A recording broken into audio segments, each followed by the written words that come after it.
You're now listening to Harry Potter and the Philosopher's Stone, also known as the Sorcerer's Stone, by J.K. Rowling. Chapter 1. The Boy Who Lived. Mr. and Mrs. Dursley of number 4 Privet Drive were proud to say that they were perfectly normal. Thank you very much. They were the last people you'd expect to be involved in anything strange or mysterious, because they just didn't hold with such nonsense. Mr. Dursley was the director of a firm called Grunnings, which made drills. He was a big, beefy man with hardly any neck, although he did have a very large mustache. Mrs. Dursley was thin and blonde and had nearly twice the usual amount of neck, which came in very useful as she spent so much of her time craning over garden fences spying on the neighbors. The Dursleys had a small son called Dudley, and in their opinion there was no finer boy anywhere. The Dursleys had everything they wanted, but they also had a secret, and their greatest fear was that somebody would discover it. They didn't think they could bear it if anyone found out about the Potters. Mrs. Potter was Mrs. Dursley's sister, but they hadn't met for several years. In fact, Mrs. Dursley pretended she didn't have a sister, because her sister and her good-for-nothing husband were as un-Dursleyish as it was possible to be. The Dursleys shuddered to think what the neighbors would say if the Potters arrived in the street. The Dursleys knew that the Potters had a small son too, but they had never even seen him. This boy was another good reason for keeping the Potters away. They didn't want Dudley mixing with a child like that. When Mr. and Mrs. Dursley woke up on the dull, grey Tuesday, our story starts. There was nothing about the cloudy sky outside to suggest that strange and mysterious things would soon be happening all over the country. Mr. Dursley hummed as he picked out his most boring tie for work, and Mrs. Dursley gossiped away happily as she wrestled a screaming Dudley into his high chair. None of them noticed a large, tawny owl flutter past the window. At 8:30, Mr. Dursley picked up his briefcase, pecked Mrs. Dursley on the cheek, and tried to kiss Dudley goodbye but missed, because Dudley was now having a tantrum and throwing his cereal at the walls. "Little tyke," chortled Mr. Dursley as he left the house. He got into his car and backed out of number 4's drive. It was on the corner of the street that he noticed the first sign of something peculiar. A cat reading a map. For a second, Mr. Dursley didn't realize what he had seen. Then he jerked his head around to look again. There was a tabby cat standing on the corner of Privet Drive, but there wasn't a map in sight. What could he have been thinking of? It must have been a trick of the light. Mr. Dursley blinked and stared at the cat. It stared back. As Mr. Dursley drove around the corner and up the road, he watched the cat in his mirror. It was now reading the sign that said Privet Drive. No, looking at the sign. Cats couldn't read maps or signs. Mr. Dursley gave himself a little shake and put the cat out of his mind. As he drove towards town, he thought of nothing except a large order of drills he was hoping to get that day. But on the edge of town, drills were driven out of his mind by something else. As he sat in the usual morning traffic jam, he couldn't help noticing that there seemed to be a lot of strangely dressed people about. People in cloaks. Mr. Dursley couldn't bear people who dressed in funny clothes, the get-ups you saw on young people. He supposed this was some stupid new fashion. He drummed his fingers on the steering wheel, and his eyes fell on a huddle of these weirdos standing quite close by. They were whispering excitedly together. Mr. Dursley was enraged to see that a couple of them weren't young at all. Why, that man had to be older than he was, and wearing an emerald green cloak. The nerve of him. But then it struck Mr. Dursley that this was probably some silly stunt. These people were obviously collecting for something. Yes, that would be it. The traffic moved on, and a few minutes later, Mr. Dursley arrived in the Grunnings car park, his mind back on the drills. Mr. Dursley always sat with his back to the window in his office on the 9th floor. If he hadn't, he might have found it harder to concentrate on drills that morning. He didn't see the owls swooping past in broad daylight, though people down on the street did. They pointed and gazed open-mouthed as owl after owl sped overhead. Most of them had never seen an owl, even at night-time. Mr. Dursley, however, had a perfectly normal, owl-free morning. He yelled at 5 different people. He made several important telephone calls and shouted a bit more. He was in a very good mood until lunchtime, when he thought he'd stretch his legs and walk across the road to buy himself a bun from the baker's opposite. He'd forgotten all about the people in cloaks until he passed a group of them next to the baker's. He eyed them angrily as he passed. He didn't know why, but they made him uneasy. This lot were whispering excitedly too, and he couldn't see a single collecting tin. It was on his way back past them, clutching a large donut in a bag, that he caught a few words of what they were saying. "The Potters, that's right, that's what I heard. Yes, their son, Harry." Mr. Dursley stopped dead. Fear flooded him. He looked back at the whisperers as if he wanted to say something to them, but thought better of it. He dashed back across the road, hurried up to his office, snapped at his secretary not to disturb him, seized his telephone, and had almost finished dialing his own number when he changed his mind. He put the receiver back down and stroked his mustache, thinking, no, he was being stupid. Potter wasn't such an unusual name. He was sure there were lots of people called Potter who had a son called Harry. Come to think of it, he wasn't even sure his nephew was called Harry. It might have been Harvey or Harold. There was no point in worrying Mrs. Dursley. She always got so upset at any mention of her sister. He didn't blame her if he'd had a sister like that. But all the same, those people in cloaks. He found it a lot harder to concentrate on drills that afternoon, and when he left the building at 5 o'clock, he was still so worried that he walked straight into someone just outside the door. "Sorry," he grunted, as the tiny old man stumbled and almost fell. It was a few seconds before Mr. Dursley realized the old man was wearing a violet cloak. He didn't seem at all upset at almost being knocked to the ground. On the contrary, his face split into a wide smile, and he said in a squeaky voice that made passer-by stare, "Don't be sorry, my dear sir, for nothing could upset me today. Rejoice, for you know who is gone at last. Even muggles like yourself should be celebrating this happy, happy day." And the old man hugged Mr. Dursley around the middle and walked off. Mr. Dursley stood rooted to the spot. He had been hugged by a complete stranger. He also thought he'd been called a muggle, whatever that was. He was rattled. He hurried to his car and set off home, hoping he was imagining things, which he had never hoped before because he didn't approve of imagination. As he pulled into the driveway of number 4, the first thing he saw, and it didn't improve his mood, was the tabby cat he'd spotted that morning. It was now sitting on his garden wall. He was sure it was the same one. It had the same markings around its eyes. "Shoo!" said Mr. Dursley loudly. The cat didn't move. It just gave him a stern look. Was this normal cat behavior? Mr. Dursley wondered.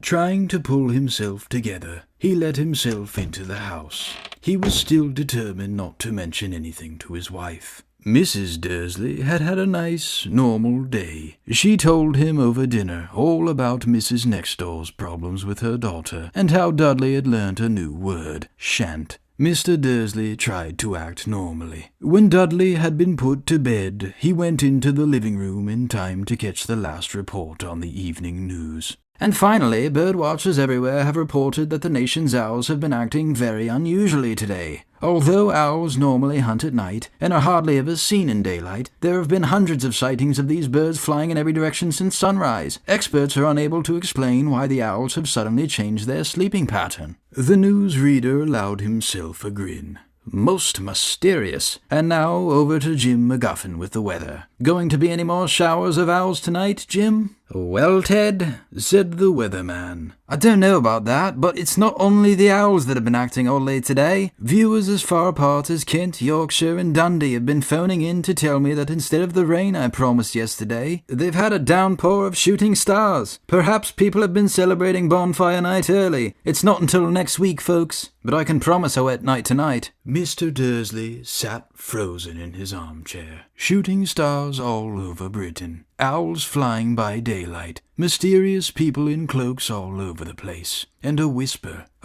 about the Potters. Mrs. Dursley came into the living room carrying 2 cups of tea. It was no good. He'd have to say something to her. He cleared his throat nervously.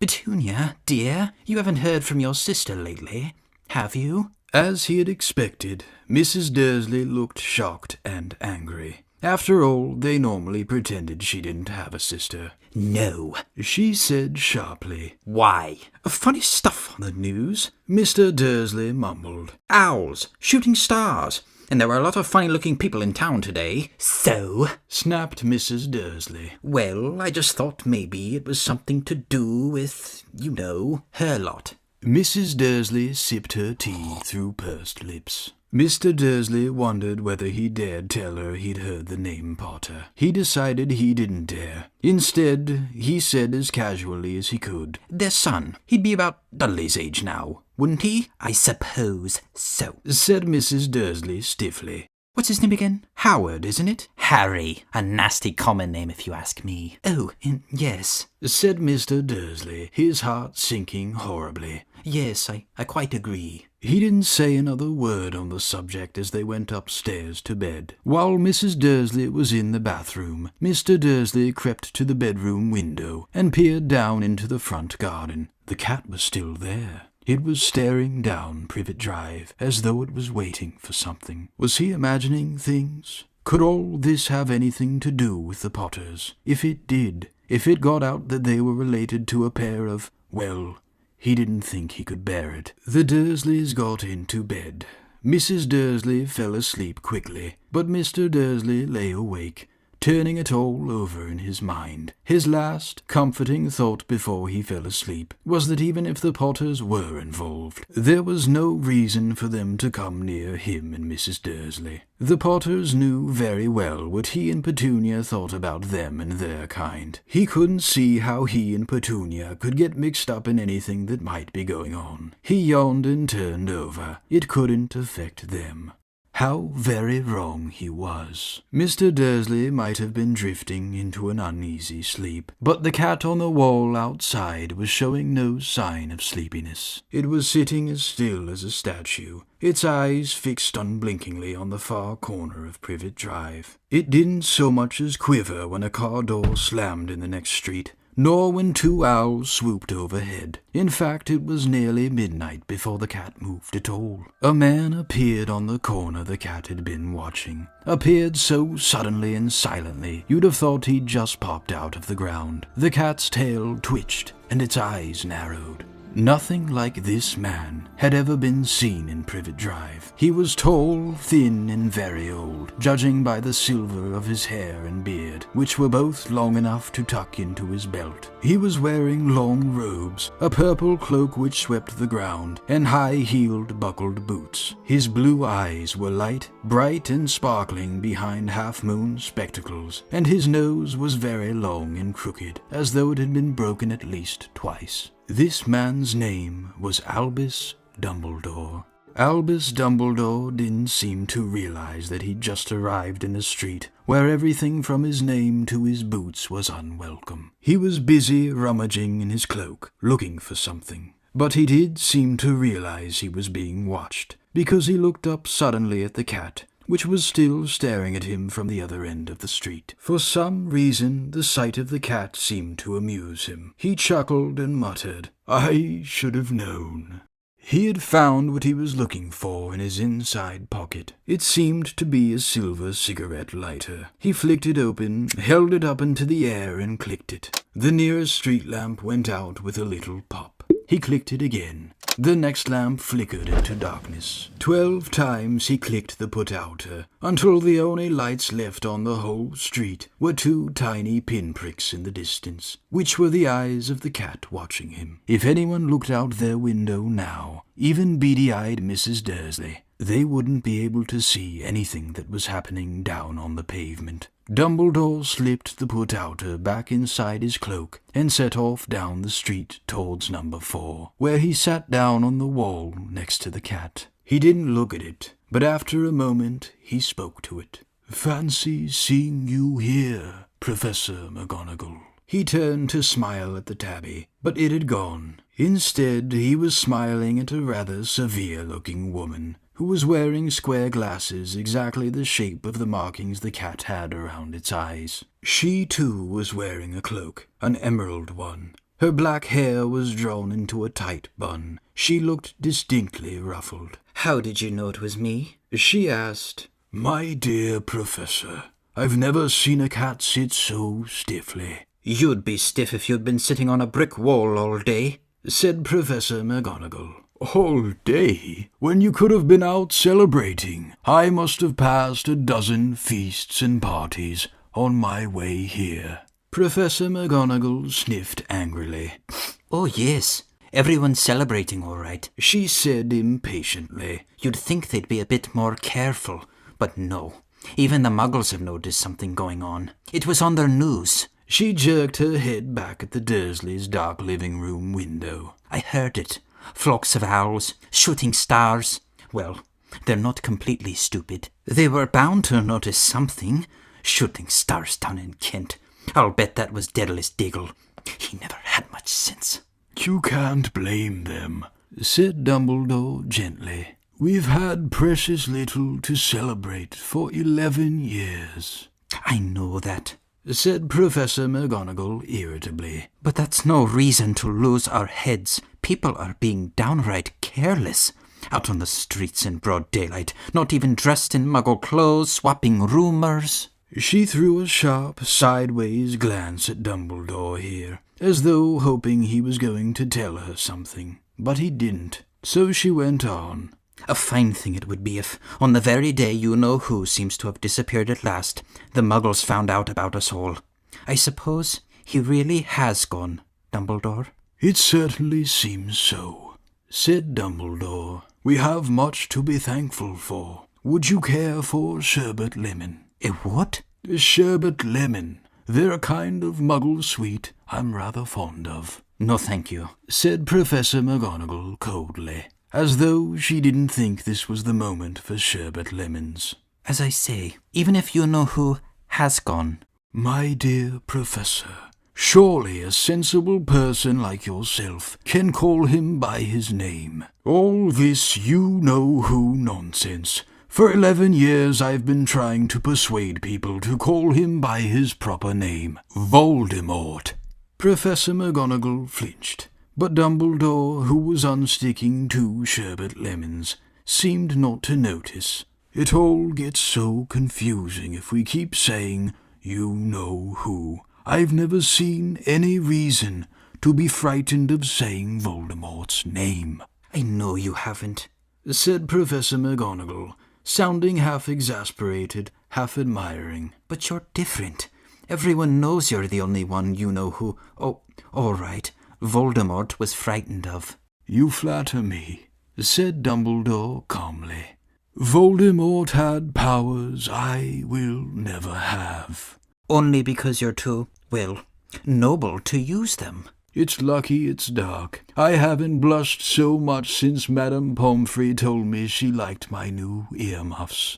Professor McGonagall shot a sharp look at Dumbledore and said, "The owls are nothing compared to the rumours that are flying around. You know what everyone's saying about why he's disappeared, about what finally stopped him?" It seemed that Professor McGonagall had reached the point she was most anxious to discuss. The real reason she'd been waiting on a cold, hard wall all day. For neither as a cat, nor as a woman, had she fixed Dumbledore with such a piercing stare as she did now.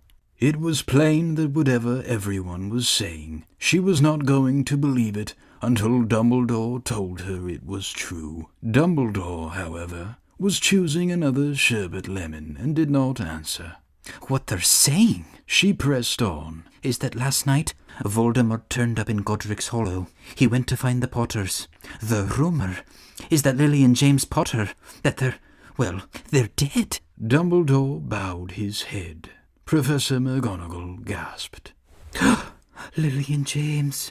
I can't believe it. I didn't want to believe it. Oh, Albus." Dumbledore reached out and patted her on the shoulder. I know. I know, he said heavily. Professor McGonagall's voice trembled as she went on.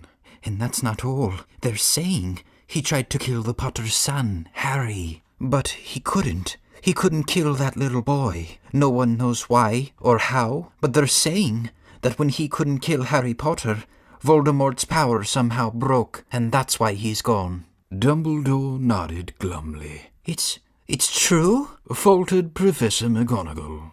After all he's done? All the people he's killed? He couldn't kill a little boy? It's just astounding, of all the things to stop him. But how in the name of heaven did Harry survive? We can only guess, said Dumbledore. We may never know. Professor McGonagall pulled out a lace handkerchief and dabbed her eyes beneath her spectacles. Dumbledore gave a great sniff as he took a golden watch from his pocket and examined it. It was a very odd watch. It had 12 hands but no numbers. Instead, little planets were moving around the edge. It must have made sense to Dumbledore, though, because he put it back in his pocket and said, Hagrid's late. I suppose it was he who told you I'd be here, by the way? Yes, said Professor McGonagall. And I don't suppose you're going to tell me why we're here, of all places? I've come to bring Harry to his aunt and uncle. They are the only family he has left now. You can't mean the people who live here? Cried Professor McGonagall, jumping to her feet and pointing at number 4. Dumbledore, you can't. I've been watching them all day. You couldn't find 2 people who are less like us, and they've got this son. I saw him kicking his mother all the way up the street, screaming for sweets. Harry Potter come and live here? It's the best place for him, said Dumbledore firmly. His aunt and uncle will be able to explain everything to him when he's older. I've written them a letter. A letter? Repeated Professor McGonagall faintly, sitting back down on the wall. Really, Dumbledore, you think you can explain all this in a letter? These people will never understand him. He'll be famous, a legend. I wouldn't be surprised if today was known as Harry Potter Day in the future. There will be books written about Harry. Every child in our world will know his name. Exactly, said Dumbledore, looking very seriously over the top of his half-moon glasses. It would be enough to turn any boy's head. Famous before he can walk and talk. Famous for something he won't even remember. Can't you see how much better off he'll be growing up away from all that until he's ready to take it? Professor McGonagall opened her mouth, changed her mind, swallowed, and then said, Yes, you're right, of course. But how is the boy getting here, Dumbledore? She eyed his cloak suddenly as though she thought he might be hiding Harry underneath it. Hagrid's bringing him.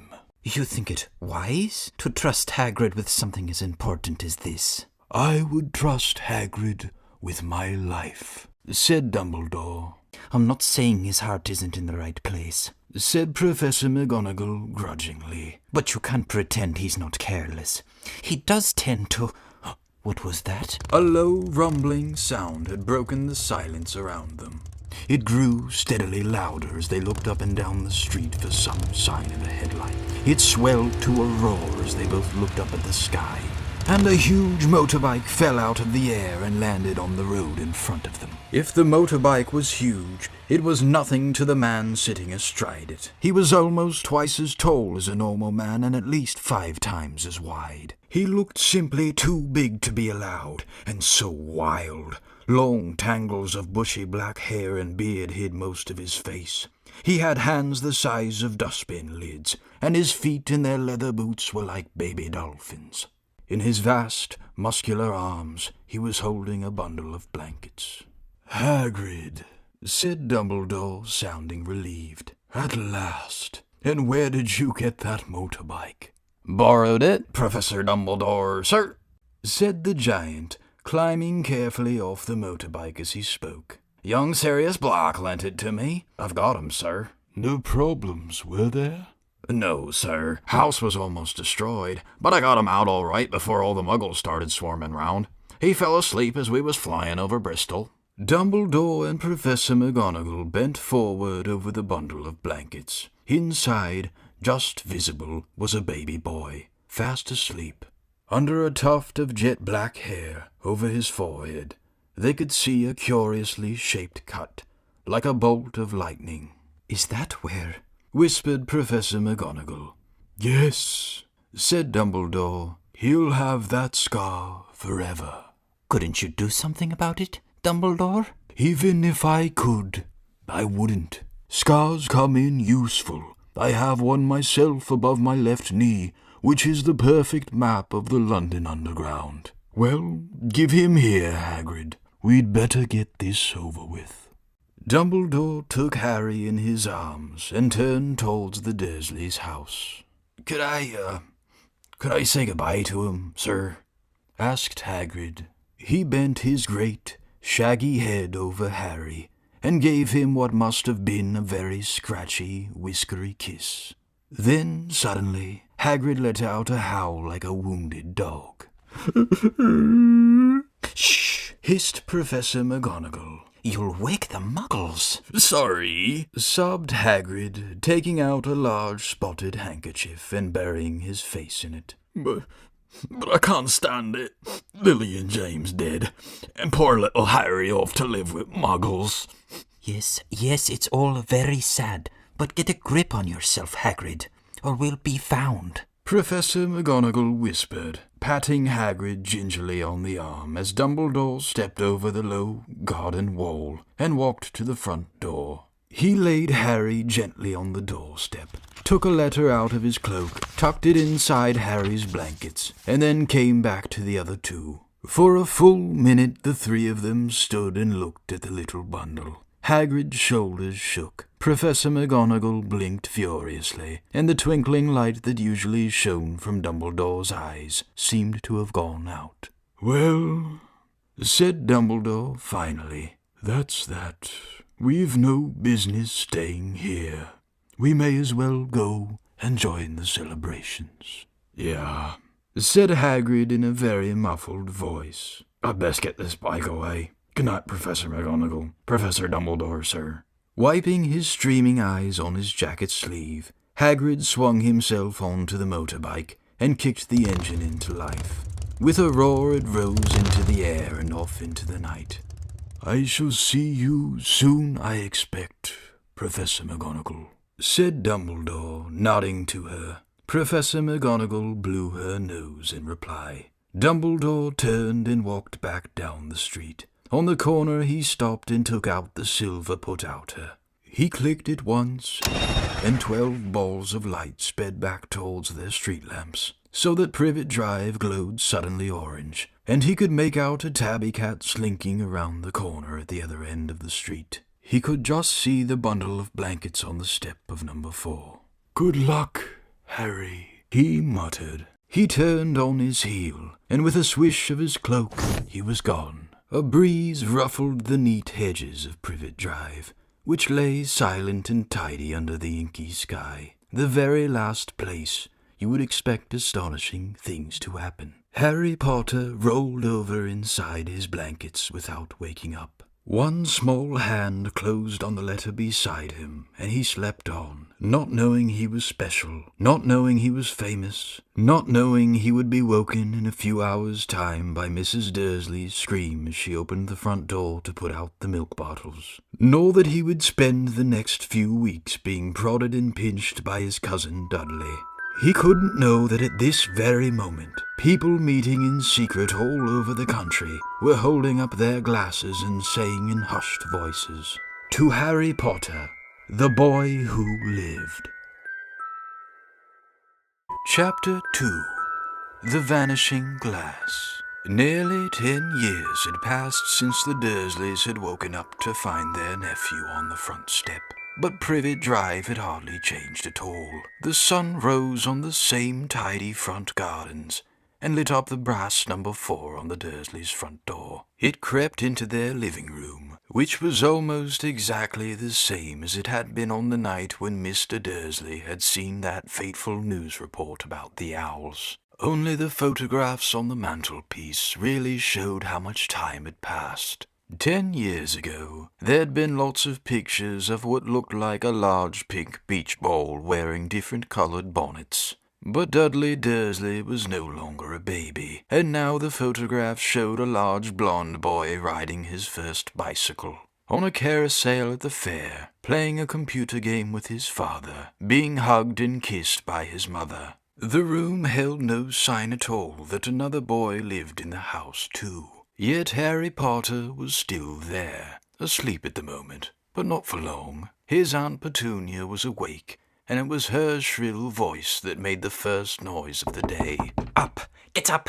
Now! Harry woke with a start. His aunt rapped on the door again. Up! Up! She screeched. Harry heard her walking toward the kitchen, and then the sound of the frying pan being put on the stove. He rolled onto his back and tried to remember the dream he'd been having. It had been a good one. There'd been a flying motorcycle in it. He had a funny feeling he'd had the same dream before. His aunt was back outside the door. Are you up yet?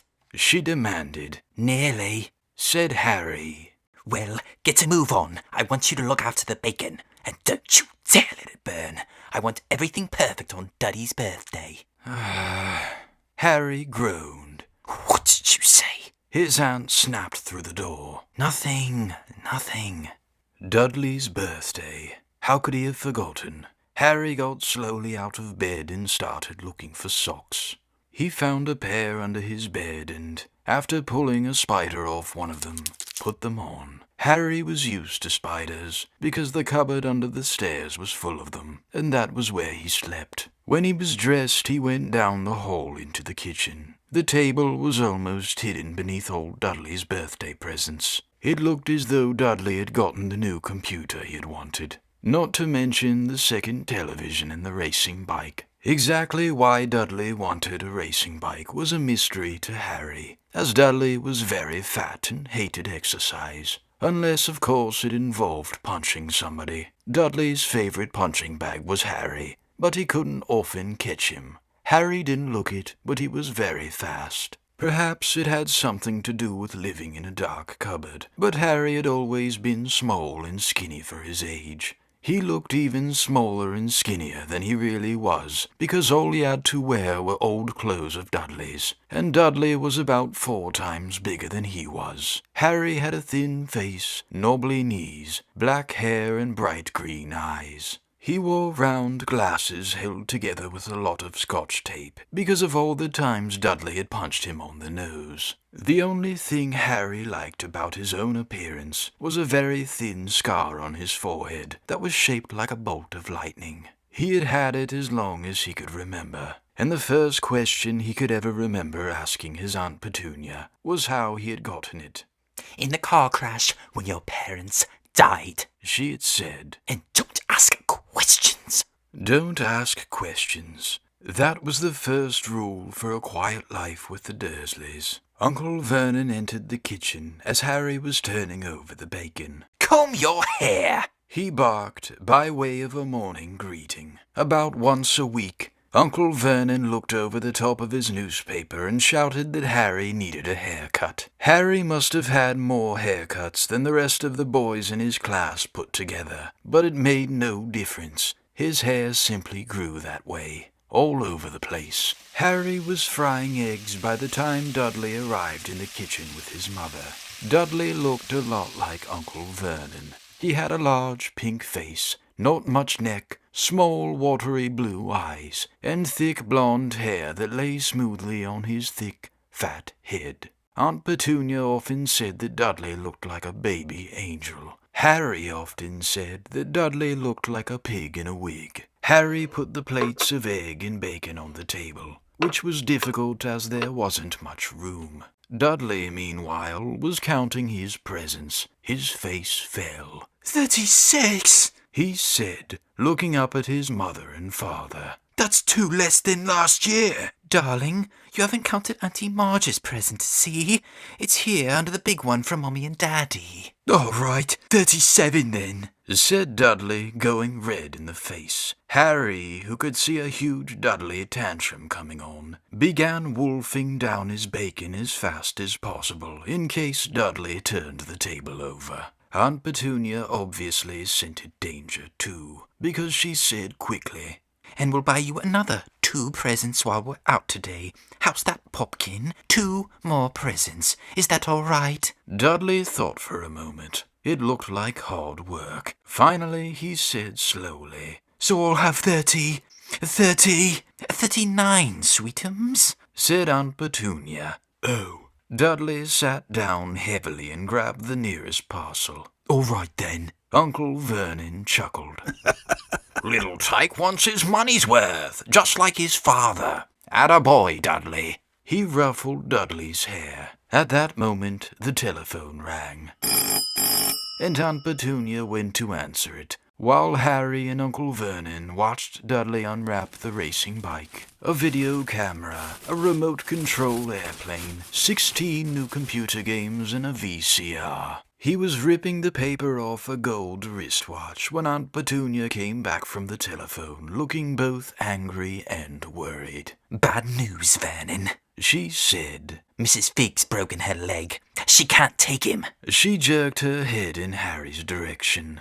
Dudley's mouth fell open in horror, but Harry's heart gave a leap. Every year on Dudley's birthday, his parents took him and a friend out for the day to adventure parks, hamburger restaurants, or the movies. Every year, Harry was left behind with Mrs. Fig, a mad old lady who lived 2 streets away. Harry hated it there. The whole house smelled of cabbage, and Mrs. Fig made him look at photographs of all the cats she'd ever owned. "Now what?" said Aunt Petunia, looking furiously at Harry as though he'd planned this. Harry knew he ought to feel sorry that Mrs. Fig had broken her leg, but it wasn't easy when he reminded himself it would be a whole year before he had to look at Tibbles, Snowy, Mr. Paws, and Tufty again. "We could phone Marge," Uncle Vernon suggested. "Don't be silly, Vernon.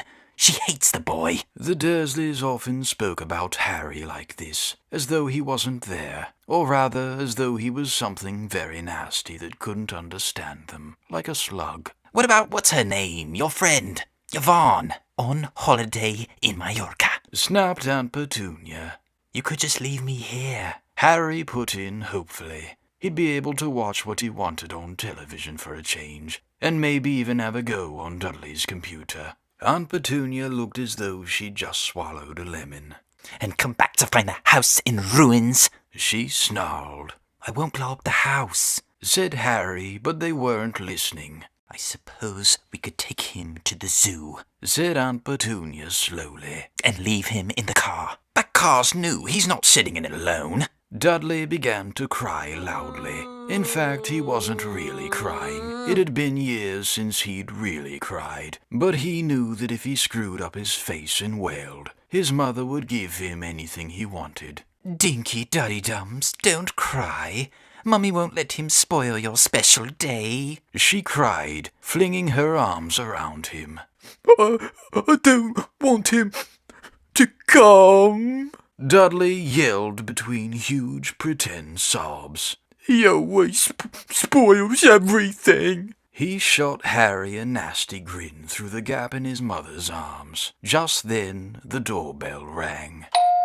"Oh, good Lord, they're here," said Aunt Petunia frantically, and a moment later, Dudley's best friend, Piers Polkiss, walked in with his mother. Piers was a scrawny boy with a face like a rat. He was usually the one who held people's arms behind their backs while Dudley hit them. Dudley stopped pretending to cry at once. Half an hour later, Harry, who couldn't believe his luck, was sitting in the back of the Dursleys' car with Piers and Dudley, on the way to the zoo for the first time in his life. His aunt and uncle hadn't been able to think of anything else to do with him, but before they'd left, Uncle Vernon had taken Harry aside. "I'm warning you," he had said, putting his large purple face right up close to Harry's. "I'm warning you now, boy. Any funny business, anything at all, and you'll be in that cupboard from now until Christmas." "I'm not going to do anything," said Harry. "Honestly, But Uncle Vernon didn't believe him. No one ever did. The problem was, strange things often happened around Harry, and it was just no good telling the Dursleys he didn't make them happen. Once, Aunt Petunia, tired of Harry coming back from the barber's looking as though he hadn't been at all, had taken a pair of kitchen scissors and cut his hair so short he was almost bald except for his bangs, which she left to hide that horrible scar. Dudley had laughed himself silly at Harry, who spent a sleepless night imagining school the next day, where he was already laughed at for his baggy clothes and taped glasses. Next morning, however, he had gotten up to find his hair exactly as it had been before Aunt Petunia had sheared it off. He had been given a week in his cupboard for this, even though he had tried to explain that he couldn't explain how it had grown back so quickly. Another time, Aunt Petunia had been trying to force him into a revolting old sweater of Dudley's, brown with orange puffballs. The harder she tried to pull it over his head, the smaller it seemed to become, until finally it might have fitted a hand puppet, but certainly wouldn't fit Harry. Aunt Petunia had decided it must have shrunk in the wash, and, to his great relief, Harry wasn't punished. On the other hand, he'd gotten into terrible trouble for being found on the roof of the school kitchens. Dudley's gang had been chasing him as usual when, as much to Harry's surprise as anyone else's, there he was, sitting on the chimney. The Dursleys had received a very angry letter from Harry's head mistress, telling them Harry had been climbing school buildings. But all he'd tried to do, as he shouted at Uncle Vernon through the locked door of his cupboard, was jump behind the big trash cans outside the kitchen doors. Harry supposed that the wind must have caught him in mid-jump. But today, nothing was going to go wrong. It was even worth being with Dudley and Piers to be spending the day somewhere that wasn't school, his cupboard, or Mrs. Fig's cabbage-smelling living room. While he drove, Uncle Vernon complained to Aunt Petunia. He liked to complain about things. People at work, Harry, the council, Harry, the bank and Harry were just a few of his favorite subjects. This morning, it was motorbikes. Roaring along like maniacs, the young hoodlums, he said as a motorbike overtook them. I had a dream about a motorbike, said Harry, remembering suddenly. It was flying. Uncle Vernon nearly crashed into the car in front. He turned right around in his seat and yelled at Harry, his face like a gigantic beet with a mustache. Motorbikes don't fly! Dudley and Piers snickered.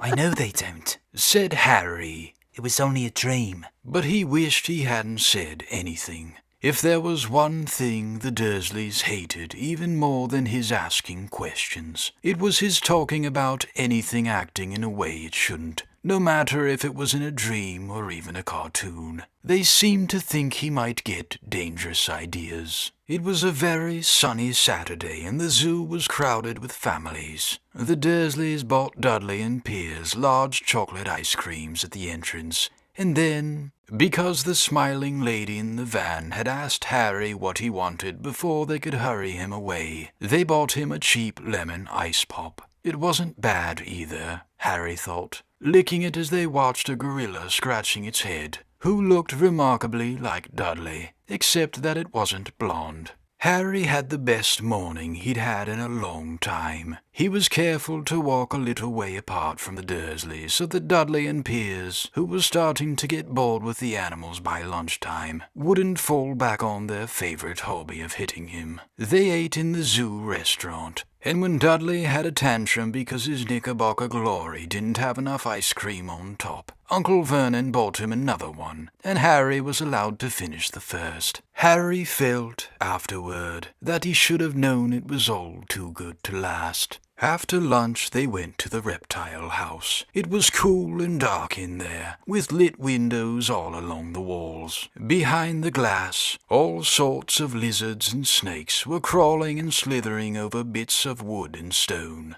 Dudley and Piers wanted to see huge poisonous cobras and thick man-crushing pythons. Dudley quickly found the largest snake in the place. It could have wrapped its body twice around Uncle Vernon's car and crushed it into a trash can, but at the moment it didn't look in the mood. In fact, it was fast asleep. Dudley stood with his nose pressed against the glass, staring at the glistening brown coils. "Make it move!" He whined at his father. Uncle Vernon tapped on the glass, but the snake didn't budge. "Do it again!" Dudley ordered. Uncle Vernon rapped the glass smartly with his knuckles, but the snake just snoozed on. This is boring," Dudley moaned. He shuffled away. Harry moved in front of the tank and looked intently at the snake. He wouldn't have been surprised if it had died of boredom itself. No company except stupid people, drumming their fingers on the glass, trying to disturb it all day long. It was worse than having a cupboard as a bedroom, where the only visitor was Aunt Petunia, hammering on the door to wake you up. At least he got to visit the rest of the house. The snake suddenly opened its beady eyes. Slowly, very slowly, it raised its head until its eyes were on a level with Harry's. It winked. Harry stared. Then he looked quickly around to see if anyone was watching. They weren't. He looked back at the snake and winked too. The snake jerked its head toward Uncle Vernon and Dudley, then raised its eyes to the ceiling. It gave Harry a look that said quite plainly, "I get that all the time." "I know," Harry murmured through the glass, though he wasn't sure the snake could hear him. "It must be really annoying." The snake nodded vigorously. "Where do you come from, anyway?" Harry asked. The snake jabbed its tail at a little sign next to the glass. Harry peered at it. Boa constrictor, Brazil. "Was it nice there?" The boa constrictor jabbed its tail at the sign again, and Harry read on. This specimen was bred in the zoo. "Oh, I see. So you've never been to Brazil?" As the snake shook its head, a deafening shout behind Harry made both of them jump. Dudley! Mr. Dursley! Come and look at this snake! You won't believe what it's doing! Dudley came waddling toward them as fast as he could. "Out of the way, you!" he said, punching Harry in the ribs. Caught by surprise, Harry fell hard on the concrete floor. What came next happened so fast, no one saw how it happened. 1 second, Piers and Dudley were leaning right up close to the glass. The next, they had leapt back with howls of horror. Harry sat up and gasped. The glass front of the boa constrictor's tank had vanished. The great snake was uncoiling itself rapidly, slithering out onto the floor. People throughout the reptile house screamed and started running for the exits. As the snake slid swiftly past him, Harry could have sworn a low, hissing voice said, "Brazil, here I come. Thanks, amigo." The keeper of the reptile house was in shock. "But the glass!" he kept saying. "Where did the glass go?" The zoo director himself made Aunt Petunia a cup of strong, sweet tea while he apologized over and over again. Piers and Dudley could only gibber. As far as Harry had seen, the snake hadn't done anything except snap playfully at their heels as it passed. But by the time they were all back in Uncle Vernon's car, Dudley was telling them how it had nearly bitten off his leg, while Piers was swearing it had tried to squeeze him to death. But worst of all, for Harry at least, was Piers calming down enough to say, "Harry was talking to it, weren't you, Harry?" Uncle Vernon waited until Piers was safely out of the house before starting on Harry. He was so angry he could hardly speak. He managed to say, "Go, cupboard, stay, no meals," before he collapsed into a chair and Aunt Petunia had to run and get him a large brandy. Harry lay in his dark cupboard much later, wishing he had a watch. He didn't know what time it was, and he couldn't be sure the Dursleys were asleep yet. Until they were, he couldn't risk sneaking to the kitchen for some food. He'd lived with the Dursleys almost 10 years. 10 miserable years, as long as he could remember, ever since he'd been a baby and his parents had died in that car crash. He couldn't remember being in the car when his parents had died. Sometimes, when he strained his memory during long hours in his cupboard, he came up with a strange vision, a blinding flash of green light and a burning pain on his forehead. This, he supposed, was the crash, though he couldn't imagine where all the green light came from. He couldn't remember his parents at all. His aunt and uncle never spoke about them, and of course he was forbidden to ask questions. There were no photographs of them in the house. When he'd been younger, Harry had dreamed and dreamed of some unknown relation coming to take him away, but it had never happened. The Dursleys were his only family, yet sometimes he thought, or maybe hoped, that strangers in the streets seemed to know him. Very strange strangers they were, too. A tiny man in a violet top hat had bowed to him once while out shopping with Aunt Petunia and Dudley. After asking Harry furiously if he knew the man, Aunt Petunia had rushed them out of the shop without buying anything. A wild-looking old woman dressed all in green had waved merrily at him once on a bus. A bald man in a very long purple coat had actually shaken his hand in the street the other day, and then walked away without a word. The weirdest thing about all these people was the way they seemed to vanish the second Harry tried to get a closer look. At school, Harry had no one. Everybody knew that Dudley's gang hated that odd Harry Potter in his baggy old clothes and broken glasses, and nobody liked to disagree with Dudley's gang. Chapter 3. The Letters from No One. The escape of the Brazilian boa constrictor earned Harry his longest ever punishment. By the time he was allowed out of his cupboard again, the summer holidays had started, and Dudley had already broken his new video camera, crashed his remote control airplane, and, first time out on his racing bike, knocked down old Mrs. Fig as she crossed Privet Drive on her crutches. Harry was glad school was over, but there was no escaping Dudley's gang, who visited the house every single day. Piers, Dennis, Malcolm, and Gordon were all big and stupid, but as Dudley was the biggest and stupidest of the lot, he was the leader. The rest of them were all quite happy to join in Dudley's favorite sport, Harry hunting. This was why Harry spent as much time as possible out of the house, wandering around and thinking about the end of the holidays, where he could see a tiny ray of hope. When September came, he would be going off to secondary school, and for the first time in his life, he wouldn't be with Dudley. Dudley had been accepted at Uncle Vernon's old private school, Smeltings. Piers Polkiss was going there too. Harry, on the other hand, was going to Stonewall High, the local public school. Dudley thought this was very funny. "They stuff people's heads down the toilet the first day at Stonewall," he told Harry. "Won't you come upstairs and practice?" "No thanks," said Harry. "The poor toilet's never had anything as horrible as your head down it. It might be sick." Then he ran, before Dudley could work out what he'd said. One day in July, Aunt Petunia took Dudley to London to buy his Smeltings uniform, leaving Harry at Mrs. Fig's. Mrs. Fig wasn't as bad as usual. It turned out she'd broken her leg tripping over one of her cats, and she didn't seem quite as fond of them as before. She let Harry watch television, and gave him a bit of chocolate cake that tasted as though she'd had it for several years. That evening, Dudley paraded around the living room for the family in his brand new uniform. Smeltings boys wore maroon tailcoats, orange knickerbockers, and flat straw hats called boaters. They also carried knobbly sticks, used for hitting each other while the teachers weren't looking. This was supposed to be good training for later in life. As he looked at Dudley in his new knickerbockers, Uncle Vernon said gruffly that it was the proudest moment of his life.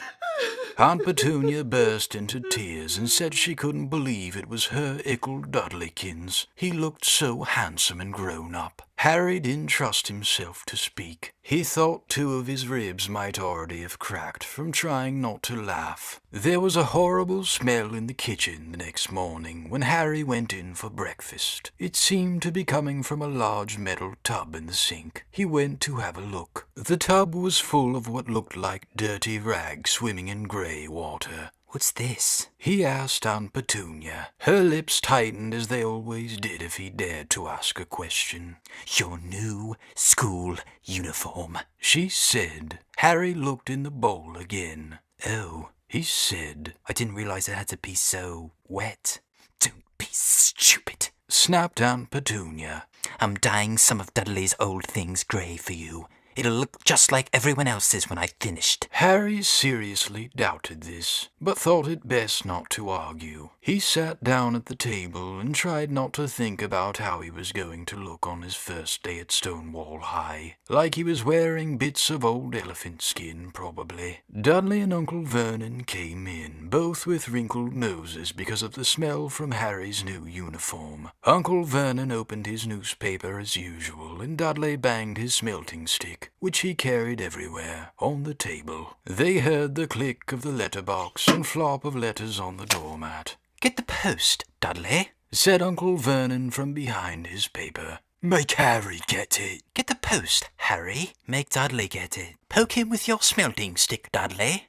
Harry dodged the smelting stick and went to get the post. 3 things lay on the doormat. A postcard from Uncle Vernon's sister Marge, who was vacationing on the Isle of Wight. A brown envelope that looked like a bill, and a letter for Harry. Harry picked it up and stared at it, his heart twanging like a gigantic elastic band. No one, ever, in his whole life had written to him. Who would? He had no friends, no other relatives. He didn't belong to the library, so he'd never even gotten rude notes asking for books back. Yet here it was, a letter, addressed so plainly there could be no mistake. Mr. H. Potter. The cupboard under the stairs. 4 Privet Drive, Little Whinging, Surrey. The envelope was thick and heavy, made of yellowish parchment, and the address was written in emerald green ink. There was no stamp. Turning the envelope over, his hand trembling, Harry saw a purple wax seal bearing a coat of arms. A lion, an eagle, a badger, and a snake surrounding a large letter H. Hurry up, boy! Shouted Uncle Vernon from the kitchen. What are you doing, checking for letter bombs? He chuckled at his own joke. Harry went back to the kitchen, still staring at his letter. He handed Uncle Vernon the bill and the postcard, sat down, and slowly began to open the yellow envelope. Uncle Vernon ripped open the bill, snorted in disgust, and flipped over the postcard. Marge is ill, he informed Aunt Petunia. Ate a funny whelk. Dad, said Dudley suddenly. Dad, Harry's got something. Harry was on the point of unfolding his letter, which was written on the same heavy parchment as the envelope, when it was jerked sharply out of his hand by Uncle Vernon. That's mine, said Harry, trying to snatch it back. Who'd be writing to you? Sneered Uncle Vernon, shaking the letter open with one hand and glancing at it. His face went from red to green faster than a set of traffic lights, and it didn't stop there. Within seconds it was the greyish-white of old porridge. Petunia? He gasped. Dudley tried to grab the letter to read it, but Uncle Vernon held it high out of his reach. Aunt Petunia took it curiously and read the first line. For a moment it looked as though she might faint. She clenched her throat and made a choking noise. Oh, Vernon! Oh my goodness, Vernon! They stared at each other, seeming to have forgotten that Harry and Dudley were still in the room. Dudley wasn't used to being ignored. He gave his father a sharp tap on the head with his smelting stick. I want to read that letter, he said loudly. I want to read it, said Harry furiously. As it's mine. Get out! Both of you! Croaked Uncle Vernon, stuffing the letter back inside its envelope. Harry didn't move. I want my letter! He shouted. Let me see it, demanded Dudley. Out! Roared Uncle Vernon, and he took both Harry and Dudley by the scruffs of their necks and threw them into the hall, slamming the kitchen door behind them. Harry and Dudley promptly had a furious but silent fight over who would listen at the keyhole. Dudley won, so Harry, his glasses dangling from one ear, lay flat on his stomach to listen at the crack between the door and the floor. Vernon, Aunt Petunia was saying in a quivering voice. Look at the address. How could they possibly know where he sleeps? You don't think they're watching the house? Watching? Spying? Might be following us, muttered Uncle Vernon wildly. But what should we do, Vernon? Should we write back? Tell them we don't want... Harry could see Uncle Vernon's shiny black shoes pacing up and down the kitchen. No, he said finally. No, we'll ignore it. If they don't get an answer, yes, that's best, we won't do anything. But I'm not having one in the house, Petunia. Didn't we swear when we took him in we'd stamp out that dangerous nonsense? That evening when he got back from work, Uncle Vernon did something he'd never done before. He visited Harry in his cupboard. "Where's my letter?" said Harry, the moment Uncle Vernon squeezed through the door. "Who's writing to me?" "No one. It was addressed to you by mistake," said Uncle Vernon shortly. "I've burned it." "It was not a mistake," said Harry angrily. "It had my cupboard on it." "Silence!" yelled Uncle Vernon, and a couple of spiders fell from the ceiling. He took a few deep breaths and then forced his face into a smile, which looked quite painful.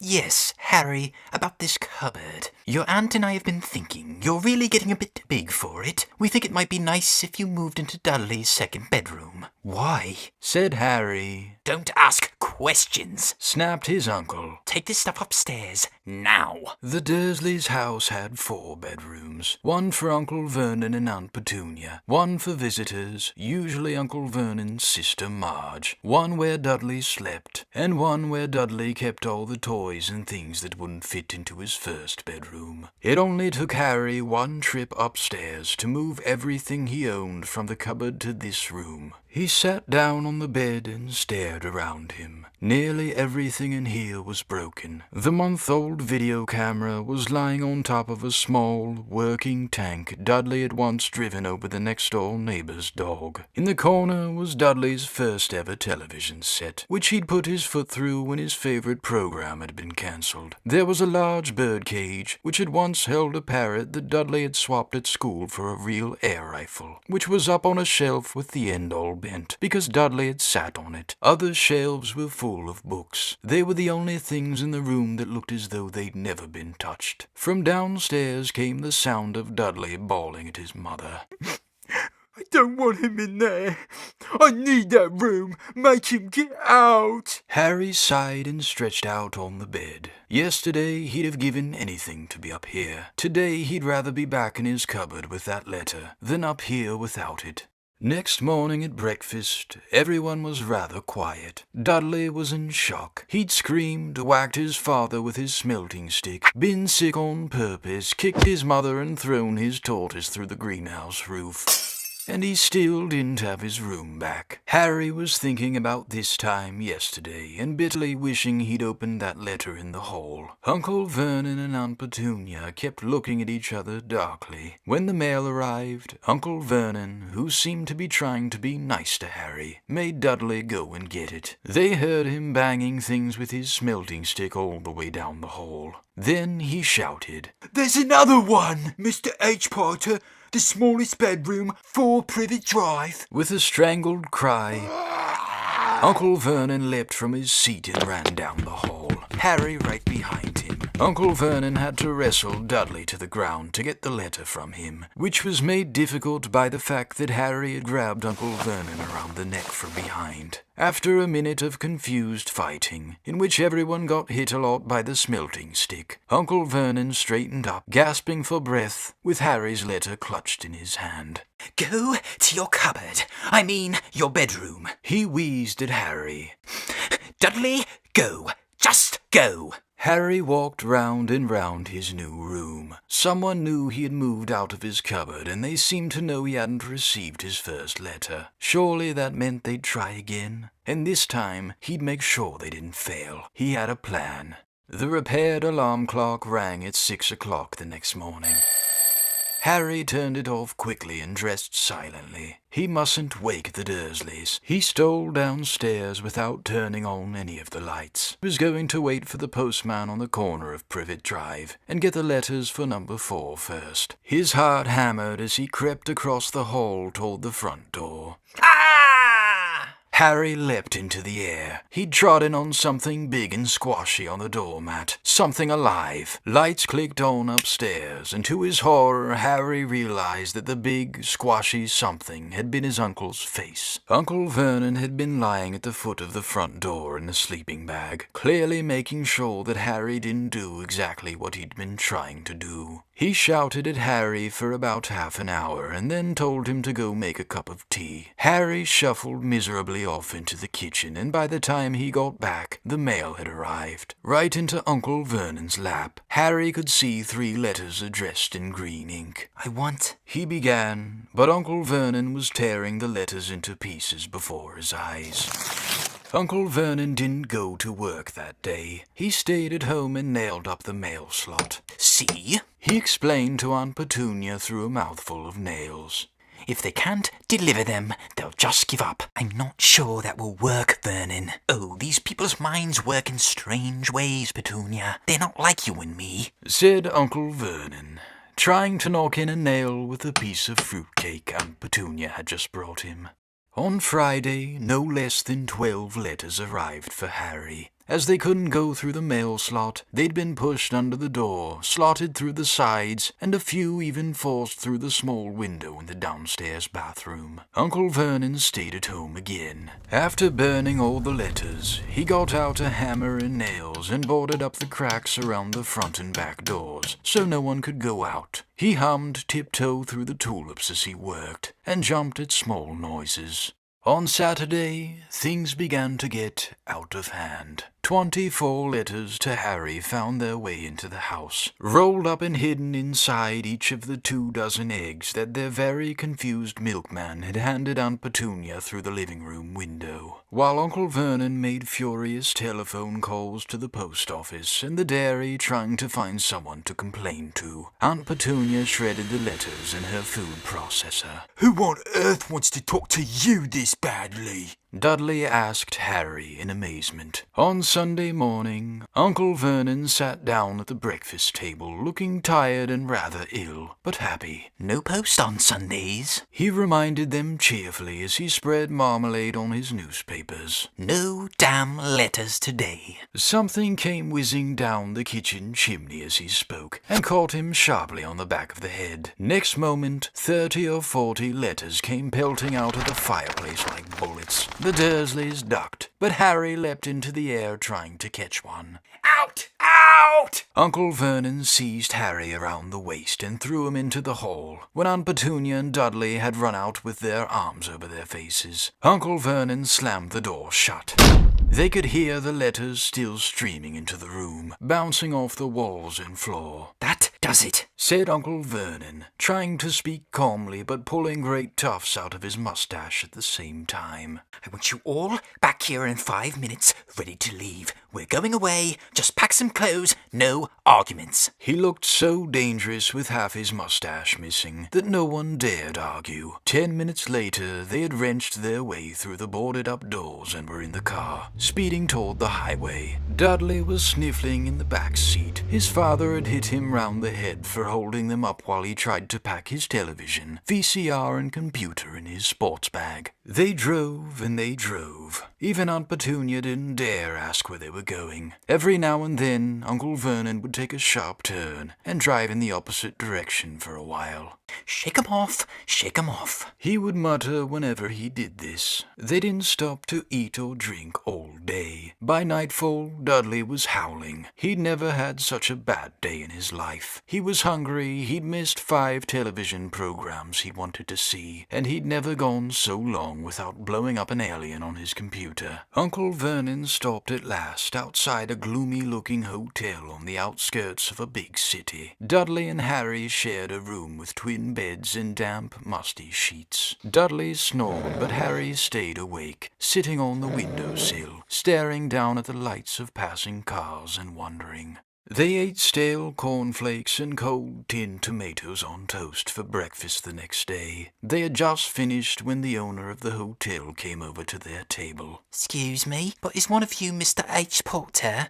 Only got about 100 of these at the front desk." She held up a letter so they could read the green ink address. Mr. H. Potter, Room 17, Railview Hotel, Cokeworth. Harry made a grab for the letter, but Uncle Vernon knocked his hand out of the way. The woman stared. "I'll take them," said Uncle Vernon, standing up quickly and following her from the dining room. "Wouldn't it be better if we just go home, dear?" Aunt Petunia suggested timidly, hours later, but Uncle Vernon didn't seem to hear her. Exactly what he was looking for, none of them knew. He drove them into the middle of a forest, got out, looked around, shook his head, got back in the car, and off they went again. The same thing happened in the middle of a ploughed field, halfway across a suspension bridge, and at the top of a multi-level parking garage. Daddy's gone mad, hasn't he? Dudley asked Aunt Petunia dully late that afternoon. Uncle Vernon had parked at the coast, locked them all inside the car, and disappeared. It started to rain.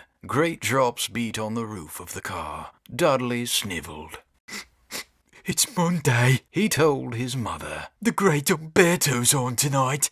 I want to stay somewhere with the television." Monday. This reminded Harry of something. If it was Monday, and you could usually count on Dudley to know the days of the week because of television, then tomorrow, Tuesday, was Harry's 11th birthday. Of course, his birthdays were never exactly fun. Last year, the Dursleys had given him a coat hanger and a pair of Uncle Vernon's old socks. Still, you weren't 11 every day. Uncle Vernon was back and he was smiling. He was also carrying a long, thin package and didn't answer Aunt Petunia when she asked what he'd brought. "Found the perfect place," he said. "Come on, everyone out." It was very cold outside the car. Uncle Vernon was pointing at what looked like a large rock way out at sea. Perched on top of the rock was the most miserable little shack you could imagine. One thing was certain. There was no television in there. "Storm forecast for tonight," said Uncle Vernon gleefully, clapping his hands together. "And this gentleman's kindly agreed to lend us his boat." A toothless old man came ambling up to them, pointing, with a rather wicked grin, at an old rowboat bobbing in the iron-grey water below them. "I've already got us some rations," said Uncle Vernon. "So, all aboard." It was freezing in the boat. Icy sea spray and rain crept down their necks and a chilly wind whipped their faces. After what seemed like hours, they reached the rock, where Uncle Vernon, slipping and sliding, led the way to the broken-down house.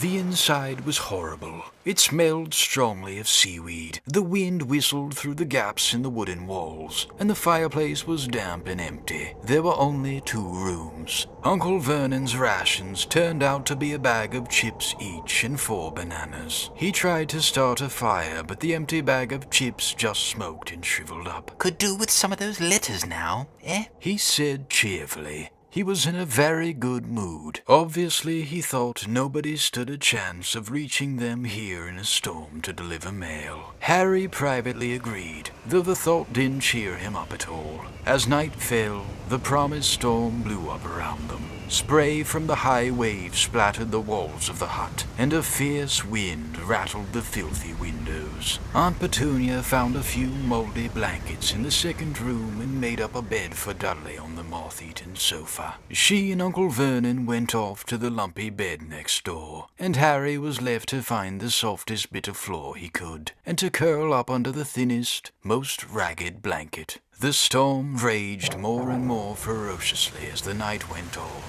Harry couldn't sleep. He shivered and turned over, trying to get comfortable, his stomach rumbling with hunger. Dudley's snores were drowned by the low rolls of thunder that started near midnight. The lighted dial of Dudley's watch, which was dangling over the edge of the sofa on his fat wrist, told Harry he'd be 11 in 10 minutes' time. He lay and watched his birthday tick nearer, wondering if the Dursleys would remember at all, wondering where the letter writer was now. 5 minutes to go. Harry heard something creak outside.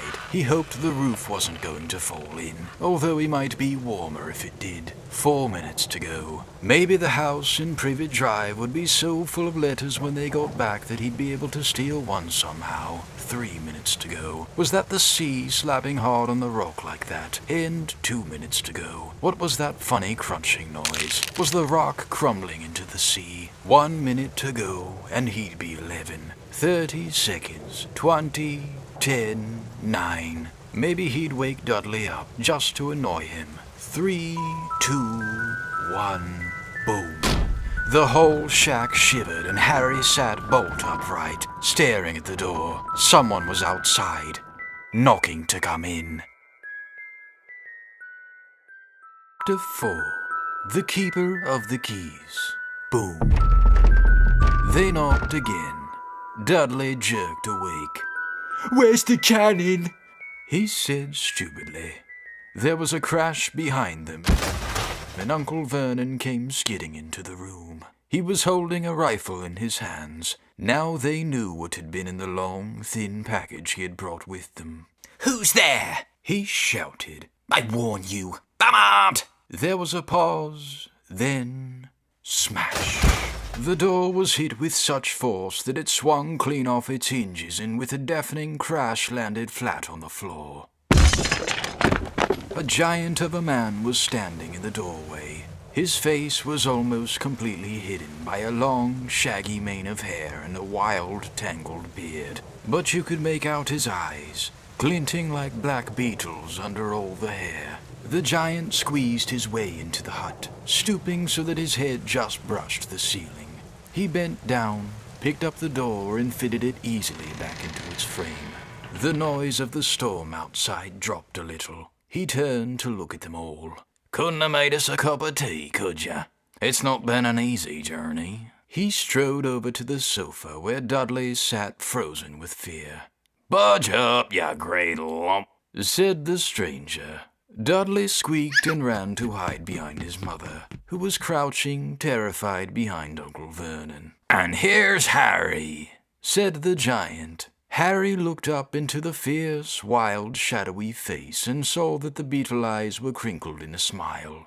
Last time I saw you, you was only a baby, said the giant. You look a lot like your dad, but you got your mom's eyes. Uncle Vernon made a funny rasping noise. I demand you leave at once, sir, he said. You are breaking and entering.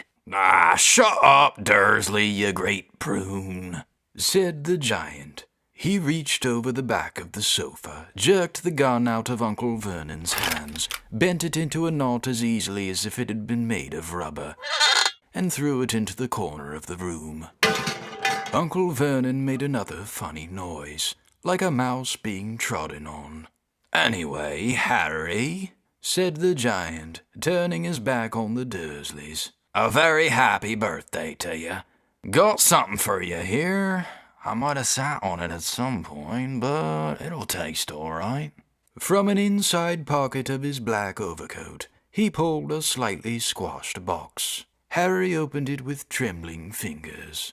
Inside was a large, sticky chocolate cake with Happy Birthday Harry written on it in green icing.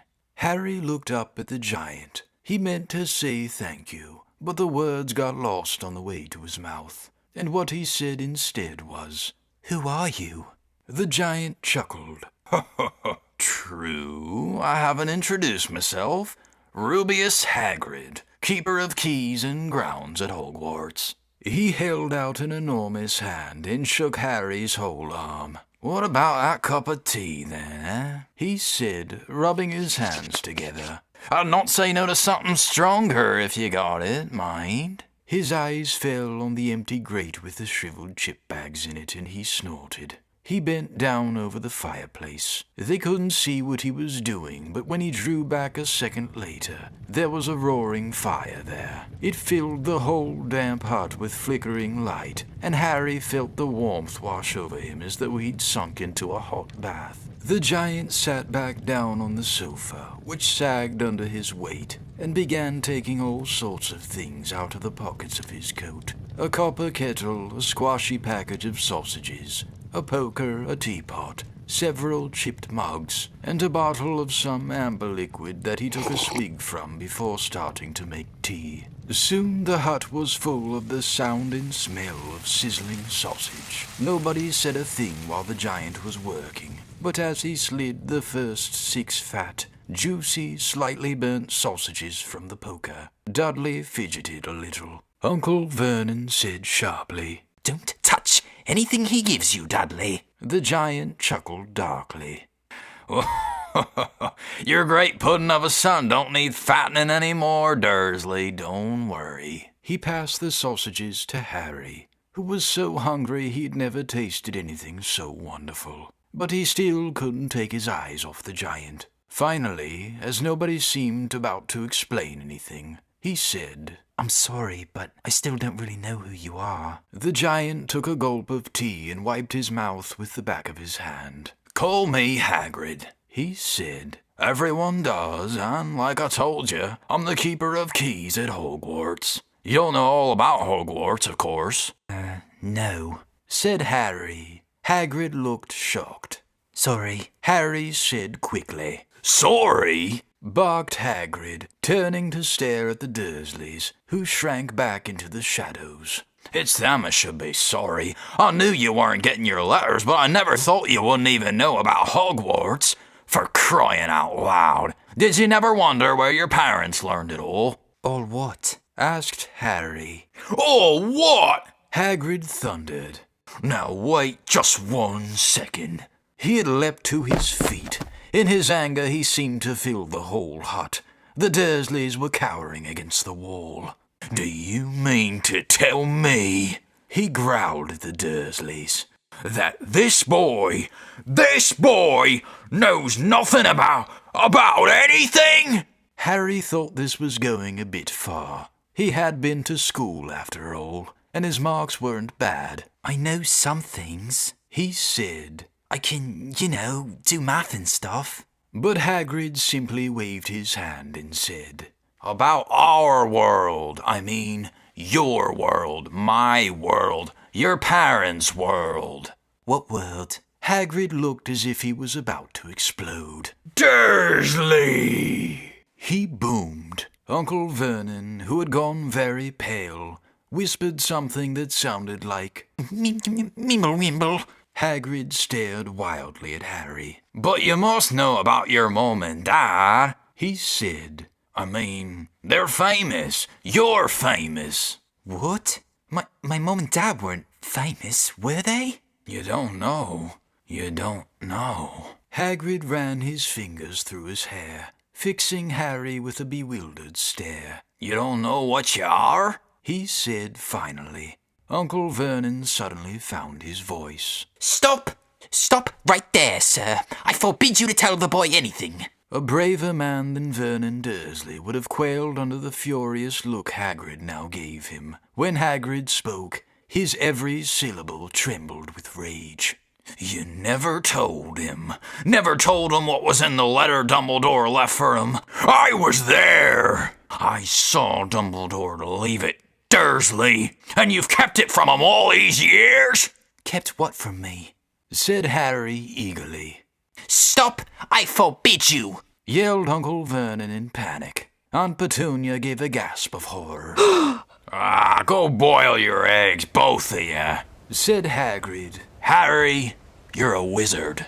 There was silence inside the hut. Only the sea and the whistling wind could be heard. "I'm a what?" gasped Harry. A wizard, of course, said Hagrid, sitting back down on the sofa, which groaned and sank even lower. And a thumping good 'un, I'd say, once you've been trained up a bit. With a mum and dad like yours, what else would you be? And I reckon it's about time you read your letter. Harry stretched out his hand at last to take the yellowish envelope, addressed in emerald green to Mr. H. Potter. The floor, hut on the rock, the sea. He pulled out the letter and read. Hogwarts School of Witchcraft and Wizardry. Headmaster Albus Dumbledore. Order of Merlin. First Class, Grand Source, Chief Warlock, Supreme Mugwump, International Confed of Wizards. Dear Mr. Potter, we are pleased to inform you that you have been accepted at Hogwarts School of Witchcraft and Wizardry. Please find enclosed a list of all necessary books and equipment. Term begins on September 1st. We await your owl by no later than July 31st. Yours sincerely, Minerva McGonagall, Deputy Headmistress. Questions exploded inside Harry's head like fireworks, and he couldn't decide which to ask first. After a few minutes, he stammered. What does it mean, they await my owl? Galloping Gorgons, that reminds me, said Hagrid, clapping a hand to his forehead with enough force to knock over a cart horse. And from yet another pocket inside his overcoat, he pulled an owl, a real, live, rather ruffled-looking owl, a long quill, and a roll of parchment. With his tongue between his teeth, he scribbled a note that Harry could read upside down. Dear Professor Dumbledore, given Harry his letter, taking him to buy his things tomorrow. Weather's horrible, hope you're well. Hagrid. Hagrid rolled up the note, gave it to the owl, which clamped it in its beak, went to the door and threw the owl out into the storm. Then he came back and sat down, as though this was as normal as talking on the telephone. Harry realized his mouth was open and closed it quickly. Where was I? Said Hagrid, but at that moment, Uncle Vernon, still ashen-faced but looking very angry, moved into the firelight. He's not going, he said. Hagrid grunted. I'd like to see a great muggle like you stop 'em, he said. A what? Said Harry, interested. A muggle, said Hagrid. It's what we call non-magic folk like them. And it's your bad luck you grew up in a family of the biggest muggles I ever laid eyes on. We swore when we took him in we'd put a stop to that rubbish, said Uncle Vernon. Swore we'd stamp it out of him. Wizard indeed. You knew, said Harry. You knew I'm a wizard. Knew, shrieked Aunt Petunia suddenly. Knew. Of course we knew. How could you not be? My dratted sister being what she was. Oh, she got a letter just like that, and disappeared off to that school, and came home every vacation with her pockets full of frog spawn turning teacups into rats. I was the only one who saw her for what she was. A freak. But for my mother and father, oh no, it was Lily this and Lily that. They were proud of having a witch in the family. She stopped to draw a deep breath and then went ranting on. It seemed she had been wanting to say all this for years. Then she met that Potter at school, and they left and got married and had you. And of course I knew you'd be just the same, just as strange, just as abnormal. And then, if you please, she went and got herself blown up, and we got landed with you. Harry had gone very white. As soon as he found his voice, he said, Blown up? You told me they died in a car crash. Car crash! Roared Hagrid, jumping up so angrily that the Dursleys scuttled back to their corner. How could a car crash kill Lily and James Potter? It's an outrage! A scandal! Harry Potter not knowing his own story when every kid in our world knows his name! But why? What happened? Harry asked urgently. The anger faded from Hagrid's face. He looked suddenly anxious. I never expected this, he said in a low, worried voice. I had no idea when Dumbledore told me there might be trouble getting hold of you. How much you didn't know. Harry, I don't know if I'm the right person to tell you, but someone's gotta. You can't go off to Hogwarts not knowing. He threw a dirty look at the Dursleys. Well, it's best you know as much as I can tell you, mine. Can't tell you everything. It's a great mystery, parts of it. He sat down, stared into the fire for a few seconds, and then said, Well, it begins, I suppose, with a person called... it's incredible you don't know his name. Everyone in our world knows. Who? Well, I don't like saying the name if I can help it. No one does. Why not? Gulping gargoyles, Harry. People are still scared. Blimey, this is difficult. See, there was this wizard who went bad. As bad as you could go. Worse than worse. His name was... Hagrid gulped, but no words came out. Could you write it down? Harry suggested. Nah, I can't spell it. All right. Voldemort. Hagrid shuddered. Don't make me say it again. Anyway, this wizard, about 20 years ago now, started looking for followers. Got 'em too. Some were afraid. Some just wanted a bit of his power, 'cause he was getting himself power all right. Dark days, Harry. Didn't know who to trust. Didn't dare get friendly with strange wizards or witches. Terrible things happened. He was taken over. Course, some stood up to him. Then he killed them. Horribly. One of the only safe places left was Hogwarts. Reckon Dumbledore's the only one you know who was afraid of. Didn't dare try taking the school. Not just then, anyway. Now, your mom and dad were as good a witch and wizard as I ever knew. Head boy and girl at Hogwarts in their day. Suppose the mystery is why you-know-who never tried to get him on his side before. Probably knew they were too close to Dumbledore to want anything to do with the dark side. Maybe he thought he could persuade him. Maybe he just wanted him out of the way. All anyone knows is he turned up in the village where you was all living on Halloween 10 years ago. You was just a year old. He came to your house and... Hagrid suddenly pulled out a very dirty, spotted handkerchief and blew his nose with a sound like a foghorn. Sorry, he said, but it's that sad. Knew your mom and dad, and nicer people you couldn't find. Anyway, you know who killed him, and this is the real mystery of the thing, he tried to kill you too. Wanted to make a clean job of it, I suppose. Or maybe he just liked killing by then, but he couldn't do it. Never wondered how you got that mark on your forehead. That was no ordinary cut. That's what you get when a powerful, evil curse touches you. Took care of your mom and dad, and your house even, but didn't work on you. And that's why you're famous, Harry. No one ever lived after he decided to kill him. No one, except you.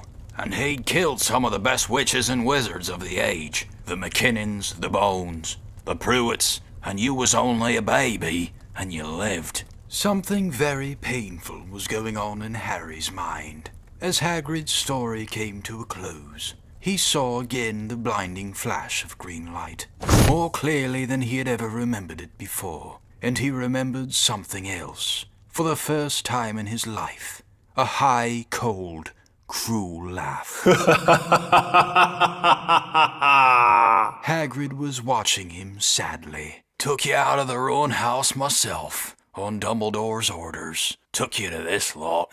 Load of old tosh, said Uncle Vernon. Harry jumped. He had almost forgotten that the Dursleys were there.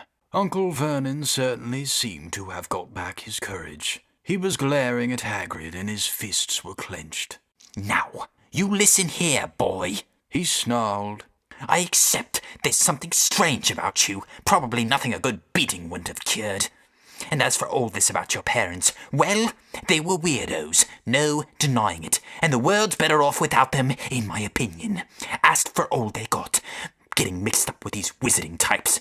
Just what I expected. Always knew they'd come to a sticky end. But at that moment, Hagrid leapt from the sofa and drew a battered pink umbrella from inside his coat. Pointing this at Uncle Vernon like a sword, he said, I'm warning you, Dursley. I'm warning you. One more word.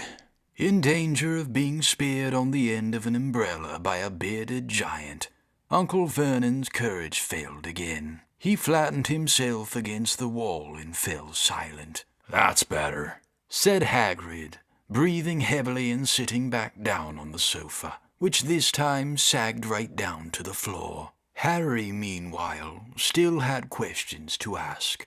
Hundreds of them. But what happened to you-know-who? Good question, Harry. Disappeared. Vanished. Same night he tried to kill you. Makes you even more famous. That's the biggest mystery, see? He was getting more and more powerful. Why'd he go? Some say he died. Codswallop, in my opinion. Dunno if he had enough human left in him to die. Some say he's still out there, biding his time, like. But I don't believe it. People who was on his side came back to ours. Some of 'em came out of kind of trances. Don't reckon they could have done it if he was coming back. Most of us reckon he's still out there somewhere, but lost his powers. Too weak to carry on. 'Cause something about you finished him, Harry. There was something going on that night he hadn't counted on. I don't know what it was. No one does. But something about you stumped him all right. Hagrid looked at Harry with warmth and respect blazing in his eyes. But Harry, instead of feeling pleased and proud, felt quite sure there had been a horrible mistake. A wizard? Him? How could he possibly be? He'd spent his life being clouted by Dudley and bullied by Aunt Petunia and Uncle Vernon. If he was really a wizard, why hadn't they been turned into warty toads every time they'd tried to lock him in his cupboard? If he'd once defeated the greatest sorcerer in the world, how come Dudley had always been able to kick him around like a football? Hagrid, He said quietly. I think you must have made a mistake. I don't think I can be a wizard. To his surprise, Hagrid chuckled. Ho ho! Not a wizard, eh? Never made things happen when you were scared or angry. Harry looked into the fire. Now he came to think about it. Every odd thing that had ever made his aunt and uncle furious with him had happened when he, Harry, had been upset or angry. Chased by Dudley's gang, he had somehow found himself out of their reach. Dreading going to school with that ridiculous haircut, he'd managed to make it grow back. And the very last time Dudley had hit him, hadn't he got his revenge without even realizing he was doing it? Hadn't he set a boa constrictor on him? Harry looked back at Hagrid, smiling, and saw that Hagrid was positively beaming at him. See? Said Hagrid. Harry Potter not a wizard. You wait. You'll be right famous at Hogwarts. But Uncle Vernon wasn't going to give in without a fight. Haven't I told you he's not going? He hissed. He's going to Stonewall High, and he'll be grateful for it. I've read those letters, and he needs all sorts of rubbish. Spell books and wands and... If he wants to go, a great muggle like you won't stop him, growled Hagrid. Stop Lily and James Potter's son going to Hogwarts. You're mad. His name's been down ever since he was born. He's off to the finest school of witchcraft and wizardry in the world. 7 years there and he won't know himself. He'll be with youngsters of his own sort for a change, and he'll be under the greatest headmaster Hogwarts ever had. Albus Dumbledore. I'm not paying for some crackpot old fool to teach him magic tricks, yelled Uncle Vernon. But he had finally gone too far. Hagrid seized his umbrella and whirled it over his head. Never, he thundered. Insult Albus Dumbledore in front of me. He brought the umbrella swishing down through the air to point at Dudley. There was a flash of violet light, a sound like a firecracker, a sharp squeal, and the next second, Dudley was dancing on the spot with his hands clasped over his fat bottom, howling in pain. When he turned his back on them, Harry saw a curly pig's tail poking through a hole in his trousers. Uncle Vernon roared. Pulling Aunt Petunia and Dudley into the other room, he cast one last, terrified look at Hagrid and slammed the door behind them. Hagrid looked down at his umbrella and stroked his beard. Shouldn't have lost me temper, he said ruefully. But it didn't work anyway. Meant to turn him into a pig, but I suppose he was so much like a pig anyway, there wasn't much left to do. He cast a sideways look at Harry under his bushy eyebrows. Be grateful if you didn't mention that to anyone at Hogwarts, he said. I'm not supposed to do magic, strictly speaking. I was allowed to for a bit to follow you and get your letters to you and stuff. One of the reasons I was so keen to take on the job. Why aren't you supposed to do magic? Asked Harry. Oh, well, I was at Hogwarts myself, but I got expelled, to tell you the truth. In my 3rd year, they snapped me wand in half and everything. But Dumbledore let me stay on as gamekeeper. Great man, Dumbledore. Why were you expelled? It's getting late and we've got lots to do tomorrow. said Hagrid loudly. Gotta get up to town, get all your books and that. He took off his thick black coat and threw it to Harry. You can keep under that, he said. Don't mind if it wriggles a bit. I think I still got a couple of dormice in one of the pockets. Chapter 5 Diagon Alley. Harry woke early the next morning. Although he could tell it was daylight, he kept his eyes shut tight. It was a dream, he told himself firmly. I dreamed a giant called Hagrid came to tell me I was going to a school for wizards. When I open my eyes, I'll be home in my cupboard. There was suddenly a loud tapping noise.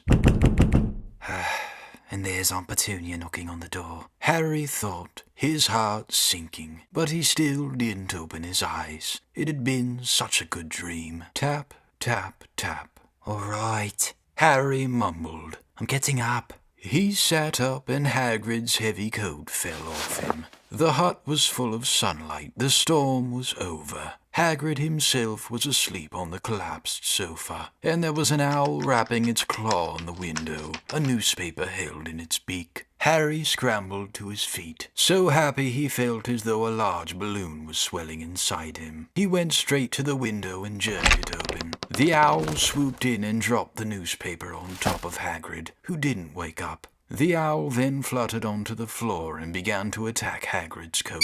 Don't do that. Harry tried to wave the owl out of the way, but it snapped its beak fiercely at him and carried on savaging the coat. Hagrid, said Harry loudly. There's an owl. Pay him.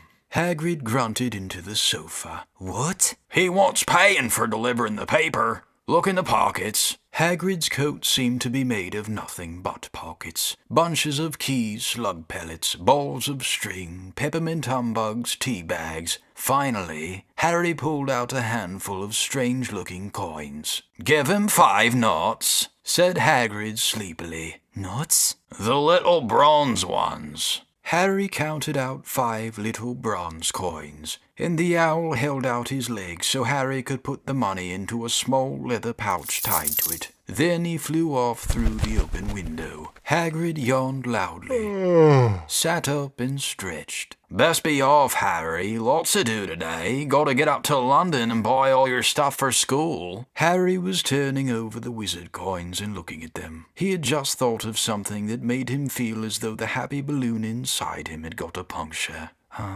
Hagrid. Said Hagrid, who was pulling on his huge boots. I haven't got any money, and you heard Uncle Vernon last night. He won't pay for me to go and learn magic. Don't worry about that, said Hagrid, standing up and scratching his head. Do you think your parents didn't leave you anything? But if their house was destroyed... They didn't keep their gold in the house, boy. Nah, first up for us is Gringotts, Wizard's Bank. Have a sausage, they're not bad cold, and I wouldn't say no to a bit of your birthday cake, neither. Wizards have banks? Just the one, Gringotts, run by goblins. Harry dropped the bit of sausage he was holding. Goblins? Yeah, so you'd be mad to try and rob it, I'll tell you that. Never mess with goblins, Harry. Gringotts is the safest place in the world for anything you want to keep safe, except maybe Hogwarts. As a matter of fact, I go to visit Gringotts anyway. For Dumbledore, Hogwarts business. Hagrid drew himself up proudly. He usually gets me to do important stuff for him. Fetching you, getting things from Gringotts, knows he can trust me, see? Got everything? Come on, then. Harry followed Hagrid out onto the rock. The sky was quite clear now, and the sea gleamed in the sunlight. The boat Uncle Vernon had hired was still there, with a lot of water in the bottom after the storm. How did you get here? Harry asked, looking around for another boat. Flew. Flew? Yeah, but we'll go back in this. Not supposed to use magic now that I've got you. They settled down in the boat, Harry still staring at Hagrid, trying to imagine him flying. Seems a shame to row, though, said Hagrid, giving Harry another of his sideways looks. If I was to, speed things up a bit, Would you mind not mentioning it at Hogwarts? Of course not, said Harry, eager to see more magic. Hagrid pulled out the pink umbrella again, tapped it twice on the side of the boat, and they sped off toward land. Why would you be mad to try and rob Gringotts? Harry asked. Spells, enchantments, said Hagrid, unfolding his newspaper as he spoke. They say there's dragons guarding the high security vaults, and then you gotta find your way. Gringotts is hundreds of miles under London, see? Deep under the underground. You'd die of hunger trying to get out, even if you did manage to get your hands on something. Harry sat and thought about this while Hagrid read his newspaper, The Daily Prophet. Harry had learned from Uncle Vernon that people liked to be left alone while they did this, but it was very difficult. He never had so many questions in his life. Ministry of Magic messing things up as usual, Hagrid muttered, turning the page. There's a Ministry of Magic? Harry asked, before he could stop himself. Course, said Hagrid. They wanted Dumbledore for Minister, of course, but he'd never leave Hogwarts, so old Cornelius Fudge got the job. Bungler, if ever there was one. So he pelts Dumbledore with owls every morning, asking for advice. But what does the Ministry of Magic do? Well, their main job is to keep it from the muggles that there's still witches and wizards up and down the country. Why? Why? Blimey, Harry, everyone be wanting magic solutions to their problems. Nah, we're best left alone. At this moment, the boat bumped gently into the harbor wall. Hagrid folded up his newspaper, and they clambered up the stone steps onto the street. Passersby stared a lot at Hagrid as they walked through the little town to the station. Harry couldn't blame them. Not only was Hagrid twice as tall as everyone else, he kept pointing at perfectly ordinary things like parking meters and saying loudly, "See that, Harry? Things these muggles dream up, eh?" Hagrid, said Harry, panting a bit as he ran to keep up. Did you say there were dragons at Gringotts? Well, so they say, said Hagrid. Crikey, I'd like a dragon. You'd like one? Wanted one ever since I was a kid. Here we go.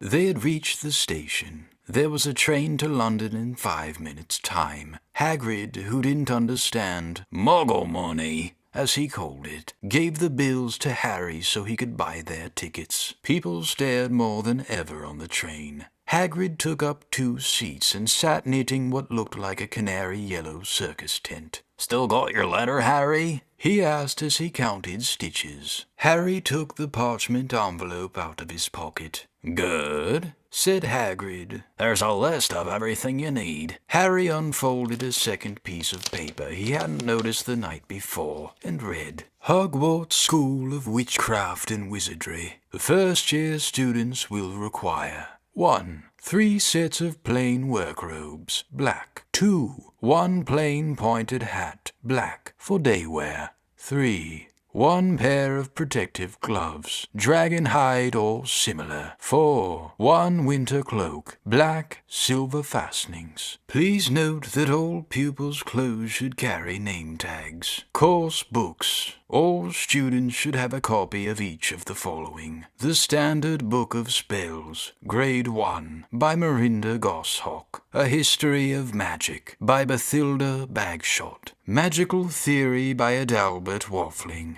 A Beginner's Guide to Transfiguration by Emmerich Switch. 1000 Magical Herbs and Fungi by Felida Spore. Magical Drafts and Potions by Arsenius Jigger. Fantastic Beasts and Where to Find Them by Newt Scamander. The Dark Forces, A Guide to Self-Protection by Quentin Trimble. Other equipment, 1 wand, 1 cauldron, pewter standard size 2, 1 set glass or crystal phials. 1 telescope, 1 set brass scales. Students may also bring an owl or a cat or a toad. Parents are reminded that first years are not allowed their own broomsticks. Can we buy all this in London? Harry wondered aloud. "If you know where to go," said Hagrid. Harry had never been to London before. Though Hagrid seemed to know where he was going, he was obviously not used to getting there in an ordinary way. He got stuck in the ticket barrier on the underground and complained loudly that the seats were too small and the trains too slow. I don't know how the muggles manage without magic, he said as they climbed a broken-down escalator that led to a bustling road lined with shops. Hagrid was so huge that he parted the crowd easily. All Harry had to do was keep close behind him. They passed bookshops and music stores, hamburger restaurants and cinemas, but nowhere that looked as if it could sell you a magic wand. This was just an ordinary street full of ordinary people.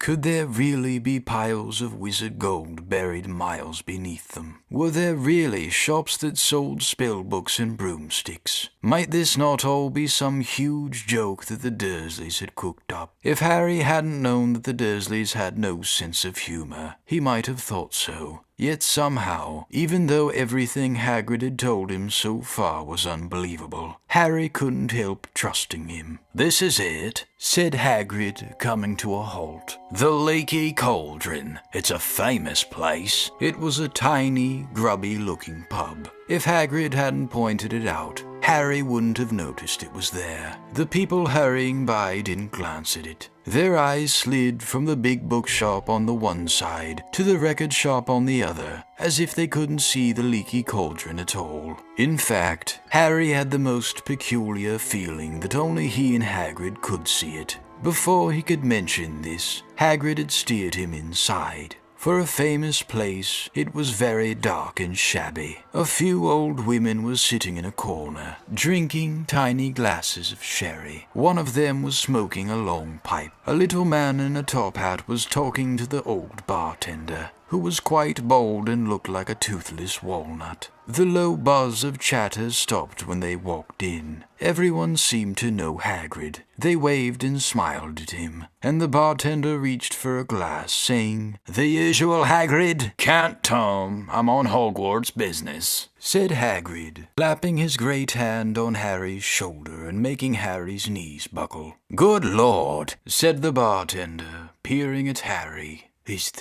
Can this be? The Leaky Cauldron had suddenly gone completely still and silent. "Bless my soul," whispered the old bartender. "Harry Potter!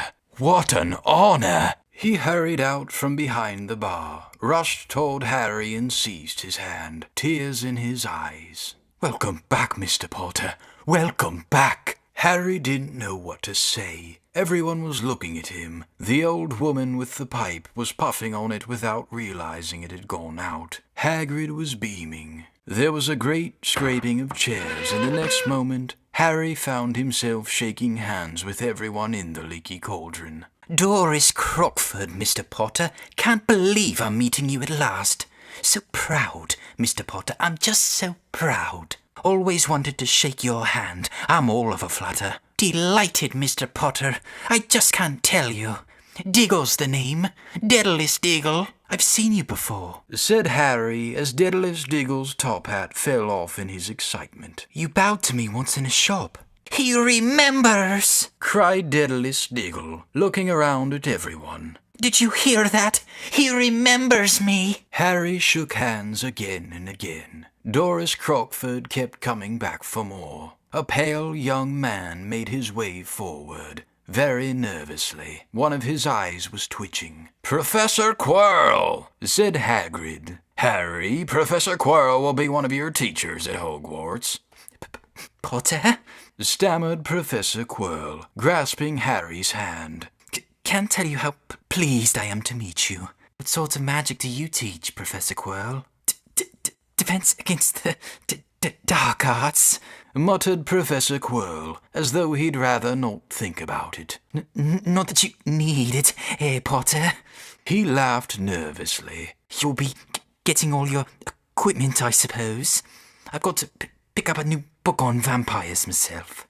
He looked terrified at the very thought. But the others wouldn't let Professor Quirrell keep Harry to himself. It took almost 10 minutes to get away from them all. At last, Hagrid managed to make himself heard over the babble. "Must get on, lots to buy. Come on, Harry." Doris Crockford shook Harry's hand one last time, and Hagrid led them through the bar and out into a small, walled courtyard, where there was nothing but a trash can and a few weeds. Hagrid grinned at Harry. Told you, didn't I? Told you was famous. Even Professor Quirrell was trembling to meet you. Mind you, he's usually trembling. Is he always that nervous? Oh yeah. Poor bloke. Brilliant mind. He was fine while he was studying out of books, but then he took a year off to get some first-hand experience. They say he met some vampires in the Black Forest, and there was a nasty bit of trouble with a hag. Never been the same since. Scared of the students. Scared of his own subject. Now, where's me umbrella? Vampires, hags. Harry's head was swimming. Hagrid, meanwhile, was counting bricks in the wall above the trash can. 3 up, 2 across, he muttered. Right. Stand back, Harry. He tapped the wall 3 times with the point of his umbrella. The brick he had touched quivered. It wriggled. In the middle, a small hole appeared. It grew wider and wider. A second later, they were facing an archway large enough even for Hagrid. An archway onto a cobbled street that twisted and turned out of sight. Welcome, said Hagrid, to Diagon Alley. He grinned at Harry's amazement. They stepped through the archway. Harry looked quickly over his shoulder and saw the archway shrink instantly back into solid wall. The sun shone brightly on a stack of cauldrons outside the nearest shop. Cauldrons, all sizes. Copper, brass, pewter, silver, self-stirring, collapsible. Said a sign hanging over them. Yeah, you'll be needing one, said Hagrid. But we gotta get your money first. Harry wished he had about 8 more eyes. He turned his head in every direction as they walked up the street, trying to look at everything at once. The shops, the things outside them, the people doing their shopping. A plump woman outside an apothecary was shaking her head as they passed, saying, Dragon liver, 17 sickles an ounce, they're mad. A low, soft hooting came from a dark shop with a sign saying Aelop's Owl Emporium. Tawny, screech, barn, brown and snowy. Several boys of about Harry's age had their noses pressed against a window with broomsticks in it. Look, Harry heard one of them say, the new Nimbus 2000, fastest ever. There were shops selling robes, shops selling telescopes and strange silver instruments Harry had never seen before. Windows stacked with barrels of bat spleens and eel's eyes, tottering piles of spell books, quills, and rolls of parchment, potion bottles, globes of the moon. Gringotts, said Hagrid. They had reached a snowy white building that towered over the other little shops. Standing beside its burnished bronze doors, wearing a uniform of scarlet and gold, was... Yeah, that's a goblin, said Hagrid quietly as they walked up the white stone steps toward him. The goblin was about a head shorter than Harry. He had a swarthy, clever face, a pointed beard, and, Harry noticed, very long fingers and feet. He bowed as they walked inside. Now they were facing a second pair of doors, silver this time, with words engraved upon them. Enter, stranger, but take heed of what awaits the sin of greed. For those who take but do not earn must pay dearly in their turn. So if you seek beneath our floors a treasure that was never yours, thief, you've been warned. Beware of finding more than treasure there. Like I said, you'd be mad to try and rob it, said Hagrid. A pair of goblins bowed them through the silver doors, and they were in a vast marble hall. About 100 more goblins were sitting on high stools behind a long counter, scribbling in large ledgers, weighing coins in brass scales, examining precious stones through eyeglasses. There were too many doors to count leading off the hall, and yet more goblins were showing people in and out of these. Hagrid and Harry made for the counter. "Morning," said Hagrid to a free goblin. "We've come to take some money out of Mr. Harry Potter's safe." "You have his key, sir," Got it here somewhere, said Hagrid, and he started emptying his pockets onto the counter, scattering a handful of mouldy dog biscuits over the goblin's book of numbers. The goblin wrinkled his nose. Harry watched the goblin on their right, weighing a pile of rubies as big as glowing coals. Got it, said Hagrid at last, holding up a tiny golden key. The goblin looked at it closely. That seems to be in order. And I've also got a letter here from Professor Dumbledore, said Hagrid importantly, throwing out his chest. It's about the you-know-what in Vault 713. The goblin read the letter carefully. Very well, he said, handing it back to Hagrid. I will have someone take you down to both vaults. Griphook! Griphook was yet another goblin. Once Hagrid had crammed all the dog biscuits back inside his pockets. He and Harry followed Griphook toward one of the doors leading off the hall. What's the you-know-what in Vault 713? Harry asked. Can't tell you that, said Hagrid mysteriously. Very secret. Hogwarts business. Dumbledore's trusted me. More in my job's worth to tell you that. Griphook held the door open for them. Harry, who expected more marble, was surprised. They were in a narrow stone passageway lit with flaming torches. It sloped steeply downward, and there were little railway tracks on the floor. Griphook whistled, and a small cart came hurtling up the tracks toward them. They climbed in, Hagrid with some difficulty, and were off. At first, they just hurtled through a maze of twisting passages. Harry tried to remember. Left, right, left, middle, fork, right, left, but it was impossible. The rattling cart seemed to know its own way, because Griphook wasn't steering. Harry's eyes stung as the cold air rushed past them, but he kept them wide open. Once, he thought he saw a burst of fire at the end of a passage, and twisted around to see if it was a dragon. But too late. They plunged even deeper, passing an underground lake where huge stalactites and stalagmites grew from the ceiling and floor. I never know, Harry called to Hagrid over the noise of the cart. What's the difference between a stalagmite and a stalactite? Stalagmite's got an M in it, said Hagrid. And don't ask me questions just now. I think I'm gonna be sick. He did look very green, and when the cart stopped at last beside a small door in the passage wall, Hagrid got out and had to lean against the wall to stop his knees from trembling. Griphook unlocked the door. A lot of green smoke came billowing out, and as it cleared, Harry gasped. Inside were mounds of gold coins, columns of silver, heaps of little bronze nuts. All yours, smiled Hagrid. All Harry's. It was incredible. The Dursleys couldn't have known about this, or they'd have had it from him faster than blinking. How often had they complained how much Harry cost them to keep? And all the time there had been a small fortune belonging to him, buried deep under London. Hagrid helped Harry pile some of it into a bag.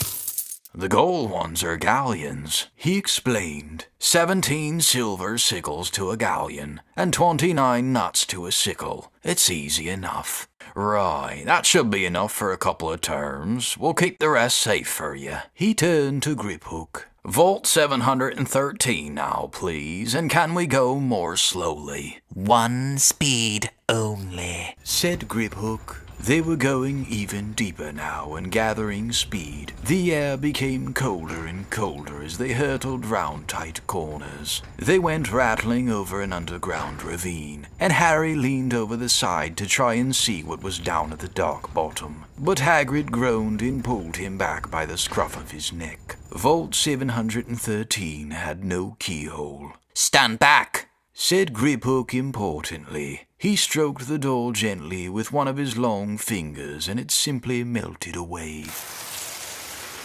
If anyone but a Gringotts goblin tried that, they'd be sucked through the door and trapped in there, said Griphook. How often do you check to see if anyone's inside? Harry asked. About once every 10 years, said Griphook with a rather nasty grin. Something really extraordinary had to be inside this top security vault. Harry was sure, and he leaned forward eagerly, expecting to see fabulous jewels at the very least. But at first he thought it was empty. Then he noticed a grubby little package wrapped up in brown paper lying on the floor. Hagrid picked it up and tucked it deep inside his coat. Harry longed to know what it was, but knew better than to ask. "Come on, back in this infernal cart, and don't talk to me on the way back.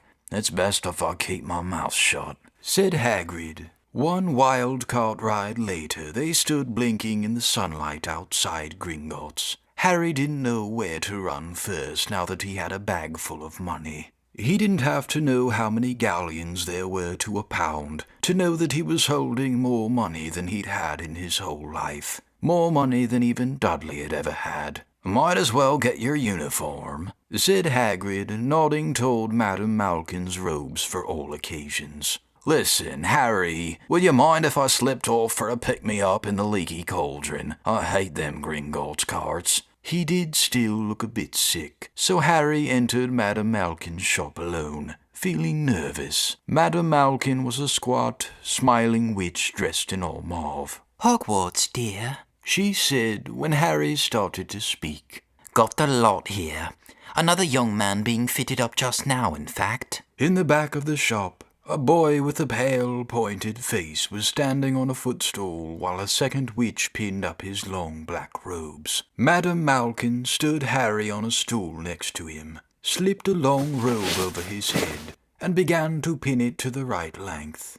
"Hello," said the boy. "Hogwarts too, yes," said Harry. "My father's next door buying my books and my mother's up the street looking at wands," said the boy. He had a bored, drawling voice. "Then I'm going to drag them off to look at racing brooms.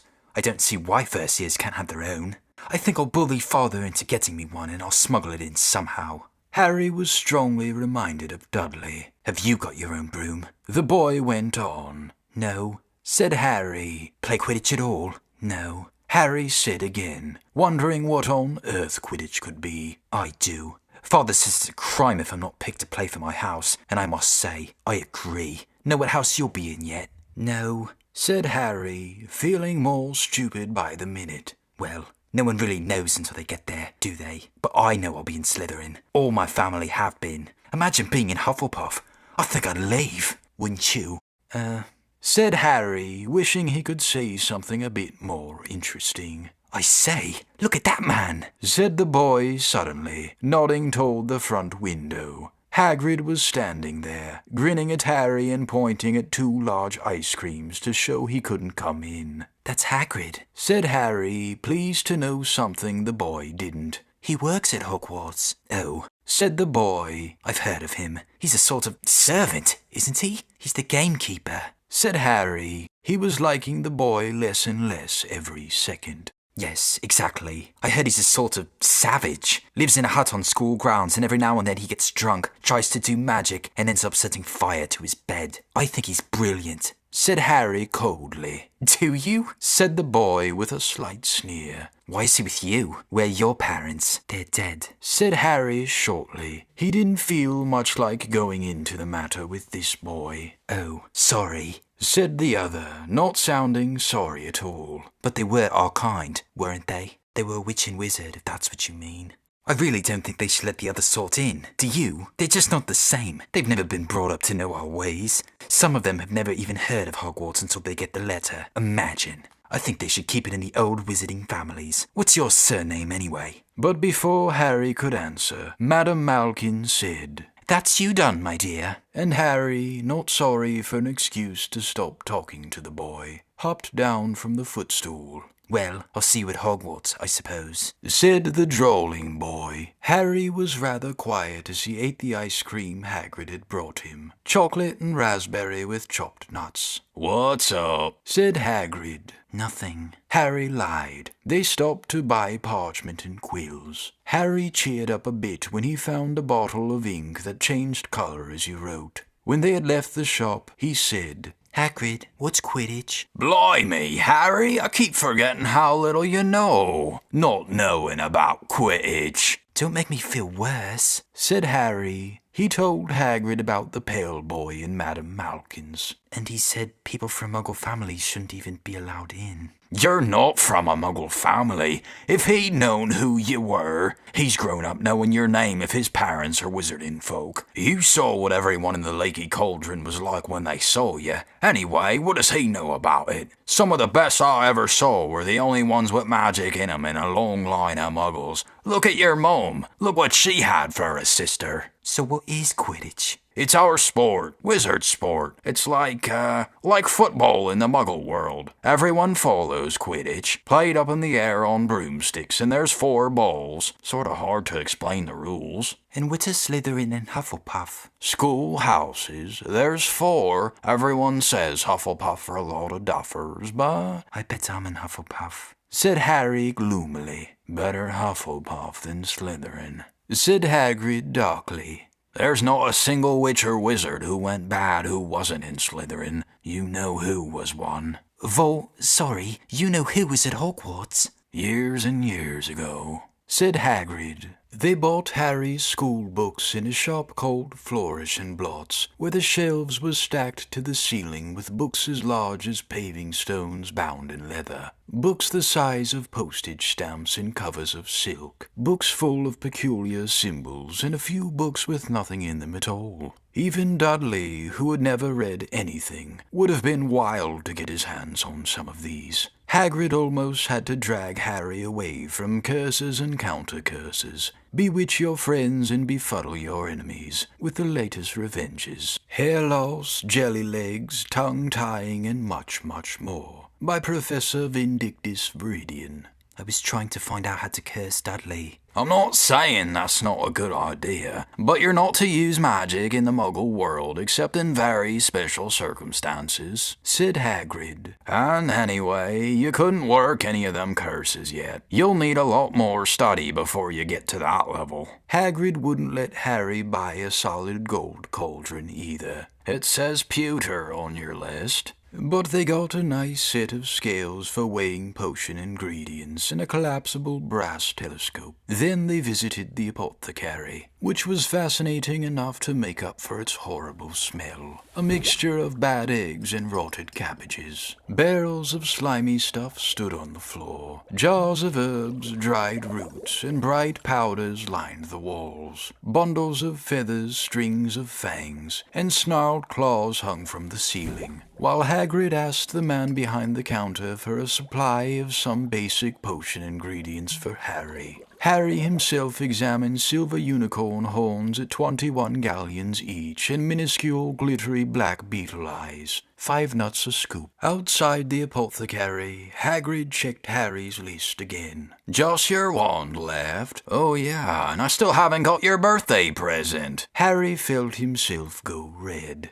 You don't have to. I know I don't have to. Tell you what, I'll get your animal. Not a toad. Toads went out of fashion years ago. You'd be laughed at, and I don't like cats. They make me sneeze. I'll get you an owl. All the kids want owls. They're dead useful. Carry your mail and everything. 20 minutes later, they left Aelop's Owl Emporium, which had been dark and full of rustling and flickering, jewel-bright eyes. Harry now carried a large cage that held a beautiful, snowy owl, fast asleep with her head under her wing. He couldn't stop stammering his thanks, sounding just like Professor Quirrell. Don't mention it, said Hagrid gruffly. Don't expect you've had a lot of presents from the Dursleys. Just Ollivanders left now. Only place fur wands, Ollivanders, and you gotta have the best wand. A magic wand. This was what Harry had been really looking forward to. The last shop was narrow and shabby. Peeling gold letters over the door read, Ollivanders, makers of fine wands since 382 BC. A single wand lay on a faded purple cushion in the dusty window. A tinkling bell rang somewhere in the depths of the shop as they stepped inside.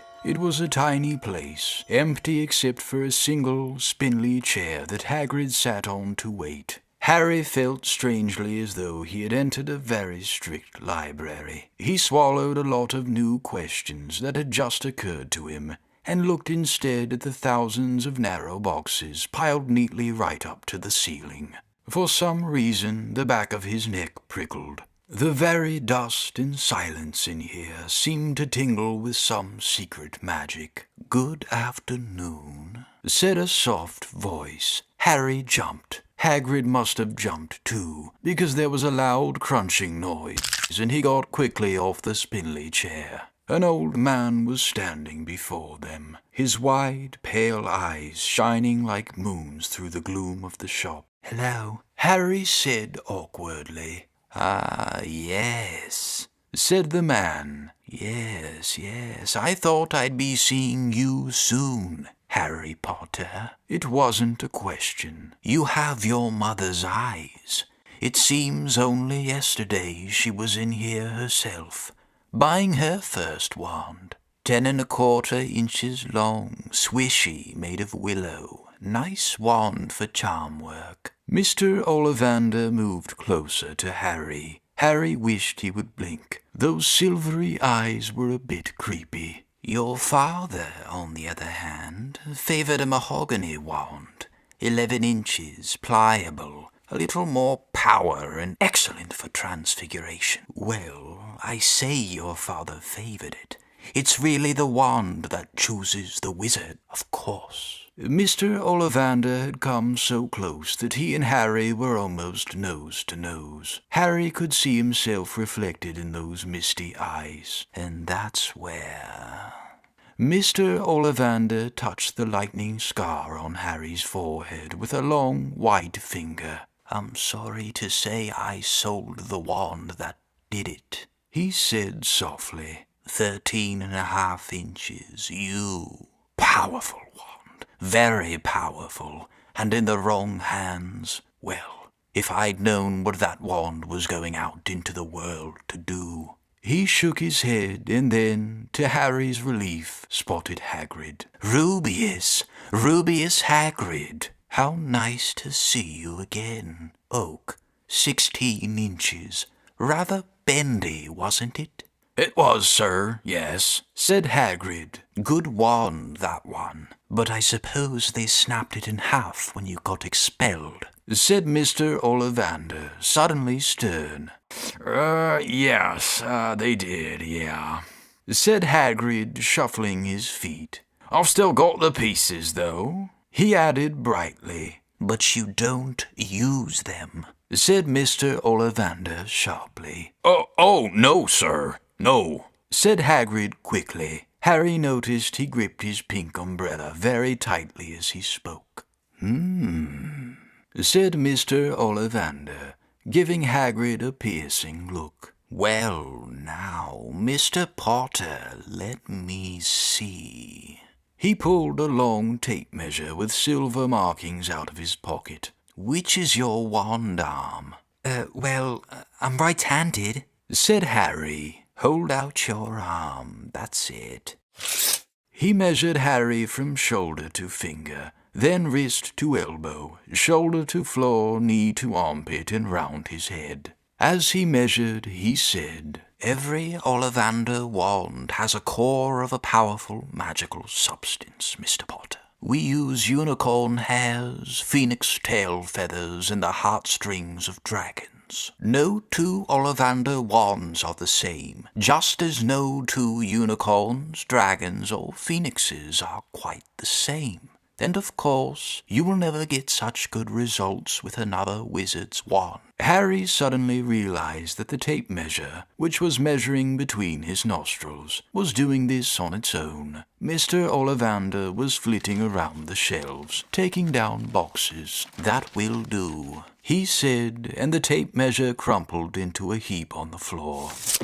"Right then, Mr. Potter, try this one. Beechwood and dragon heartstring, 9 inches, nice and flexible. Just take it and give it a wave." Harry took the wand and, feeling foolish, waved it around a bit, but Mr. Ollivander snatched it out of his hand almost at once. "Maple and phoenix feather, 7 inches, quite whippy." Harry tried.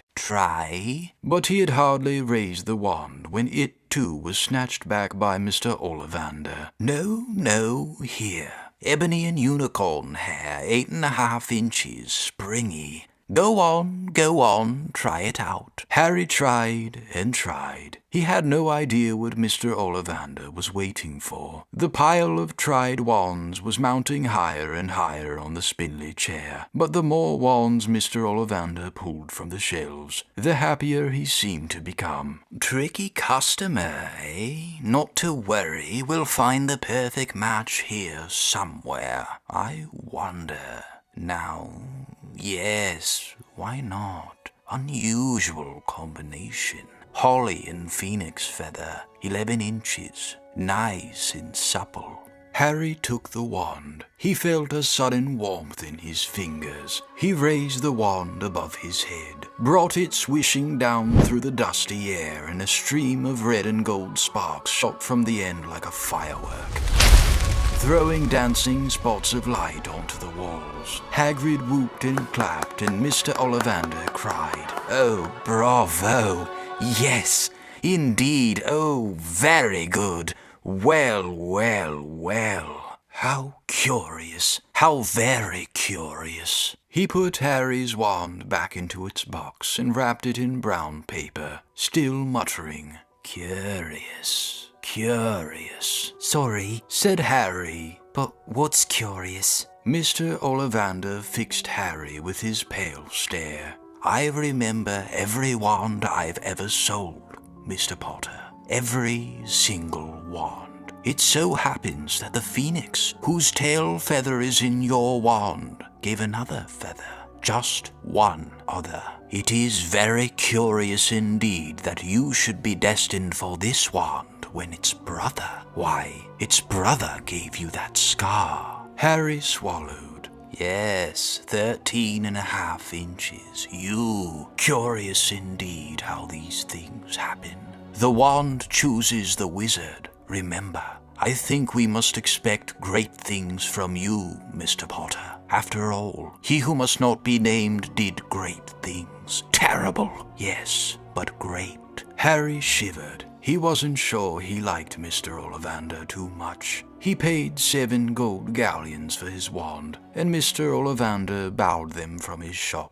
The late afternoon sun hung low in the sky as Harry and Hagrid made their way back down Diagon Alley, back through the wall, back through the leaky cauldron, now empty. Harry didn't speak at all as they walked down the road. He didn't even notice how much people were gawking at them on the underground, laden as they were with all their funny-shaped packages, with the snowy owl asleep in its cage on Harry's lap. Up another escalator, out into Paddington Station. Harry only realized where they were when Hagrid tapped him on the shoulder. "Got time for a bite to eat before your train leaves?" he said. He bought Harry a hamburger, and they sat down on plastic seats to eat them. Harry kept looking around. Everything looked so strange somehow. "You all right, Harry? You're very quiet," said Hagrid. Harry wasn't sure he could explain. He'd just had the best birthday of his life, and yet he chewed his hamburger, trying to find the words. "Everyone thinks I'm special," he said at last. "All those people in the leaky cauldron, Professor Quirrell, Mr. Ollivander, but I don't know anything about magic at all. How can they expect great things? I'm famous and I can't even remember what I'm famous for. I don't know what happened when the night my parents died." Hagrid leaned across the table. Behind the wild beard and the eyebrows, he wore a very kind smile. "Don't you worry, Harry. You'll learn fast enough. Everyone starts at the beginning at Hogwarts. You'll be just fine. Just be yourself. I know it's hard. You've been singled out, and that's always hard. But you'll have a great time at Hogwarts. I did. Still do, as a matter of fact." Hagrid helped Harry onto the train that would take him back to the Dursleys, then handed him an envelope. "Your ticket for Hogwarts," he said. "1st of September. King's Cross, it's all on your ticket. Any problems with the Dursleys, send me a letter with your owl. She'll know where to find me. See you soon, Harry." The train pulled out of the station. Harry wanted to watch Hagrid until he was out of sight. He rose in his seat and pressed his nose against the window, but he blinked and Hagrid was gone. Chapter 6. The Journey from Platform 9 3/4. Harry's last month with the Dursleys wasn't fun. True, Dudley was now so scared of Harry he wouldn't stay in the same room, while Aunt Petunia and Uncle Vernon didn't shut Harry in his cupboard, force him to do anything, or shout at him. In fact, they didn't speak to him at all. Half terrified, half furious, they acted as though any chair with Harry in it were empty. Although this was an improvement in many ways, it did become a bit depressing after a while. Harry kept to his room, with his new owl for company. He had decided to call her Hedwig, a name he had found in a history of magic. His school books were very interesting. He lay on his bed reading late into the night, Hedwig swooping in and out of the open window as she pleased. It was lucky that Aunt Petunia didn't come in to vacuum anymore, because Hedwig kept bringing back dead mice. Every night before he went to sleep, Harry ticked off another day on the piece of paper he had pinned to the wall, counting down to September the 1st. On the last day of August, he thought he'd better speak to his aunt and uncle about getting to King's Cross Station the next day. So he went down to the living room where they were watching a quiz show on television. He cleared his throat to let them know he was there, and Dudley screamed and ran from the room. Uncle Vernon? Uncle Vernon grunted to show he was listening. I need to be at King's Cross tomorrow to go to Hogwarts. Uncle Vernon grunted again. Would it be all right if you gave me a lift? Grunt. Harry supposed that meant yes. He was about to go back upstairs when Uncle Vernon actually spoke. Funny way to go to a wizard school, the train. Magic carpets all got punctures, have they? Harry didn't say anything. Where is this school, anyway? I don't know, said Harry, realizing this for the first time. He pulled the ticket Hagrid had given him out of his pocket. I just take the train from platform 9 3/4 at 11 o'clock. He read. His aunt and uncle stared. Platform what? 9 3/4. Don't talk rubbish, said Uncle Vernon. There's no platform 9 3/4. It's on my ticket. Barking, said Uncle Vernon. Howling mad, the lot of them. You'll see, you just wait. All right, we'll take you to King's Cross. We're going up to London tomorrow anyway, or I wouldn't bother. Why are you going to London? Harry asked, trying to keep things friendly. Taking Dudley to the hospital, growled Uncle Vernon. Got to have that ruddy tail removed before he goes to Smeltings. Harry woke at 5 o'clock the next morning and was too excited and nervous to go back to sleep. He got up and pulled on his jeans because he didn't want to walk into the station in his wizard's robes. He'd change on the train. He checked his Hogwarts list yet again to make sure he had everything he needed, saw that Hedwig was shut safely in her cage, and then paced the room, waiting for the Dursleys to get up. 2 hours later, Harry's huge, heavy trunk had been loaded into the Dursleys' car. Aunt Petunia had talked Dudley into sitting next to Harry, and they had set off. They reached King's Cross at 10:30. Uncle Vernon dumped Harry's trunk onto a cart and wheeled it into the station for him. Harry thought this was strangely kind until Uncle Vernon stopped dead, facing the platforms with a nasty grin on his face. Well, there you are, boy. Platform 9, platform 10. Your platform should be somewhere in the middle. But they don't seem to have built it yet, do they? He was quite right, of course. There was a big plastic number 9 over one platform, and a big plastic number 10 over the one next to it, and in the middle, nothing at all. Have a good term, said Uncle Vernon with an even nastier smile. He left without another word. Harry turned and saw the Dursleys drive away. All three of them were laughing. Harry's mouth went rather dry. What on earth was he going to do? He was starting to attract a lot of funny looks because of Hedwig. He'd have to ask someone. He stopped a passing guard but didn't dare mention platform 9 3/4. The guard had never heard of Hogwarts, and when Harry couldn't even tell him what part of the country it was in, he started to get annoyed, as though Harry was being stupid on purpose. Getting desperate, Harry asked for the train that left at 11 o'clock, but the guard said there wasn't one. In the end, the guard strode away, muttering about time wasters. Harry was now trying hard not to panic. According to the large clock over the arrivals board, he had 10 minutes left to get on the train to Hogwarts, and he had no idea how to do it. He was stranded in the middle of a station with a trunk he could hardly lift, a pocket full of wizard money, and a large owl. Hagrid must have forgotten to tell him something you had to do, like tapping the 3rd brick on the left to get into Diagon Alley. He wondered if he should get out his wand and start tapping the ticket inspector's stand between platforms 9 and 10. At that moment, a group of people passed just behind him, and he caught a few words of what they were saying. Packed with muggles, of course. Harry swung round. The speaker was a plump woman who was talking to 4 boys, all with flaming red hair. Each of them was pushing a trunk like Harry's in front of him, and they had an owl. Heart hammering, Harry pushed his cart after them. They stopped, and so did he, just near enough to hear what they were saying. Now, what's the platform number? Said the boy's mother. 9 3/4. Piped a small girl, also red-headed, who was holding her hand.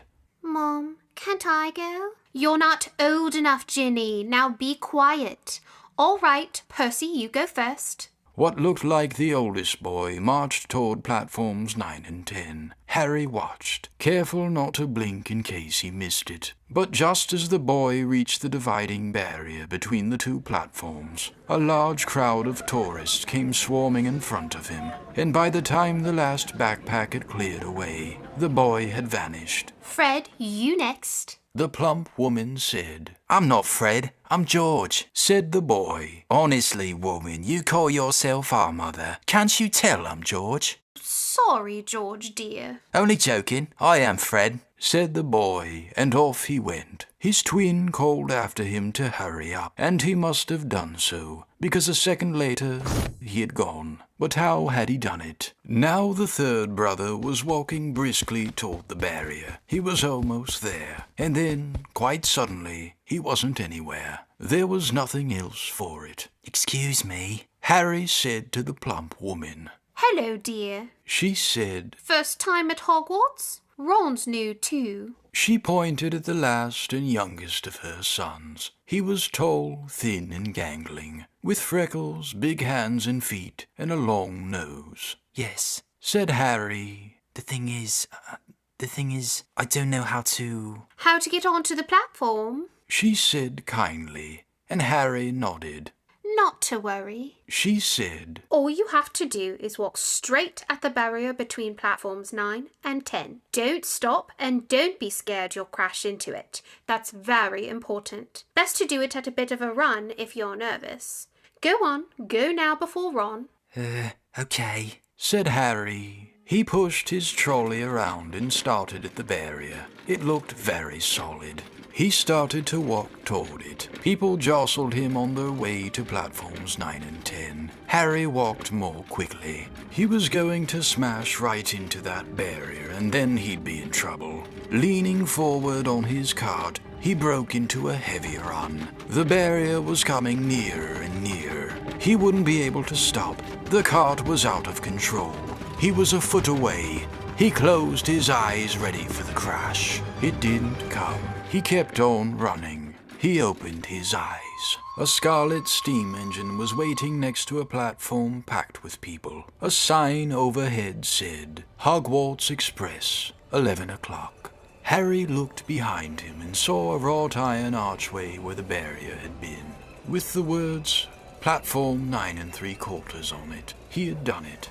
Smoke from the engine drifted over the heads of the chattering crowd, while cats of every color wound here and there between their legs. Owls hooted to one another in a disgruntled sort of way over the babble and the scraping of heavy trunks. The first few carriages were already packed with students, some hanging out of the window to talk to their families, some fighting over seats. Harry pushed his cart off down the platform in search of an empty seat. He passed a round-faced boy who was saying, Gran, I've lost my toad again. Oh, Neville. He heard the old woman sigh. A boy with dreadlocks was surrounded by a small crowd. Give us a look, Lee. Go on. The boy lifted the lid of a box in his arms, and the people around him shrieked and yelled as something inside poked out a long, hairy leg. Harry pressed on through the crowd until he found an empty compartment near the end of the train. He put Hedwig inside first and then started to shove and heave his trunk toward the train door. He tried to lift it up the steps but could hardly raise one end, and twice he dropped it painfully on his foot.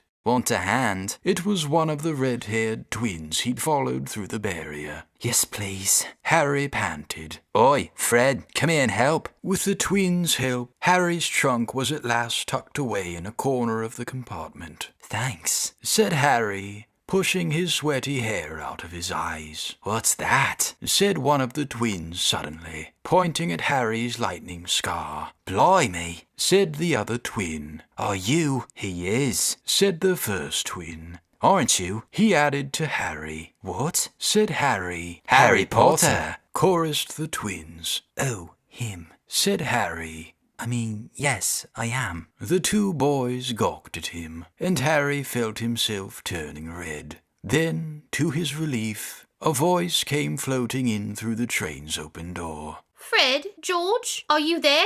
Coming, Mom. With a last look at Harry, the twins hopped off the train. Harry sat down next to the window where, half hidden, he could watch the red-haired family on the platform and hear what they were saying. Their mother had just taken out her handkerchief. Ron, you've got something on your nose. The youngest boy tried to jerk out of the way, but she grabbed him and began rubbing the end of his nose. Mom, get off! He wriggled free. Oh, has Ickle Ronnie got something on his nosy? Said one of the twins. Shut up, said Ron.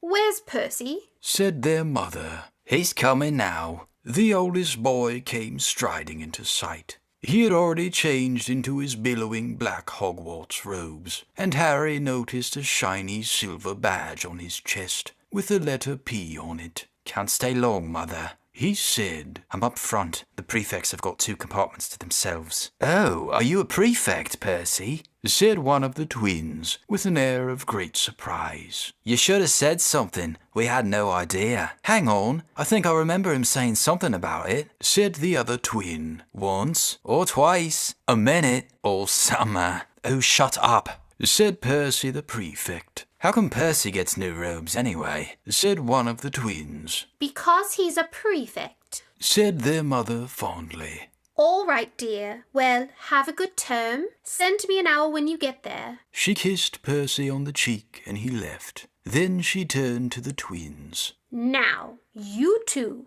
This year you behave yourselves. If I get one more owl telling me you've blown up a toilet or... Blown up a toilet? We've never blown up a toilet. Great idea, though. Thanks, Mom. It's not funny. And look after Ron. Don't worry. Ickle Ronnikins is safe with us. Shut up, said Ron again. He was almost as tall as the twins already, and his nose was still pink where his mother had rubbed it. Hey, Mom, guess what? Guess who we just met on the train? Harry leaned back quickly so they couldn't see him looking. You know that black-haired boy who was near us in the station? Know who he is? Who? Harry Potter. Harry heard the little girl's voice. Oh, Mom, can I go on the train and see him? Mom, oh please. You've already seen him, Jenny, and the poor boy isn't something you goggle at in a zoo.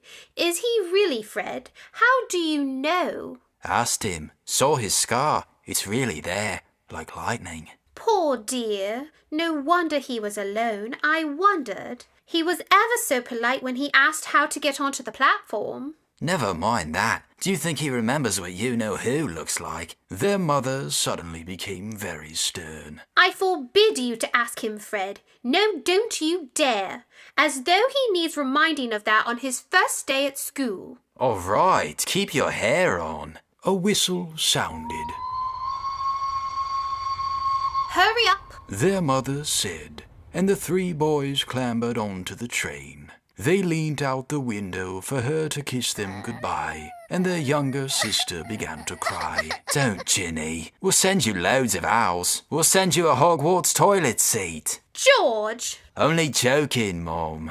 The train began to move. Harry saw the boy's mother waving and their sister, half laughing, half crying, running to keep up with the train until it gathered too much speed. Then she fell back and waved. Harry watched the girl and her mother disappear as the train rounded the corner. Houses flashed past the window. Harry felt a great leap of excitement. He didn't know what he was going to, but it had to be better than what he was leaving behind. The door of the compartment slid open, and the youngest red-headed boy came in. "Anyone sitting there?" he asked, pointing at the seat opposite Harry. "Everywhere else is full." Harry shook his head, and the boy sat down. He glanced at Harry, and then looked quickly out of the window, pretending he hadn't looked. Harry saw he still had a black mark on his nose. "Hey, Ron!" The twins were back. "Listen, we're going down to the middle of the train. Lee Jordan's got a giant tarantula down there." "Right," mumbled Ron. "Harry," said the other twin. "did we introduce ourselves? Fred and George Weasley, and this is Ron, our brother. See you later then." "Bye." "Bye," said Harry and Ron. The twins slid the compartment door shut behind them. "Are you really Harry Potter?" Ron blurted out. Harry nodded. "Oh, well, I thought it might be one of Fred and George's jokes," said Ron. And have you really got, you know?" He pointed at Harry's forehead. Harry pulled back his bangs to show the lightning scar. Ron stared. "So that's where you know who?" "Yes," said Harry, "but I can't remember it." "Nothing?" said Ron eagerly. "Well, I remember a lot of green light, but nothing else." "Wow," said Ron. He sat and stared at Harry for a few moments. Then, as though he suddenly realized what he was doing, he looked quickly out of the window again. "Are all your family wizards?" asked Harry, who found Ron just as interesting as Ron found him.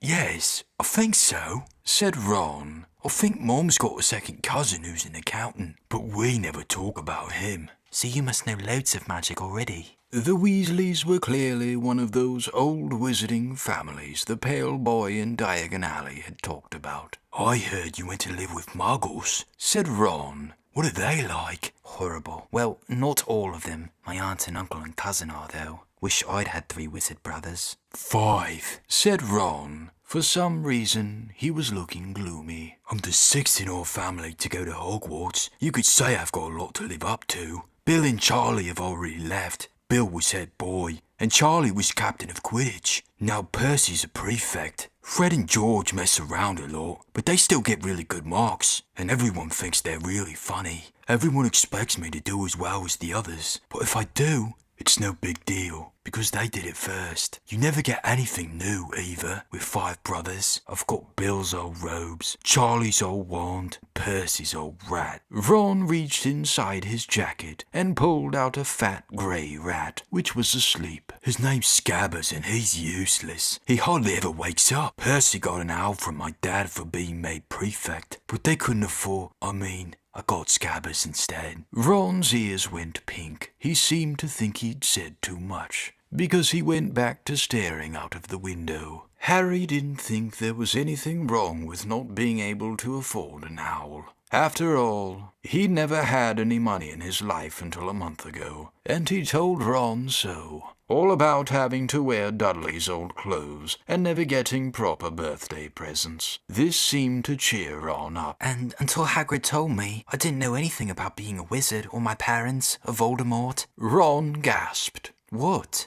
said Harry. "You said you know whose name?" said Ron, sounding both shocked and impressed. "I'd have thought you, of all people." "I'm not trying to be brave or anything, saying the name," said Harry. "I just never knew you shouldn't. See what I mean?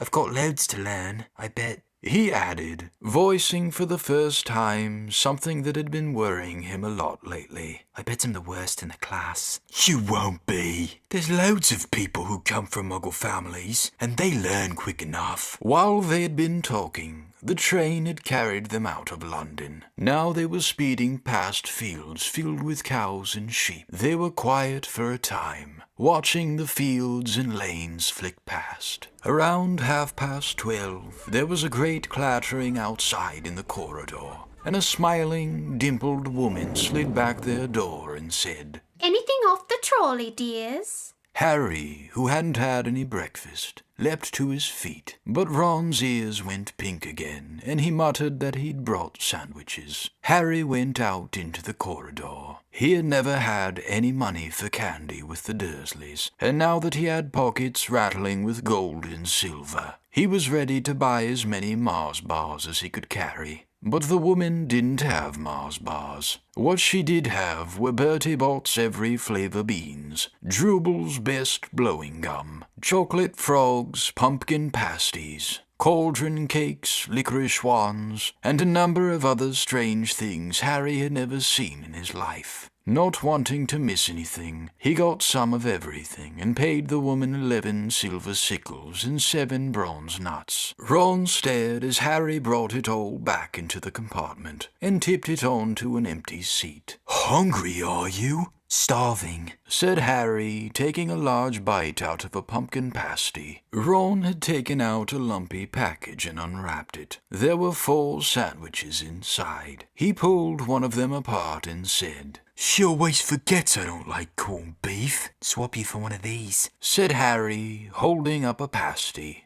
Go on.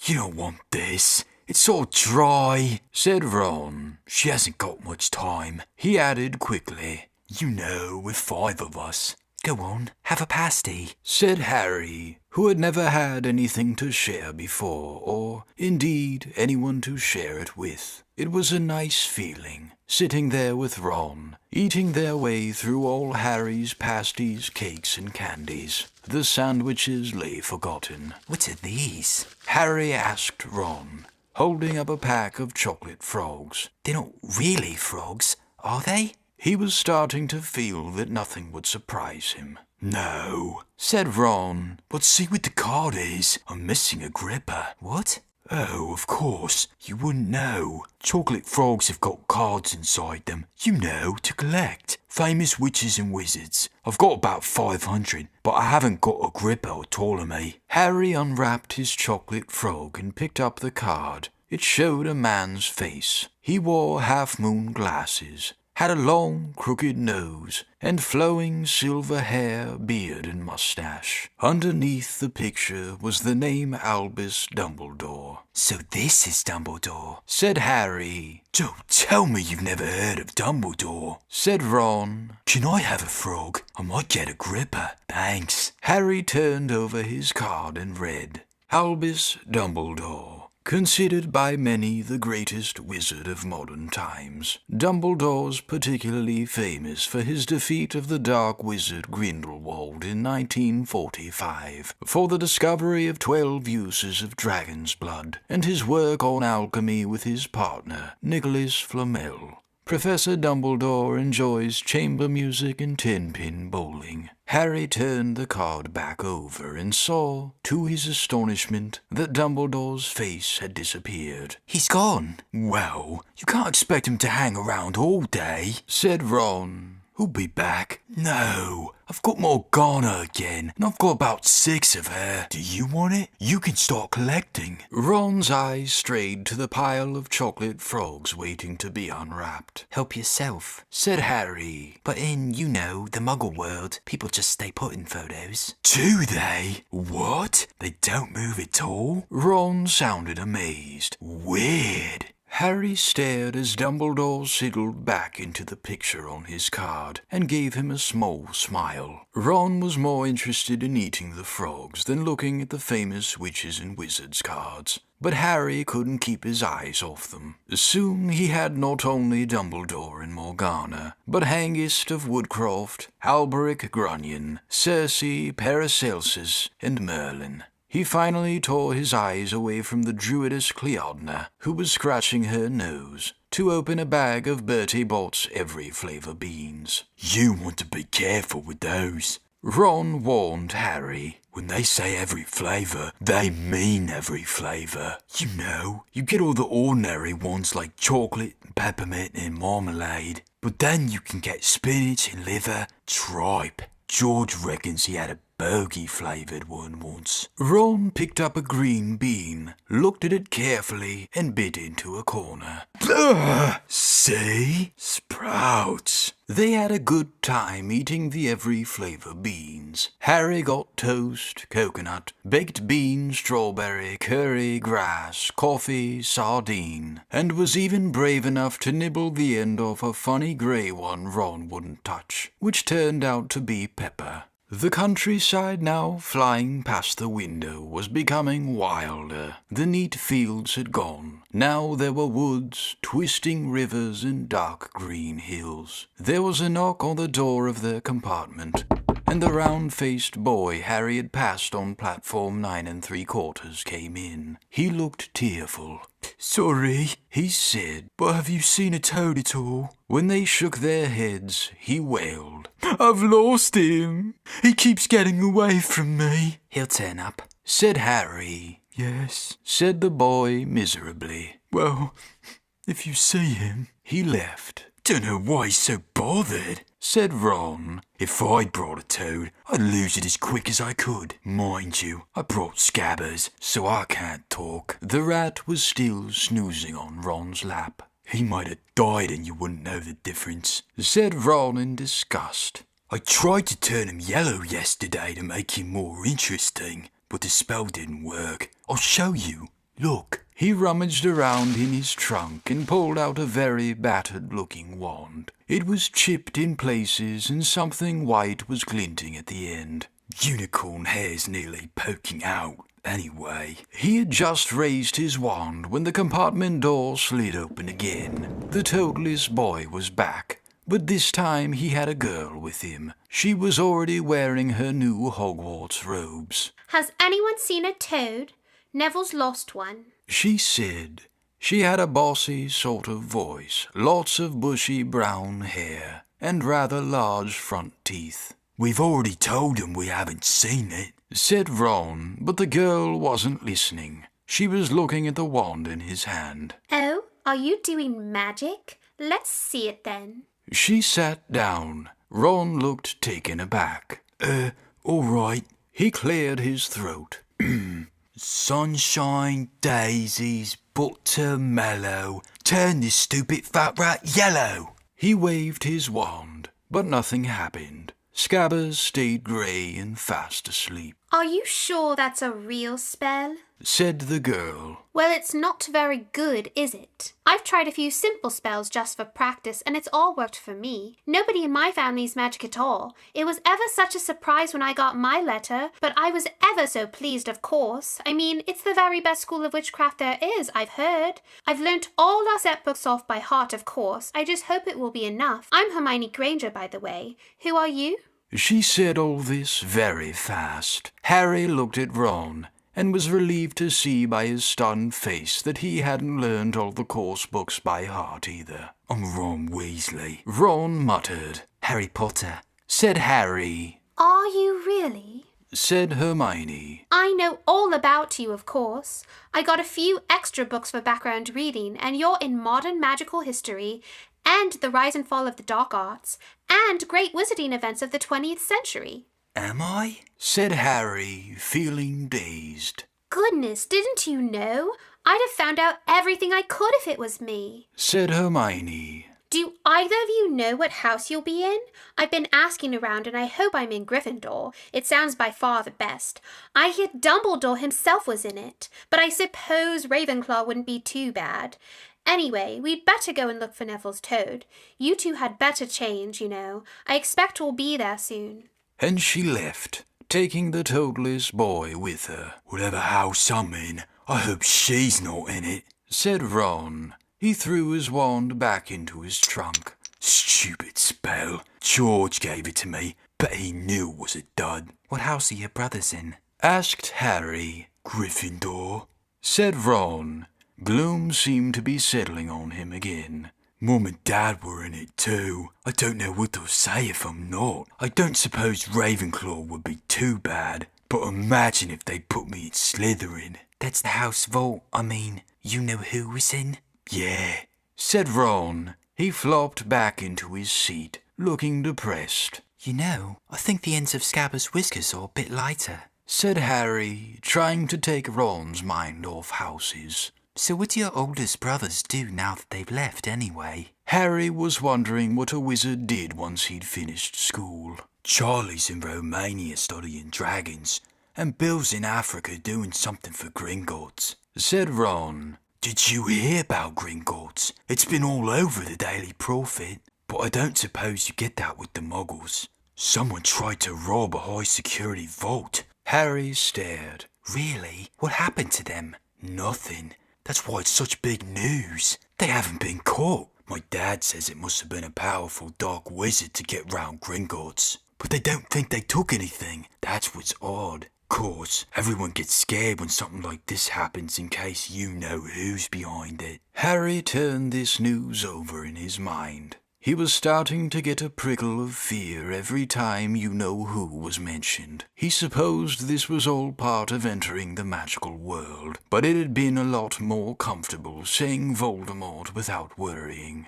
What's your Quidditch team? Ron asked. I don't know any. Harry confessed. What? Ron looked dumbfounded. Oh, you wait. It's the best game in the world. And he was off, explaining all about the 4 balls and the positions of the 7 players, describing famous games he'd been to with his brothers, and the broomstick he'd like to have if he had the money. He was just taking Harry through the finer points of the game when the compartment door slid open yet again. But it wasn't Neville the Toadless Boy, or Hermione Granger this time. 3 boys entered, and Harry recognized the middle one at once. It was the pale boy from Madame Malkin's robe shop. He was looking at Harry with a lot more interest than he'd shown back in Diagon Alley. Is it true? He said. They're all saying down the train that Harry Potter's in this compartment. So it's you, is it? Yes, said Harry. He was looking at the other boys. Both of them were thick-set and looked extremely mean. Standing on either side of the pale boy, they looked like bodyguards. Oh, this is Crabbe and this is Goyle, said the pale boy carelessly, noticing where Harry was looking. And my name's Malfoy. Draco Malfoy. Ron gave a slight cough, which might have been hiding a snicker. Draco Malfoy looked at him. Think my name's funny, do ya? No need to ask who you are. My father's told me all the Weasleys have red hair, freckles, and more children than they can afford. He turned back to Harry. You'll soon find out some wizarding families are much better than others, Potter. You don't want to go making friends with the wrong sort. I can help you there. He held out his hand to shake Harry's, but Harry didn't take it. I think I can tell who the wrong sort are for myself. Thanks. He said coolly. Draco Malfoy didn't go red, but a pink tinge appeared in his pale cheeks. I'd be careful if I were you, Potter. He said slowly. Unless you're a bit politer, you'll go the same way as your parents. They didn't know what was good for them either. You hang around with riffraff like the Weasleys and that Hagrid, and it'll rub off on you. Both Harry and Ron stood up. Say that again, Ron said, his face as red as his hair. Oh, you're going to fight us, are you? Malfoy sneered. Unless you get out now, said Harry, more bravely than he felt, because Crabbe and Goyle were a lot bigger than him or Ron. But we don't feel like leaving, do we, boys? We've eaten all our food, and you still seem to have some. Goyle reached toward the chocolate frogs next to Ron. Ron leapt forward, but before he'd so much as touched Goyle, Goyle let out a horrible yell.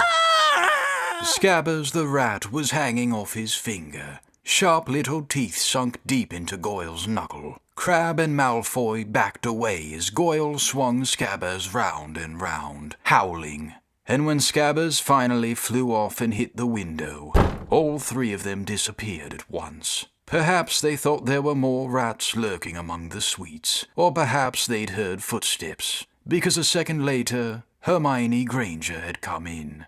What has been going on? She said, looking at the sweets all over the floor and Ron picking up Scabbers by his tail. I think he's been knocked out, Ron said to Harry. He looked closer at Scabbers. No, I don't believe it. He's gone back to sleep. And so he had. You've met Malfoy before?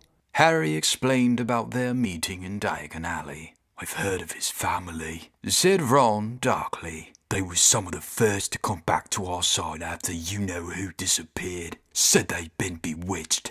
My dad doesn't believe it. He says Malfoy's father didn't need an excuse to go over to the dark side." He turned to Hermione. "Can we help you with something?" You'd better hurry up and put your robes on. I've just been up to the front to ask the conductor, and he says we're nearly there. You haven't been fighting, have you? You'll be in trouble before we even get there. "Scabbers has been fighting, not us," said Ron, scowling at her. "Would you mind leaving while we change?" All right. I only came in here because people outside are behaving very childishly, racing up and down the corridors, said Hermione in a sniffy voice. And you've got dirt on your nose, by the way. Did you know? Ron glared at her as she left. Harry peered out of the window. It was getting dark. He could see mountains and forests under a deep purple sky. The train did seem to be slowing down. He and Ron took off their jackets and pulled on their long black robes. Ron's were a bit short for him. You could see his sneakers underneath them. A voice echoed through the train. "We will be reaching Hogwarts in 5 minutes' time. Please leave your luggage on the train. It will be taken to the school separately." Harry's stomach lurched with nerves, and Ron, he saw, looked pale under his freckles. They crammed their pockets with the last of the sweets and joined the crowd thronging the corridor. The train slowed right down and finally stopped. People pushed their way toward the door and out onto a tiny, dark platform. Harry shivered in the cold night air. Then a lamp came bobbing over the heads of the students, and Harry heard a familiar voice. First years over here. All right there, Harry." Hagrid's big, hairy face beamed over the sea of heads. "Come on, follow me. Any more first years? Mind your step now. First years, follow me." Slipping and stumbling, they followed Hagrid down what seemed to be a steep, narrow path. It was so dark on either side of them that Harry thought there must be thick trees there. Nobody spoke much. Neville, the boy who kept losing his toad, sniffed once or twice. "You'll get your first sight of Hogwarts in a sec," Hagrid called over his shoulder.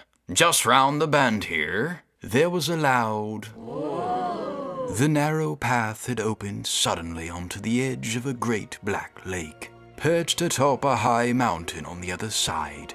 Its windows sparkling in the starry sky was a vast castle with many turrets and towers. "No more'n 4 to a boat," Hagrid called, pointing to a fleet of little boats sitting in the water by the shore. Harry and Ron were followed into their boat by Neville and Hermione. "Everyone in?" shouted Hagrid, who had a boat to himself. "Right then, forward!" And the fleet of little boats moved off all at once, gliding across the lake, which was as smooth as glass. Everyone was silent, staring up at the great castle overhead. It towered over them as they sailed nearer and nearer to the cliff on which it stood.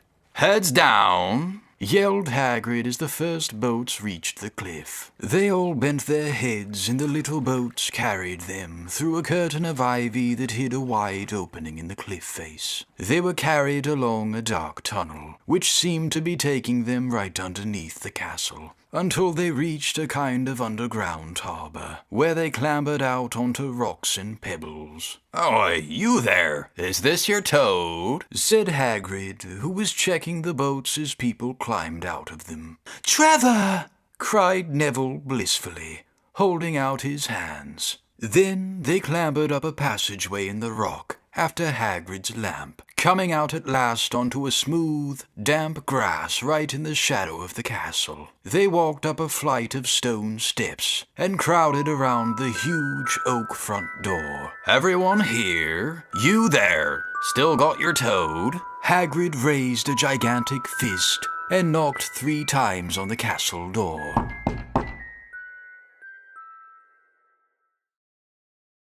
Chapter 7. The Sorting Hat. The door swung open at once. A tall, black-haired witch in emerald green robes stood there. She had a very stern face, and Harry's first thought was that this was not someone to cross. "The first years, Professor McGonagall," said Hagrid. Thank you, Hagrid. I will take them from here. She pulled the door wide. The entrance hall was so big you could have fit the whole Dursley's house in it. The stone walls were lit with flaming torches like the ones at Gringotts. The ceiling was too high to make out, and a magnificent marble staircase facing them led to the upper floors. They followed Professor McGonagall across the flagged stone floor. Harry could hear the drone of hundreds of voices from the doorway to the right. The rest of the school must already be here, but Professor McGonagall showed the first years into a small, empty chamber off the hall. They crowded in, standing rather closely together than they would have usually done, peering around nervously. Welcome to Hogwarts, said Professor McGonagall. The start of term banquet will begin shortly, but before you take your seats in the Great Hall, you will be sorted into your houses. The sorting is a very important ceremony because while you are here, your house will be something like your family within Hogwarts.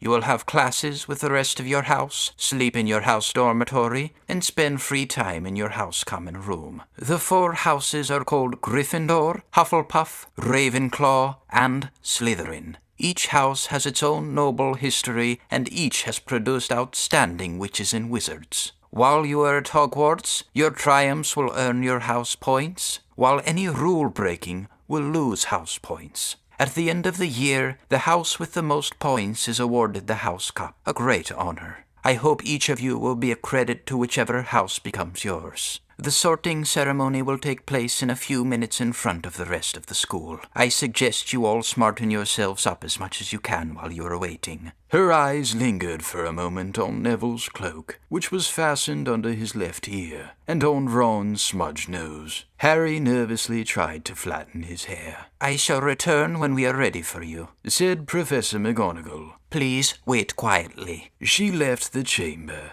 Harry swallowed. How exactly do they sort us into houses? He asked Ron. Some sort of test, I think. Fred said it hurts a lot, but I think he was joking. Harry's heart gave a horrible jolt. A test in front of the whole school, but he didn't know any magic yet. What on earth would he have to do? He hadn't expected something like this the moment they arrived. He looked around anxiously and saw that everyone else looked terrified too. No one was talking much except Hermione Granger, who was whispering very fast about all the spells she'd learned, and wondering which one she'd need. Harry tried hard not to listen to her. He'd never been more nervous. Never. Not even when he'd had to take a school report home to the Dursleys, saying that he'd somehow turned his teacher's wig blue. He kept his eyes fixed on the door. Any second now, Professor McGonagall would come back and lead him to his doom. Then something happened that made him jump about a foot in the air. Several people behind him screamed. "What the?" he gasped. So did the people around him. About 20 ghosts had just streamed through the back wall, pearly white and slightly transparent. They glided across the room talking to one another, and hardly glancing at the first years. They seemed to be arguing. What looked like a fat little monk was saying, "Forgive and forget. I say we ought to give him a second chance." "My dear Friar, haven't we given Peeves all the chances he deserves? He gives us all a bad name, and you know, he's not really even a ghost. I say, what are all you doing here?" A ghost wearing a ruff and tights had suddenly noticed the first years. Nobody answered. "New students," said the fat friar, smiling around at them. "About to be sorted, I suppose." A few people nodded mutely. "Hope to see you in Hufflepuff," said the friar. "My old house, you know." "Move along now," said a sharp voice. The sorting ceremony's about to start. Professor McGonagall had returned. One by one, the ghosts floated away through the opposite wall.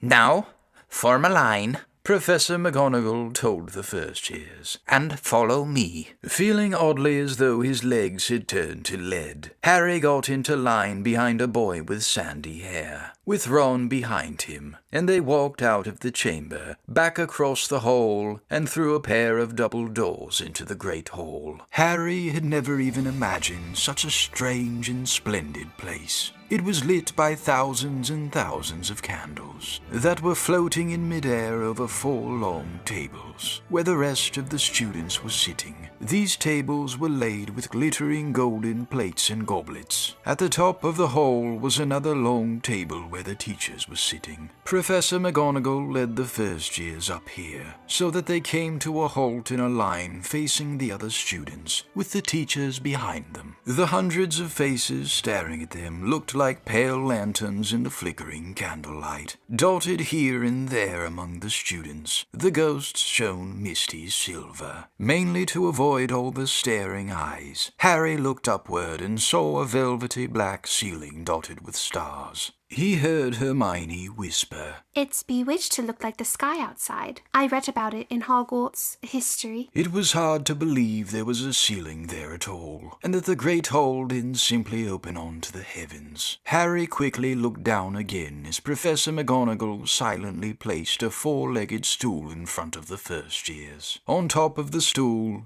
she put a pointed wizard's hat. This hat was patched and frayed and extremely dirty. Aunt Petunia wouldn't have let it in the house. Maybe they had to try and get a rabbit out of it, Harry thought wildly. That seemed the sort of thing. Noticing that everyone in the hall was now staring at the hat, he stared at it too. For a few seconds, there was complete silence. Then the hat twitched. A rip near the brim opened wide like a mouth, and the hat began to sing. Oh, you may not think I'm pretty, but I don't judge on what you see. I'll eat myself if you can find a smarter hat than me. You can keep your bowlers black, your top hats sleek and tall, for I'm the Hogwarts sorting hat, and I can cap them all.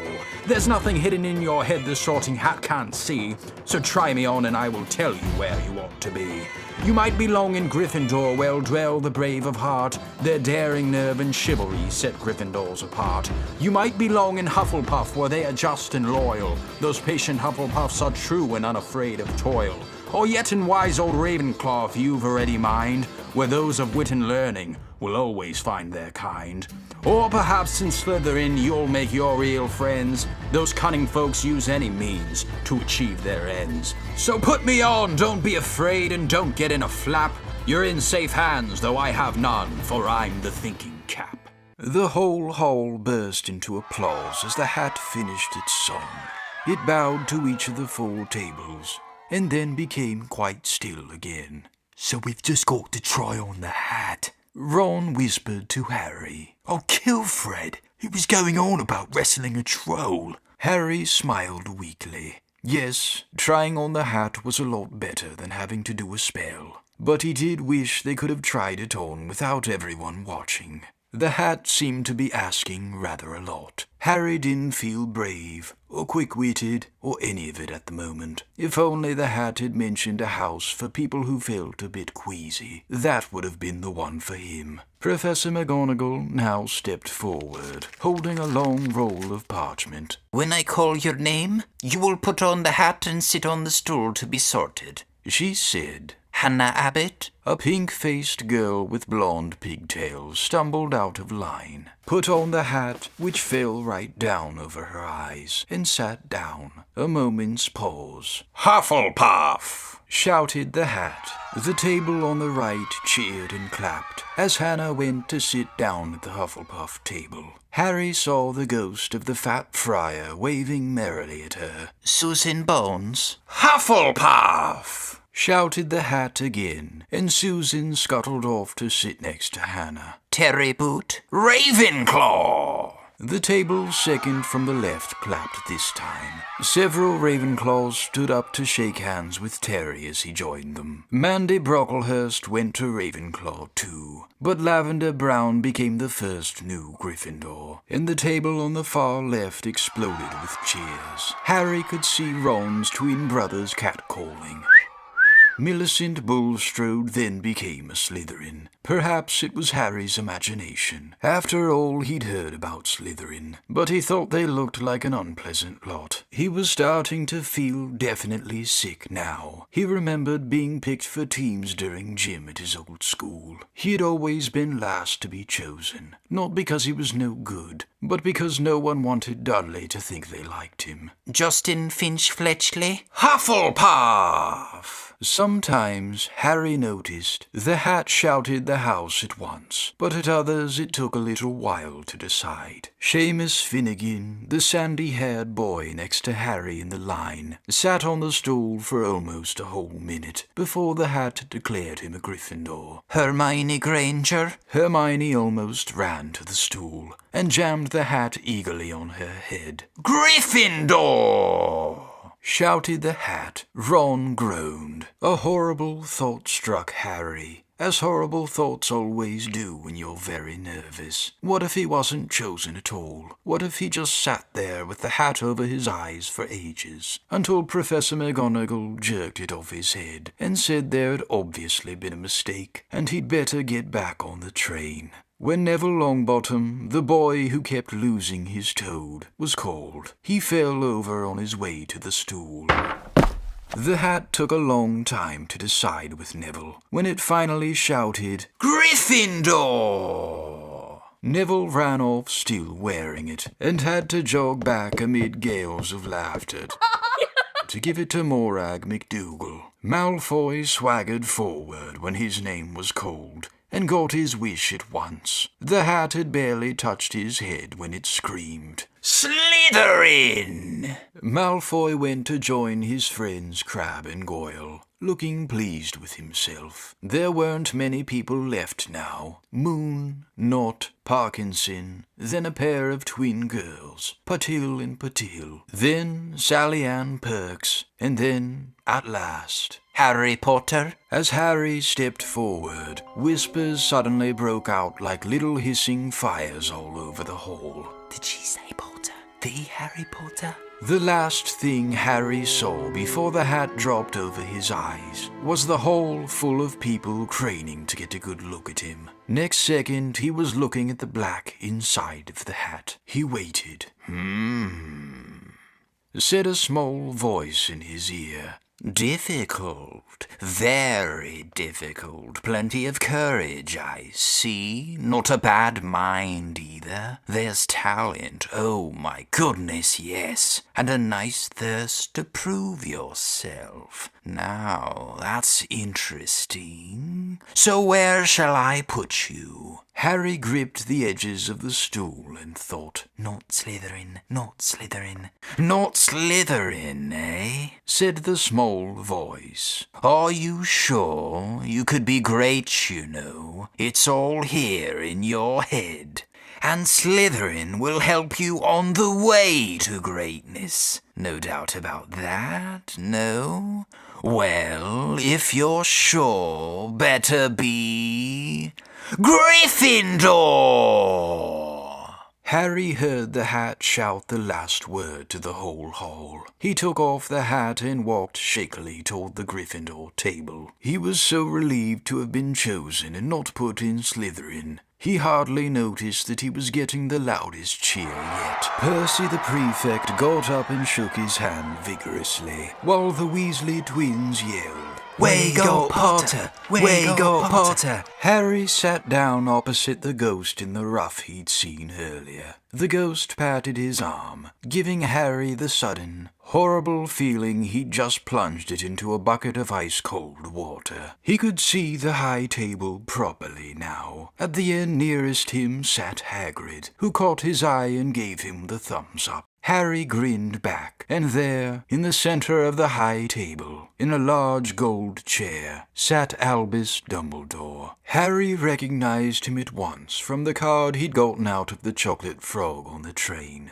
Dumbledore's silver hair was the only thing in the whole hall that shone as brightly as the ghost's. Harry spotted Professor Quirrell, too, the nervous young man from the Leaky Cauldron. He was looking very peculiar in a large purple turban, And now there were only 3 people left to be sorted. Dean Thomas, a black boy even taller than Ron, joined Harry at the Gryffindor table. Lisa Turpin became a Ravenclaw, and then it was Ron's turn. He was pale green by now. Harry crossed his fingers under the table, and a second later the hat had shouted, Gryffindor! Harry clapped loudly with the rest as Ron collapsed into the chair next to him. Well done, Ron. Excellent, said Percy Weasley pompously across Harry, as Blythe Sabini was made a Slytherin. Professor McGonagall rolled up her scroll and took the sorting hat away. Harry looked down at his empty gold plate. He had only just realized how hungry he was. The pumpkin pasties seemed ages ago. Albus Dumbledore had gotten to his feet. He was beaming at the students, his arms open wide, as if nothing could have pleased him more than to see them all there. "Welcome," he said. "Welcome to a new year at Hogwarts. Before we begin our banquet, I would like to say a few words. And here they are. Nitwit, Blubber, Oddment, Tweak. Thank you." He sat back down. Everybody clapped and cheered. Harry didn't know whether to laugh or not. Is he a bit mad? He asked Percy uncertainly. Mad, said Percy airily. He's a genius. Best wizard in the world. But he is a bit mad, yes. Potatoes, Harry. Harry's mouth fell open. The dishes in front of him were now piled with food. He had never seen so many things he liked to eat on one table. Roast beef, roast chicken, pork chops and lamb chops, sausages, bacon and steak, boiled potatoes, roast potatoes, fries, Yorkshire pudding, peas, carrots, gravy, ketchup, and for some strange reason, peppermint humbugs. The Dursleys had never exactly starved Harry, but he'd never been allowed to eat as much as he liked. Dudley had always taken anything that Harry really wanted, even if it made him sick. Harry piled his plate with a bit of everything, except the peppermints, and began to eat. It was all delicious. "That does look good," said the ghost in the ruff sadly, watching Harry cut up his steak. "Can't you?" "I haven't eaten for nearly 400 years, said the ghost. "I don't need to, of course, but one does miss it. I don't think I've introduced myself. Sir Nicholas de Mimsy Porpington at your service, resident ghost of Gryffindor Tower." "I know who you are," said Ron suddenly. "My brothers told me about you. You're nearly Headless Nick." "I would prefer you call me Sir Nicholas de Mimsy," the ghost began stiffly, but sandy-haired Seamus Finnegan interrupted. "Nearly headless? How can you be nearly headless?" Sir Nicholas looked extremely miffed, as if their little chat wasn't going at all the way he wanted. "Like this," he said irritably. He seized his left ear and pulled. His whole head swung off his neck and fell onto his shoulder, as if it was on a hinge. Someone had obviously tried to behead him,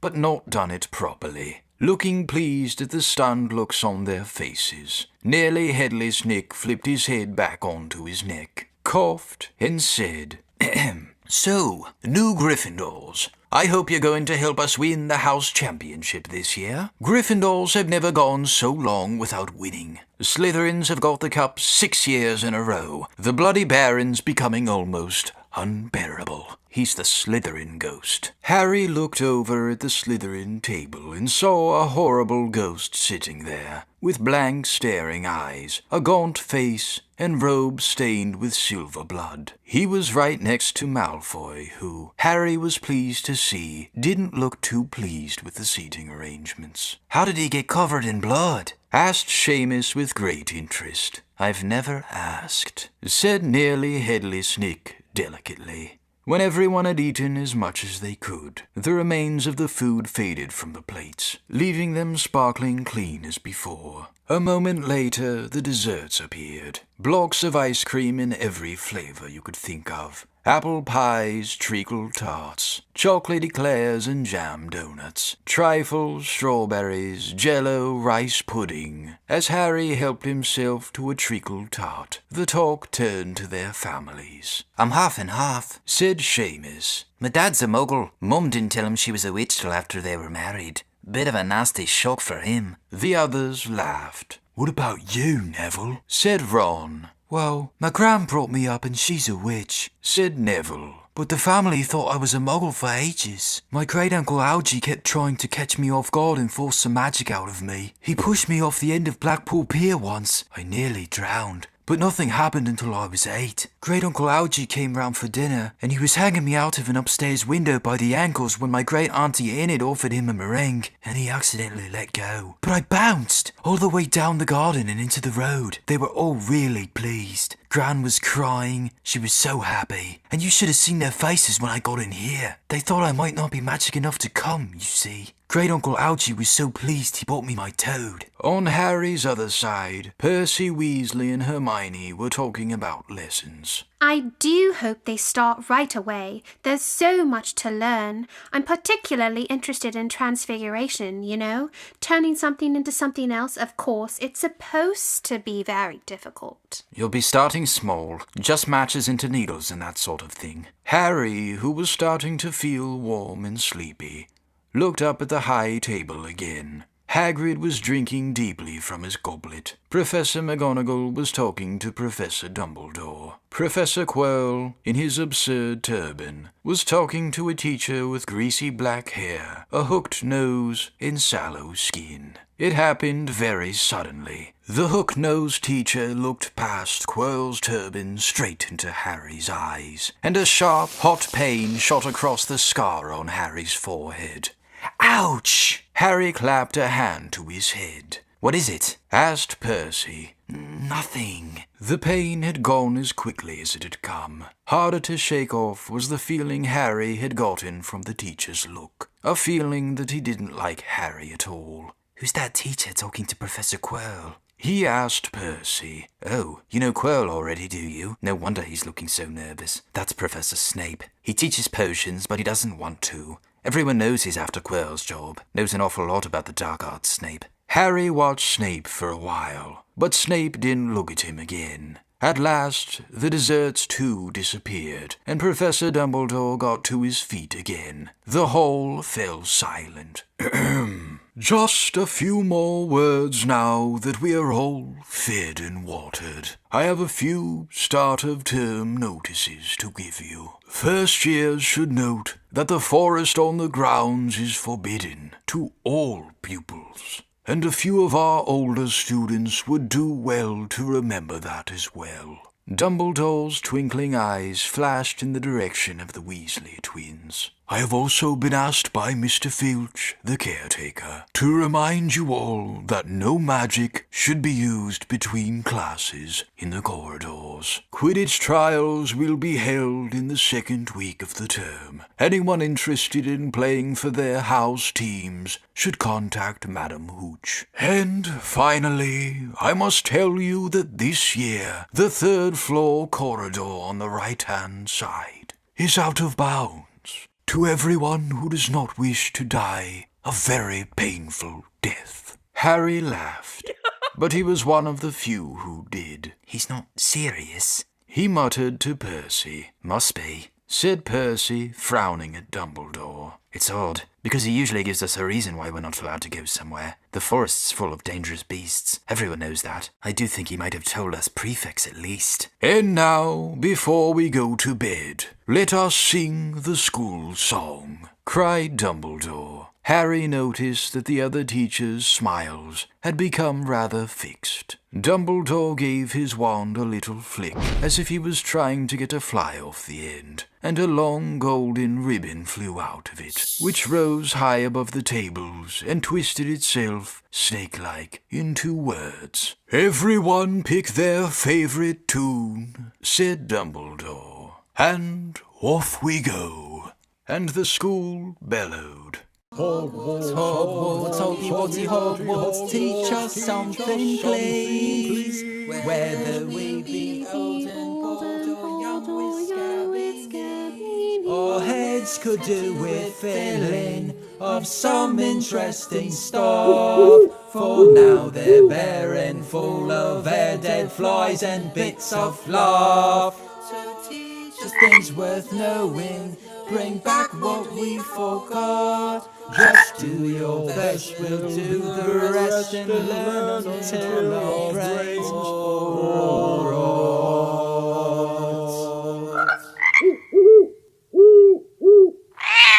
Everybody finished the song at different times. At last, only the Weasley twins were left, singing along to a very slow funeral march. Dumbledore conducted their last few lines with his wand, and when they had finished, he was one of those who clapped loudest. Ah, music, He said, wiping his eyes. a magic beyond all we do here. And now, bedtime. Off you trot. The Gryffindor first years followed Percy through the chattering crowds, out of the great hall and up the marble staircase. Harry's legs were like lead again, but only because he was so tired and full of food. He was too sleepy even to be surprised that the people in the portraits along the corridors whispered and pointed as they passed, or that twice Percy led them through doorways hidden behind sliding panels and hanging tapestries. They climbed more staircases, yawning and dragging their feet, and Harry was just wondering how much further they had to go when they came to a sudden halt.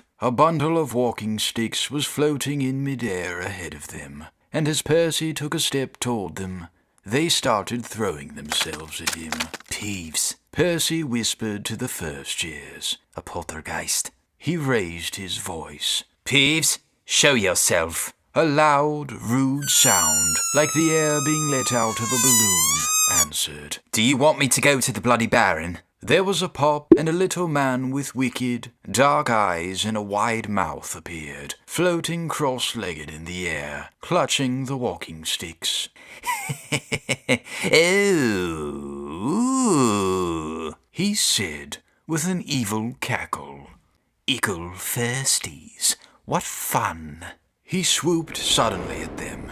They all ducked. Go away, Peeves, or the Baron'll hear about this. I mean it, barked Percy. Peeves stuck out his tongue and vanished, dropping the walking sticks on Neville's head. They heard him zooming away, rattling coats of armor as he passed. You want to watch out for Peeves, said Percy as they set off again. The Bloody Baron's the only one who can control him. He won't even listen to us prefects. Here we are. At the very end of the corridor hung a portrait of a very fat woman in a pink silk dress. Password, she said. Caput Draconis, said Percy, and the portrait swung forward to reveal a round hole in the wall. They all scrambled through it. Neville needed a leg up, and found themselves in the Gryffindor common room, a cosy, round room full of squashy armchairs. Percy directed the girls through one door to their dormitory, and the boys through another. At the top of a spiral staircase, they were obviously in one of the towers. They found their beds at last. 5 4-posters hung with deep red velvet curtains. Their trunks had already been brought up. Too tired to talk much, they pulled on their pajamas and fell into bed. Great food, isn't it? Ron muttered to Harry through the hangings. Get off, Scabbers! He's chewing my sheets. Harry was going to ask Ron if he'd had any of the treacle tart, but he fell asleep almost at once. Perhaps Harry had eaten a bit too much, because he had a very strange dream. He was wearing Professor Quirrell's turban, which kept talking to him, telling him he must transfer to Slytherin at once, because it was his destiny. Harry told the turban he didn't want to be in Slytherin. It got heavier and heavier. He tried to pull it off, but it tightened painfully, and there was Malfoy, laughing at him as he struggled with it. Then Malfoy turned into the hook-nosed teacher, Snape, whose laugh became high and cold. There was a burst of green light, and Harry woke, sweating and shaking. He rolled over and fell asleep again, and when he woke the next day, he didn't remember the dream at all. Chapter 8. The Potions Master. There, look. Where? Next to the tall kid with the red hair. Wearing the glasses? Did you see his face? Did you see his scar? Whispers followed Harry from the moment he left his dormitory next day. People queuing outside classrooms stood on tiptoe to get a look at him, or doubled back to pass him in the corridors again, staring. Harry wished they wouldn't, because he was trying to concentrate on finding his way to classes. There were 142 staircases at Hogwarts, wide, sweeping ones, narrow, rickety ones, some that led somewhere different on a Friday, some with a vanishing step halfway up that you had to remember to jump. Then there were doors that wouldn't open unless you asked politely, or tickled them in exactly the right place, and doors that weren't really doors at all, but solid walls just pretending. It was also very hard to remember where anything was, because it all seemed to move around a lot. The people in the portraits kept going to visit each other, and Harry was sure the coats of armor could walk. The ghosts didn't help either. It was always a nasty shock when one of them glided suddenly through a door you were trying to open. Nearly Headless Nick was always happy to point new Gryffindors in the right direction, but Peeves the Poltergeist was worth 2 locked doors and a trick staircase if you met him when you were late for class. He would drop waste paper baskets on your head, pull rugs from under your feet, pelt you with bits of chalk, or sneak up behind you invisible, grab your nose and screech. Got your conch! Even worse than Peeves, if that was possible, was the caretaker, August Filch. Harry and Ron managed to get on the wrong side of him on the very first morning. Filch found them trying to force their way through a door which unluckily turned out to be the entrance to the out-of-bounds corridor on the 3rd floor. He wouldn't believe they were lost, was sure they were trying to break into it on purpose, and was threatening to lock them in the dungeons when they were rescued by Professor Quirrell, who was passing. Filch owned a cat called Mrs. Norris, a scrawny, dust-coloured creature with bulging lamp-like eyes just like Filch's. She patrolled the corridors alone. Break a rule in front of her, put just one toe out of line, and she'd whisk off for Filch, who'd appear wheezing 2 seconds later. Filch knew the secret passageways of the school better than anyone, except perhaps the Weasley twins, and could pop up as suddenly as any of the ghosts. The students all hated him, and it was the dearest ambition of many to give Mrs. Norris a good kick. And then, once you had managed to find them, there were the lessons themselves. There was a lot more to magic, as Harry quickly found out, than waving your wand and saying a few funny words. They had to study the night skies through their telescopes every Wednesday at midnight, and learn the names of different stars and the movements of the planets. 3 times a week they went out to the greenhouses behind the castle to study herbology, with a little dumpy witch called Professor Sprout, where they learned how to take care of all the strange plants and fungi and found out what they were used for. Easily the most boring lesson was history of magic, which was the only class taught by a ghost.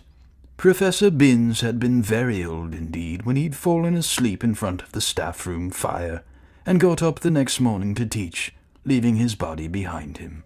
Binns droned on and on while they scribbled down the names and dates and got Emmerich the Evil and Ulrich the Oddball mixed up. Professor Flitwick, the charms teacher, was a tiny little wizard who had to stand on a pile of books to see over his desk. At the start of the first lesson, he took the register, and when he reached Harry's name, he gave an excited squeak and toppled out of sight. Professor McGonagall was again different. Harry had been quite right to think she wasn't a teacher to cross. Strict and clever, she gave them a talking to the moment they had sat down in her first class. Transfiguration is some of the most complex and dangerous magic you will learn at Hogwarts. She said, Anyone messing around in my class will leave and not come back. You've been warned. Then she changed her desk into a pig, and back again. They were all very impressed and couldn't wait to get started, but soon realized they weren't going to be changing the furniture into animals for a long time. After making a lot of complicated notes, they were each given a match and started trying to turn it into a needle. By the end of the lesson, only Hermione Granger had made any difference to her match. Professor McGonagall showed the class how it had gone all silver and pointy, and gave Hermione a rare smile. The class everyone had really been looking forward to was Defense Against the Dark Arts, but Quirrell's lessons turned out to be a bit of a joke. His classroom smelled strongly of garlic, which everyone said was to ward off a vampire he'd met in Romania, and was afraid would be coming back to get him one of these days. His turban, he told them, had been given to him by an African prince as a thank you for getting rid of a troublesome zombie. But they weren't sure they believed the story. For one thing, when Seamus Finnegan asked eagerly to hear how Quirrell had fought off the zombie, Quirrell went pink and started talking about the weather. For another, they had noticed that a funny smell hung around the turban, and the Weasley twins insisted that it was stuffed full of garlic as well, so that Quirrell was protected wherever he went. Harry was very relieved to find out that he wasn't miles behind everyone else. Lots of people had come from Muggle families and, like him, hadn't had any idea that they were witches and wizards. There was so much to learn that even people like Ron didn't have much of a head start. Friday was an important day for Harry and Ron. They finally managed to find their way down to the Great Hall for breakfast without getting lost once. What have we got today? Harry asked Ron as he poured sugar on his porridge. Double potions with the Slytherins, said Ron. Snape's head of the Slytherin house. They say he always favours them. We'll be able to see if it's true. Wish McGonagall favoured us, said Harry. Professor McGonagall was head of Gryffindor House, but it hadn't stopped her from giving them a huge pile of homework the day before. Just then, the post arrived. Harry had got used to this by now, but it had given him a bit of a shock on the first morning, when about 100 owls had suddenly streamed into the Great Hall during breakfast, circling the tables until they saw their owners, and dropping letters and packages onto their laps. Hedwig hadn't brought Harry anything so far. She sometimes flew in to nibble his ear, and have a bit of toast before going off to sleep in the owlery with the other school owls. This morning, however, she fluttered down between the marmalade and the sugar bowl, and dropped a note onto Harry's plate. Harry tore it open at once. "Dear Harry," it said in a very untidy scrawl, "I know you get Friday afternoons off, so would you like to come and have a cup of tea with me around 3? I want to hear all about your first week. Send us an answer back with Hedwig. Hagrid." Harry borrowed Ron's quill, scribbled, "Yes, please, see you later," on the back of the note, and sent Hedwig off again. It was lucky that Harry had tea with Hagrid to look forward to, because the potions lesson turned out to be the worst thing that happened to him so far. At the start of term banquet, Harry had got the idea that Professor Snape disliked him. By the end of the first potions lesson, he knew he'd been wrong. Snape didn't dislike Harry, he hated him. Potions lessons took place down in one of the dungeons. It was colder here than up in the main castle, and would have been quite creepy enough without the pickled animals floating in glass jars all around the walls. Snape, like Flitwick, started the class by taking the register, and like Flitwick, he paused at Harry's name. Yes," he said softly. "Harry Potter, our new celebrity." Draco Malfoy and his friends Crabbe and Goyle snickered behind their hands. Snape finished calling the names and looked up at the class. His eyes were black like Hagrid's, but they had none of Hagrid's warmth. They were cold and empty and made you think of dark tunnels. "You're here to learn the subtle science and exact art of potion-making," he began. He spoke in barely more than a whisper, but they caught every word. Like Professor McGonagall, Snape had the gift of keeping a class silent without effort. "As there is little, foolish wand-waving here, many of you will hardly believe this is magic. I don't expect you will really understand the beauty of a softly simmering cauldron and its shimmering fumes, the delicate power of liquids that creep through the human veins, bewitching the mind, ensnaring the senses. I can teach you how to bottle fame, brew glory, even put a stop to death. If you aren't as big a bunch of dunderheads as I usually have to teach." More silence followed this little speech. Harry and Ron exchanged looks with raised eyebrows. Hermione Granger was on the edge of her seat, and looked desperate to start proving that she wasn't a dunderhead.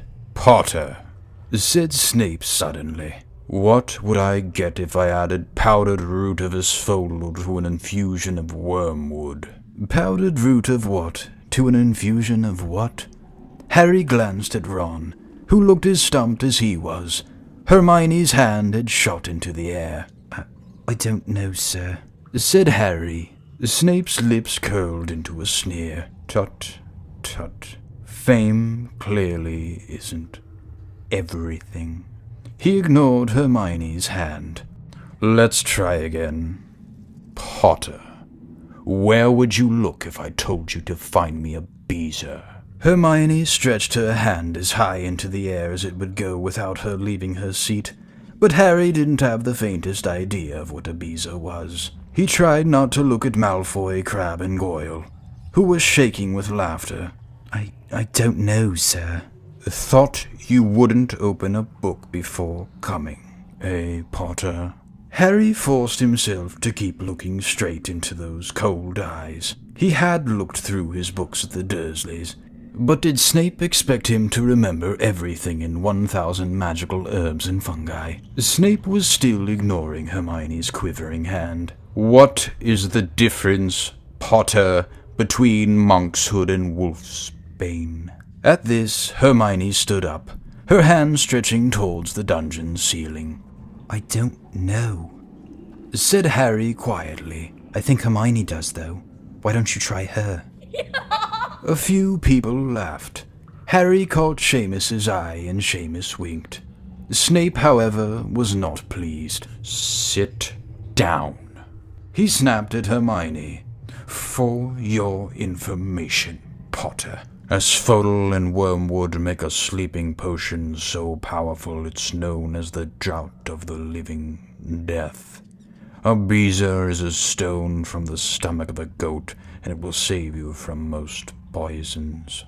As for monkshood and wolfsbane, they are the same plant, which also goes by the name of aconite. Well, why aren't you copying all that down? There was a sudden rummaging for quills and parchment. Over the noise, Snape said, "And a point will be taken from Gryffindor House for your cheek, Potter." Things didn't improve for the Gryffindors as the potions lesson continued.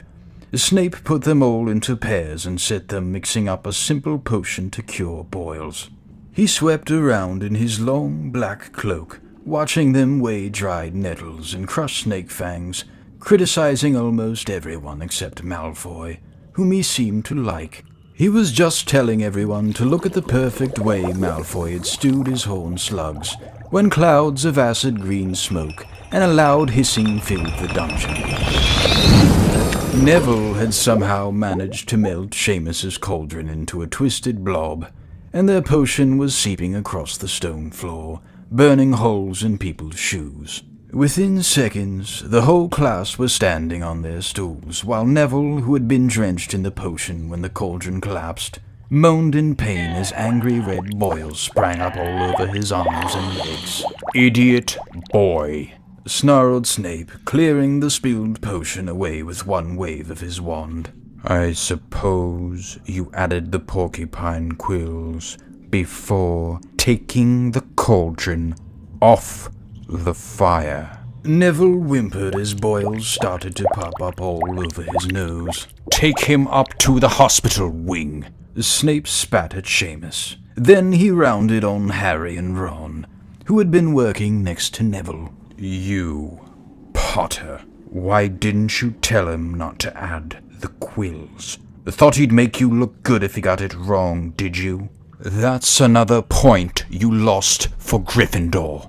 This was so unfair that Harry opened his mouth to argue, but Ron kicked him behind their cauldron. "Don't push it," he muttered. "I've heard Snape can turn very nasty." As they climbed the steps out of the dungeon an hour later, Harry's mind was racing and his spirits were low. He'd lost 2 points for Gryffindor in his very first week. Why did Snape hate him so much? "Cheer up," said Ron. "Snape's always taking points off Fred and George. Can I come and meet Hagrid with you?" At 5 to 3 they left the castle and made their way across the grounds. Hagrid lived in a small wooden house on the edge of the Forbidden Forest. A crossbow and a pair of galoshes were outside the front door. When Harry knocked, they heard a frantic scrabbling from inside and several booming barks. Then Hagrid's voice rang out, saying, "Back, Fang, back!" Hagrid's big hairy face appeared in the crack as he pulled the door open. "Hang on," he said. "Back, Fang!" He let them in, struggling to keep a hold on the collar of an enormous black boarhound. There was only one room inside. Hams and pheasants were hanging from the ceiling. A copper kettle was boiling on the open fire, and in the corner stood a massive bed with a patchwork quilt over it. "Make yourselves at home," said Hagrid, letting go of Fang, who bounded straight at Ron and started licking his ears. Like Hagrid, Fang was clearly not as fierce as he looked. "This is Ron," Harry told Hagrid, who was pouring boiling water into a large teapot and putting rock cakes onto a plate. "Another Weasley, eh?" said Hagrid, glancing at Ron's freckles. "I spent half me life chasing your twin brothers away from the forest." The rock cakes almost broke their teeth, but Harry and Ron pretended to be enjoying them as they told Hagrid all about their first lessons. Fang rested his head on Harry's knee and drooled all over his robes. "And as for that cat, Mrs. Norris, I'd like to introduce her to Fang sometime. Do you know, every time I go up to the school, she follows me everywhere. Can't get rid of her. Filch puts her up to it." Harry told Hagrid about Snape's lesson. Hagrid, like Ron, told Harry not to worry about it. That Snape liked hardly any of the students. "But he seemed to really hate me." "Rubbish," said Hagrid. "Why should he?" Yet Harry couldn't help thinking that Hagrid didn't quite meet his eyes when he said that. "How's your brother Charlie?" Hagrid asked Ron. "I liked him a lot. Great with animals." Harry wondered if Hagrid had changed the subject on purpose. While Ron told Hagrid all about Charlie's work with dragons, Harry picked up a piece of paper that was lying on the table under a tea cozy. It was a cutting from the Daily Prophet. "Gringotts break-in, latest. Investigations continue into the break-in at Gringotts on the 31st of July. Widely believed to be the work of dark wizards or witches unknown. Gringotts goblins today insisted that nothing had been taken. The vault that was searched had in fact been emptied the same day. But we're not telling you what was in there, so keep your noses out of it if you know what's good for you," said a Gringotts spokesgoblin this afternoon. Harry remembered Ron telling him on the train that someone had tried to rob Gringotts, but Ron hadn't mentioned the date. "Hagrid," said Harry, "that Gringotts break-in happened on my birthday. It might have been happening while we were there." There was no doubt about it. Hagrid definitely didn't meet Harry's eyes this time. He grunted and offered him another rock cake. Harry read the story again. The vault that was searched had in fact been emptied earlier that same day. Hagrid had emptied Vault 713, if you could call it emptying, taking out that grubby little package. Had that been what the thieves were looking for? As Harry and Ron walked back to the castle for dinner, their pockets weighed down with rock cakes they'd been too polite to refuse. Harry thought that none of the lessons he'd had so far had given him as much to think about as tea with Hagrid. Had Hagrid collected that package just in time? Where was it now? And did Hagrid know something about Snape that he didn't want to tell Harry? Chapter 9. The Midnight Duel.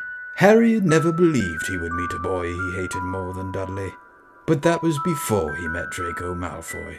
Still, first-year Gryffindors only had potions with the Slytherins, so they didn't have to put up with Malfoy much. Or at least, they didn't until they spotted a notice pinned up in the Gryffindor common room which made them all groan. Flying lessons would be starting on Thursday, and Gryffindor and Slytherin would be learning together. "Typical," said Harry darkly. "Just what I always wanted. To make a fool of myself on a broomstick in front of Malfoy." He had been looking forward to learning to fly more than anything else. "You don't know you'll make a fool of yourself," said Ron reasonably. "Anyway, I know Malfoy's always going on about how good he is at Quidditch, but I bet that's all talk." Malfoy certainly did talk about flying a lot. He complained loudly about first years never getting in the house Quidditch teams and told long, boastful stories which always seemed to end with him narrowly escaping muggles in helicopters. He wasn't the only one, though. The way Seamus Finnegan told it, he'd spent most of his childhood zooming around the countryside on his broomstick. Even Ron would tell anyone who'd listen about the time he'd almost hit a hang glider on Charlie's old broom. Everyone from wizarding families talked about Quidditch constantly. Ron had already had a big argument with Dean Thomas, who shared the dormitory, about football.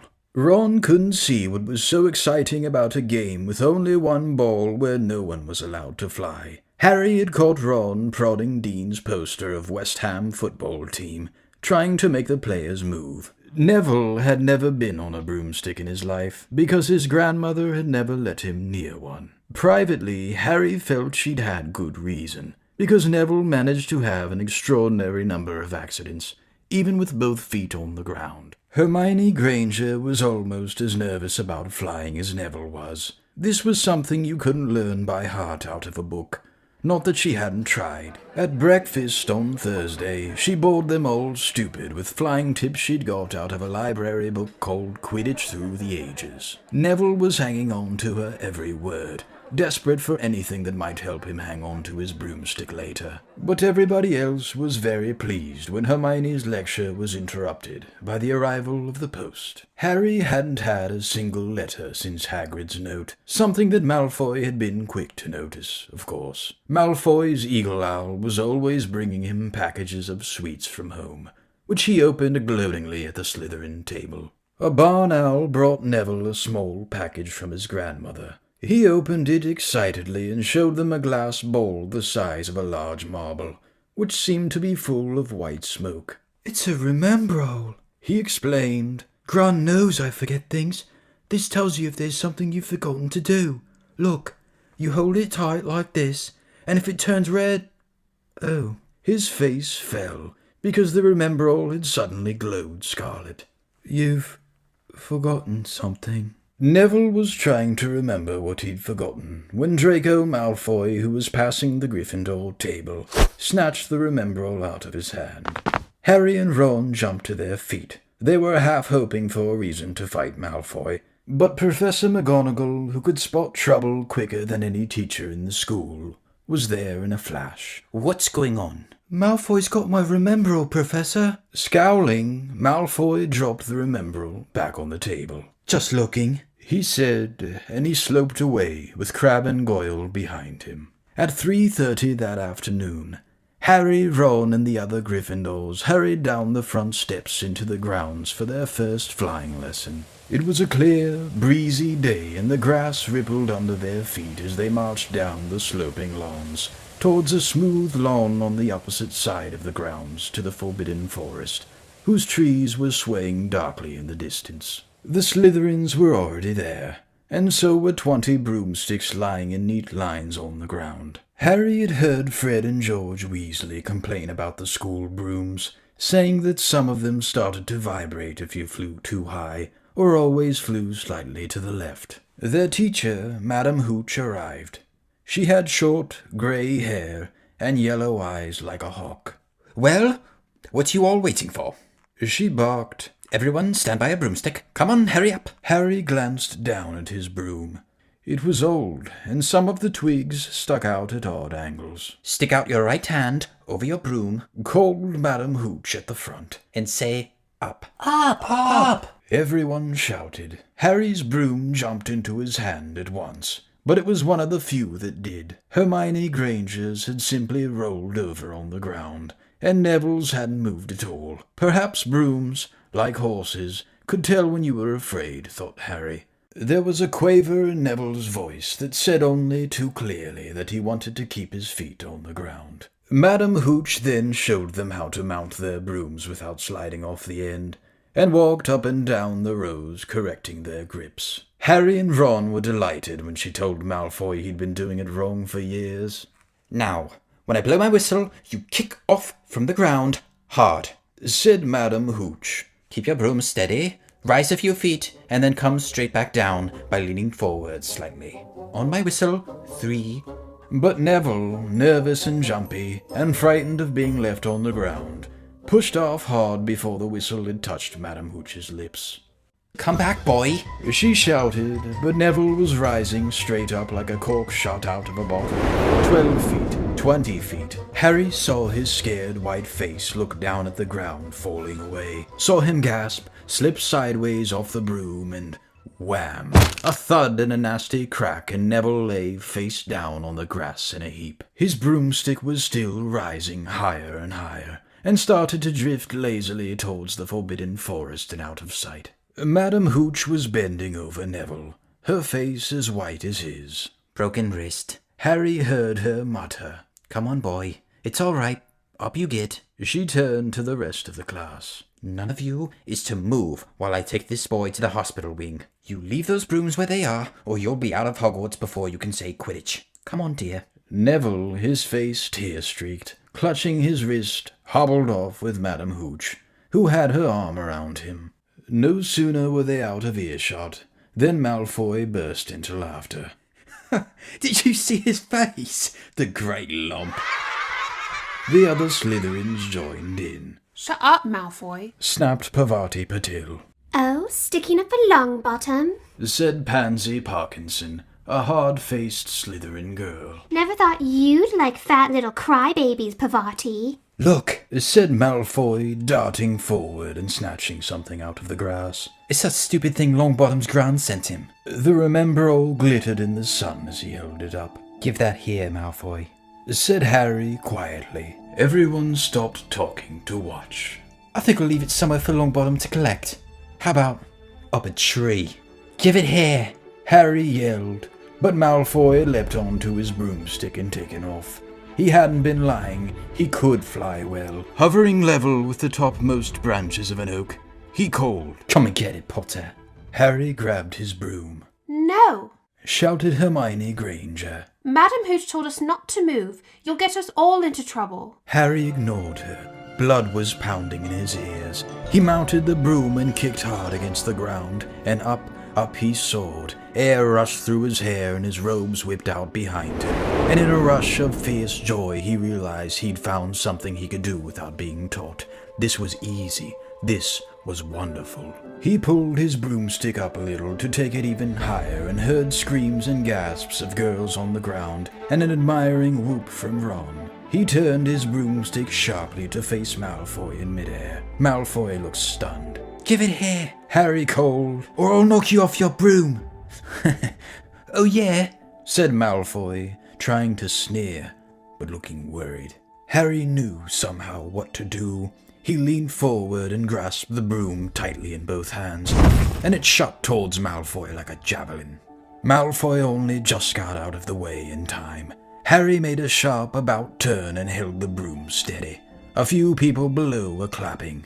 No Crab and Goyle up here to save your neck, Malfoy, Harry called. The same thought seemed to have struck Malfoy. Catch it if you can, then, he shouted, and he threw the glass ball high into the air and streaked back towards the ground. Harry saw, as though in slow motion, the ball rise up in the air and then stop to fall. He leaned forward and pointed his broom handle down. Next second he was gathering speed in a steep dive, racing the ball. Wind whistled in his ears, mingled with the screams of people watching. He stretched out his hand. A foot from the ground he caught it, just in time to pull his broom straight, and he toppled gently on the grass with the Remember-All clutched safely in his fist. Harry Potter! His heart sank faster than he'd just dived. Never in all my time at Hogwarts. Professor McGonagall was almost speechless with shock, and her glasses flashed furiously. How dare you! Might have broken your neck. It wasn't his fault, Professor. Be quiet, Miss Patil. But Malfoy... That's enough. Mr. Weasley, Potter, follow me, now. Harry caught sight of Malfoy, Crabbe, and Goyle's triumphant faces as he left. walking numbly in Professor McGonagall's wake as she strode towards the castle. He was going to be expelled. He just knew it. He wanted to say something to defend himself, but there seemed to be something wrong with his voice. Professor McGonagall was sweeping along without even looking at him. He had to jog to keep up. Now he'd done it. He hadn't even lasted 2 weeks. He'd be packing his bags in 10 minutes. What would the Dursleys say when he turned up on the doorstep? Up the front steps, up the marble staircase inside, and still Professor McGonagall didn't say a word to him.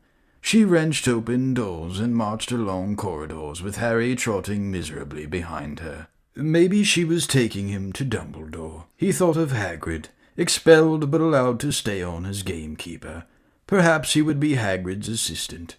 His stomach twisted as he imagined it, watching Ron and the others becoming wizards while he stumped around the grounds, carrying Hagrid's bag. Professor McGonagall stopped outside a classroom. She opened the door and poked her head inside. "Excuse me, Professor Flitwick, could I borrow wood for a moment?" Wood, thought Harry, bewildered. Was wood a cane she was going to use on him? But Wood turned out to be a person, a burly 5th-year boy who came out of Flitwick's class looking confused. "Follow me, you two," said Professor McGonagall, and they marched on up the corridor, Wood looking curiously at Harry. "In here."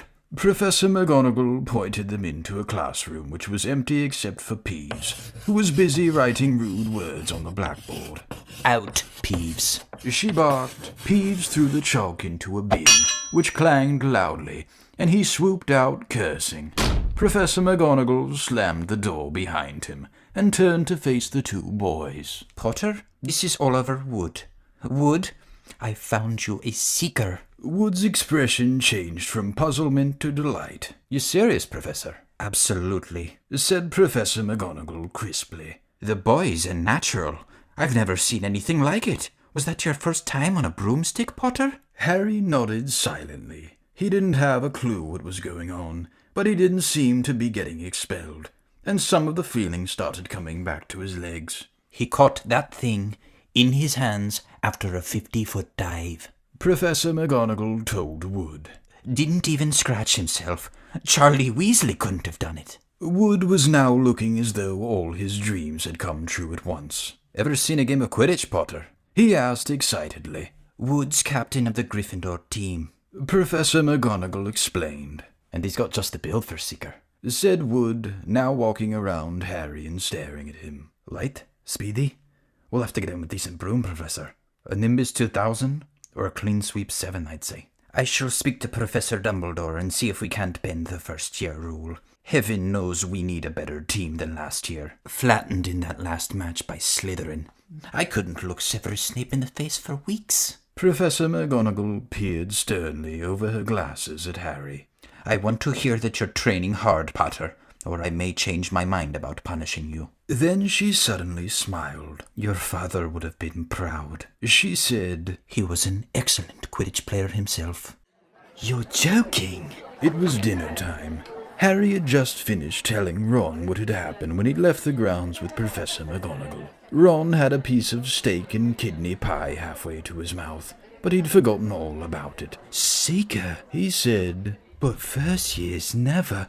You must be the youngest house player in about a century," said Harry, shoveling pie into his mouth. He felt particularly hungry after the excitement of the afternoon. "Wood told me."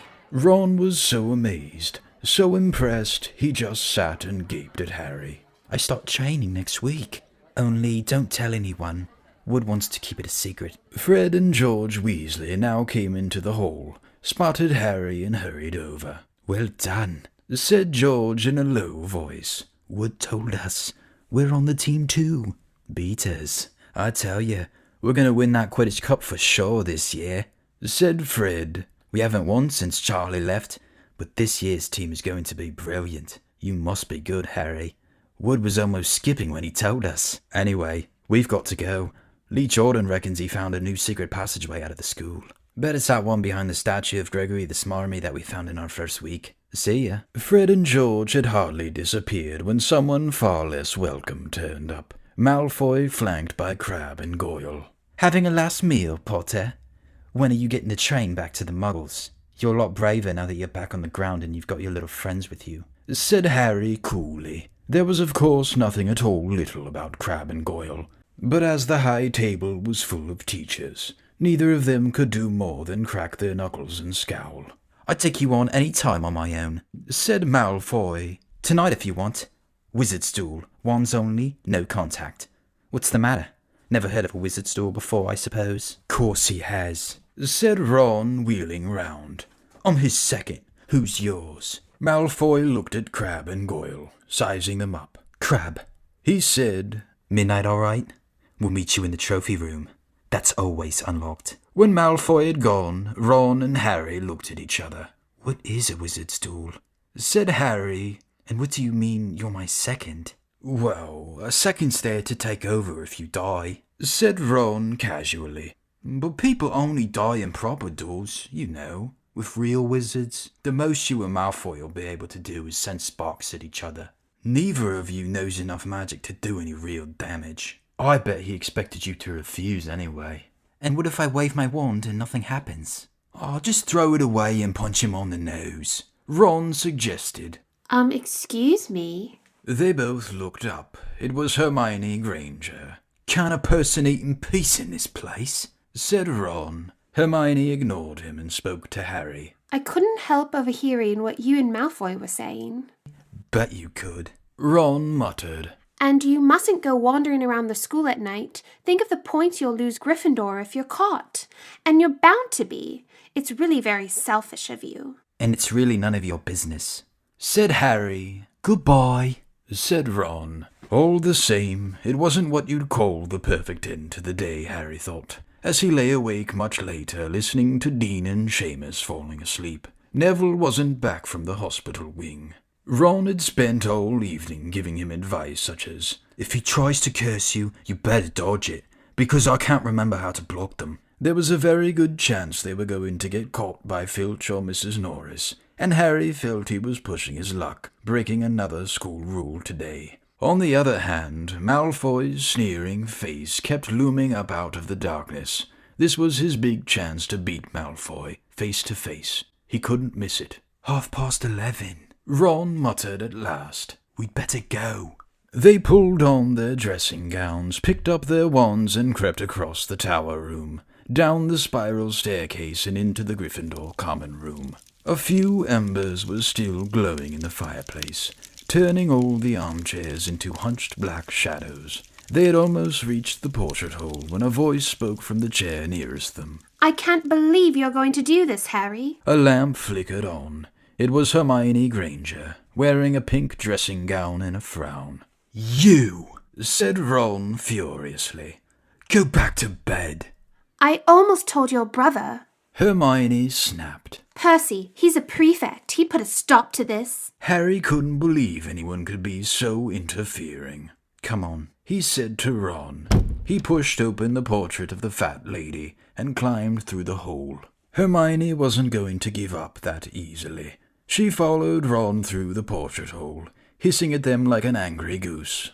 Don't you care about Gryffindor? Do you only care about yourselves? I don't want Slytherin to win the House Cup, and you'll lose all the points I got from Professor McGonagall for knowing about switching spells. Go away! All right, but I warned you. You just remember what I said when you're on the train home tomorrow. You're so... But what they were they didn't find out. Hermione had turned to the portrait of the fat lady to get back inside, and found herself facing an empty painting. The fat lady had gone on a nighttime visit, and Hermione was locked out of the Gryffindor Tower. Now what am I going to do? She asked shrilly. That's your problem, said Ron. We've got to go. We're going to be late. They hadn't even reached the end of the corridor when Hermione caught up with them. I'm coming with you. She said, You are not. Do you think I'm going to stand out here and wait for Filch to catch me? If he finds all three of us, I'll tell him the truth, that I was trying to stop you and you can back me up. You've got some nerve, said Ron loudly. Shut up, both of you, said Harry sharply. I heard something. It was a sort of snuffling. Mrs. Norris? breathed Ron, squinting through the dark. It wasn't Mrs. Norris, it was Neville. He was curled up on the floor, fast asleep, but jerked suddenly awake as they crept nearer. Thank goodness you found me. I've been out here for hours. I couldn't remember the new password to get into bed. Keep your voice down, Neville. The password's pig snout, but it won't help you now. The fat lady's gone off somewhere. How's your arm? Said Harry. Fine, said Neville, showing them. Madame Pomfrey mended it in about a minute. Good. Well, look, Neville, we've got to be somewhere. We'll see you later. Don't leave me, said Neville, scrambling to his feet. I don't want to stay here alone. The bloody Baron's been past twice already. Ron looked at his watch and then glared furiously at Hermione and Neville. If either of you get us caught, I'll never rest until I've learnt the curse of the bogies Quirrell told us about and use it on you. Hermione opened her mouth, perhaps to tell Ron exactly how to use the curse of the bogies, but Harry hissed at her to be quiet and beckoned them all forward. They flitted along corridors striped with bars of moonlight from the high windows. At every turn, Harry expected to run into Filch or Mrs. Norris, but they were lucky. They sped up a staircase to the 3rd floor and tiptoed towards the trophy room. Malfoy and Crabbe weren't there yet. The crystal trophy cases glimmered where the moonlight caught them. Cups, shields, plates, and statues winked silver and gold in the darkness. They edged along the walls, keeping their eyes on the doors at either end of the room. Harry took out his wand in case Malfoy leapt in and started at once. The minutes crept by. He's late. Maybe he's chickened out, Ron whispered. Then a noise in the next room made them jump. Harry had only just raised his wand when they heard someone speak, and it wasn't Malfoy. Sniff around, my sweet. They might be lurking in a corner. It was Filch speaking to Mrs. Norris. Horror-struck, Harry waved madly at the other three to follow him as quickly as possible. They scurried silently towards the door away from Filch's voice. Neville's robes had barely whipped round the corner when they heard Filch enter the trophy room. They're in here somewhere, they heard him mutter. Probably hiding. This way. Harry mouthed to the others, and petrified they began to creep down a long gallery full of suits of armor. They could hear Filch getting near. Neville suddenly let out a frightened squeak and broke into a run. He tripped, grabbed Ron around the waist, and the pair of them toppled right into a suit of armor. The clanging and crashing were enough to wake the whole castle. "Run!" Harry yelled, and the 4 of them sprinted down the gallery, not looking back to see whether Filch was following. They swung around the doorpost and galloped down one corridor, then another, Harry in the lead without any idea where they were or where they were going. They ripped through a tapestry and found themselves in a hidden passageway, hurtled along it and came out near their charms classroom, which they knew was miles from the trophy room. I think we've lost him, Harry panted, leaning against the cold wall and wiping his forehead. Neville was bent double, wheezing and spluttering. I told you! Hermione gasped, clutching at the stitch in her chest. We've got to get back to Gryffindor Tower, said Ron, quickly as possible. Malfoy tricked you, Hermione said to Harry. You realize that, don't you? He was never going to meet you. Filch knew someone was going to be in the trophy room. Malfoy must have tipped him off. Harry thought she was probably right, but he wasn't going to tell her that. Let's go. It wasn't going to be that simple. They hadn't gone more than a dozen paces when a doorknob rattled and something came shooting out of the classroom in front of them. It was Peeves. He caught sight of them and gave a squeal of delight. Shut up, Peeves, please. You'll get us thrown out. Peeves cackled. Oh, wandering around at midnight, ickle firsties? Tut, tut, tut. Naughty, naughty, you'll get caughty. Not if you don't give us away, Peeves, please. Should tell Filch I should, said Peeves in a saintly voice, but his eyes glittered wickedly. It's for your own good, you know. Get out of the way, you! Snapped Ron, taking a swipe at Peeves. This was a big mistake. Students out of bed! Peeves bellowed. Students out of bed down the charms corridor! Ducking under Peeves, they ran for their lives. right to the end of the corridor, where they slammed into a door, and it was locked. "This is it," Ron moaned as they pushed helplessly at the door. "We're done for. This is the end." They could hear footsteps, Filch running as fast as he could towards Peeves's shouts. Oh, move over! Hermione snarled. She grabbed Harry's wand, tapped the lock, and whispered. Alohomora. The lock clicked and the door swung open. They piled through it, shut it quickly, and pressed their ears against it, listening. Which way did they go, Peeves? Filch was saying. Quick, tell me. Say please. Don't mess me about, Peeves. Now where did they go? Shan't say nothing if you don't say please, said Peeves in his annoying singing voice. All right, please. Nothing. Told you I wouldn't say nothing if you didn't say please.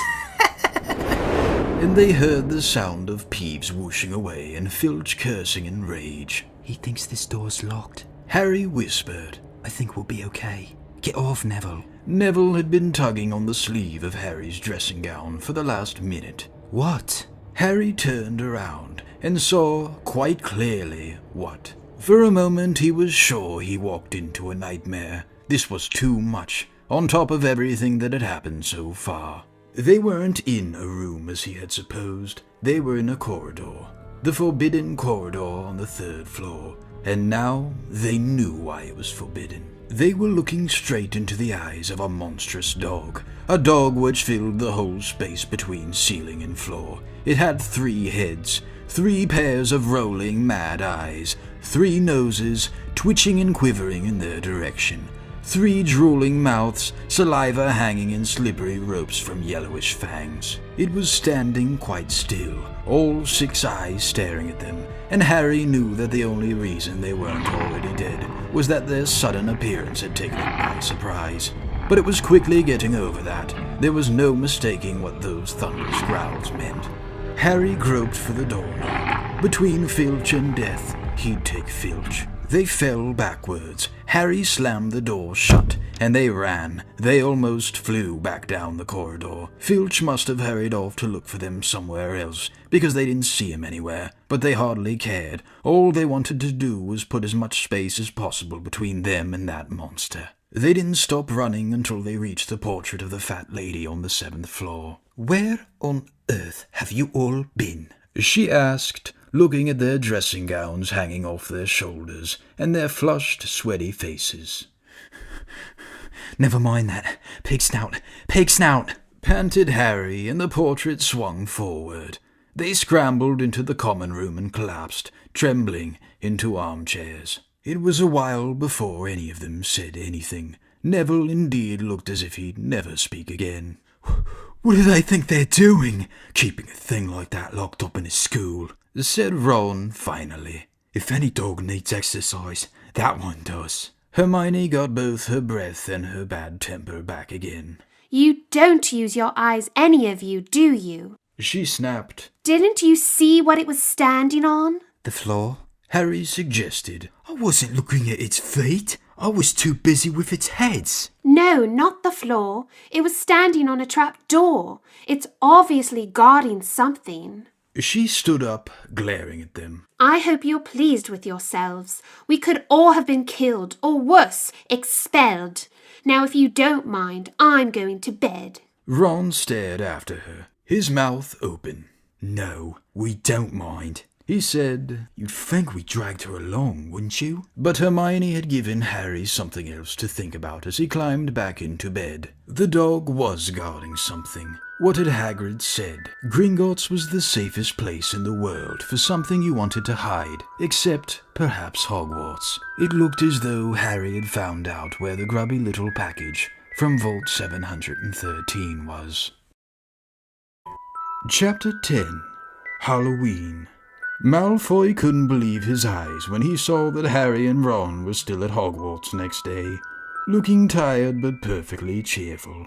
Indeed, by next morning, Harry and Ron thought that meeting the 3-headed dog had been an excellent adventure, and they were quite keen to have another one.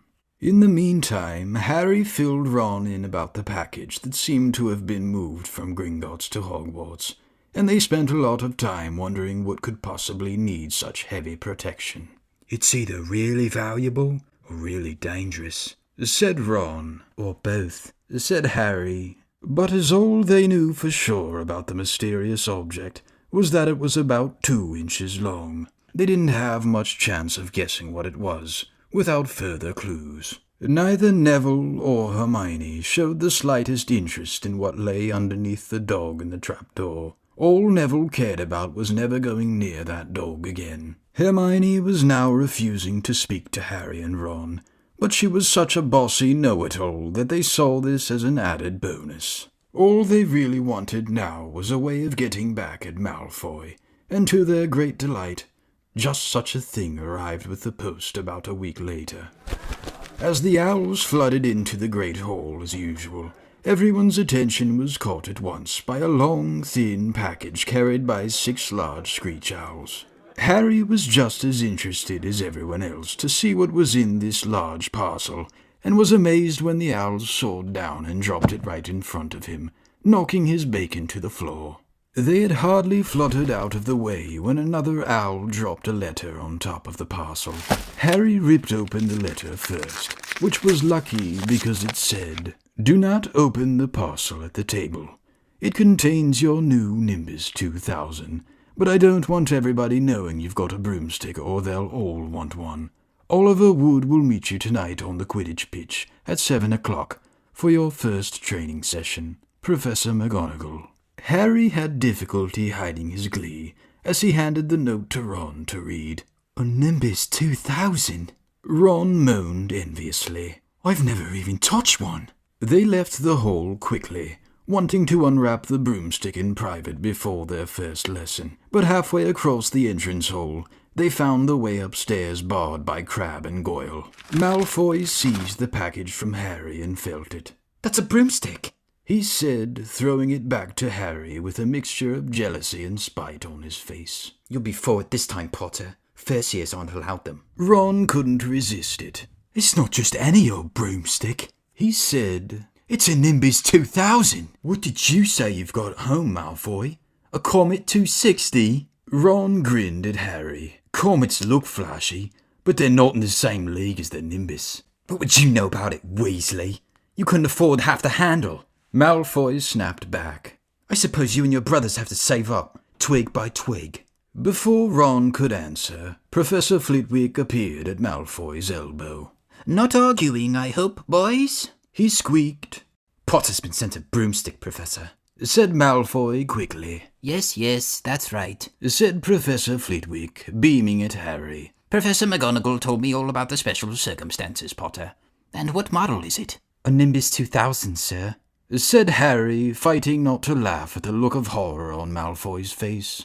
"And it's really thanks to Malfoy here that I've got it," he added. Harry and Ron headed upstairs, smothering their laughter at Malfoy's obvious rage and confusion. "Well, it's true," Harry chortled as they reached the top of the marble staircase. "If he hadn't stolen Neville's Remember-All, I wouldn't be on the team." "So I suppose you think that's a reward for breaking rules?" came an angry voice from just behind them. Hermione was stomping up the stairs, looking disapprovingly at the package in Harry's hand. "I thought you weren't speaking to us," said Harry. "Yeah, don't stop now," said Ron. "It's doing us so much good." Hermione marched away with her nose in the air. Harry had a lot of trouble keeping his mind on his lessons that day. It kept wandering up to the dormitory, where his new broomstick was lying under his bed, or straying off to the Quidditch pitch where he'd be learning to play that night. He bolted his dinner that evening without noticing what he was eating, and then rushed upstairs with Ron to unwrap the Nimbus 2000 at last. "Wow," Ron sighed as the broomstick rolled onto Harry's bedspread. Even Harry, who knew nothing about the different brooms, thought it looked wonderful. Sleek and shiny, with a mahogany handle, it had a long tail of neat, straight twigs, and Nimbus 2000 written in gold near the top. As 7 o'clock drew near, Harry left the castle and set off towards the Quidditch pitch in the dusk. He'd never been inside the stadium before. Hundreds of seats were raised in stands around the pitch, so that the spectators were high enough to see what was going on. At either end of the pitch were 3 golden poles with hoops on the end. They reminded Harry of the little plastic sticks that Muggle children blew bubbles through, except that they were 50 feet high. Too eager to fly again to wait for wood, Harry mounted his broomstick and kicked off from the ground. What a feeling! He swooped in and out of the goalposts and then sped up and down the pitch. The Nimbus 2000 turned wherever he wanted, at his lightest touch. "Hey, Potter, come down." Oliver Wood had arrived. He was carrying a large wooden crate under his arm. Harry landed next to him. "Very nice," said Wood, his eyes glinting. "I see what McGonagall meant. You really are a natural. I'm just going to teach you the rules this evening. Then you'll be joining team practice 3 times a week." He opened the crate. Inside were 4 different-sized balls. "Right," said Wood. "Now, Quidditch is easy enough to understand, even if it's not easy to play. There are 7 players on each side. 3 of them are called chasers." "3 chasers," Harry repeated as Wood took out a bright red ball about the size of a football. "This ball is called the quaffle," said Wood. "The chasers throw the quaffle to each other and try to get it through one of those hoops to score. 10 points every time the quaffle goes through one of the hoops. Follow me." "The chasers throw the quaffle and put it through the hoops to score," Harry recited. "So that's sort of like basketball on broomsticks with 6 hoops, isn't it?" "What's basketball?" said Wood curiously. "Never mind," said Harry quickly. "Now, there's another player on each side who's called the keeper. I'm keeper for Gryffindor. I have to fly around our hoops and stop the other team from scoring." 3 chasers, 1 keeper, said Harry, who was determined to remember it all. "And they play with the quaffle. Okay, got that. So what are they for?" He pointed at the 3 balls left inside the box. "I'll show you now," said Wood. "Take this." He handed Harry a small club, a bit like a rounder's bat. "I'm going to show you what the bludgers do," said Wood. "These 2 are the bludgers." He showed Harry 2 identical balls, jet black and slightly smaller than the red quaffle. Harry noticed that they seemed to be straining to escape the straps holding them inside the box. "Stand back," Wood warned Harry. He bent down and freed one of the bludgers. At once the black ball rose high in the air, and then pelted straight at Harry's face. Harry swung at it with the bat to stop it breaking his nose, and sent it zigzagging away into the air. It zoomed around their heads and then shot at Wood, who dived on top of it and managed to pin it to the ground. "See?" Wood panted, forcing the struggling bludger back into the crate and strapping it down safely. "The bludgers rocket around trying to knock players off their brooms. That's why you have 2 beaters on each team. The Weasley twins are ours. It's their job to protect their side from the bludgers and try to knock them towards the other team. So, I think you've got all that." 3 chasers try and score with the quaffle. The keeper guards the goalposts. The beaters keep the bludgers away from their team. Harry reeled off. "Very good," said Wood. Have the bludgers ever killed anyone?" Never at Hogwarts. We've had a couple of broken jaws, but nothing worse than that. Now, the last member of the team is the Seeker. That's you. And you don't have to worry about the quaffle, or the bludgers. Unless they crack my head open. Don't worry. The Weasleys are more than a match for the bludgers. I mean, they're like a pair of human bludgers themselves. Wood reached into the crate and took out the 4th and last ball. Compared with the quaffle and the bludgers, it was tiny, about the size of a large walnut. It was bright gold and had little fluttering silver wings. "This," said Wood, "is the golden snitch, and it's the most important ball of the lot. It's very hard to catch because it's so fast and difficult to see. It's the Seeker's job to catch it. You've got to weave in and out of the chasers, beaters, bludgers, and quaffle to get it before the other team's Seeker. Because whichever team's Seeker catches the snitch wins his team an extra 150 points. So they nearly always win. That's why Seekers get fouled so much. A game of Quidditch only ends when the snitch is caught, so it can go on for ages. I think the record is 3 months. They had to keep bringing on substitutes so the players could get some sleep. Well, that's it. Any questions?" Harry shook his head. He understood what he had to do all right. It was doing it that was going to be the problem. We won't practice with the snitch yet," said Wood, carefully shutting it back inside the crate. "It's too dark. We might lose it. Let's try you out with a few of these. He pulled a bag of ordinary golf balls out of his pocket, and a few minutes later he and Harry were up in the air, Wood throwing the golf balls as hard as he could in every direction for Harry to catch. Harry didn't miss a single one, and Wood was delighted. After half an hour, night had really fallen and they couldn't carry on. "That Quidditch couple have our name on it this year," said Wood happily as they trudged back up to the castle. "I wouldn't be surprised if you turned out better than Charlie Weasley, and he could have played for England if he hadn't gone off chasing dragons." Perhaps it was because he was now so busy, with Quidditch practice 3 evenings a week, on top of all his homework. But Harry could hardly believe it when he realized that he'd already been at Hogwarts 2 months. The castle felt more like home than Privet Drive had ever done. His lessons, too, were becoming more and more interesting now that they'd mastered all the basics. On Halloween morning, they woke to the delicious smell of baking pumpkin wafting through the corridors. Even better, Professor Flitwick announced in charms that he thought they were ready to start making objects fly, something they'd all been dying to try since they'd seen him make Neville's toad zoom around the classroom. Professor Flitwick put the class into pairs to practice. Harry's partner was Seamus Finnegan, which was a relief because Neville had been trying to catch his eye. Ron, however, was to be working with Hermione Granger. It was hard to tell whether Ron or Hermione was angrier about this. She hadn't spoken to either of them since the day Harry's broomstick had arrived. "Now, don't forget that nice wrist movement that we've been practicing," squeaked Professor Flitwick, perched on top of his pile of books as usual. "Swish and flick. Remember, swish and flick. And saying the magic words properly is very important too. Never forget Wizard Baraffio, who said S instead of F and found himself on the floor with a buffalo on his chest." It was very difficult. Harry and Seamus swished and flicked, but the feather they were supposed to be sending skywards just laid on the desktop.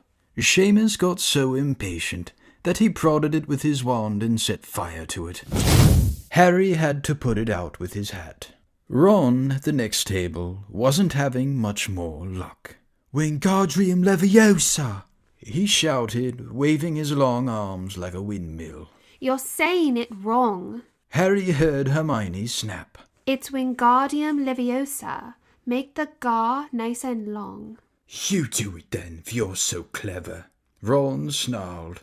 Hermione rolled up the sleeves of her gown, flicked her wand, and said, Wingardium Leviosa. Their feather rose off the desk and hovered about 4 feet above their heads. "Oh, well done!" cried Professor Flitwick, clapping. "Everyone, see here! Miss Granger's done it!" Ron was in a very bad temper by the end of the class. "It's no wonder no one can stand her," he said to Harry as they pushed their way into the crowded corridor. "She's a nightmare, honestly." Someone knocked into Harry as they hurried past him. It was Hermione. Harry caught a glimpse of her face and was startled to see that she was in tears. "I think she heard you." "So?" said Ron, but he looked a bit uncomfortable. "She must have noticed she's got no friends." Hermione didn't turn up for the next class and wasn't seen all afternoon. On the way down to the Great Hall for Halloween feast, Harry and Ron overheard Parvati Patil telling her friend Lavender that Hermione was crying in the girls' bathroom and wanted to be left alone. Ron looked still more awkward at this, but a moment later they had entered the Great Hall, where the Halloween decorations put Hermione out of their minds. 1,000 live bats fluttered from the walls and ceiling, while 1,000 more swooped over the tables in low black clouds, making the candles in the pumpkins stutter. The feast appeared suddenly on the golden plates, as it had at the start of term banquet. Harry was just helping himself to a jacket potato when Professor Quirrell came sprinting into the hall, his turban askew and terror on his face. Everyone stared as he reached Professor Dumbledore's chair, slumped against the table and gasped. "Troll! In the dungeons! I thought you ought to know." He then sank to the floor in a dead faint. There was an uproar. It took several purple firecrackers exploding from the end of Professor Dumbledore's wand to bring silence. "Prefects," he rumbled, "lead your houses back to the dormitories immediately." Percy was in his element. "Follow me." Stick together, first years. No need to fear the troll if you follow my orders. Stay close behind me now. Make way. First year's coming through. Excuse me, I'm a prefect. How could a troll get in? Harry asked as they climbed the stairs. "Don't ask me. They're supposed to be really stupid," said Ron. "Maybe Peeves let it in for a Halloween joke."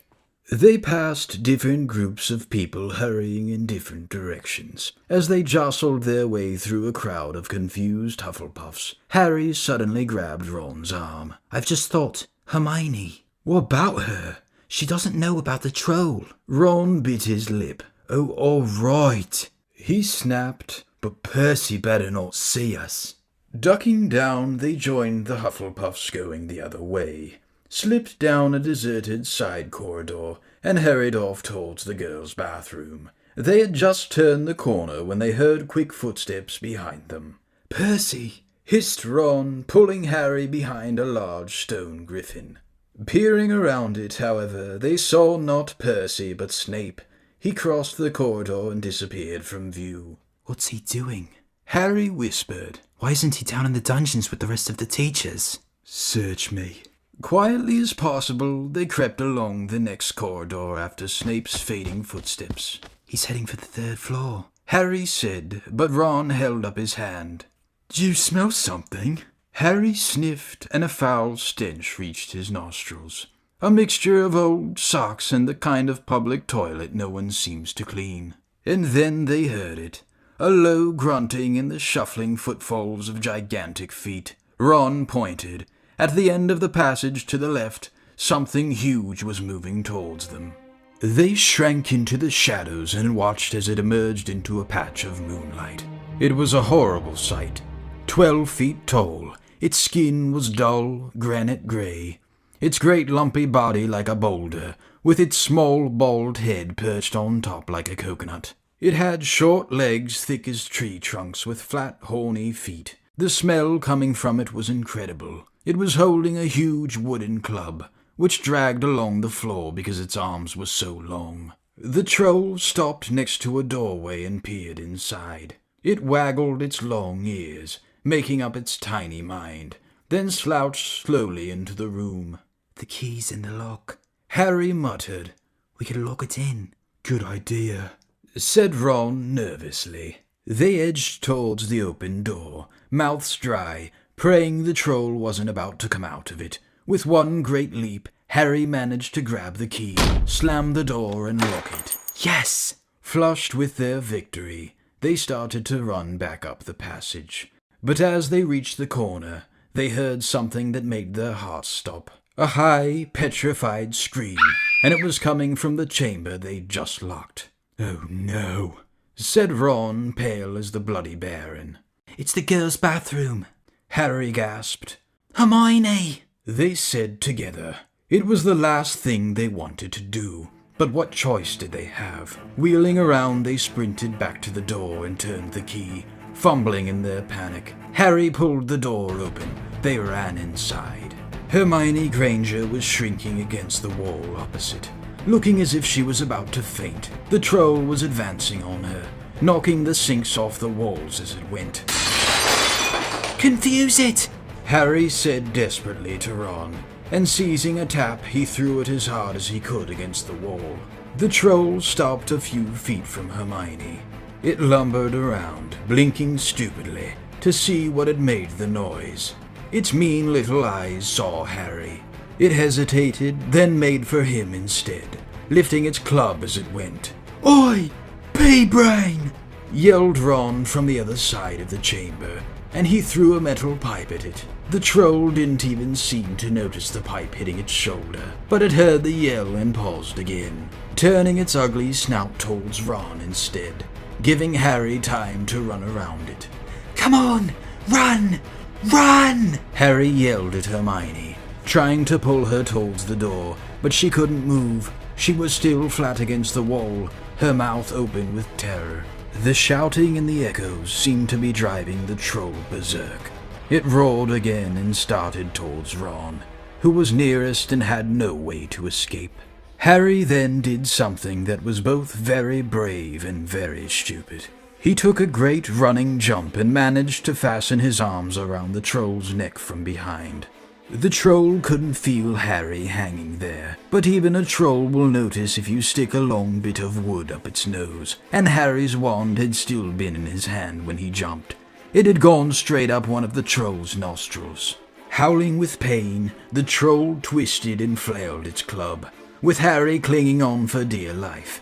Any second, the troll was going to rip him off or catch him a terrible blow with the club.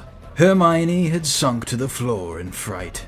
Ron pulled out his own wand. Not knowing what he was going to do, he heard himself cry the first spell that came to his head. "Wingardium Leviosa!" The club flew suddenly out of the troll's hand, rose high up into the air, turned slowly over and dropped, with a sickening crack, onto its owner's head. The troll swayed on the spot and then fell flat on its face, with a thud that made the whole room tremble. Harry got to his feet. He was shaking and out of breath. Ron was standing there with his wand still raised, staring at what he had done. It was Hermione who spoke first. "Is it dead?" "I don't think so," said Harry. "I think it's just been knocked out." He bent down and pulled his wand out of the troll's nose. It was covered in what looked like lumpy grey glue. "Ah, troll bogies." He wiped it on the troll's trousers. A sudden slamming and loud footsteps made the three of them look up. They hadn't realized what a racket they had been making, but of course someone downstairs must have heard the crashes and the troll's roars. A moment later, Professor McGonagall had come bursting into the room, closely followed by Snape, with Quirrell bringing up the rear. Quirrell took one look at the troll, let out a faint whimper, and sat quickly down on a toilet, clutching his heart. Snape bent over the troll. Professor McGonagall was looking at Ron and Harry. Harry had never seen her look so angry. Her lips were white. Hopes for winning 50 points for Gryffindor faded quickly from Harry's mind. "What on earth were you thinking of?" said Professor McGonagall, with cold fury in her voice. Harry looked at Ron, who was still standing with his wand in the air. "You're lucky you weren't killed. Why aren't you in your dormitory?" Snape gave Harry a swift, piercing look. Harry looked at the floor. He wished Ron would put his wand down. Then a small voice came out of the shadows. "Please, Professor McGonagall, they were looking for me." "Miss Granger!" Hermione had managed to get to her feet at last. "I went looking for the troll because I thought I could deal with it on my own. You know, because I've read all about them." Ron dropped his wand. Hermione Granger, telling a downright lie to a teacher? "If they hadn't found me, I'd be dead now. Harry stuck his wand up its nose and Ron knocked it out with its own club. They didn't have time to come and fetch anyone. It was about to finish me off when they arrived." Harry and Ron tried to look as though this story wasn't new to them. "Well, in that case," said Professor McGonagall, staring at the three of them. "Miss Granger, you foolish girl, how could you think of tackling a mountain troll on your own?" Hermione hung her head. Harry was speechless. Hermione was the last person to do anything against the rules, and here she was, pretending she had, to get them out of trouble. It was as if Snape had started handing out sweets. "Miss Granger, 5 points will be taken from Gryffindor for this," said Professor McGonagall. "I'm very disappointed in you. If you're not hurt at all, you'd better get off to Gryffindor Tower. Students are finishing off the feast in their houses." Hermione left. Professor McGonagall turned to Harry and Ron. "Well, I still say you were lucky, but not many first years could have taken on a full-grown mountain troll. You each win Gryffindor 5 points. Professor Dumbledore will be informed of this. You may go." They hurried out of the chamber, and didn't speak at all until they had climbed 2 floors up. It was a relief to be away from the smell of the troll, quite apart from anything else. We should have got more than 10 points. Ron grumbled. 5, you mean, once she's taken off Hermione's. Good of her to get us out of trouble like that. Ron admitted. Mind you, we did save her. She might not have needed saving if we hadn't locked that thing in with her. Harry reminded him. They had reached the portrait of the fat lady. Pig snout, they said, and entered. The common room was packed and noisy. Everyone was eating the food that had been sent up. Hermione, however, stood alone by the door, waiting for them. There was a very embarrassed pause. Then, none of them looking at each other, they all said, Thanks. and hurried off to get plates. But from that moment on, Hermione Granger became their friend.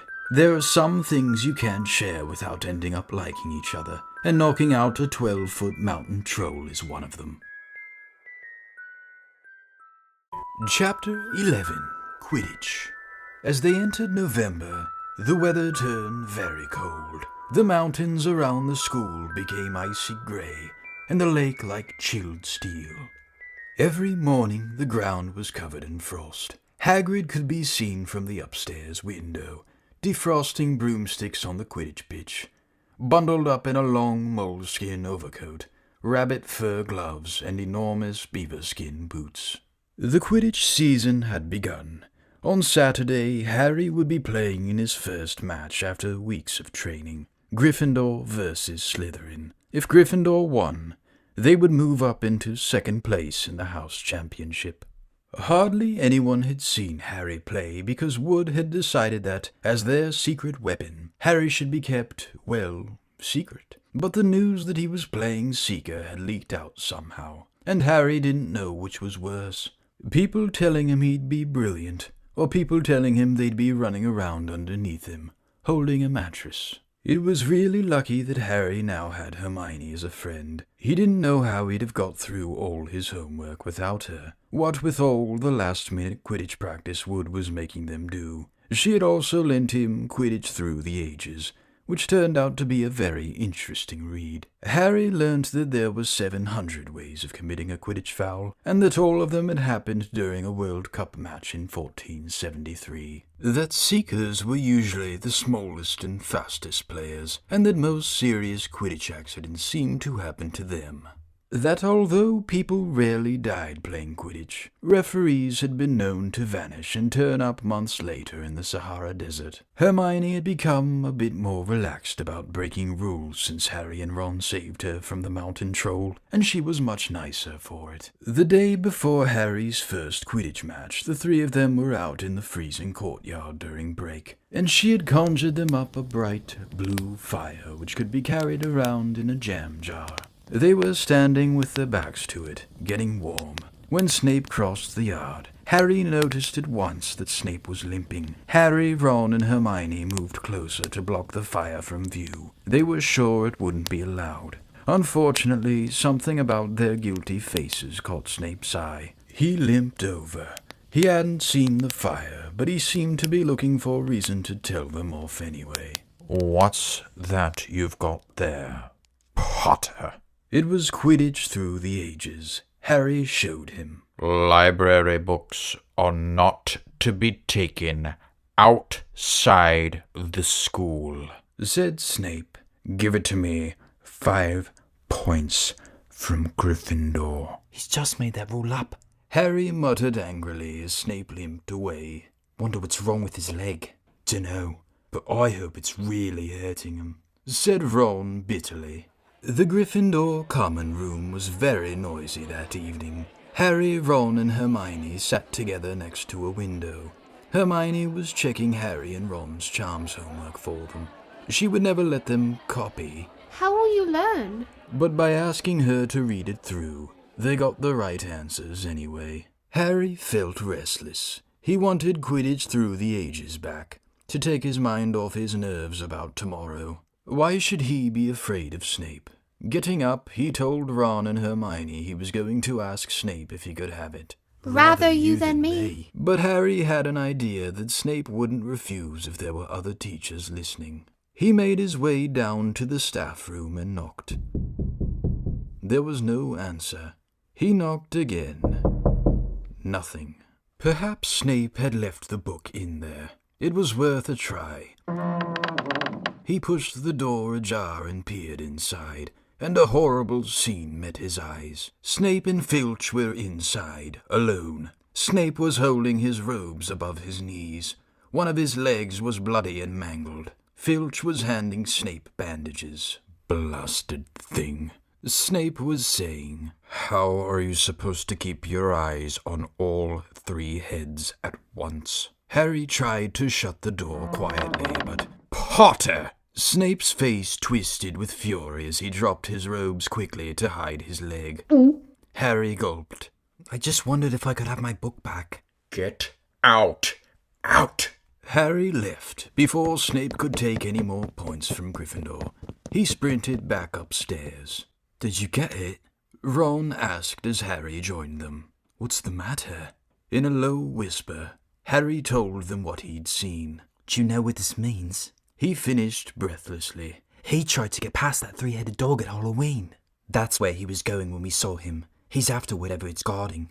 And I'd bet my broomstick he let that troll in to create a diversion." Hermione's eyes were wide. No, he wouldn't. She said, I know he's not very nice, but he wouldn't try and steal something Dumbledore was keeping safe. "Honestly, Hermione, you think all teachers are saints or something?" snapped Ron. "I'm with Harry. I wouldn't put anything past Snape. But what's he after? What's that dog guarding?" Harry went to bed with his head buzzing with the same question. Neville was snoring loudly, but Harry couldn't sleep. He tried to empty his mind. He needed to sleep. He had to. He had his first Quidditch match in a few hours. But the expression on Snape's face when Harry had seen his leg wasn't easy to forget. The next morning dawned very bright and cold. The great hall was full of the delicious smell of fried sausages and the cheerful chatter of everyone looking forward to a good Quidditch match. You've got to eat some breakfast. "I don't want anything." Just a bit of toast? Wheedled Hermione. "I'm not hungry." Harry felt terrible. In an hour's time he'd be walking on to the pitch. "Harry, you need your strength," said Seamus Finnegan. "Seekers are always the ones who get nobbled by the other team." "Thanks, Seamus," said Harry, watching Seamus pile ketchup on his sausages. By 11 o'clock, the whole school seemed to be out in the stands around the Quidditch pitch. Many students had binoculars. The seats might have been raised high in the air, but it was still difficult to see what was going on sometimes. Ron and Hermione joined Neville, Seamus, and Dean the West Ham fan up in the top row. As a surprise for Harry, they had painted a large banner on one of the sheets Scabbers had ruined. It said Potter for President, and Dean, who was good at drawing, had done a large Gryffindor lion underneath. Then Hermione had performed a tricky little charm so that the paint flashed different colors. Meanwhile, in the changing rooms, Harry and the rest of the team were changing into their scarlet Quidditch robes. Slytherin would be playing in green. Wood cleared his throat for silence.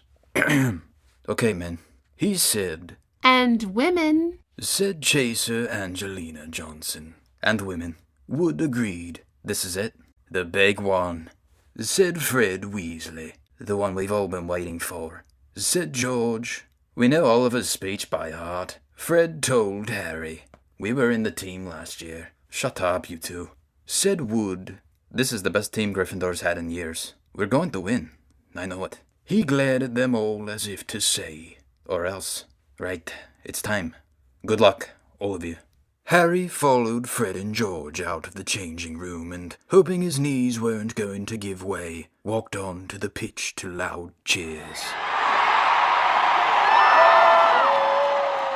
Madame Hooch was refereeing. She stood in the middle of the pitch, waiting for the two teams, her broom in her hand. "Now, I want a nice, fair game, all of you," she said, once they were all gathered around her. Harry noticed that she seemed to be speaking particularly to the Slytherin captain, Marcus Flint, a 5th year. Harry thought Flint looked as if he had some troll blood in him.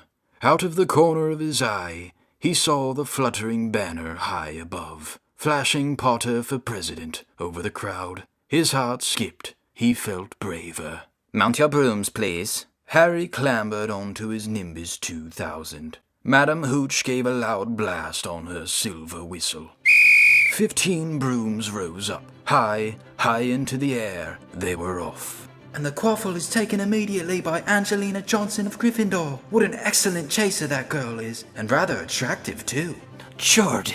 Sorry, Professor. The Weasley twins' friend, Lee Jordan, was doing the commentary for the match, closely watched by Professor McGonagall. And she's really belting along up there. A neat pass to Alicia Spinnet, a good friend of Oliver Wood's. Last year only a reserve. Back to Johnson, and no! Slytherin have taken the quaffle. Slytherin captain Marcus Flint gains the quaffle and goes off. Flint flying like an eagle up there. He's going to score. No! Stopped by an excellent move by the Gryffindor keeper Wood, and Gryffindor take the quaffle. That's Chaser's Katie Bell to Gryffindor there. Nice dive around Flint. Off up the field and... ouch! That must have hurt. Hit in the back of the head by a bludger. Quaffle taken by Slytherin. That's Adrian Pusey speeding off towards the goalposts. But he's blocked by a second bludger, sent his way by Fred or George Weasley, can't tell which. Nice play by the Gryffindor beater anyway. And Johnson back in possession of the quaffle. A clear field ahead and off she goes. She's really flying. Dodges a speeding bludger. The goalposts are ahead. Come on now, Angelina. Keeper Bletchley dives, misses. Gryffindor score! Gryffindor cheers filled the cold air, with howls and moans from the Slytherins. Budge up there, move along. Hagrid! Ron and Hermione squeezed together to give Hagrid enough space to join them. Been watching from me hut, said Hagrid, patting a large pair of binoculars round his neck. But it isn't the same as being in the crowd. No sign of the snitch yet, eh? Nope, said Ron. Harry hasn't had much to do yet. Kept out of trouble, though. That's something, said Hagrid, raising his binoculars and peering skywards at the speck that was Harry. Way above them, Harry was gliding over the game, squinting about for some sign of the snitch. This was part of his and Wood's game plan. Keep out of the way until you catch sight of the snitch. Wood had said. We don't want you attacked before you have to be. When Angelina had scored, Harry had done a couple of loop-de-loops to let out his feelings. Now he was back to staring around for the snitch. Once he caught a sight of a flash of gold, but it was just a reflection from one of the Weasleys' wristwatches, and once a bludger decided to come pelting his way, more like a cannonball than anything. But Harry dodged it, and Fred Weasley came chasing after it. "You're right there, Harry!" He had time to yell as he beat the bludger furiously towards Marcus Flint. "Slytherin in possession," Lee Jordan was saying. "Chaser Pusey ducks 2 bludgers, 2 Weasleys and Chaser Bell, and speeds towards the... Wait a minute, was that the snitch?" A murmur ran through the crowd as Adrian Pusey dropped the quaffle, too busy looking over his shoulder at the flash of gold that had passed his left ear. Harry saw it. In a great rush of excitement, he dived downwards after the streak of gold. Slytherin seeker Terence Higgs had seen it too. Neck in neck, they hurtled towards the snitch. All the chasers seemed to have forgotten what they were supposed to be doing, as they hung in midair to watch. Harry was faster than Higgs. He could see the little round ball, wings fluttering, darting up ahead. He put on an extra spurt of speed. Wham! A roar of rage echoed from the Gryffindors below. Marcus Flint had blocked Harry on purpose, and Harry's broom spun off course, Harry holding on for dear life. "Ow!" screamed the Gryffindors. Madame Hooch spoke angrily to Flint, and then ordered a free shot at the goalposts for Gryffindor. But in all the confusion, of course, the golden snitch had disappeared from sight again.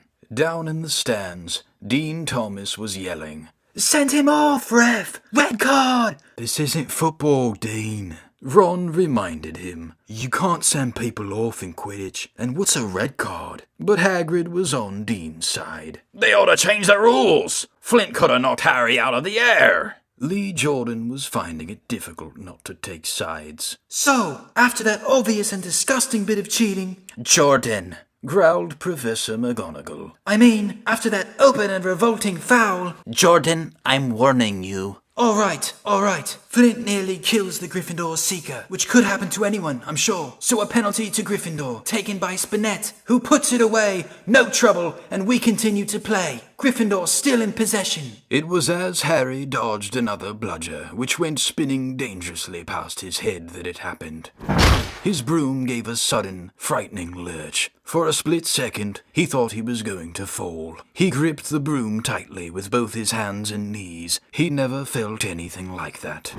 It happened again. It was though the broom was trying to buck him off. But Nimbus 2000s did not suddenly decide to buck their riders off. Harry tried to turn back towards the Gryffindor goalposts. He had half a mind to ask Wood to call a timeout, and then he realized that his broom was completely out of his control. He couldn't turn it. He couldn't direct it at all. It was zigzagging through the air and every now and then making violent swishing movements, which almost unseated him. Lee Jordan was still commentating. Slytherin in possession. Flint with the quaffle. Passes Spinette. Passes Bell. Hit hard in the face by a bludger. Hope it broke his nose. Only joking, Professor. Slytherin score. Oh no. The Slytherins were cheering. No one seemed to have noticed that Harry's broom was behaving strangely. It was carrying him slowly higher, away from the game, jerking and twitching as it went. "Dunno what Harry thinks he's doing," Hagrid mumbled. He stared through his binoculars. "If I didn't know any better, I'd say he'd lost control of his broom. But he can't have." Suddenly, people were pointing up at Harry all over the stands. His broom had started to roll over and over, with him only just managing to hold on. Then the whole crowd gasped. Harry's broom had given a wild jerk and Harry swung off it. He was now dangling from it, holding on with only one hand. Did something happen to it when Flint blocked him? Seamus whispered. "Can't have," Hagrid said, his voice shaking. "Can't nothing interfere with a broomstick, except powerful dark magic. No kid could do that to a Nimbus 2000. At these words, Hermione seized Hagrid's binoculars, but instead of looking up at Harry, she started looking frantically at the crowd. "What are you doing?" moaned Ron, grey-faced. I knew it! Hermione gasped. Snape, look! Ron grabbed the binoculars. Snape was in the middle of the stands opposite them. He had his eyes fixed on Harry, and was muttering non-stop under his breath. He's doing something. Jinxing the broom. Said Hermione. "What shall we do?" Leave it to me. Before Ron could say another word, Hermione had disappeared. Ron turned the binoculars back on Harry. His broom was vibrating so hard, it was almost impossible for him to hang on much longer. The whole crowd were on their feet, watching, terrified, as the Weasleys flew up to try and pull Harry safely onto one of their brooms, but it was no good. Every time they got near him, the broom would jump higher still. They dropped lower and circled beneath him, obviously hoping to catch him if he fell. Marcus Flint seized the quaffle and scored 5 times without anyone noticing. "Come on, Hermione," Ron muttered desperately. Hermione had fought her way across to the stand where Snape stood, and was now racing along the row behind him. She didn't even stop to say sorry as she knocked Professor Quirrell headfirst into the row in front. Reaching Snape, she crouched down, pulled out her wand and whispered a few well-chosen words. Bright blue flames shot from her wand onto the hem of Snape's robes. It took perhaps 30 seconds for Snape to realize that he was on fire. A sudden yelp told her that she had done her job. Scooping the fire off him into a little jar in her pocket, she scrambled back along the row.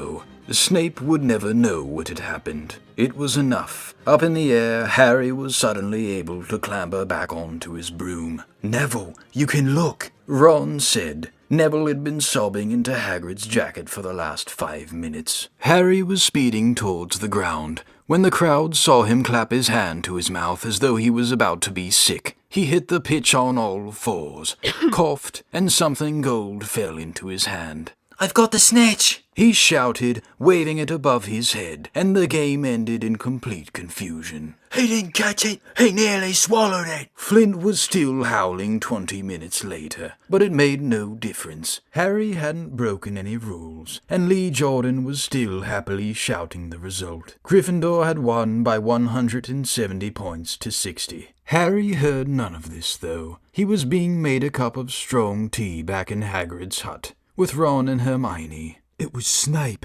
Ron was explaining. Hermione and I saw him. He was cursing your broomstick, muttering. He wouldn't take his eyes off you. "Rubbish," said Hagrid, who hadn't heard a word of what had gone on next to him in the stands. "Why would Snape do something like that?" Harry, Ron, and Hermione looked at each other, wondering what to tell him. Harry decided on the truth. "I found out something about him," he told Hagrid. "He tried to get past that three-headed dog at Halloween. It bit him. We think he was trying to steal whatever it's guarding." Hagrid dropped the teapot. "How do you know about Fluffy?" he said. "Fluffy?" "Yeah, he's mine. Bought him off a Greek chappie I met in the pub last year. I lent him to Dumbledore to guard the—" "Yes?" said Harry eagerly. "Now don't ask me any more," said Hagrid gruffly. "That's top secret, that is." "But Snape's trying to steal it." "Rubbish," said Hagrid again. "Snape's a Hogwarts teacher. He'd do nothing of the sort." So why did he just try and kill Harry? cried Hermione. The afternoon's events certainly seemed to have changed her mind about Snape. I know a jinx when I see one, Hagrid. I've read all about them. You've got to keep eye contact, and Snape wasn't blinking at all. I saw him. "And I'm telling you, you're wrong," said Hagrid hotly. "I don't know why Harry's broom acted like that, but Snape wouldn't try and kill a student. Now, listen to me, all three of you. You're meddling in things that don't concern you. It's dangerous. You forget that dog, and you forget what it's guarding. That's between Professor Dumbledore and Nicholas Flamel." "Aha," said Harry. "So there's someone called Nicholas Flamel involved, is there?" Hagrid looked furious with himself. Chapter 12. The Mirror of Erised. Christmas was coming. One morning in mid-December, Hogwarts woke to find itself covered in several feet of snow.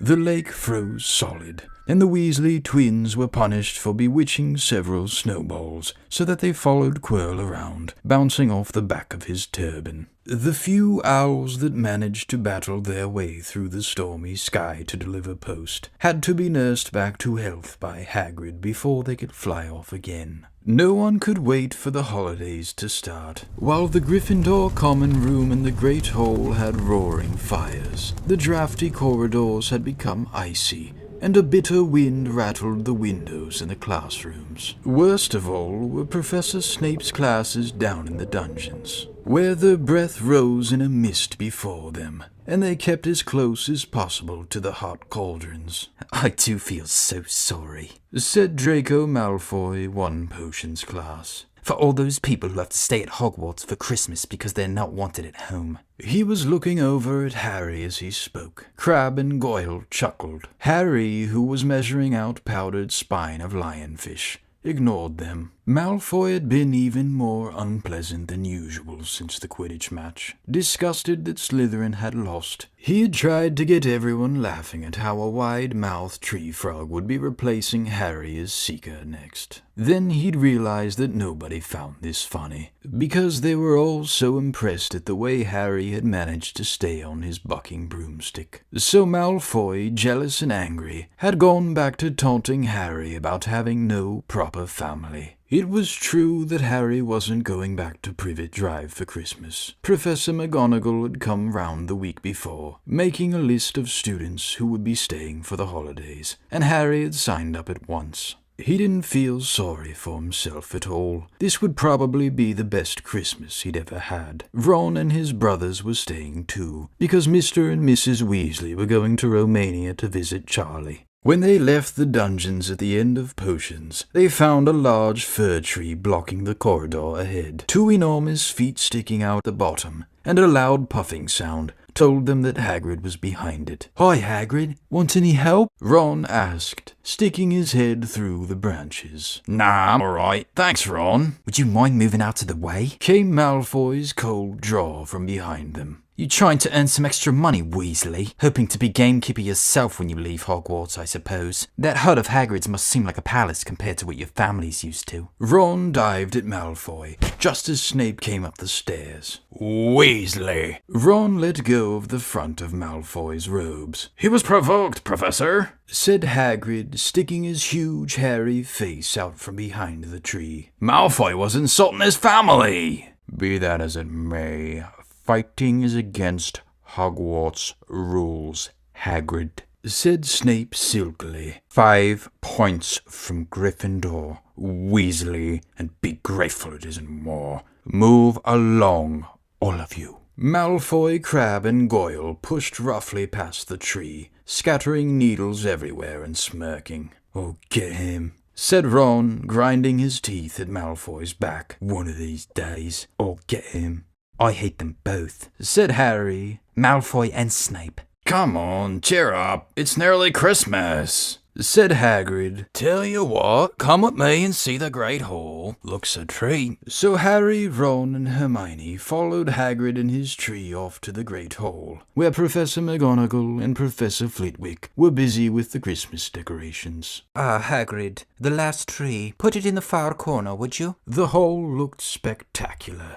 Festoons of holly and mistletoe hung all around the walls, and no fewer than 12 towering Christmas trees stood around the room, some sparkling with tiny icicles, some glittering with hundreds of candles. How many days you got left before your holiday? Asked Hagrid. Just one, said Hermione. And that reminds me, Harry, Ron, we've got half an hour before lunch. We should be in the library. Oh yeah, you're right, said Ron, tearing his eyes away from Professor Flitwick, who had golden bubbles blossoming out of his wand and was trailing them over the branches of the new tree. The library? Said Hagrid, following them out of the hall. Just before the holidays? Bit keen, aren't you?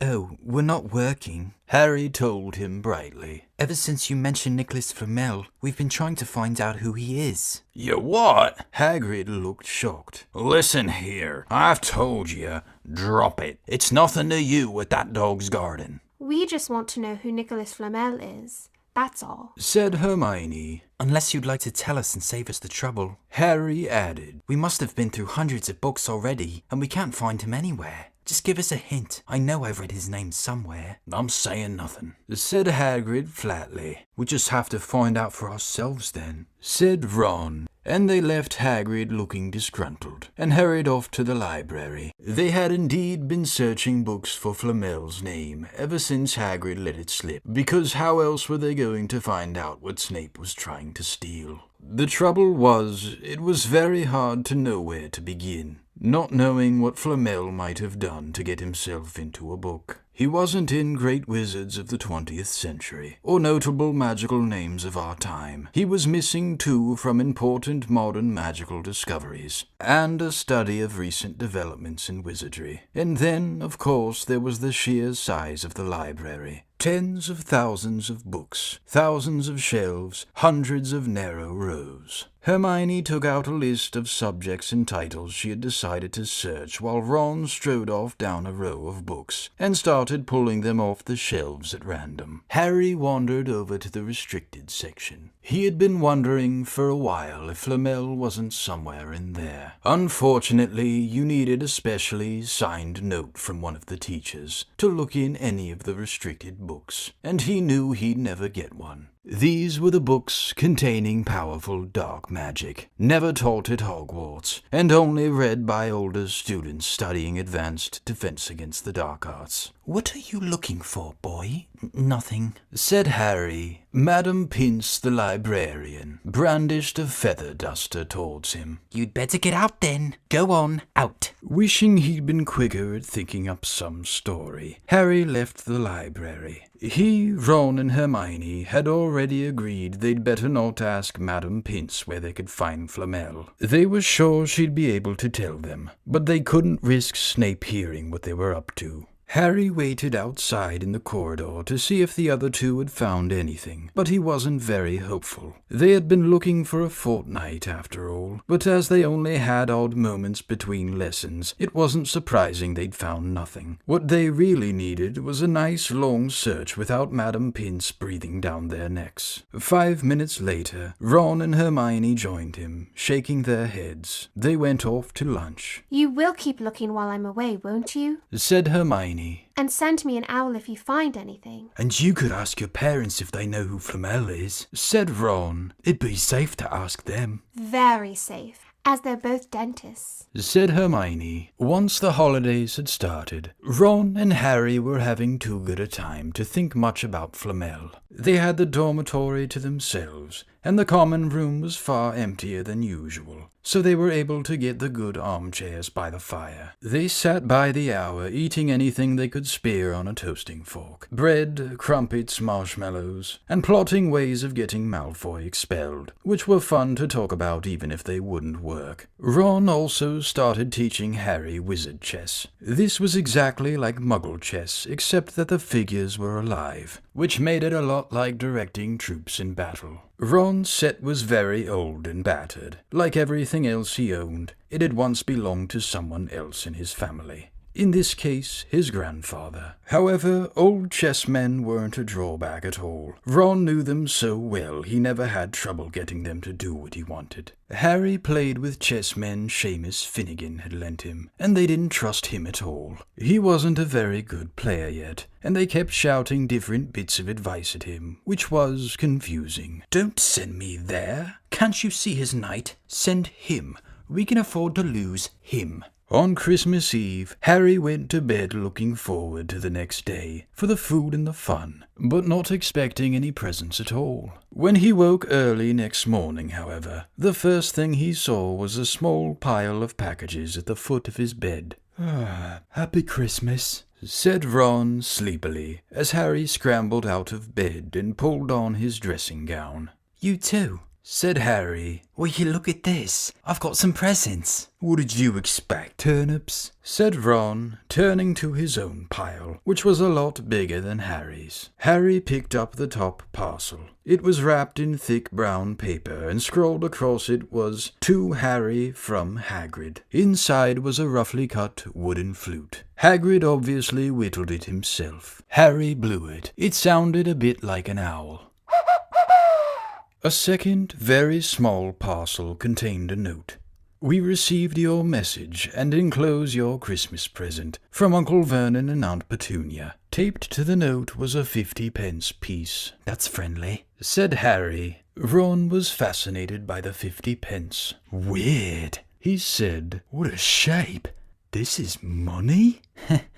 You can keep it, said Harry, laughing at how pleased Ron was. Hagrid and my aunt and uncle. So, who sent these? I think I know who that one's from, said Ron, turning a bit pink and pointing to a very lumpy parcel. My mum. I told her you didn't expect any presents and... Oh no, he groaned. She's made you a Weasley sweater. Harry had torn open the parcel to find a thick, hand-knitted sweater in emerald green and a large box of homemade fudge. Every year she makes us a sweater, said Ron, unwrapping his own. And mine's always maroon. That's really nice of her, said Harry, trying the fudge, which was very tasty. His next present also contained candy, a large box of chocolate frogs from Hermione. This only left one parcel. Harry picked it up and felt it. It was very light. He unwrapped it. Something fluid and silvery grey went slithering to the floor, where it lay in gleaming folds. Ron gasped. "I've heard of those," he said in a hushed voice, dropping the box of every flavour beans he'd gotten from Hermione. "If that's what I think it is,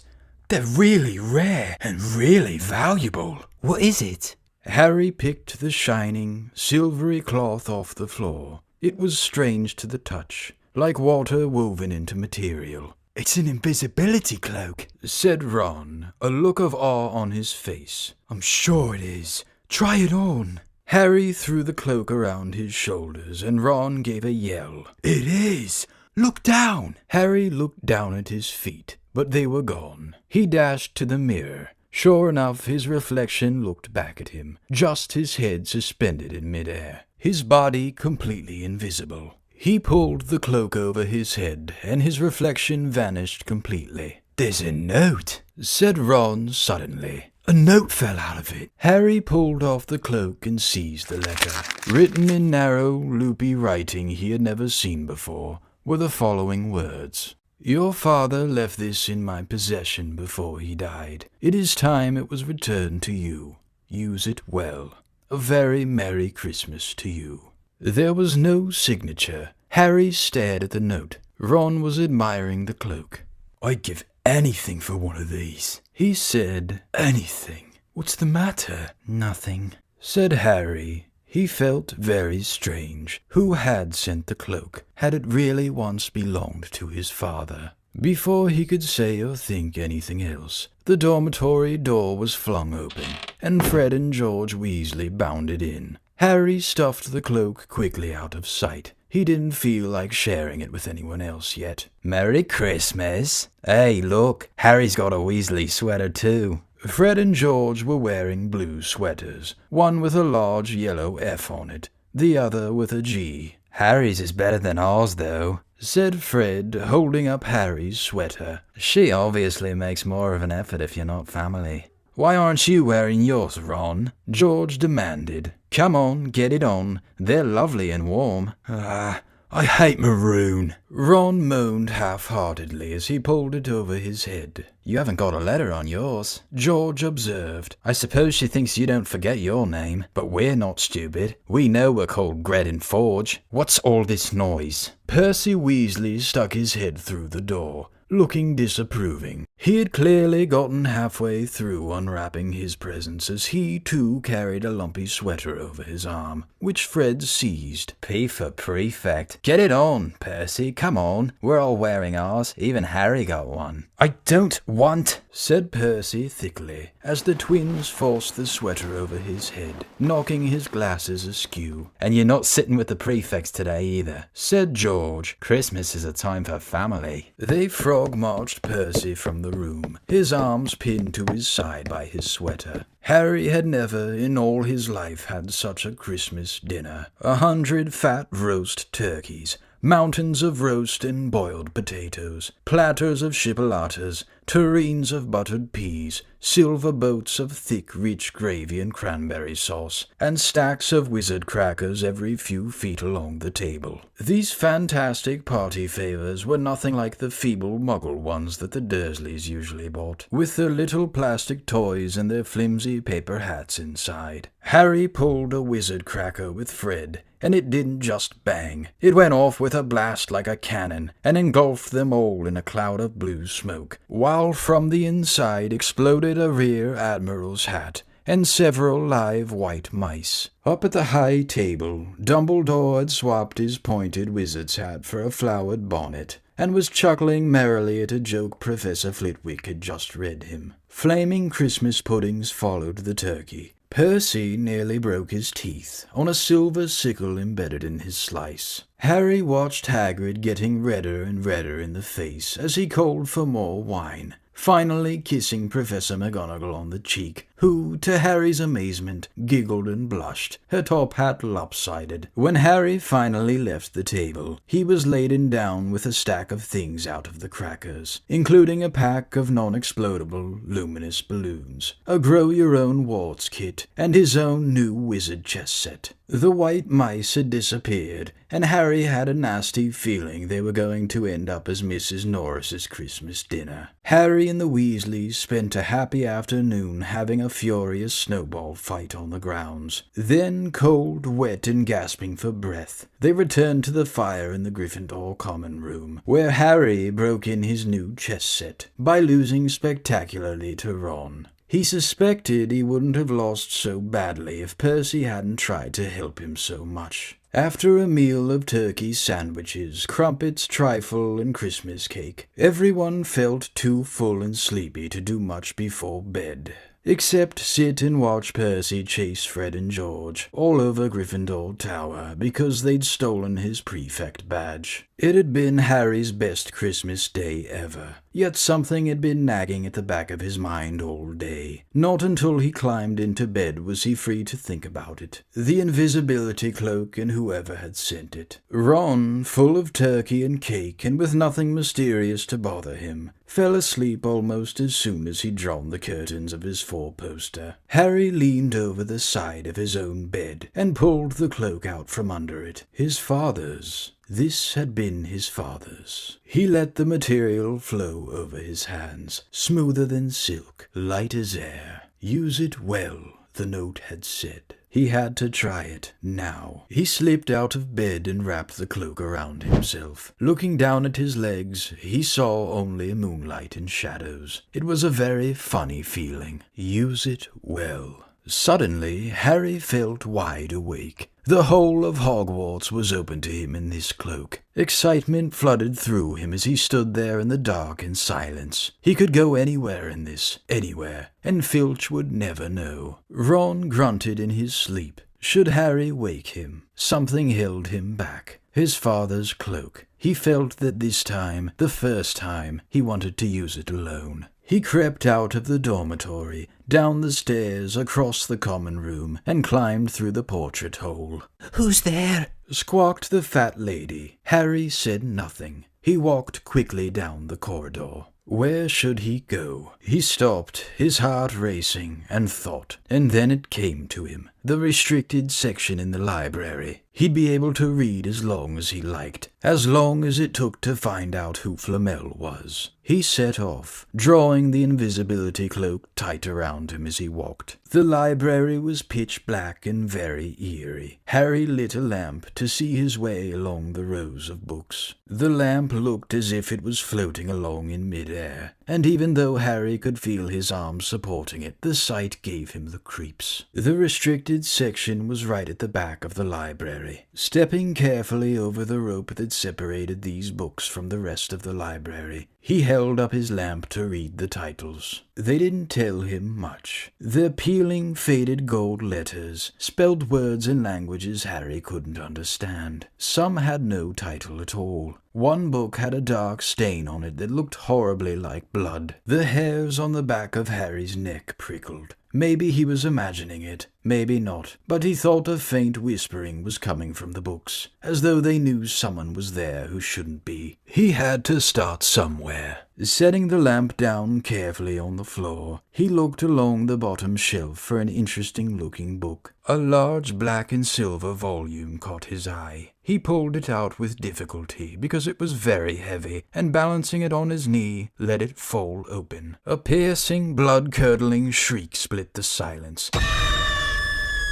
The book was screaming. Harry snapped it shut, but the shriek went on, one high, unbroken, ear-splitting note. He stumbled backward and knocked over his lamp, which went out at once. Panicking, he heard footsteps coming down the corridor outside. Stuffing the shrieking book back on the shelf, he ran for it. He passed Filch in the doorway. Filch's pale, wild eyes looked straight through him, and Harry slipped under Filch's outstretched arm and streaked off up the corridor, the book's shriek still ringing in his ears. He came to a sudden halt in front of a tall suit of armor. He had been so busy getting away from the library, he hadn't paid attention to where he was going. Perhaps because it was dark, he didn't recognize where he was at all. There was a suit of armor near the kitchens, he knew, but he must be 5 floors above there. "You asked me to come directly to you, Professor. If anyone was wandering around at night, and somebody's been in the library, restricted section." Harry felt the blood drain out of his face. Wherever he was, Filch must know a shortcut, because his soft, greasy voice was getting near, and to his horror, it was Snape who replied, "The restricted section. Well, they can't be far. We'll catch them."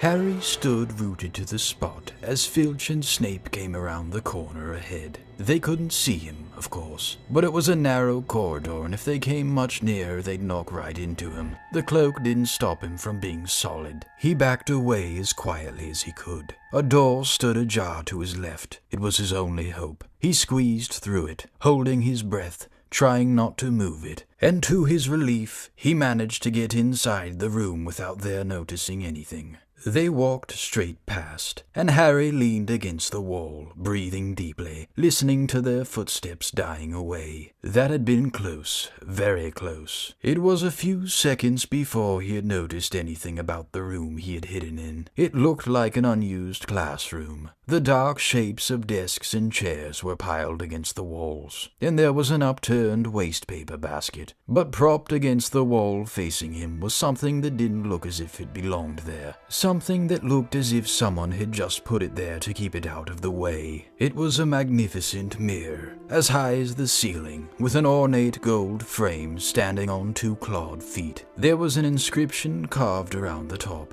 Erised stra ehru oit ube, kafru oit on wasi. His panic fading now that there was no sound of Filch and Snape. Harry moved nearer to the mirror, wanting to look at himself but see no reflection again. He stepped in front of it. He had to clap his hands to his mouth to stop himself from screaming. He whirled around. His heart was pounding far more furiously than when the book had screamed, for he had not seen only himself in the mirror, but a whole crowd of people standing right behind him. But the room was empty. Breathing very fast, he turned slowly back to the mirror. There he was, reflected in it, white and scared looking, and there, reflected behind him, were at least 10 others. Harry looked over his shoulder, but still no one was there. Or were they all invisible too? Was he in fact in a room full of invisible people? And this mirror's trick was that it reflected them, invisible or not. He looked in the mirror again. A woman standing right behind his reflection was smiling at him and waving. He reached out a hand and felt the air behind him. If she was really there, he'd touch her. Their reflections were so close together. But he only felt air. She and the others existed only in the mirror. She was a very pretty woman. She had dark red hair, and her eyes are just like mine, Harry thought, edging a little closer to the glass. Bright green, exactly the same shape. But then he noticed that she was crying. Smiling, but crying at the same time. The tall, thin, black-haired man standing next to her put his arm around her. He wore glasses, and his hair was very untidy. It stuck up at the back, just as Harry's did. Harry was so close to the mirror now that his nose was nearly touching that of his reflection. "Mom?" he whispered. "Dad?" They just looked at him, smiling. And slowly, Harry looked into the faces of the other people in the mirror and saw other pairs of green eyes like his, other noses like his, even a little old man who looked as though he had Harry's knobbly knees. Harry was looking at his family for the first time in his life. The Potters smiled and waved at Harry as he stared hungrily back at them, his hands pressed flat against the glass as though he was hoping to fall right through it and reach them. He had a powerful kind of ache inside him, half joy, half terrible sadness. How long he stood there, he didn't know. The reflections did not fade, and he looked and looked until a distant noise brought him back to his senses. He couldn't stay here. He had to find his way back to bed. He tore his eyes away from his mother's face, whispered, "I'll come back," and hurried from the room. "You could have woken me up," said Ron crossly. "You can come tonight. I'm going back. I want to show you the mirror." "I'd like to see your mom and dad," Ron said eagerly. "And I want to see all your family, all the Weasleys. You'll be able to show me your other brothers and everyone." "You can see them any old time," said Ron. "Just come round my house this summer. Anyway, maybe it only shows dead people. Shame about not finding Flamel, though. Have some bacon or something. Why aren't you eating anything?" Harry couldn't eat. He had seen his parents, and would be seeing them again tonight. He had almost forgotten about Flamel. It didn't seem very important anymore. Who cares what the 3-headed dog was guarding? What did it matter if Snape stole it? Really? "Are you all right?" said Ron. "You look odd." What Harry feared most was that he might not be able to find the mirror room again. With Ron covered in the cloak too, they had to walk much more slowly the next night. They tried retracing Harry's route from the library, wandering around the dark passageways for nearly an hour. I'm freezing, said Ron. Let's forget it and go back. No, Harry hissed. I know it's here somewhere. They passed the ghost of a tall witch gliding in the opposite direction, but saw no one else. Just as Ron started moaning that his feet were dead with cold, Harry spotted the suit of armor. It's here, just here, yes. They pushed the door open. Harry dropped the cloak from around his shoulders and ran to the mirror. There they were. His mother and father beamed at the sight of him. See? Harry whispered. I can't see anything. Look at them all. There's loads of them. I can only see you. Look at it properly. Go on, stand where I am. Harry stepped aside, but with Ron in front of the mirror, he couldn't see his family anymore. Just Ron in his paisley pajamas. Ron, though, was staring transfixed at his image. Look at me, he said. Can you see all your family standing around you? No, I'm alone, but I'm different. I look older, and I'm head boy. What? I am. I'm wearing the badge like Bill used to, and I'm holding the house cup and the Quidditch cup. I'm Quidditch captain too! Ron tore his eyes away from this splendid sight to look excitedly at Harry. Do you think this mirror shows the future? How can it? All my family are dead. Let me have another look. You had it all to yourself last night. Give me a little bit more time. You're only holding the Quidditch cup. What's interesting about that? I want to see my parents. Don't push me. A sudden noise outside in the corridor put an end to their discussion. They hadn't realized how loudly they'd been talking. Quick! Ron threw the cloak back over them as the luminous eyes of Mrs. Norris came round the door. Ron and Harry stood quite still, both thinking the same thing. Did the cloak work on cats? After what seemed an age, she turned and left. This isn't safe. She might have gone for Filch. I bet she heard us. Come on. And Ron pulled Harry out of the room. The snow still hadn't melted the next morning. Want to play chess, Harry? Said Ron. No. Why don't we go down and visit Hagrid? No, you go. I know what you're thinking about, Harry. That mirror. Don't go back tonight. Why not? I don't know. I've just got a bad feeling about it. And anyway, you've had too many close shaves already. Filch, Snape and Mrs. Norris are wandering around. So what if they can't see you? What if they walk into you? What if you knock something over? You sound like Hermione. I'm serious, Harry. Don't go. But Harry only had one thought in his head, which was to get back in front of the mirror, and Ron wasn't going to stop him. That third night, he found his way more quickly than before. He was walking so fast, he knew he was making more noise than was wise, but he didn't meet anyone. And there were his mother and father smiling at him again, and one of his grandfathers nodding happily. Harry sank down to sit on the floor in front of the mirror. There was nothing to stop him from staying here all night with his family. Nothing at all, except... So, back again, Harry. Harry felt as though his insides had turned to ice. He looked behind him. Sitting on one of the desks by the wall was none other than Albus Dumbledore. Harry must have walked straight past him. So desperate to get to the mirror, he hadn't noticed him. I didn't see you, sir. Strange how nearsighted being invisible can make you, said Dumbledore, and Harry was relieved to see that he was smiling. So, said Dumbledore, slipping off the desk to sit on the floor with Harry. You, like hundreds before you, have discovered the delights of the Mirror of Erised. I didn't know it was called that, sir. But I expect you've realized by now what it does. It shows me my family. And it showed your friend Ron himself as head boy. How did you know? I don't need a cloak to become invisible, said Dumbledore gently. Now, can you think what the Mirror of Erised shows us all? Harry shook his head. Let me explain.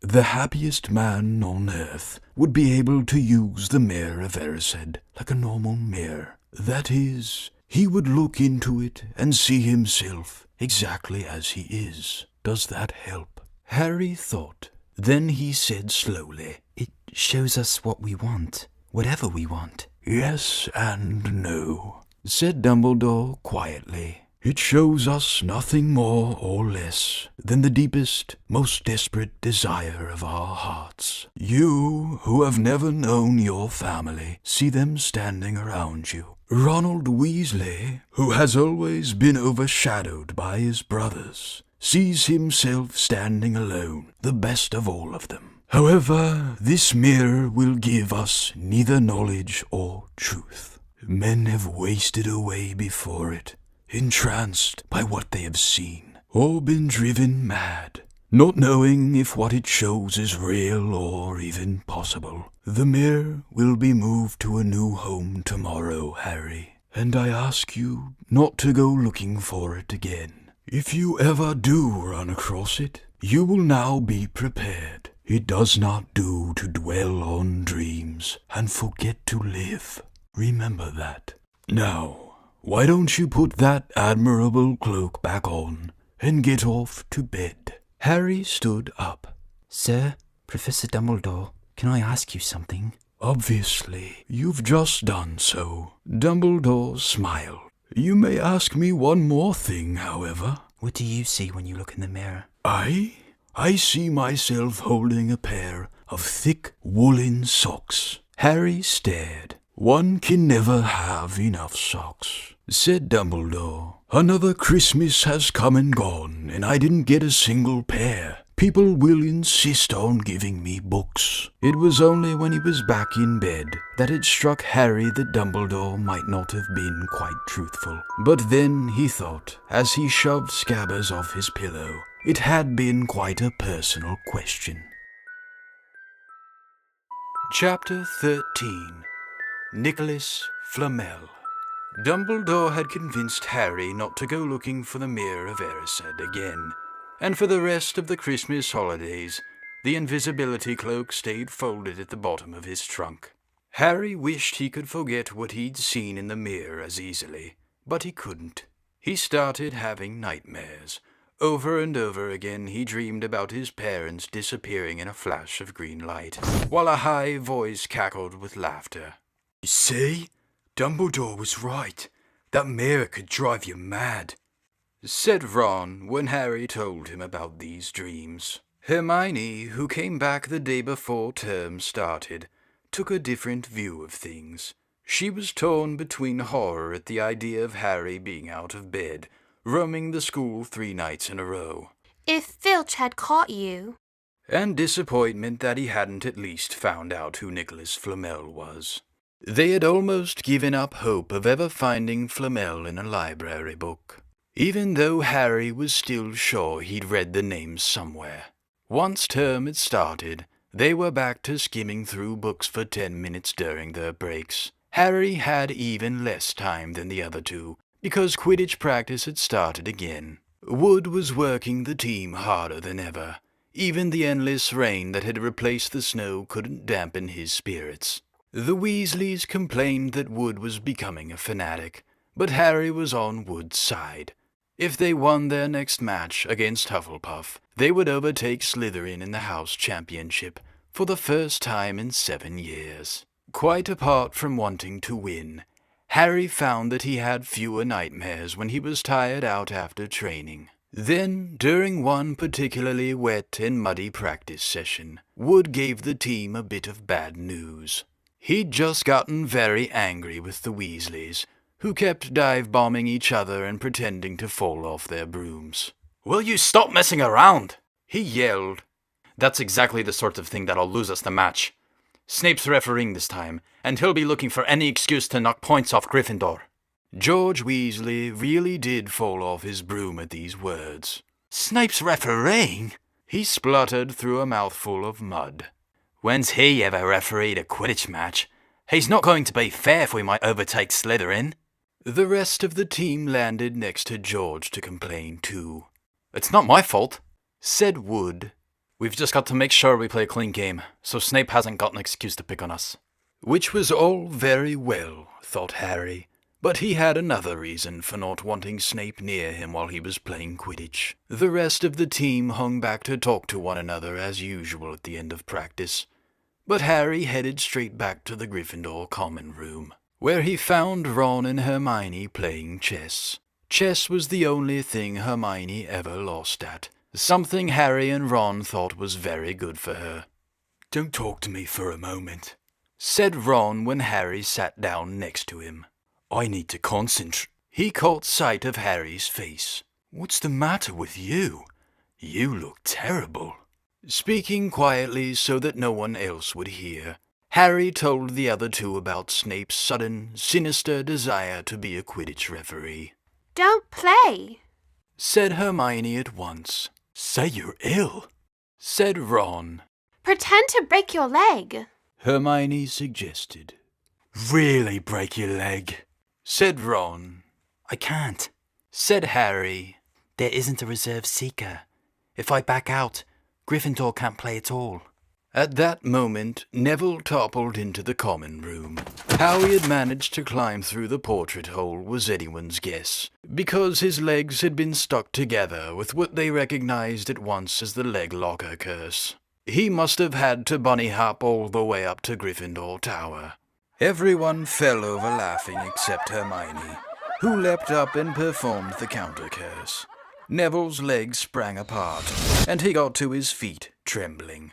What happened? Hermione asked him, leading him over to sit with Harry and Ron. "Malfoy," said Neville shakily. "I met him outside the library.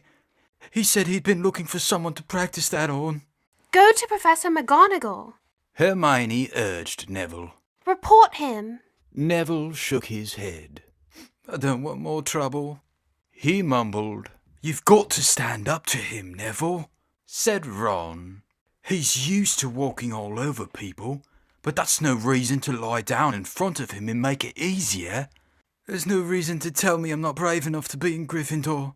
Malfoy's already done that." Neville choked out. Harry felt in the pocket of his robes and pulled out a chocolate frog, the very last one from the box Hermione had given him for Christmas. He gave it to Neville, who looked as though he might cry. "You're worth 12 of Malfoy," Harry said. "The Sorting Hat chose you for Gryffindor, didn't it? And where's Malfoy? In stinking Slytherin."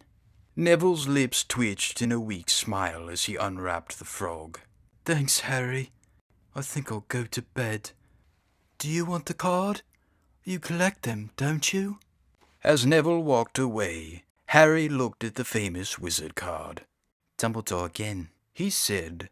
"He was the first one I ever..." He gasped. He stared at the back of the card. Then he looked up at Ron and Hermione. "I found him," he whispered. "I found Flamel. I told you I'd read the name somewhere before. I read it on the train coming here. Listen to this. Dumbledore's particularly famous for his defeat of the Dark Wizard Grindelwald in 1945, for the discovery of the 12 uses of dragon's blood, and his work on alchemy with his partner, Nicholas Flamel." Hermione jumped to her feet. She hadn't looked so excited since they'd gotten back the marks for their first piece of homework. Stay there, she said, and she sprinted up the stairs to the girls' dormitories. Harry and Ron barely had time to exchange mystified looks before she was dashing back, an enormous old book in her arms. I never thought to look in here, she whispered excitedly. I got this out of the library weeks ago for a bit of light reading. "Light?" said Ron, but Hermione told him to be quiet until she'd looked something up, and started flicking frantically through the pages, muttering to herself. At last she found what she was looking for. I knew it! I knew it! "Are we allowed to speak yet?" said Ron grumpily. Hermione ignored him. Nicholas Flamel, she whispered dramatically, is the only known maker of the Philosopher's Stone. This didn't have quite the effect she'd expected. The what? Oh, honestly, don't you two read? Look, read that, there. She pushed the book toward them, and Harry and Ron read. The ancient study of alchemy is concerned with making the Philosopher's Stone, a legendary substance with astonishing powers. The stone will transform any metal into pure gold. It also produces the elixir of life, which will make the drinker immortal. There have been many reports of the Philosopher's Stone over the centuries, but the only stone currently in existence belongs to Mr. Nicholas Flamel, the noted alchemist and opera lover.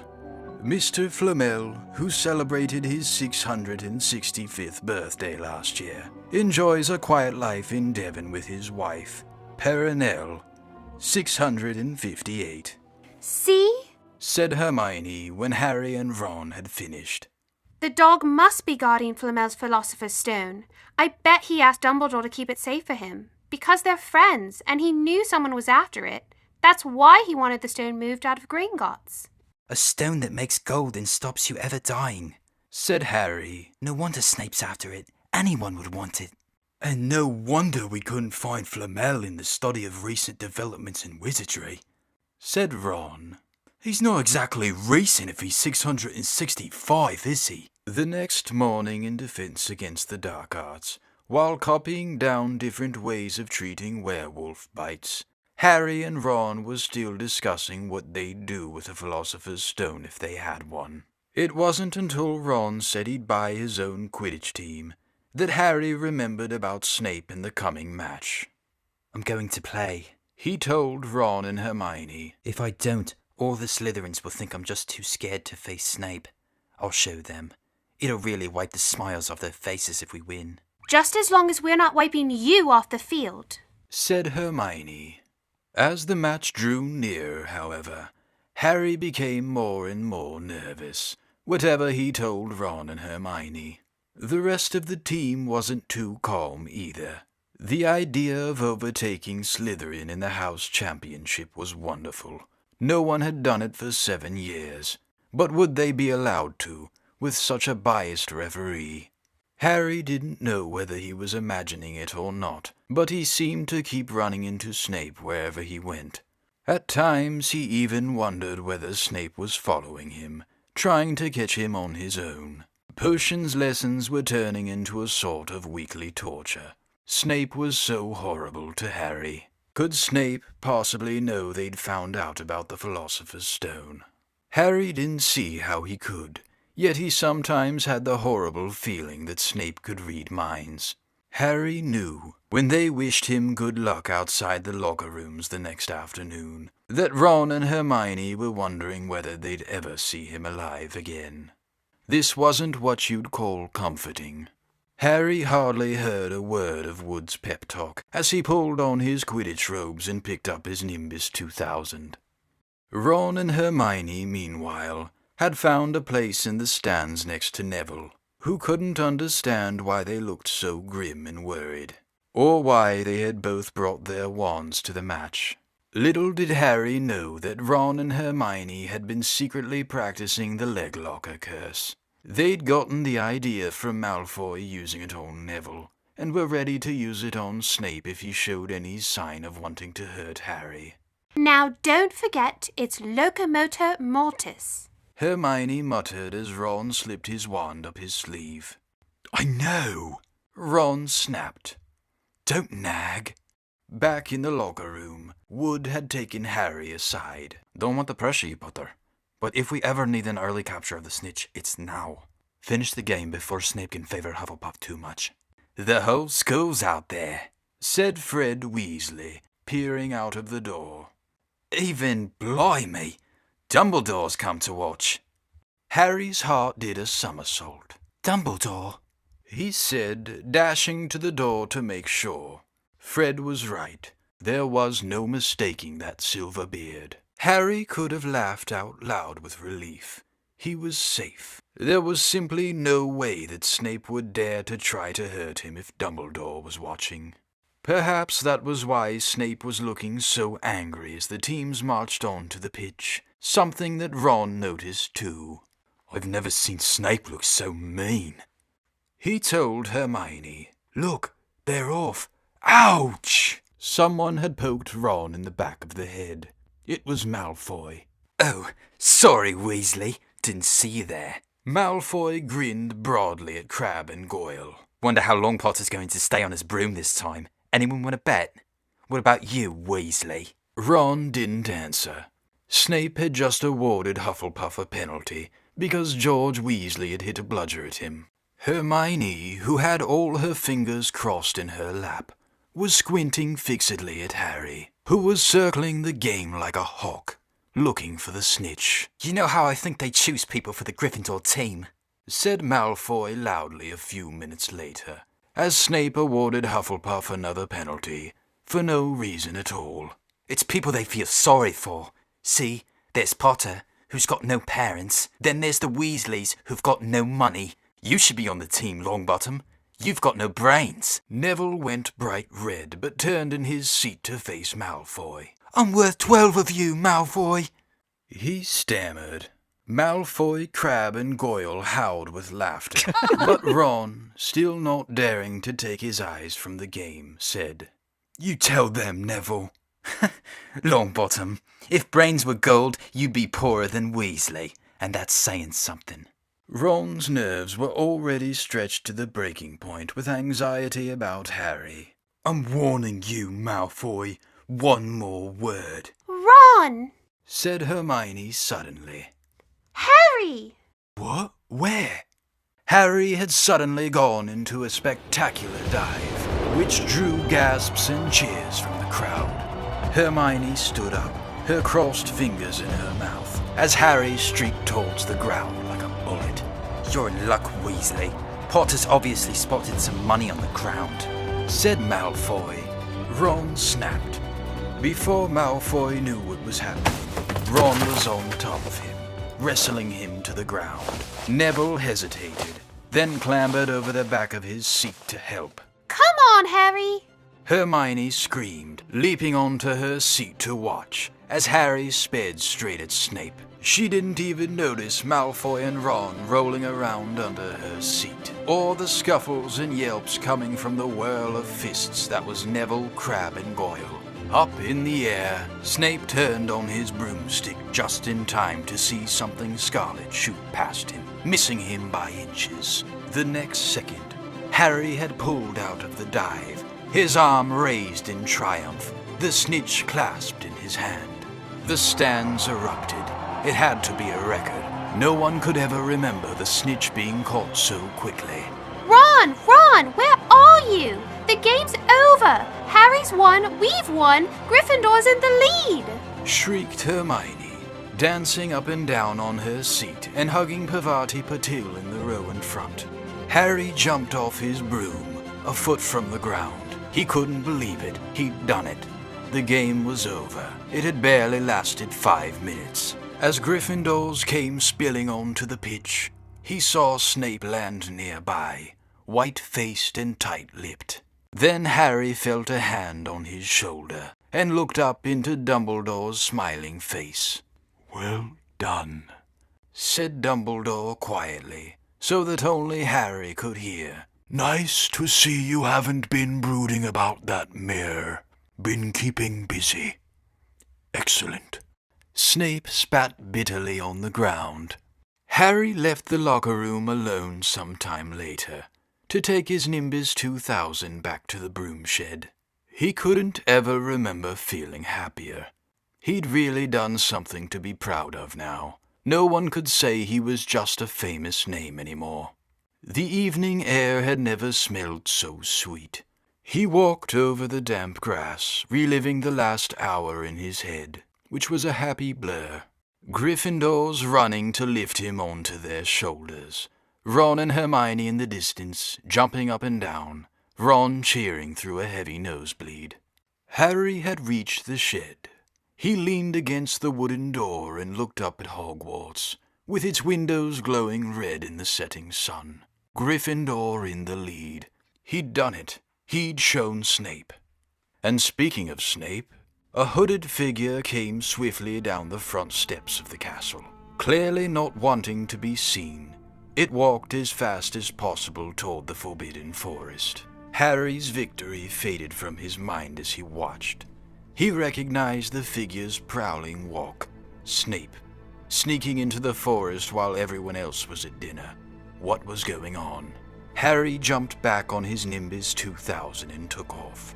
Gliding silently over the castle, he saw Snape enter the forest at a run. He followed. The trees were so thick he couldn't see where Snape had gone. He flew in circles, lower and lower, brushing the top branches of trees until he heard voices. He glided toward them and landed noiselessly in a towering beech tree. He climbed carefully along one of the branches, holding tight to his broomstick, trying to see through the leaves. Below, in a shadowy clearing, stood Snape, but he wasn't alone. Quirrell was there too. Harry couldn't make out the look on his face, but he was stuttering worse than ever. Harry strained to catch what they were saying. Don't know why you would want to meet here, of all places, Severus. Oh, I thought we'd keep this private, said Snape, his voice icy. Students aren't supposed to know about the Philosopher's Stone, after all. Harry leaned forward. Quirrell was mumbling something. Snape interrupted him. Have you found out how to get past that beast of Hagrid's yet? But Severus, You don't want me as your enemy, Quirrell, said Snape, taking a step toward him. I don't know what you... You know perfectly well what I mean. An owl hooted loudly, and Harry nearly fell out of the tree. He steadied himself in time to hear Snape say, Your little bit of hocus pocus. I'm waiting. But I don't... Very well. Snape cut in. We'll have another little chat soon, when you've had time to think things over and decided where your loyalties lie. He threw his cloak over his head and strode out of the clearing. It was almost dark now, but Harry could see Quirrell, standing quite still as though he was petrified. Harry, where have you been? Hermione squeaked. We won! You won! We won! Shouted Ron, thumping Harry on the back. And I gave Malfoy a black eye, and Neville tried to take on Crabbe and Goyle single-handed. He's still out cold, but Madame Pomfrey says he'll be all right. Talk about showing Slytherin. Everyone's waiting for you in the common room. We're having a party. Fred and George stole some cakes and stuff from the kitchens. Never mind that now, said Harry breathlessly. Let's find an empty room. You wait till you hear this. He made sure Peeves wasn't inside before shutting the door behind them. Then he told them what he'd seen and heard. So we were right. It is the Philosopher's Stone, and Snape's trying to force Quirrell to help him get it. He asked if he knew how to get past Fluffy, and he said something about Quirrell's hocus pocus. I reckon there are other things guarding the stone apart from Fluffy. Loads of enchantments, probably. And Quirrell would have done some anti-dark art spell that Snape needs to break through. So you mean the stone's only safe as long as Quirrell stands up to Snape? Said Hermione in alarm. It'll be gone by next Tuesday, said Ron.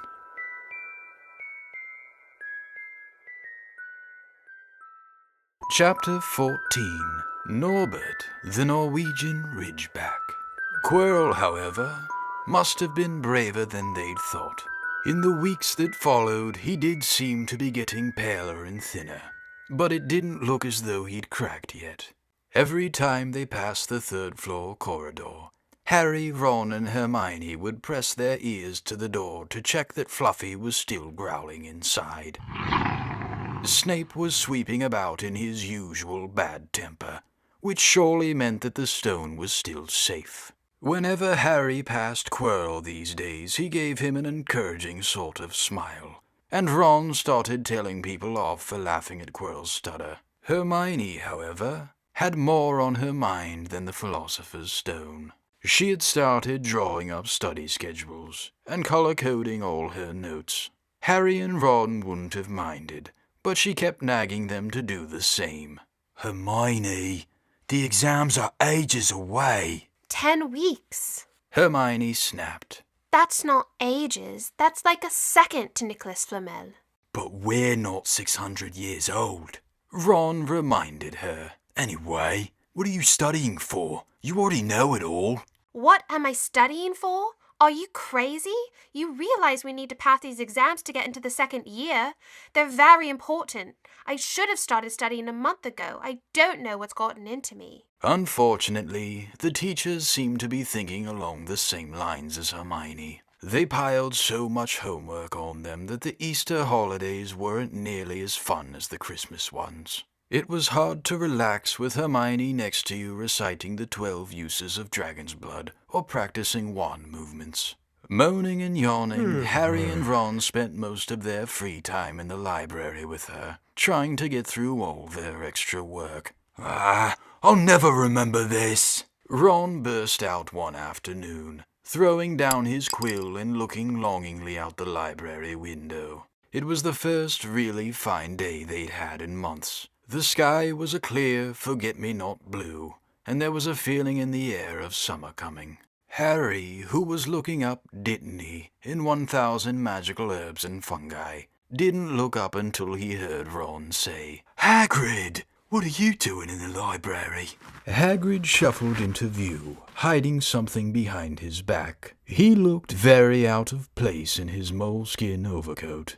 Just looking, he said in a shifty voice that got their interest at once. And what are you lot up to? He looked suddenly suspicious. You're not still looking for Nicholas Flamel, are you? Oh, we found out who he is ages ago, said Ron impressively. And we know what that dog's guarding. It's a Philosopher's Stone. Sure. Hagrid looked around quickly to see if anyone was listening. Don't go shouting about it. What's the matter with you? There are a few things we wanted to ask you, as a matter of fact, said Harry. About what's guarding the stone apart from Fluffy. Sure, said Hagrid again. Listen, come and see me later. I'm not promising I'll tell you anything, mind, but don't go rabbiting about in here. Students aren't supposed to know. They'll think I've told you. See you later, then, said Harry. Hagrid shuffled off. What was he hiding behind his back? Said Hermione thoughtfully. Do you think it had anything to do with the stone? I'm going to see what section he was in, said Ron, who'd had enough of working. He came back a minute later with a pile of books in his arms and slammed them down on the table. Dragons, he whispered. Hagrid was looking stuff up about dragons. Look at these. Dragon species of Great Britain and Ireland. From Egg to Inferno, a Dragon Keeper's Guide. Hagrid's always wanted a dragon. He told me so the first time I ever met him, said Harry. But it's against our laws, said Ron. Dragon breeding was outlawed by the Warlocks Convention of 1709. Everyone knows that. It's hard to stop muggles from noticing us if we're keeping dragons in the back garden. Anyway, you can't tame dragons, it's dangerous. You should see the burns Charlie's got off wild ones in Romania. But there aren't wild dragons in Britain, said Harry. Of course there are, said Ron. Common Welsh Green and Hebridean Blacks. The Ministry of Magic has a job hushing them up, I can tell you. Our kind have to keep putting spells on muggles who spotted them, to make them forget. So what on earth's Hagrid up to? Said Hermione.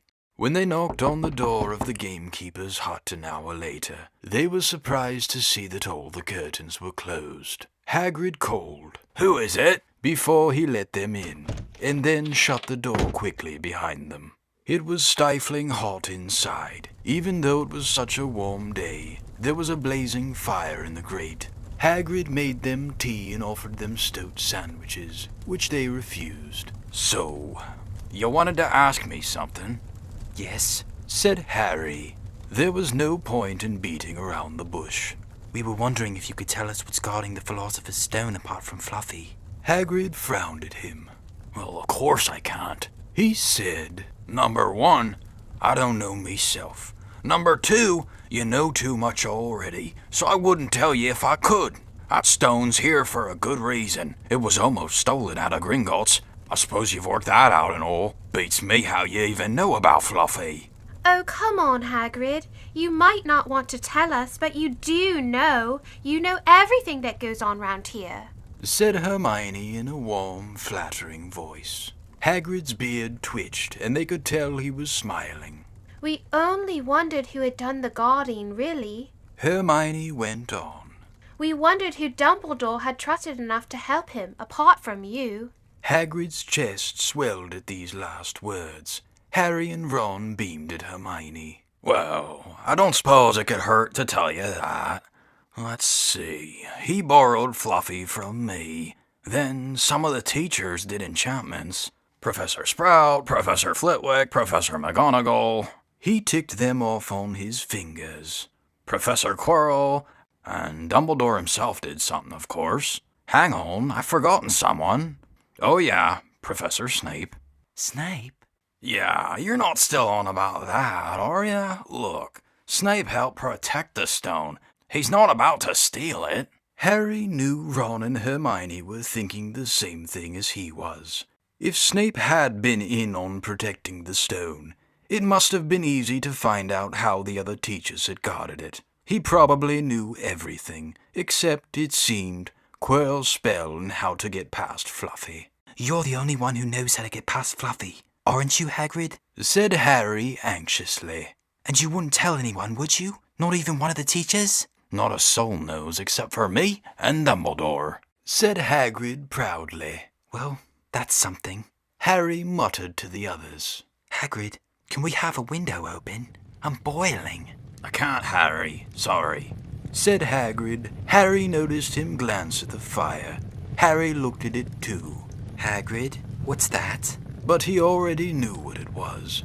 In the very heart of the fire, underneath the kettle, was a huge black egg. Ah, said Hagrid, fiddling nervously with his beard.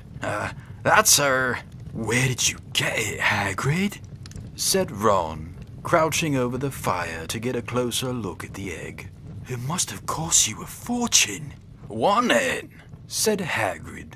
Last night, I was down in the village having a few drinks and got into a game of cards with a stranger. Think he was quite glad to get rid of it, to be honest. But what are you going to do with it when it's hatched? Said Hermione. Well, I've been doing some reading, said Hagrid, pulling a large book from under his pillow. Got this out of the library, Dragon Breeding for Pleasure and Profit. It's a bit out of date, of course, but it's all in here. Keep the egg in the fire, 'cause their mothers breathe on 'em, see? And when it hatches, you feed it a bucket of brandy mixed with chicken blood every half hour. And see here, how to recognize different eggs. What I got there's a Norwegian Ridgeback. They're rare, them. He looked very pleased with himself, but Hermione didn't. Hagrid, you live in a wooden house, she said, but Hagrid wasn't listening. He was humming merrily as he stoked the fire. So now they had something else to worry about. What might happen to Hagrid if anyone found out he was hiding an illegal dragon in his hut? Wonder what it's like to have a peaceful life. Ron sighed. As evening after evening they struggled through all the extra homework they were getting. Hermione had now started making study schedules for Harry and Ron, too. It was driving them nuts. Then, one breakfast time, Hedwig brought Harry another note from Hagrid. He had written only 2 words. It's hatching. Ron wanted to skip herbology and go straight down to the hut. Hermione wouldn't hear of it. Hermione, how many times in our lives are we going to see a dragon hatching? We've got lessons. We'll get into trouble, and that's nothing to what Hagrid's going to be in when someone finds out what he's doing. Shut up, Harry whispered. Malfoy was only a few feet away, and he had stopped dead to listen. How much had he heard? Harry didn't like the look on Malfoy's face at all. Ron and Hermione argued all the way to herbology, and in the end Hermione agreed to run down to Hagrid's with the other 2 during morning break. When the bell sounded from the castle at the end of their lesson, the 3 of them dropped their towels at once and hurried through the grounds to the edge of the forest. Hagrid greeted them, looking flushed and excited.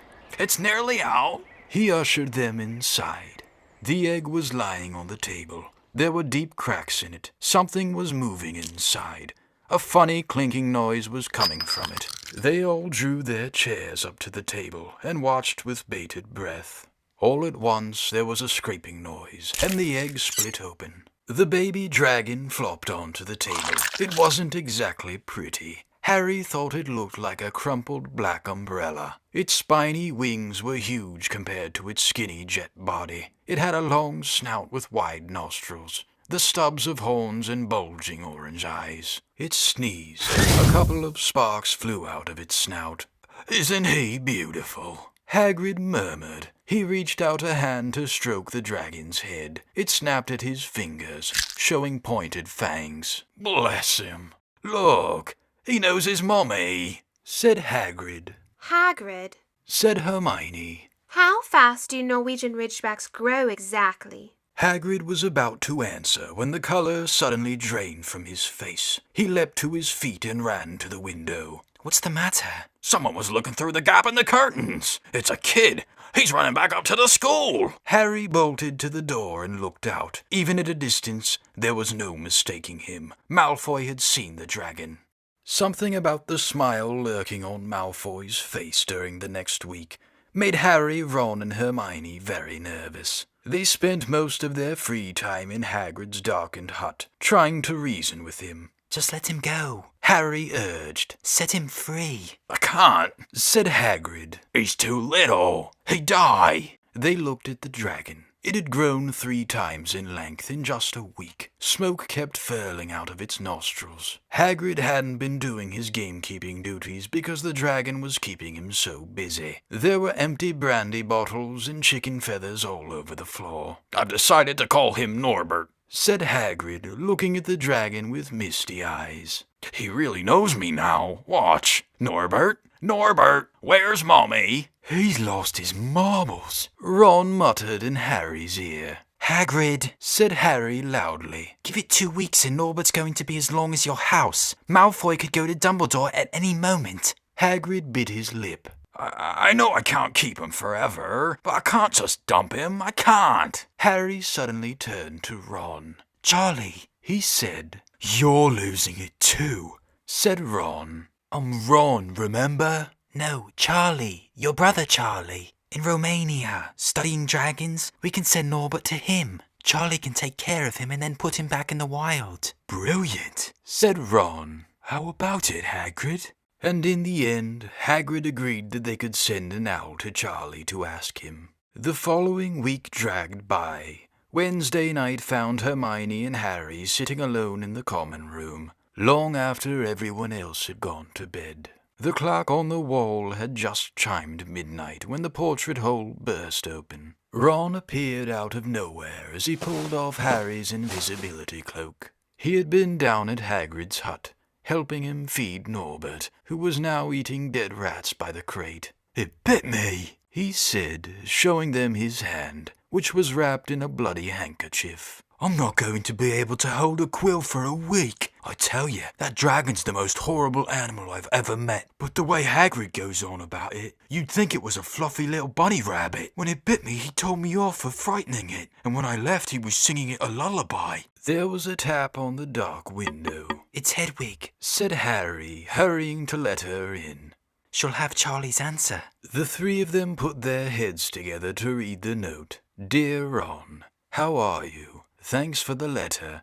I'd be glad to take the Norwegian Ridgeback, but it won't be easy getting him here. I think the best thing will be to send him over with some friends of mine who are coming to visit me next week. Trouble is, they mustn't be seen carrying an illegal dragon. Could you get the Ridgeback up the tallest tower at midnight on Saturday? They can meet you there and take him away while it's dark. Send me an answer as soon as possible. Love, Charlie. They looked at one another. We've got the invisibility cloak, Said Harry. It shouldn't be too difficult. I think the cloak's big enough to cover 2 of us and Norbert. It was a mark of how bad the last week had been that the other 2 agreed with him. Anything to get rid of Norbert and Malfoy. There was a hitch. By the next morning, Ron's bitten hand had swollen to twice its usual size. He didn't know whether it was safe to go to Madame Pomfrey. Would she recognize a dragon bite? By the afternoon, though, he had no choice. The cut had turned a nasty shade of green. It looked as if Norbert's fangs were poisonous. Harry and Hermione rushed up to the hospital wing at the end of the day to find Ron in a terrible state in bed. It's not just my hand, he whispered. Although that feels it's about to fall off. Malfoy told Madame Pomfrey he wanted to borrow one of my books so he could come and have a good laugh at me. He kept threatening to tell her what really bit me. I told her it was a dog, but I don't think she believes me. I shouldn't have hit him at the Quidditch match. That's why he's doing this. Harry and Hermione tried to calm Ron down. It'll all be over at midnight on Saturday, said Hermione, but this didn't soothe Ron at all. On the contrary, he sat bolt upright and broke into a sweat. Midnight on Saturday? He said in a hoarse voice. Oh no, I've just remembered. Charlie's letter was in that book Malfoy took. He's going to know we're getting rid of Norbert. Harry and Hermione didn't get a chance to answer. Madame Pomfrey came over at that moment and made them leave, saying Ron needed sleep. It's too late to change the plan now, Harry told Hermione. We haven't got time to send Charlie another owl, and this could be our only chance to get rid of Norbert. We'll have to risk it, and we have got the invisibility cloak. Malfoy doesn't know about that. They found Fang the boarhound sitting outside with a bandaged tail when they went to tell Hagrid, who opened a window to talk to them. I won't let you in. He puffed. Norbert's at a tricky stage. Nothing I can't handle. When they told him about Charlie's letter, his eyes filled with tears, although that might have been because Norbert had just bitten him on the leg. Ah, it's all right.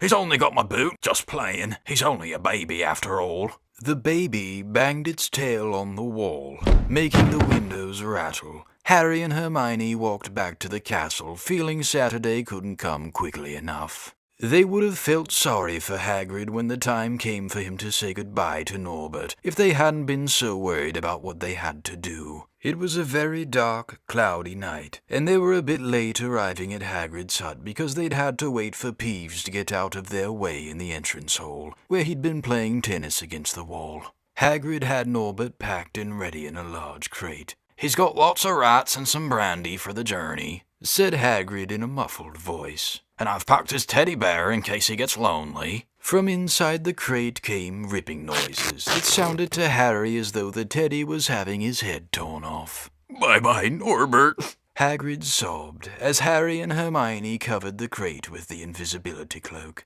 and stepped underneath it themselves. Mommy will never forget you. How they managed to get the crate back up to the castle, they never knew. Midnight ticked nearer as they heaved Norbert up the marble staircase in the entrance hall and along the dark corridors. Up another staircase, then another. Even one of Harry's shortcuts didn't make the work much easier. Nearly there. Harry panted as they reached the corridor beneath the tallest tower. Then a sudden movement ahead of them made them almost drop the crate. Forgetting that they were already invisible, they shrank into the shadows, staring at the dark outlines of two people grappling with each other 10 feet away.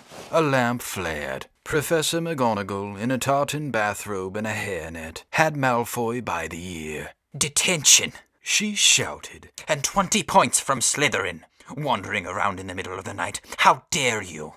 You don't understand, Professor. Harry Potter's coming. He's got a dragon. What utter rubbish. How dare you tell such lies? Come on, I shall see Professor Snape about you, Malfoy. The steep spiral staircase up to the top of the tower seemed the easiest thing in the world after that. Not until they'd stepped out into the cold night air did they throw off the cloak, glad to be able to breathe properly again. Hermione did a sort of jig. Malfoy's got detention. I could sing. Don't. Harry advised her. Chuckling about Malfoy, they waited, Norbert thrashing about in his crate. About 10 minutes later, 4 broomsticks came swooping down out of the darkness. Charlie's friends were a cheery lot. They showed Harry and Hermione the harness they'd rigged up, so they could suspend Norbert between them. They all helped buckle Norbert safely into it, and then Harry and Hermione shook hands with the others and thanked them very much. At last, Norbert was gone. They slipped back down the spiral staircase, their hearts as light as their hands, now that Norbert was off them. No more dragon. Malfoy in detention. What could spoil their happiness? The answer to that was waiting at the foot of the stairs. As they stepped into the corridor, Filch's face loomed suddenly out of the darkness. Well, He whispered. We are in trouble. They'd left the invisibility cloak on top of the tower. Chapter 15. The Forbidden Forest. Things couldn't have been worse. Filch took them down to Professor McGonagall's study on the first floor, where they sat and waited without saying a word to each other. Hermione was trembling. Excuses, alibis, and wild cover-up stories chased each other around Harry's brain, each more feeble than the last. He couldn't see how they were going to get out of trouble this time. They were cornered. How could they have been so stupid as to forget the cloak?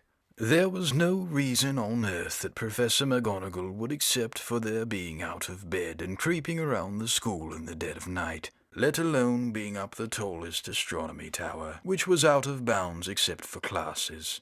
Add Norbert and the invisibility cloak, and they might as well be packing their bags already. Had Harry thought that things couldn't have been worse? He was wrong. When Professor McGonagall appeared, she was leading Neville.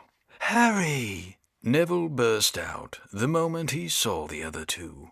"I was trying to find you to warn you. I heard Malfoy saying he was going to catch you. He said you had a drag." Harry shook his head violently to shut Neville up, but Professor McGonagall had seen. She looked more likely to breathe fire than Norbert as she towered over the three of them. "I would have never believed it of any of you. Mr. Filch says you were up in the astronomy tower. It's 1 o'clock in the morning. Explain yourselves." It was the first time Hermione had ever failed to answer a teacher's question. She was staring at her slippers, as still as a statue. "I think I've got a good idea of what's been going on," said Professor McGonagall. "It doesn't take a genius to work it out. You fed Draco Malfoy some cock-and-bull story about a dragon, trying to get him out of bed and into trouble. I've already caught him. I suppose you think it's funny that Longbottom here heard the story and believed it too?" Harry caught Neville's eye and tried to tell him without words that this wasn't true, because Neville was looking stunned and hurt. Poor blundering Neville. Harry knew what it must have cost him to try and find them in the dark, to warn them. "I'm disgusted," said Professor McGonagall. 4 students out of bed in one night. I've never heard of such a thing before. You, Miss Granger, I thought you had more sense. As for you, Mr. Potter, I thought Gryffindor meant more to you than this. All 3 of you will receive detentions. Yes, you too, Mr. Longbottom. Nothing gives you the right to walk around the school at night, especially these days. It's very dangerous. And 50 points will be taken from Gryffindor." 50? Harry gasped. They would lose the lead he'd won in the last Quidditch match. 50 points each, said Professor McGonagall, breathing heavily through her long, pointed nose. "Professor, please. You can't." "Don't tell me what I can and can't do, Potter. Now go back to bed, all of you. I've never been more ashamed of Gryffindor students." 150 points lost. That put Gryffindor in last place. In one night, they'd ruined any chance Gryffindor had for the House Cup. Harry felt as though the bottom had dropped out of his stomach. How could they ever make up for this? Harry didn't sleep all night.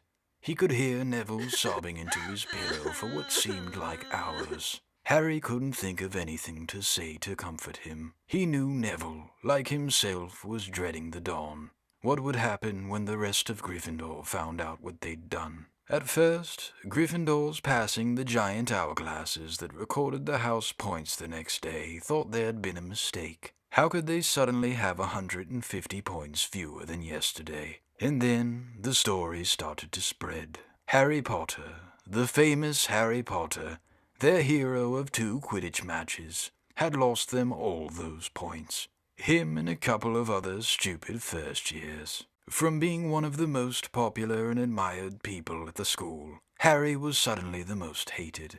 Even Ravenclaws and Hufflepuffs turned on him, because everyone had been longing to see Slytherin lose the House Cup. Everywhere Harry went, people pointed and didn't trouble to lower their voices as they insulted him. Slytherins, on the other hand, clapped as he walked past them, whistling and cheering. "Thanks, Potter. We owe you one." Only Ron stood by him. "They'll forget all about this in a few weeks. Fred and George have lost loads of points in all the time they've been here, and people still like them." They've never lost 150 points in one go, though, have they? Said Harry miserably. Well, no, Ron admitted. It was a bit late to repair the damage, but Harry swore to himself not to meddle in things that weren't his business from now on. He'd had it with sneaking around and spying. He felt so ashamed of himself that he went to Wood and offered to resign from the Quidditch team. Resign? Wood thundered. What good'll that do? How are we going to get any points back if we can't win at Quidditch? But even Quidditch had lost its fun. The rest of the team wouldn't speak to Harry during practice, and if they had to speak about him, they called him the Seeker. Hermione and Neville was suffering too. They didn't have as bad of a time as Harry because they weren't as well known, but nobody would speak to them either. Hermione had stopped drawing attention to herself in class, keeping her head down and working in silence. Harry was almost glad that the exams weren't far away. All the studying he had to do kept his mind off his misery. He, Ron, and Hermione kept to themselves, working late into the night, trying to remember the ingredients in complicated potions, learn charms and spells by heart, memorize the dates of magical discoveries and goblin rebellions. Then, about a week before the exams were due to start, Harry's new resolution not to interfere in anything that didn't concern him was put to an unexpected test. Walking back from the library on his own one afternoon, he heard somebody whimpering from a classroom up ahead. As he drew closer, he heard Quirrell's voice. No, not again, please. It sounded as though someone was threatening him. Harry moved closer. All right, he heard Quirrell sob. Next second, Quirrell came hurrying out of the classroom, straightening his turban. He was pale and looked as though he was about to cry. He strode out of sight. Harry didn't think Quirrell had even noticed him. He waited until Quirrell's footsteps had disappeared, then peered into the classroom. It was empty, but a door stood ajar at either end. Harry was halfway toward it before he remembered what he'd promised himself about not meddling. All the same, he'd have gambled 12 Philosopher's stones that Snape had just left the room, and from what Harry had just heard, Snape would be walking with a new spring in his step. Quirrell seemed to have given in at last. Harry went back to the library, where Hermione was testing Ron on astronomy. Harry told them what he'd heard. "Snape's done it then," said Ron. "If Quirrell's told him how to break his anti-dark force spell." There's still Fluffy, though, said Hermione. "Maybe Snape's found out how to get past him without asking Hagrid," said Ron, looking up at the thousands of books surrounding them. "I bet there's a book somewhere in here telling you how to get past the giant three-headed dog. So what do we do, Harry?" The light of adventure was kindling again in Ron's eyes, but Hermione answered before Harry could. Go to Dumbledore. That's what we should have done ages ago. If we try anything ourselves, we'll be thrown out for sure. But we've got no proof, said Harry. Quirrell's too scared to back us up. Snape's only got to say he doesn't know how the troll got in at Halloween, and that he was nowhere near the 3rd floor. Who do you think they'll believe, him or us? It's not exactly a secret we hate him. Dumbledore will think we made it all up to get him sacked. Filch wouldn't help us if his life depended on it. He's too friendly with Snape, and the more students that get thrown out, the better, he'll think. And don't forget, we're not supposed to know about the stone or Fluffy. That'll take a lot of explaining. Hermione looked convinced, but Ron didn't. "If we just do a bit of poking around." "No," said Harry flatly. "We've done enough poking around." He pulled a map of Jupiter towards him and started to learn the names of its moons. The following morning, notes were delivered to Harry, Hermione, and Neville at the breakfast table. They were all the same. "Your detention will take place at 11 o'clock tonight. Meet Mr. Filch in the entrance hall. Professor M. McGonagall." Harry had forgotten they still had detentions to do, in the furor over the points they'd lost. He half expected Hermione to complain that this was a whole night of studying lost, but she didn't say a word. Like Harry, she felt they deserved what they got. At 11 o'clock that night, they said goodbye to Ron in the common room and went down to the entrance hall with Neville. Filch was already there, and so was Malfoy. Harry had also forgotten that Malfoy had gotten detention too. Follow me, said Filch, lighting a lamp and leading them outside. I bet you'll think twice about breaking a school rule again, won't you, eh? He said, leering at them. Oh yes, hard work and pain are the best teachers if you ask me. It's just a pity they let the old punishments die out. Hang you by your wrists from the ceiling for a few days. I've got the chains still in my office. Keep 'em well oiled in case they're ever needed. Right, off we go. And don't think of running off now. It'll be worse for you if you do. They marched off across the dark grounds. Neville kept sniffing. Harry wondered what their punishment was going to be. It must be something really horrible, or Filch wouldn't be sounding so delighted. The moon was bright, but clouds scuttling across it kept throwing them into darkness. Ahead, Harry could see the lighted windows of Hagrid's hut. Then they heard a distant shout. Is that you, Filch? Hurry up, I want to get started. Harry's heart rose. If they were going to be working with Hagrid, it wouldn't be so bad. His relief must have shown in his face, because Filch said, I suppose you think you'll be enjoying yourself with that oaf. Well, think again, boy. It's into the forest you're going, and I'm much mistaken if you'll come out in one piece. At this, Neville let out a little moan, and Malfoy stopped dead in his tracks. The forest? He repeated, and he didn't sound quite as cool as usual. We can't go in there at night. There's all sorts of things in there. Werewolves, I heard. Neville clutched the sleeve of Harry's robe and made a choking noise. That's your problem, isn't it? Said Filch, his voice crackling with glee. Should have thought about them werewolves before you got in trouble, shouldn't you? Hagrid came striding toward them out of the dark, Fang at his heel. He was carrying his large crossbow, and a quiver of arrows hung over his shoulder. About time, he said. I've been waiting for half an hour already. All right, Harry, Hermione. I shouldn't be too friendly to them, Hagrid, said Filch coldly. They're here to be punished after all. That's why you're late, is it? Said Hagrid, frowning at Filch. Been lecturing them, eh? It's not your place to do that. You've done your bit, I'll take over from here. I'll be back at dawn, said Filch. For what's left of them, he added nastily, and he turned and started back toward the castle, his lamp bobbing away in the darkness. Malfoy now turned to Hagrid. I'm not going in the forest, he said, and Harry was pleased to hear the note of panic in his voice. You are if you want to stay at Hogwarts, said Hagrid fiercely. You've done wrong and now you're going to pay for it. But this is servant stuff. It's not for students to do. I thought we'd be copying lines or something. If my father knew I was doing this, he'd... Tell you that's how it is at Hogwarts.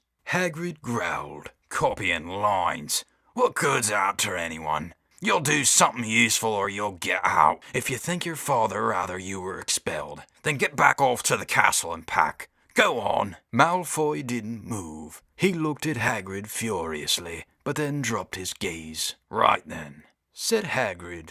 Now, listen carefully, 'cause it's dangerous what we're going to do tonight, and I don't want anyone taking risks. Follow me over here for a moment. He led them to the very edge of the forest. Holding his lamp up high, he pointed down a narrow, winding earth track that disappeared into the thick black trees. A light breeze lifted their hair as they looked into the forest. Look there, said Hagrid. See that stuff shining on the ground? Silvery stuff. That's unicorn blood. There's a unicorn in there been hurt badly by something. This is the second time in a week. We found one dead last Wednesday. We're going to try and find the poor thing. We might have to put it out of its misery. And what if whatever hurt the unicorn finds us first? Said Malfoy, unable to keep the fear out of his voice. There's nothing that lives in the forest that'll hurt you if you're with me or Fang, said Hagrid, and keep to the path. Right, now, we're going to split into two parties and follow the trail in different directions. There's blood all over the place. It must have been staggering around since last night at least. I want Fang, said Malfoy quickly, looking at Fang's long teeth. All right, but I warn you, he's a coward, said Hagrid. So me, Harry, and Hermione'll go one way, and Draco, Neville, and Fang'll go the other. Now, if any of us finds a unicorn, we'll send up green sparks, right? Get your wands out and practice now. That's it. And if anyone gets in trouble, send up red sparks, and we'll all come and find you. So be careful. Let's go. The forest was black and silent. A little way into it, they reached a fork in the earth path, and Harry, Hermione, and Hagrid took the left path, while Malfoy, Neville, and Fang took the right. They walked in silence, their eyes on the ground. Every now and then, a ray of moonlight through the branches above lit a spot of silver-blue blood on the fallen leaves. Harry saw that Hagrid looked very worried. Could a werewolf be killing the unicorns? Harry asked. Not fast enough, said Hagrid. It's not easy to catch a unicorn. They're powerful magic creatures. I never knew one to be hurt before. They walked past a mossy tree stump. Harry could hear running water. There must be a stream somewhere close by. There were still spots of unicorn blood here and there along the winding path. You all right, Hermione? Hagrid whispered. Don't worry. It can't go on far if it's this badly hurt. And we'll be able to get behind that tree. Hagrid seized Harry and Hermione and hoisted them off the path behind a towering oak. He pulled out an arrow and fitted it into his crossbow, raising it, ready to fire. The three of them listened. Something was slithering over dead leaves nearby. It sounded like a cloak trailing along the ground. Hagrid was squinting up the dark path, but after a few seconds, the sound faded away. I knew it, he murmured. There's something in here that shouldn't be. A werewolf? Harry suggested. That wasn't no werewolf, and it wasn't no unicorn neither, said Hagrid grimly. Right, follow me, but careful now. They walked more slowly, ears straining for the faintest sound. Suddenly, in a clearing ahead, something definitely moved. Who's there? Hagrid called. Show yourself, I'm armed. And into the clearing came, was it a man or a horse? To the waist, a man, with red hair and beard, but below that was a horse's gleaming chestnut body, with a long reddish tail. Harry and Hermione's jaws dropped. Oh, it's you, Ronan, said Hagrid in relief. How are you? He walked forward and shook the centaur's hand. Good evening to you, Hagrid, said Ronan. He had a deep, sorrowful voice. Were you going to shoot me? Can't be too careful, Ronan, said Hagrid, patting his crossbow. There's something bad loose in this forest. This is Harry Potter and Hermione Granger, by the way. Students up at the school. And this is Ronan, you two. He's a centaur. We noticed, said Hermione faintly. Good evening, said Ronan. Students, are you? And do you learn much up at the school?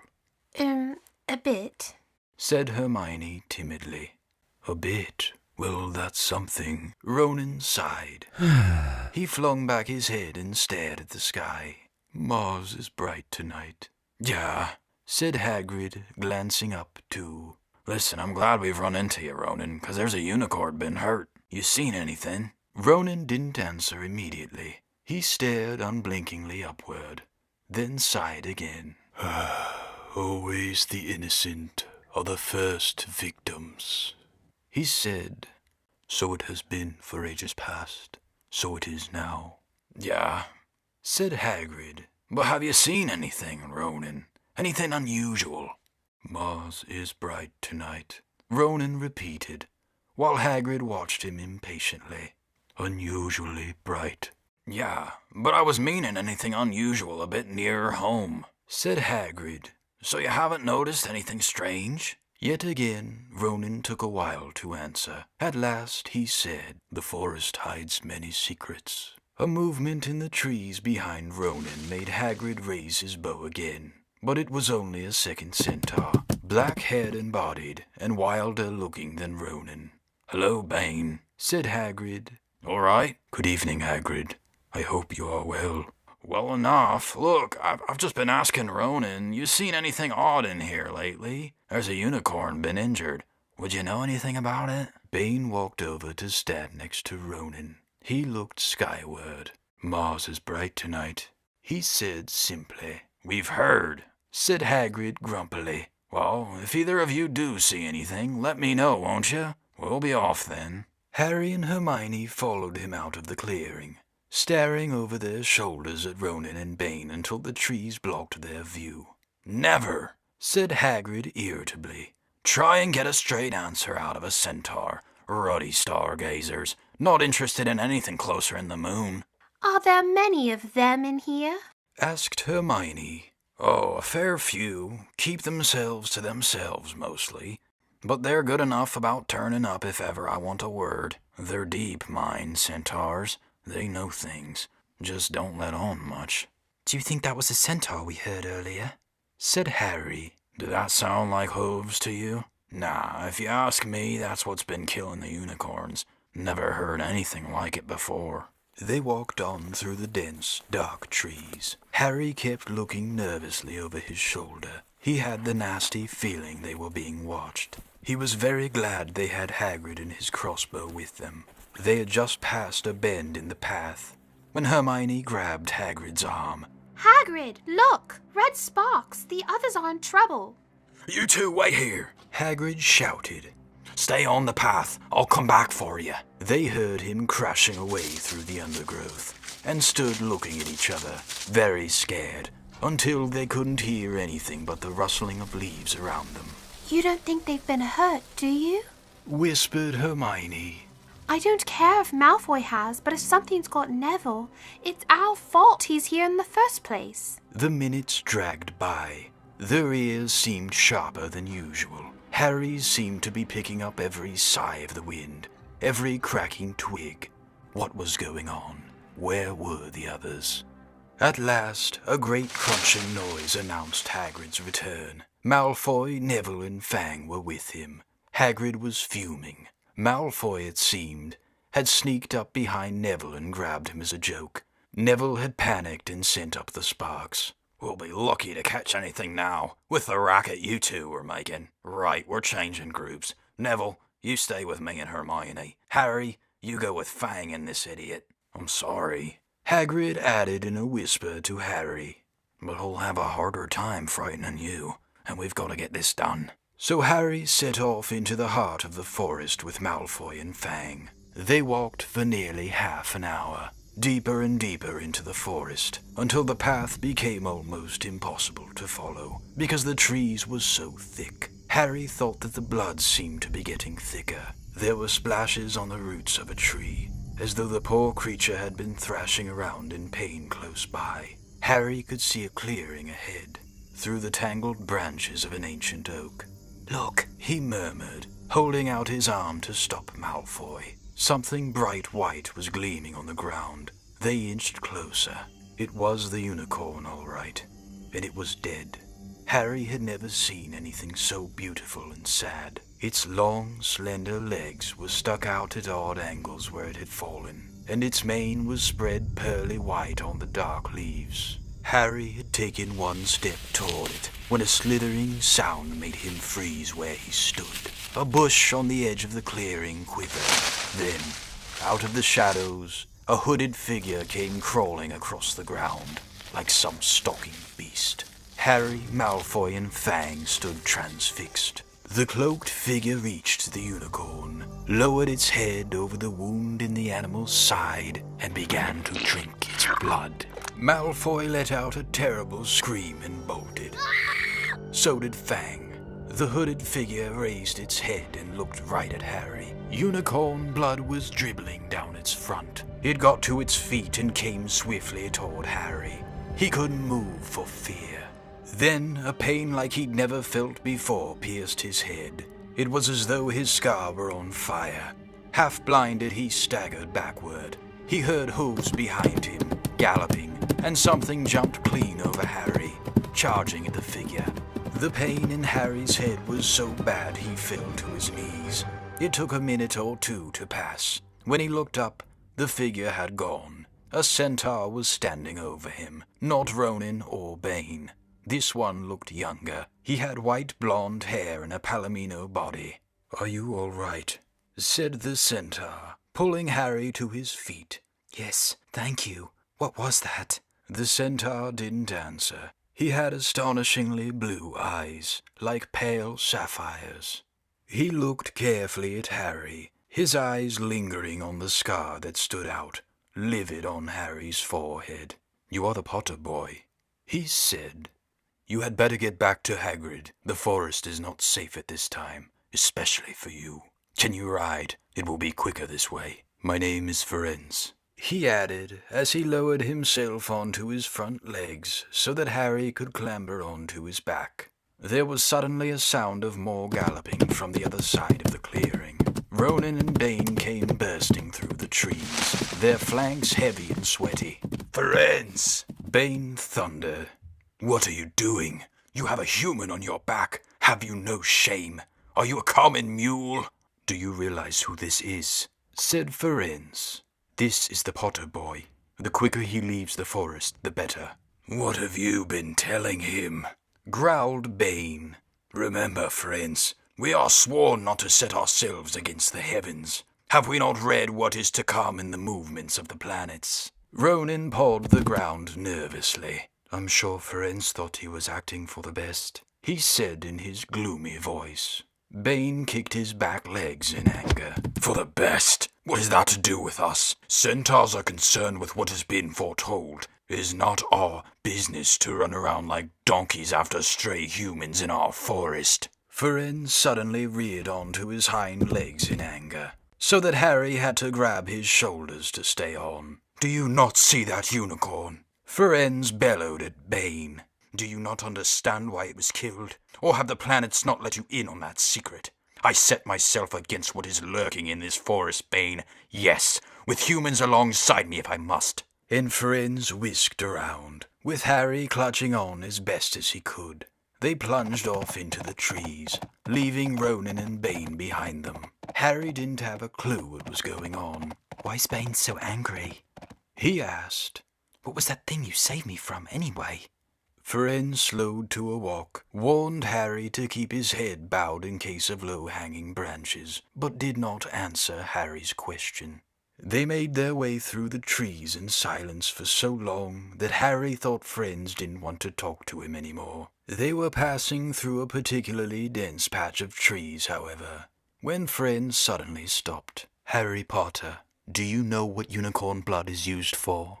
"No," said Harry, startled by the odd question. "We've only used the horn and tail hair in potions." "That is because it is a monstrous thing to slay a unicorn," said Firenze. "Only one who has nothing to lose and everything to gain would commit such a crime. The blood of a unicorn will keep you alive, even if you are an inch from death, but at a terrible price. You have slain something pure and defenseless to save yourself, and you will have but a half-life, a cursed life, from the moment the blood touches your lips." Harry stared at the back of Firenze's head, which was dappled silver in the moonlight. "But who'd be that desperate?" he wondered aloud. "If you're going to be cursed forever, death's better, isn't it?" "It is," Firenze agreed, "unless all you need is to stay alive long enough to drink something else, something that will bring you back to full strength and power, something that will mean you can never die. Mr. Potter, do you know what is hidden in the school at this very moment?" "The Philosopher's Stone, of course, the elixir of life, but I don't understand who." "Can you think of nobody who has waited many years to return to power, who has clung to life, awaiting their chance?"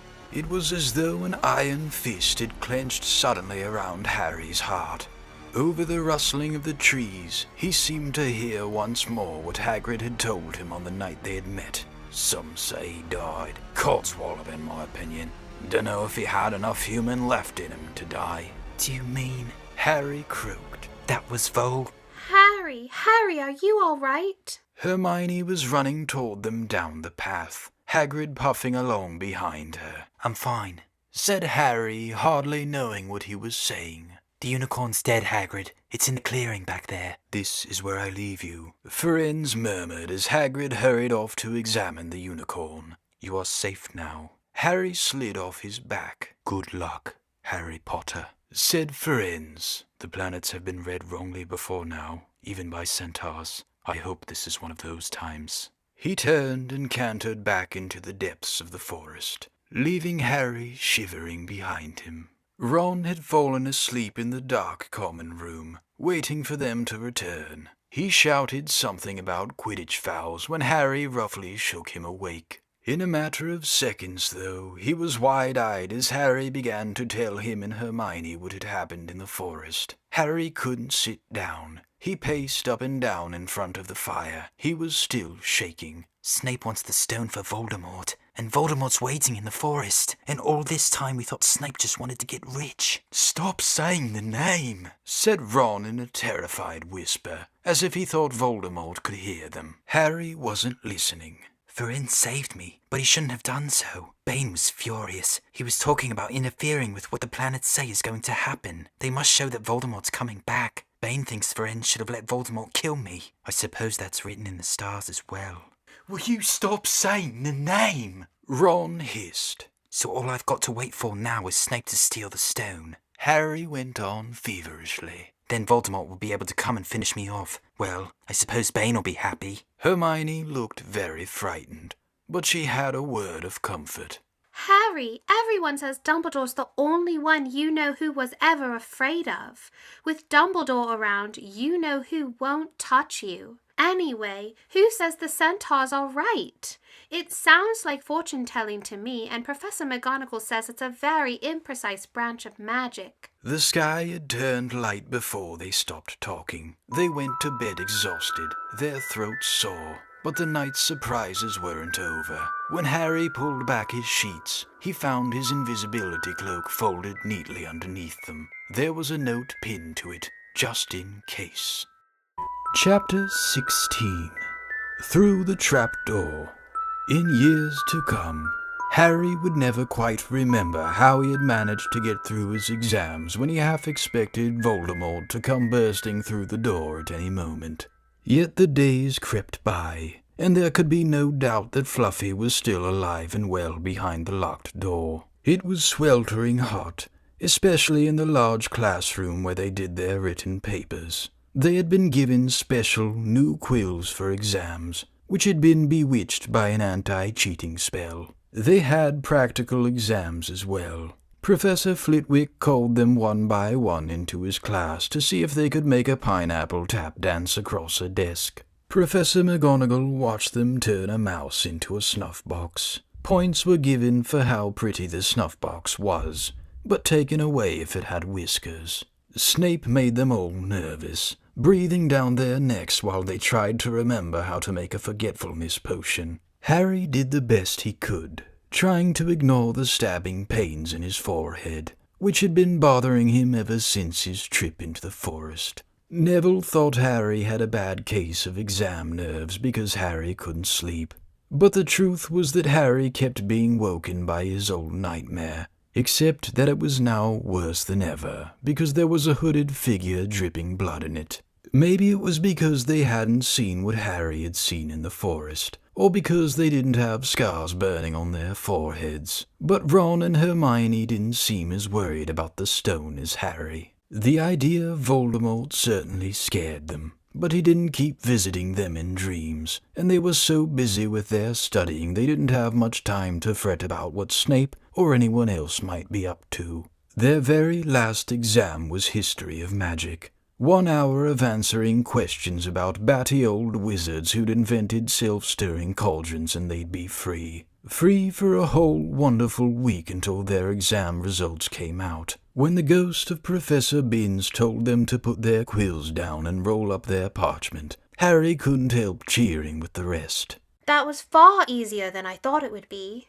said Hermione as they joined the crowds flocking out onto the sunny grounds. I needn't have learned about the 1637 Werewolf Code of Conduct or the uprising at Elfric the Eager. Hermione always liked to go through their exam papers afterward, but Ron said this made him feel ill, so they wandered down to the lake and flopped under a tree. The Weasley twins and Lee Jordan were tickling the tentacles of a giant squid, which was basking in the warm shallows.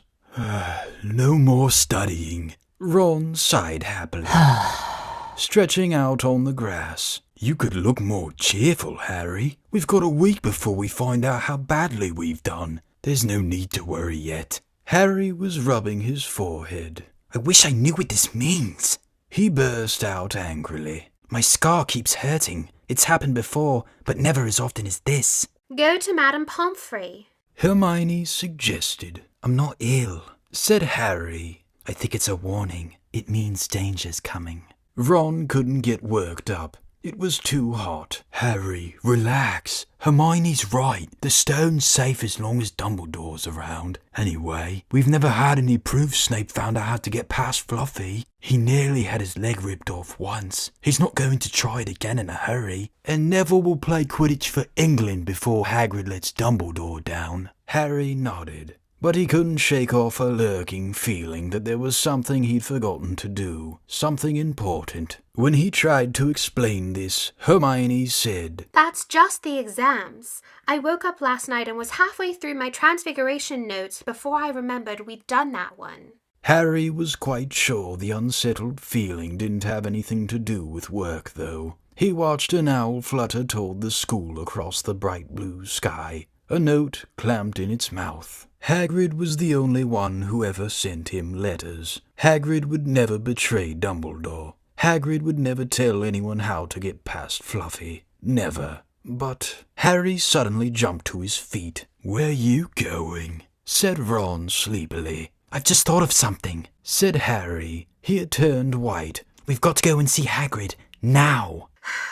Why? Panted Hermione, hurrying to keep up. Don't you think it's a bit odd, said Harry, scrambling up the grassy slope, that what Hagrid wants more than anything else is a dragon, and a stranger turns up who just happens to have an egg in his pocket? How many people wander around with dragon eggs if it's against wizard law? Lucky they found Hagrid, don't you think? Why didn't I see it before? What are you talking about? Said Ron, but Harry, sprinting across the grounds toward the forest, didn't answer. Hagrid was sitting in an armchair outside his house. His trousers and sleeves were rolled up, and he was shelling peas into a large bowl. "Hello," he said, smiling. "Finished your exams? Got time for a drink?" "Yes, please," said Ron, but Harry cut him off. "No, we're in a hurry, Hagrid. I've got to ask you something. You know that night you won Norbert? What did the stranger you were playing cards with look like?" "Dunno," said Hagrid casually. "He wouldn't take his cloak off." He saw the three of them look stunned and raised his eyebrows. "It's not that unusual. You get a lot of funny folk in the Hog's Head. That's the pub down in the village. Might have been a dragon dealer, mightn't he? I never saw his face. He kept his hood up." Harry sank down next to the bowl of peas. "What did you talk to him about, Hagrid? Did you mention Hogwarts at all?" "Might have come up," said Hagrid, frowning as he tried to remember. "Yeah, he asked me what I did, and I told him I was gamekeeper here. He asked a bit about the sort of creatures I look after. So I told him, and I said what I'd really want to do with a dragon, and then I can't remember too well, 'cause he kept buying me drinks. Let's see. Yeah, then he said he had a dragon egg, and we could play cards for it if I wanted, but he had to be sure I could handle it. He didn't want it to go to any old home, so I told him, after Fluffy, a dragon would be easy." "And did he seem interested in Fluffy?" Harry asked, trying to keep his voice calm. "Well, yeah, how many three-headed dogs do you meet, even around Hogwarts? So I told him, Fluffy's a piece of cake if you know how to calm him down. Just play him a bit of music and he'll go straight off to sleep." Hagrid suddenly looked horrified. "I shouldn't have told you that," he blurted out. "Forget I said it. Hey, where are you going?" Harry, Ron, and Hermione didn't speak to each other at all until they came to a halt in the entrance hall, which seemed very cold and gloomy after the grounds. "We've got to go to Dumbledore," said Harry. "Hagrid told that stranger how to get past Fluffy, and it was either Snape or Voldemort under that cloak. It must have been easy once he got Hagrid drunk. I just hope Dumbledore believes us. Firenze might back us up if Bane doesn't stop him. Where's Dumbledore's office?" They looked around as if hoping to see a sign pointing them in the right direction. They had never been told where Dumbledore lived, nor did they know anyone who had been sent to see him. "We'll just have to—" Harry began, but a voice suddenly rang across the hall. "What are you three doing inside?" It was Professor McGonagall, carrying a large pile of books. We want to see Professor Dumbledore, said Hermione, rather bravely, Harry and Ron thought. See Professor Dumbledore, Professor McGonagall repeated, as though this was a very fishy thing to want to do.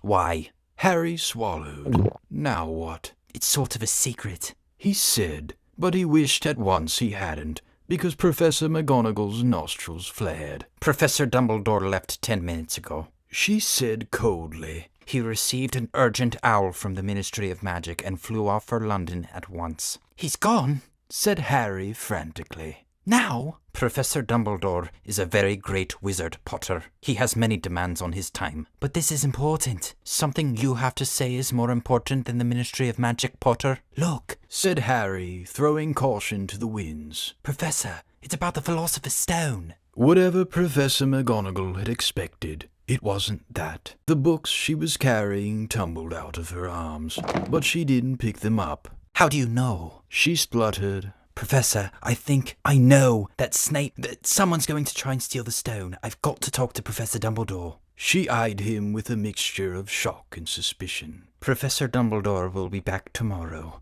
she said finally. I don't know how you found out about the stone, but rest assured, no one can possibly steal it. It's too well protected. But Professor Potter, I know what I'm talking about, she said shortly. She bent down and gathered up the fallen books. I suggest you all go back outside and enjoy the sunshine. But they didn't. It's tonight, said Harry, once he was sure Professor McGonagall was out of earshot. Snape's going through the trapdoor tonight. He's found out everything he needs, and now he's got Dumbledore out of the way. He sent that note. I bet the Ministry of Magic will get a real shock when Dumbledore turns up.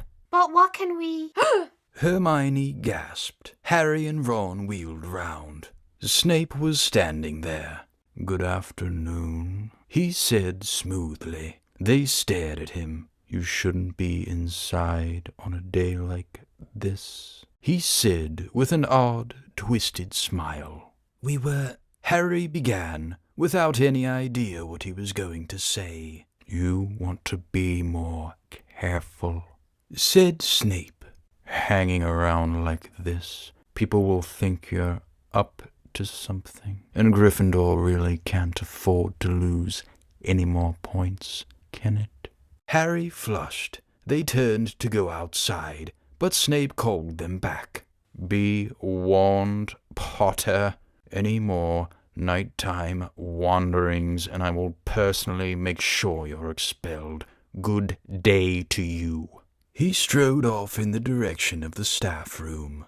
Out on the stone steps, Harry turned to the others. Right, here's what we've got to do, he whispered urgently. One of us has got to keep an eye on Snape, wait outside the staff room and follow him if he leaves it. Hermione, you'd better do that. Why me? It's obvious, said Ron. You can pretend to be waiting for Professor Flitwick, you know. He put on a high voice. Professor Flitwick, I'm so worried I think I got question 14B wrong. Oh, shut up, said Hermione, but she agreed to go and watch out for Snape.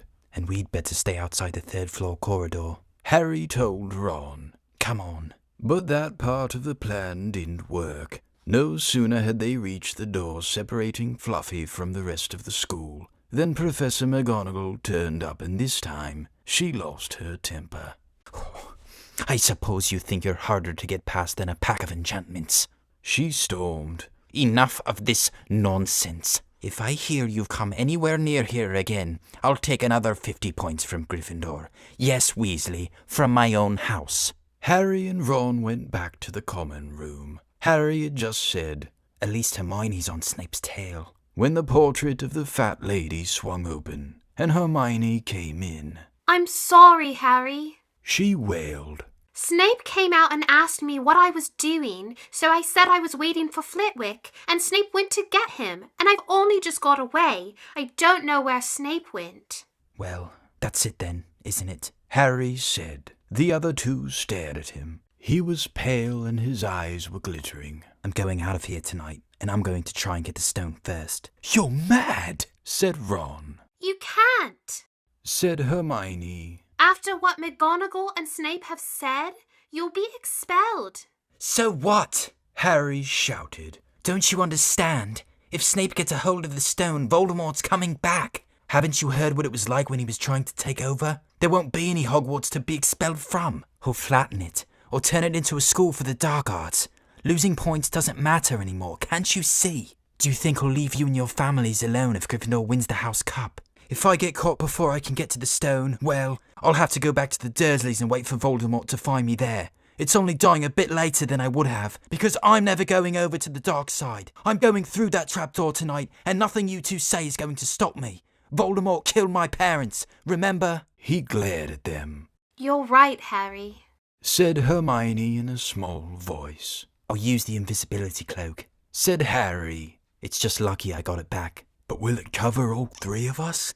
said Ron. All three of us? Oh, come off it. You don't think we'd let you go alone? Of course not, said Hermione briskly. How do you think you'd get the stone without us? I'd better go and look through my books. There might be something useful. But if we get caught, you two will be expelled too. Not if I can help it, said Hermione grimly. Flitwick told me in secret that I got 112% on his exam. They're not throwing me out after that. After dinner, the three of them sat nervously apart in the common room. Nobody bothered them. None of the Gryffindors had anything to say to Harry anymore, after all. This was the first night he hadn't been upset by it. Hermione was skimming through all her notes, hoping to come across one of the enchantments they were about to try to break. Harry and Ron didn't talk much. Both of them were thinking about what they were about to do. Slowly the room emptied as people drifted off to bed. Better get the cloak, Ron muttered, as Lee Jordan finally left, stretching and yawning. Harry ran upstairs to their dark dormitory. He pulled out the cloak, and then his eyes fell on the flute Hagrid had given him for Christmas. He pocketed it to use it on Fluffy. He didn't feel much like singing. He ran back down to the common room. We'd better put the cloak on here and make sure it covers all three of us. If Filch spots one of our feet wandering along on its own. What are you doing? said a voice from the corner of the room. Neville appeared from behind an armchair, clutching Trevor the Toad, who looked as though he'd been making another bid for freedom. Nothing, Neville, nothing, said Harry, hurriedly putting the cloak behind his back. Neville stared at their guilty faces. You're going out again, he said. No, no, no, said Hermione. No, we're not. Why don't you go to bed, Neville? Harry looked at the grandfather clock by the door. They couldn't afford to waste any more time. Snape might even now be playing Fluffy to sleep. You can't go out, said Neville. You'll be caught again. Gryffindor will be in even more trouble. You don't understand, said Harry. This is important. But Neville was clearly steeling himself to do something desperate. I won't let you do it, he said, hurrying to stand in front of the portrait hole. I'll fight you. Neville! Ron exploded. Get away from that hole and don't be an idiot. Don't call me an idiot, said Neville. I don't think you should be breaking any more rules, and you were the one who told me to stand up to people. Yes, but not to us, said Ron in exasperation. Neville, you don't know what you're doing. He took a step forward, and Neville dropped Trevor the Toad, who leapt out of sight. Go on then, try and hit me, said Neville, raising his fists. I'm ready. Harry turned to Hermione. Do something, he said desperately. Hermione stepped forward. Neville, she said, I'm really, really sorry about this. She raised her wand. Petrificus totalis, she cried, pointing it at Neville. Neville's arms snapped to his sides. His legs sprang together, his whole body rigid. He swayed where he stood, then fell flat on his face, stiff as a board. Hermione ran to turn him over. Neville's jaws were jammed together so he couldn't speak. Only his eyes were moving, looking at them in horror. What have you done to him? Harry whispered. It's the full body bind, said Hermione miserably. Oh, Neville, I'm so sorry. We had to, Neville. No time to explain, said Harry. You'll understand later, Neville, said Ron as they stepped over him and pulled on the invisibility cloak. But Neville, lying motionless on the floor, didn't feel like a very good omen. In their nervous state, every statue's shadow looked like Filch. Every distant breath of wind sounded like Peeves swooping down on them. At the foot of the first set of stairs, they spotted Mrs. Norris skulking near the top. "Oh, let's kick her, just this once," Ron whispered in Harry's ear, but Harry shook his head. As they climbed carefully around her, Mrs. Norris turned her lamp-like eyes on them, but didn't do anything. They didn't meet anyone else until they reached the staircase up to the 3rd floor. Peeves was bobbing halfway up, loosening the carpet so people would trip. "Who's there?" he said suddenly as they climbed toward him. He narrowed his wicked black eyes. "Know you're there, even if I can't see you. Are you ghouly or ghosty or wee student beastie?" He rose up in the air and floated there, squinting at them. "Should call Filch, I should, if something's a-creeping around unseen." Harry had a sudden idea. "Peeves," he said in a hoarse whisper. "The bloody Baron has his own reasons for being invisible." Peeves almost fell out of the air in shock. He caught himself in time and hovered about a foot off the stairs. "So sorry, your bloodiness, Mr. Baron, sir," he said greasily. My mistake. I didn't see you. Of course I didn't. You're invisible. Forgive old Peevesy. His little joke, sir." "I have business here, Peeves," croaked Harry. "Stay away from this place tonight." I will, sir. I most certainly will," said Peeves, rising up in the air again. "Hope your business goes well, Baron. I'll not bother you." And he scooted off. "Brilliant, Harry," whispered Ron. A few seconds later, they were there, outside the 3rd floor corridor, and the door was already ajar. "Well, there you are," Harry said quietly. "Snape's already got past Fluffy." Seeing the open door somehow seemed to impress upon all 3 of them what was facing them. Underneath the cloak, Harry turned to the other 2.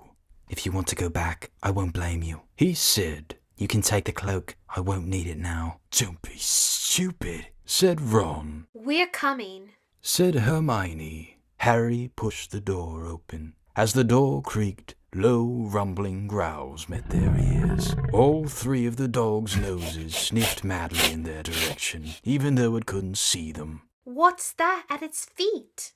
Hermione whispered. "Looks like a harp," said Ron. "Snape must have left it there." "It must wake up the moment you stop playing," said Harry. "Well, here goes." He put Hagrid's flute to his lips and blew. It wasn't really a tune, but from the first note the beast's eyes began to droop. Harry hardly drew breath. Slowly the dog's growls ceased. It tottered on its paws and fell to its knees. Then it slumped to the ground, fast asleep.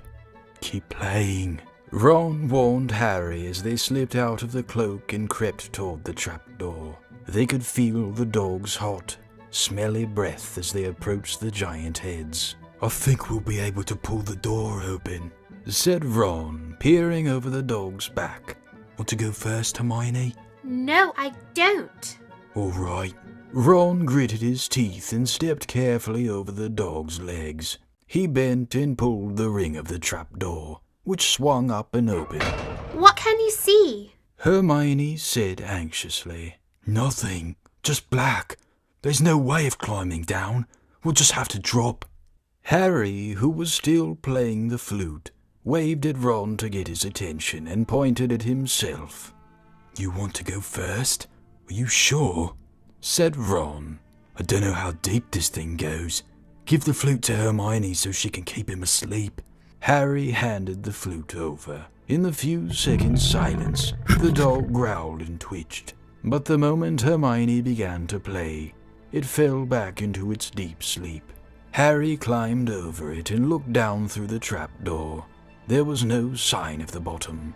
He lowered himself through the hole until he was hanging on by his fingertips. Then he looked up at Ron and said, "If anything happens to me, don't follow. Go straight to the owlery and send Hedwig to Dumbledore, right? Right, said Ron. See you in a minute, I hope. And Harry let go. Cold, damp air rushed past him as he fell down, down, down, and flump. With a funny, muffled sort of thump, he landed on something soft. He sat up and felt around, his eyes not used to the gloom. It felt as though he was sitting on some sort of plant. It's okay, he called up to the light the size of a postage stamp, which was the open trapdoor. It's a soft landing. You can jump. Ron followed right away.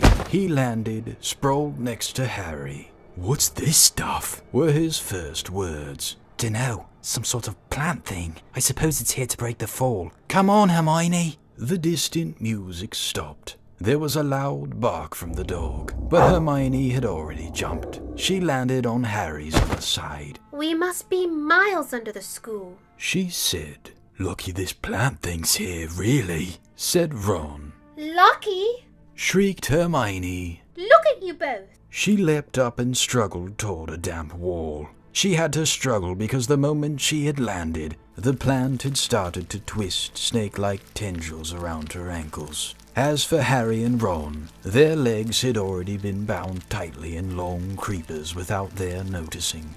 Hermione had managed to free herself before the plant got a firm grip on her. Now she watched in horror as the two boys fought to pull the plant off them. But the more they strained against it, the tighter and faster the plant wound around them. Stop moving, Hermione ordered them.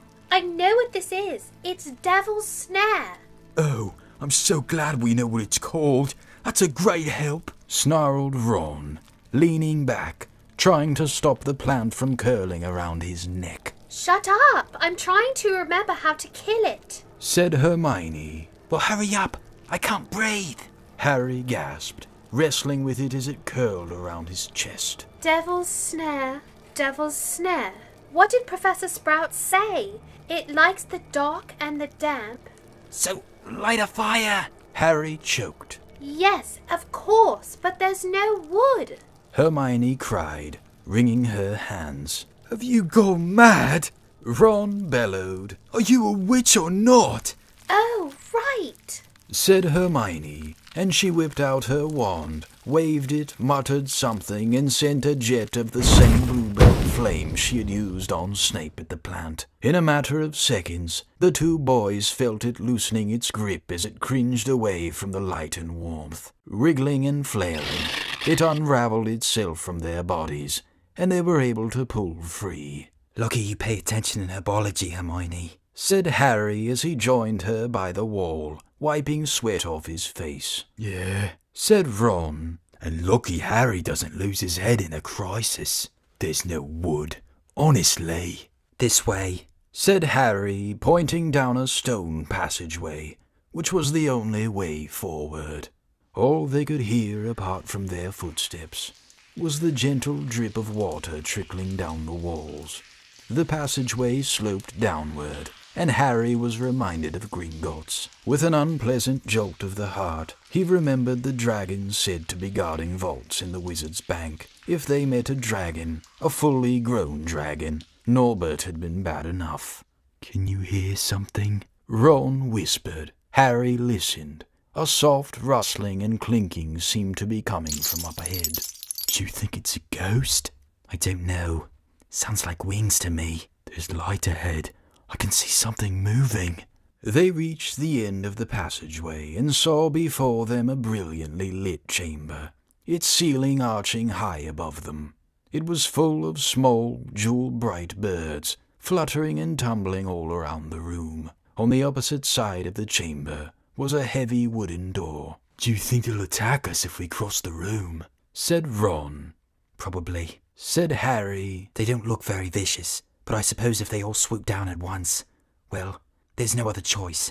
I'll run. He took a deep breath, covered his face with his arms, and sprinted across the room. He expected to feel sharp beaks and claws tearing at him any second, but nothing happened. He reached the door untouched, He pulled the handle, but it was locked. The other two followed him. They tugged and heaved at the door, but it wouldn't budge, not even when Hermione tried her Alohomora charm. "Now what?" said Ron. These birds. They can't be here just for decoration, said Hermione. They watched the birds soaring overhead, glittering. They're not birds, Harry said suddenly.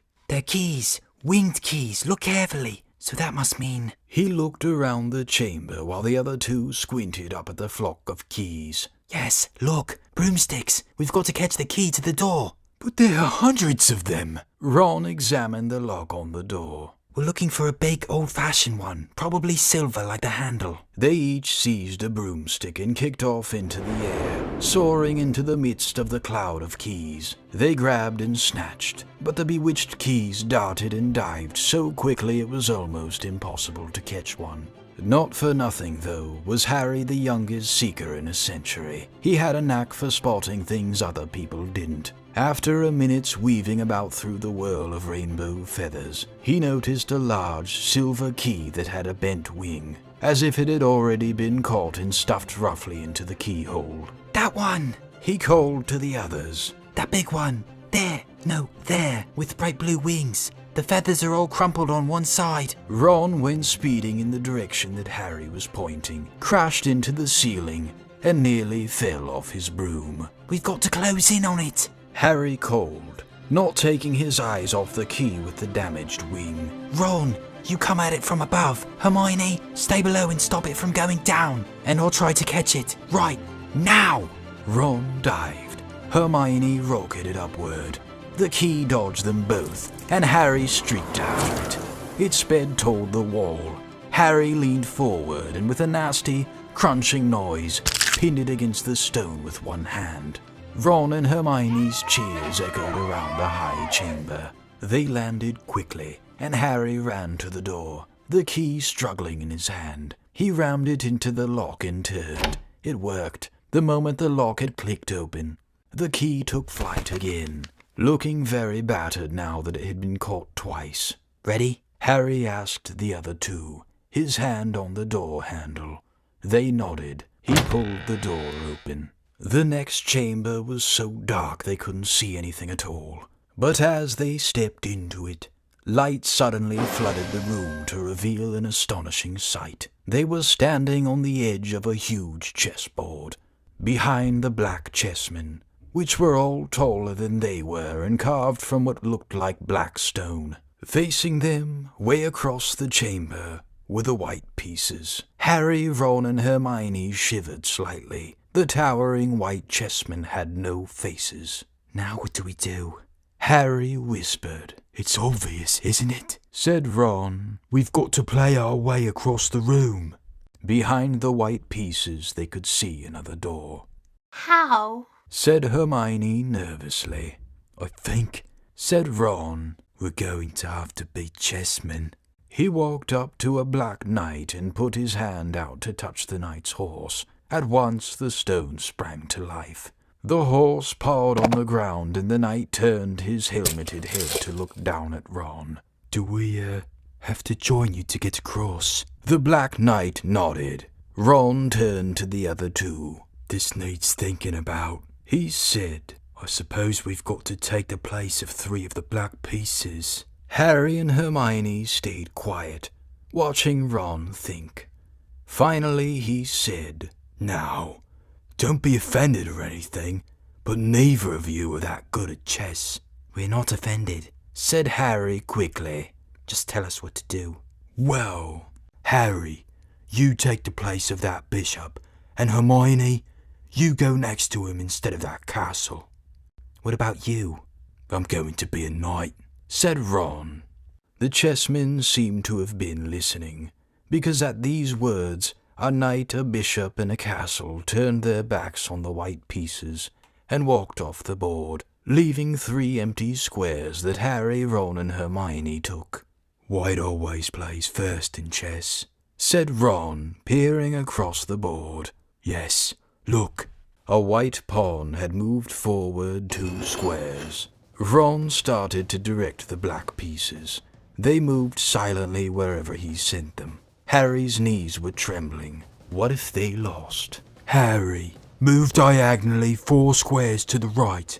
Their first real shock came when their other knight was taken. The White Queen smashed him to the floor and dragged him off the board, where he lay quite still, face down. Had to let that happen, said Ron, looking shaken. Leaves you free to take that bishop, Hermione. Go on. Every time one of their men was lost, the white pieces showed no mercy. Soon there was a huddle of limp black players slumped along the wall. Twice, Ron only just noticed in time that Harry and Hermione were in danger. He himself darted around the board, taking almost as many white pieces as they had lost black ones. We're nearly there, he muttered suddenly. Let me think. The White Queen turned her blank face toward him. Yes, said Ron softly. It's the only way. I've got to be taken. No! Harry and Hermione shouted. That's chess, snapped Ron. You've got to make some sacrifices. I take 1 step forward and she'll take me. That leaves you free to checkmate the king, Harry. But do you want to stop Snape or not? Ron, look, if you don't hurry up, he'll already have the stone. There was no alternative. Ready? Ron called, his face pale but determined. Here I go now. Don't hang around once you've won. He stepped forward, and the White Queen pounced. She struck Ron hard across the head with her stone arm, and he crashed to the floor. Hermione screamed but stayed on her square. The White Queen dragged Ron to one side. He looked as if he'd been knocked out. Shaking, Harry moved 3 spaces to the left. The White King took off his crown and threw it at Harry's feet. They had won. The chessmen parted and bowed, leaving the door ahead clear. With one last desperate look back at Ron, Harry and Hermione charged through the door and up the next passageway. What if he's... He'll be all right, said Harry, trying to convince himself. What do you reckon's next? We've had sprouts, that was the devil's snare. Flitwick must have put charms on the keys. McGonagall transfigured the chessmen to make them alive. That leaves Quirrell's spell, and Snape's. They had reached another door. All right, Harry whispered. Go on. Harry pushed it open. A disgusting smell filled their nostrils, making both of them pull their robes over their noses. Eyes watering, they saw, flat on the floor in front of them, a troll even larger than the one they'd tackled, out cold with a bloody lump on its head. I'm glad we didn't have to fight that one, Harry whispered as they stepped carefully over one of its massive legs. Come on, I can't breathe.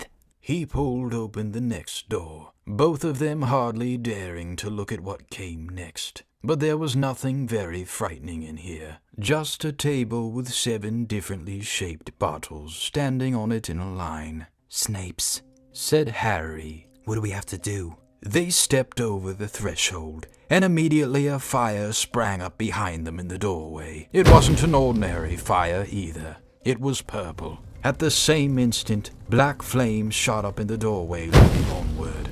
They were trapped. Look!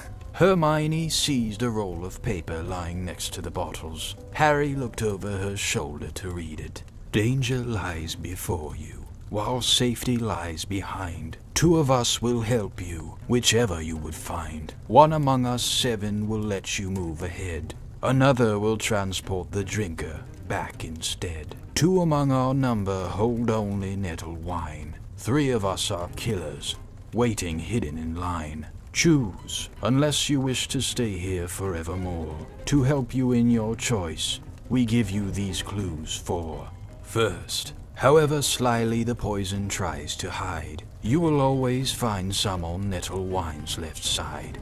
Second, different are those who stand at either end, but if you would move onward, neither is your friend.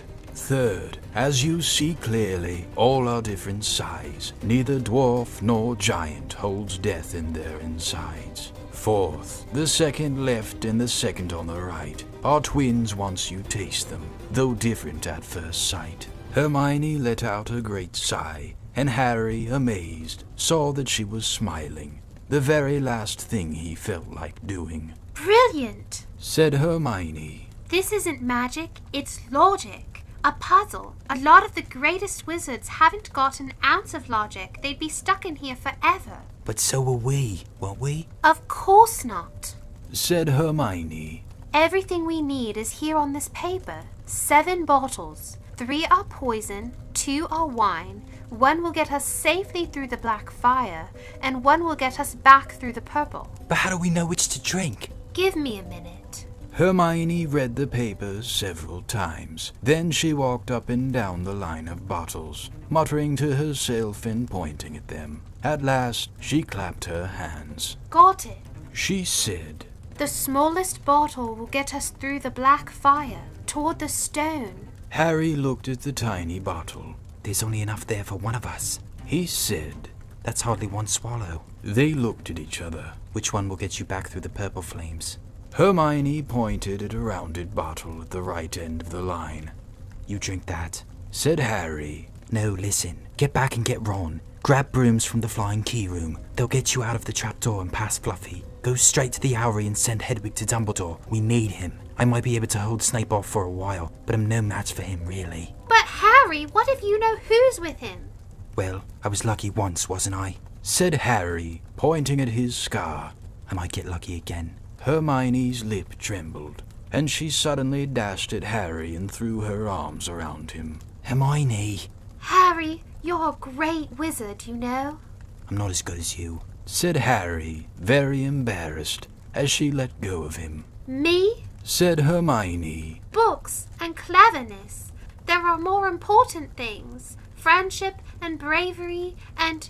Oh, Harry, be careful. You drink first, said Harry. You are sure which is which, aren't you? Positive, said Hermione. She took a long drink from the round bottle at the end and shuddered. It's not poison, said Harry anxiously. No, but it's like ice. Quick, go before it wears off. Good luck. Take care. Go. Hermione turned and walked straight through the purple fire. Harry took a deep breath and picked up the smallest bottle. He turned to face the black flames. Here I come, he said, and he drained the little bottle in one gulp. It was indeed as though ice was flooding his body. He put the bottle down and walked forward. He braced himself, saw the black flames licking his body, but couldn't feel them. For a moment he could see nothing but dark fire. Then he was on the other side, in the last chamber. There was already someone there, but it wasn't Snape. It wasn't even Voldemort. Chapter 17. The Man with Two Faces.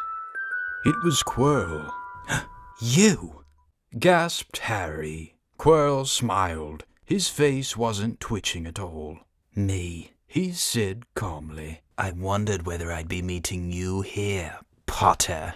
But I thought Snape. Severus. Quirrell laughed, but it wasn't his usual quivering treble either, but cold and sharp. Yes, Severus does seem the type, doesn't he? So useful to have him swooping around like an overgrown bat. Next to him, who would suspect poor stuttering Professor Quirrell? Harry couldn't take it in. This couldn't be true. It couldn't. But Snape tried to kill me. No. I tried to kill you. Your friend Miss Granger accidentally knocked me over as she rushed to set fire to Snape at the Quidditch match. She broke my eye contact with you. Another few seconds and I'd have got you off that broom. I'd have managed it before then if Snape hadn't been muttering a counter-curse trying to save you. Snape was trying to save me? Of course, said Quirrell coolly. Why do you think he wanted to referee your next match? He was trying to make sure I didn't do it again. Funny, really. He needn't have bothered. I couldn't do anything with Dumbledore watching. All the other teachers thought Snape was trying to stop Gryffindor from winning. He did make himself unpopular, and what a waste of time, when after all that, I'm going to kill you tonight. Quirrell snapped his fingers. Ropes sprang out of thin air and wrapped themselves tightly around Harry. You're too nosy to live, Potter, scurrying around the school on Halloween like that. For all I knew, you'd seen me coming to look at what was guarding the stone. You let the troll in. Certainly. I have a special gift with trolls. You must have seen what I did to the one in the chamber back there. Unfortunately, while everyone else was running around looking for it, Snape, who already suspected me, went straight to the 3rd floor to head me off. And not only did my troll fail to beat you to death, that 3-headed dog didn't even manage to bite Snape's leg off properly. Now, wait quietly, Potter. I need to examine this interesting mirror. It was only then that Harry realized what was standing behind Quirrell. It was the mirror of Erised. This mirror is the key to finding the stone. Quirrell murmured, tapping his way around the frame. Trust Dumbledore to come up with something like this. But he's in London. I'll be far away by the time he gets back. All Harry could think of doing was to keep Quirrell talking and stop him from concentrating on the mirror. I saw you and Snape in the forest, he blurted out. Yes, said Quirrell idly, walking around the mirror to look at the back. He was on to me by that time, trying to find out how far I'd got. He suspected me all along, tried to frighten me, as though he could, when I had Lord Voldemort on my side. Quirrell came back out from behind the mirror and stared hungrily into it. I see the stone. I'm presenting it to my master, but where is it? Harry struggled against the ropes binding him, but they didn't give. He had to keep Quirrell from giving his whole attention to the mirror. But Snape always seemed to hate me so much. Oh, he does, said Quirrell casually. Heavens, yes. He was at Hogwarts with your father. Didn't you know? They loathed each other. But he never wanted you dead. But I heard you a few days ago, sobbing. I thought Snape was threatening you. For the first time, a spasm of fear fitted across Quirrell's face. Sometimes, he said, I find it hard to follow my master's instructions. He is a great wizard and I am weak. You mean he was there in the classroom with you? Harry gasped. He's with me wherever I go, said Quirrell quietly. I met him when I travelled around the world. A foolish young man I was then, full of ridiculous ideas about good and evil. Lord Voldemort showed me how wrong I was. There is no good and evil. There is only power, and those too weak to seek it. Since then, I have served him faithfully. Although I have let him down many times, he has had to be very hard on me. Quirrell shivered suddenly. He does not forgive mistakes easily. When I failed to steal the stone from Gringotts, he was most displeased. He punished me, decided he would have to keep closer watch on me. Quirrell's voice trailed away. Harry was remembering his trip to Diagon Alley. How could he have been so stupid? He'd seen Quirrell there that very day, shaken hands with him in the leaky cauldron. Quirrell cursed under his breath. I don't understand. Is this the stone inside the mirror? Should I break it? Harry's mind was racing. What I want more than anything else in the world at this moment, he thought, is to find the stone before Quirrell does. So if I look in the mirror, I should see myself finding it, which means I'll see where it's hidden. But how can I look without Quirrell realizing what I'm up to? He tried to edge to the left, to get in front of the glass without Quirrell noticing. But the ropes around his ankles were too tight. He tripped and fell over. Quirrell ignored him. He was still talking to himself. What does this mirror do? How does it work? Help me, master. And to Harry's horror, a voice answered, and the voice seemed to come from Quirrell himself. Use the boy. Use the boy. Quirrell rounded on Harry. Yes, Potter, come here. He clapped his hands once, and the ropes binding Harry fell off. Harry got slowly to his feet. Come here, Quirrell repeated. Look in the mirror and tell me what you see. Harry walked toward him. I must lie. He thought desperately. I must look and lie about what I see. That's all. Quirrell moved close behind him. Harry breathed in the funny smell that seemed to come from Quirrell's turban. He closed his eyes, stepped in front of the mirror, and opened them again. He saw his reflection, pale and scared looking at first, but a moment later, the reflection smiled at him. It put its hand into its pocket and pulled out a blood-red stone. It winked and put the stone back in its pocket, and as it did so, Harry felt something heavy drop into his real pocket. Somehow, incredibly, he'd gotten the stone. Well, said Quirrell impatiently. What do you see? Harry screwed up his courage. I see myself shaking hands with Dumbledore. He invented. I've won the House Cup for Gryffindor. Quirrell cursed again. Get out of the way, he said. As Harry moved aside, he felt the Philosopher's stone against his leg. Dare he make a break for it? But he hadn't walked 5 paces before a high voice spoke, though Quirrell wasn't moving his lips. He lies. He lies. Potter, come back here!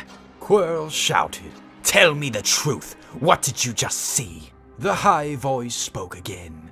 Let me speak to him, face to face. Master, you're not strong enough.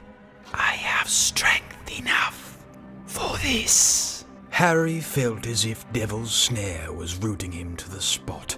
He couldn't move a muscle. Petrified, he watched as Quirrell reached up and began to unwrap his turban. What was going on? The turban fell away. Quirrell's head looked strangely small without it. Then he turned slowly on the spot. Harry would have screamed, but he couldn't make a sound. Where there should have been a back to Quirrell's head, there was a face. The most terrible face Harry had ever seen. It was chalk white with glaring red eyes and slits for nostrils, like a snake. Harry Potter! It whispered. Harry tried to take a step backward, but his legs wouldn't move. See what I have become, the face said. Mere shadow and vapor. I have form only when I can share another's body. But there have always been those willing to let me into their hearts and minds. Unicorn blood has strengthened me these past weeks. You saw faithful Quirrell drinking it for me in the forest. And once I have the elixir of life, I will be able to create a body of my own. Now, why don't you give me that stone in your pocket? So he knew. The feeling suddenly surged back into Harry's legs. He stumbled backward. Don't be a fool, snarled the face. Better save your own life and join me, or you'll meet the same end as your parents. They died, begging me for mercy. Liar! Harry shouted suddenly. Quirrell was walking backward at him, so that Voldemort could still see him. The evil face was now smiling. How touching. It hissed. I always value bravery. Yes, boy. Your parents were brave.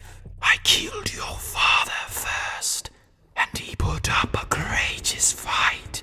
But your mother needn't have died. She was trying to protect you. Now, give me the stone, unless you want her to have died in vain. Never! Harry sprang toward the flame door, but Voldemort screamed, Seize him!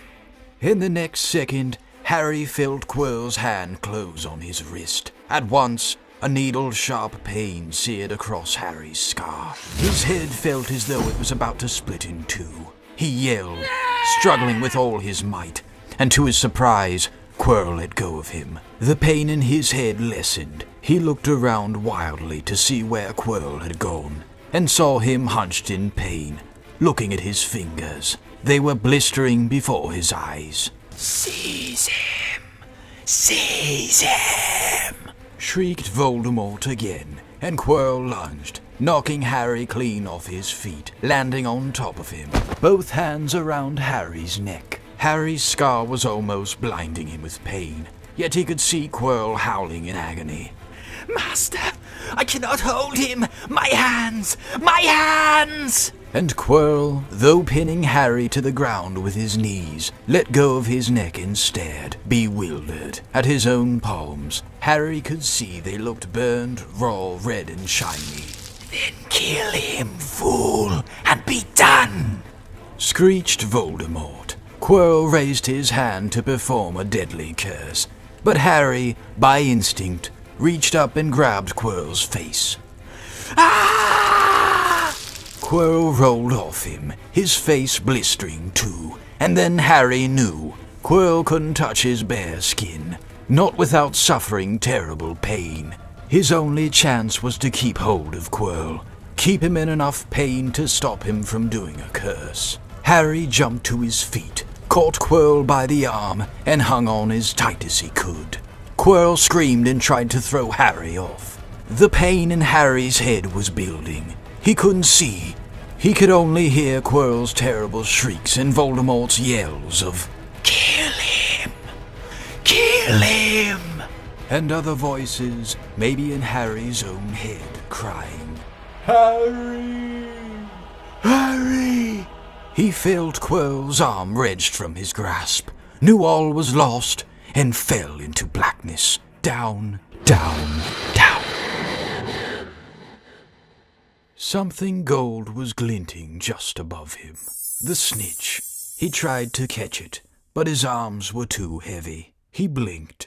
It wasn't the snitch at all. It was a pair of glasses. How strange. He blinked again. The smiling face of Albus Dumbledore swam into view above him. "Good afternoon, Harry," said Dumbledore. Harry stared at him. Then he remembered.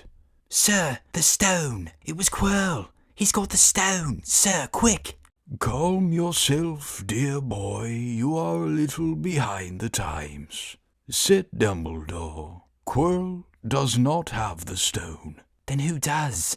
Sir, Harry, please relax, or Madame Pomfrey will have me thrown out." Harry swallowed and looked around him. He realized he must be in the hospital wing. He was lying in a bed with white linen sheets, and next to him was a table piled high with what looked like half the candy shop. "Tokens from your friends and admirers," said Dumbledore, beaming. "What happened down in the dungeons between you and Professor Quirrell is a complete secret. So, naturally, the whole school knows. I believe your friends, Misters Fred and George Weasley, were responsible for trying to send you a toilet seat. No doubt they thought it would amuse you. Madame Pomfrey, however, felt it might not be very hygienic and confiscated it." "How long have I been in here?" 3 days. Mr. Ronald Weasley and Miss Granger will be most relieved you have come round. They've been extremely worried." "But, sir, the stone." "I see you are not to be distracted. Very well. The stone. Professor Quirrell did not manage to take it from you. I arrived in time to prevent that, although you were doing very well on your own, I must say." "You got there? You got Hermione's owl?" "We must have crossed in mid-air. No sooner had I reached London than it became clear to me that the place I should be was the one I had just left. I arrived just in time to pull Quirrell off you." "It was you?" "I feared I might be too late." "You nearly were. I couldn't have kept him off the stone much longer." "Not the stone, boy. You. The effort involved nearly killed you. For one terrible moment there, I was afraid it had. As for the stone, it has been destroyed." "Destroyed?" said Harry blankly. "But your friend, Nicholas Flamel." "Oh, you know about Nicholas?" said Dumbledore, sounding quite delighted. "You did do the thing properly, didn't you? Well, Nicholas and I have had a little chat, and agreed it's all for the best." "But that means he and his wife will die, won't they?" "They have enough elixir stored to set their affairs in order, and then, yes, they will die." Dumbledore smiled at the look of amazement on Harry's face. "To one as young as you, I'm sure it seems incredible. To Nicholas and Perenelle, it really is like going to bed after a very, very long day. After all, to the well-organized mind, death is but the next great adventure. You know, the stone was really not such a wonderful thing. As much money and life as you could want. The two things most human beings would choose above all. The trouble is, humans do have a knack of choosing precisely those things that are worst for them." Harry lay there, lost for words. Dumbledore hummed a little and smiled at the ceiling. Sir, said Harry. I've been thinking, sir, even if the stone's gone, you know who. Call him Voldemort, Harry. Always use the proper name for things. Fear of a name increases fear of the thing itself. Yes, sir. Well, Voldemort's going to try other ways to come back, isn't he? He hasn't gone, has he? No, Harry, he has not. He is still out there somewhere, perhaps looking for another body to share. Not being truly alive, he cannot be killed. He left Quirrell to die. He shows just as little mercy to his followers as his enemies. Nevertheless, Harry, while you may only have delayed his return to power, it will merely take someone else who is prepared to fight what seems a losing battle next time. And if he is delayed again and again, why, he may never return to power. Harry nodded, but stopped quickly because it made his head hurt. Then he said, Sir, there are some other things I'd like to know, if you can tell me. Things I want to know the truth about.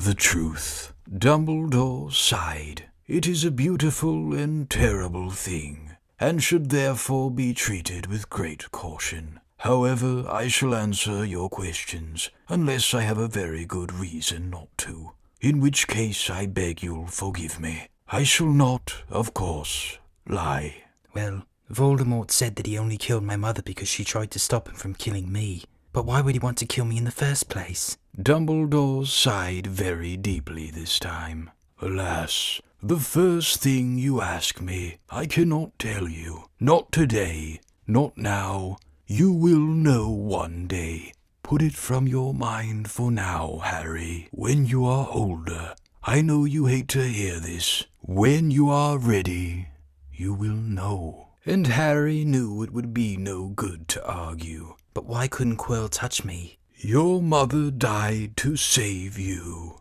If there is one thing Voldemort cannot understand, it is love. He didn't realize that love as powerful as your mother's for you leaves its own mark. Not a scar, no visible sign. To have been loved so deeply, even though the person who loved us is gone, will give us some protection forever. It is in your very skin. Quirrell, full of hatred, greed, and ambition, sharing his soul with Voldemort, could not touch you for this reason. It was agony to touch a person marked by something so good. Dumbledore now became very interested in a bird out on the windowsill, which gave Harry time to dry his eyes on the sheet. When he found his voice again, Harry said, And the invisibility cloak. Do you know who sent it to me?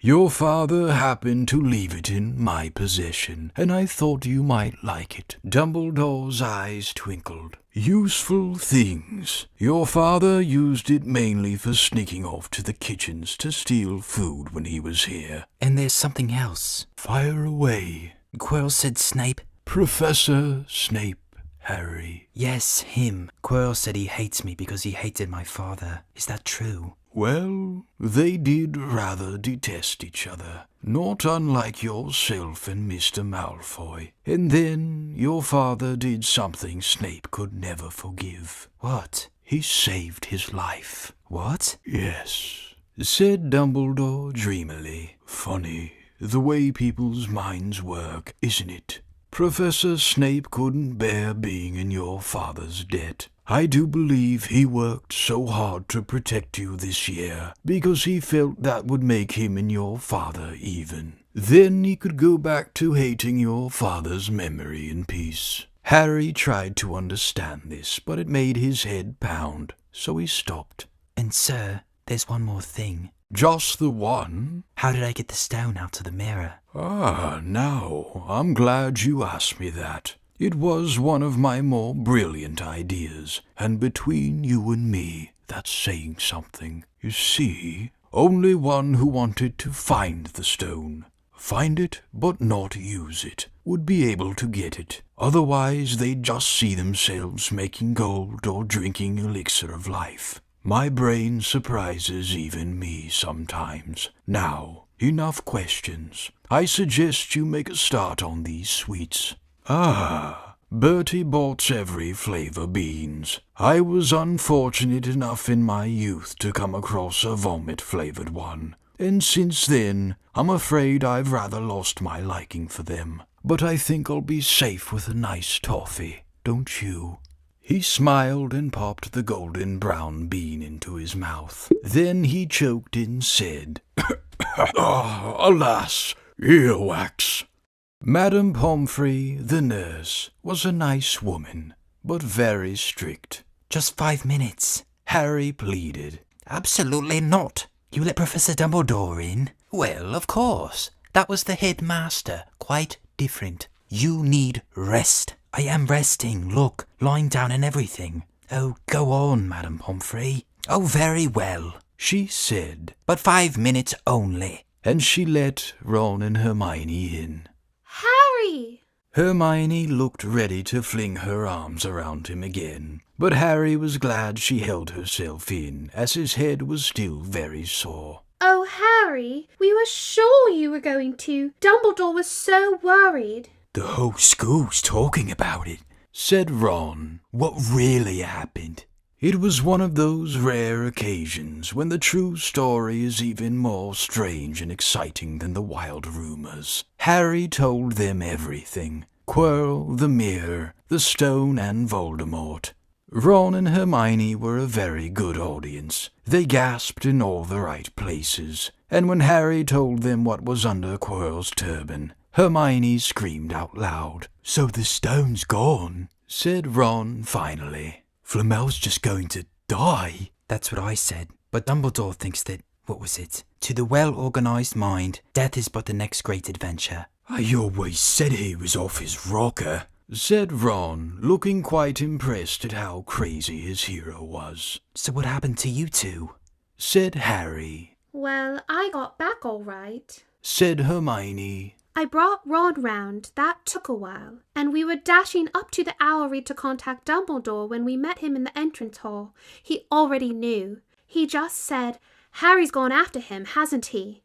And hurtled off to the 3rd floor. Do you think he met you to do it? Said Ron. Sending you your father's cloak and everything. Well, Hermione exploded. If he did, I mean to say, that's terrible. You could have been killed.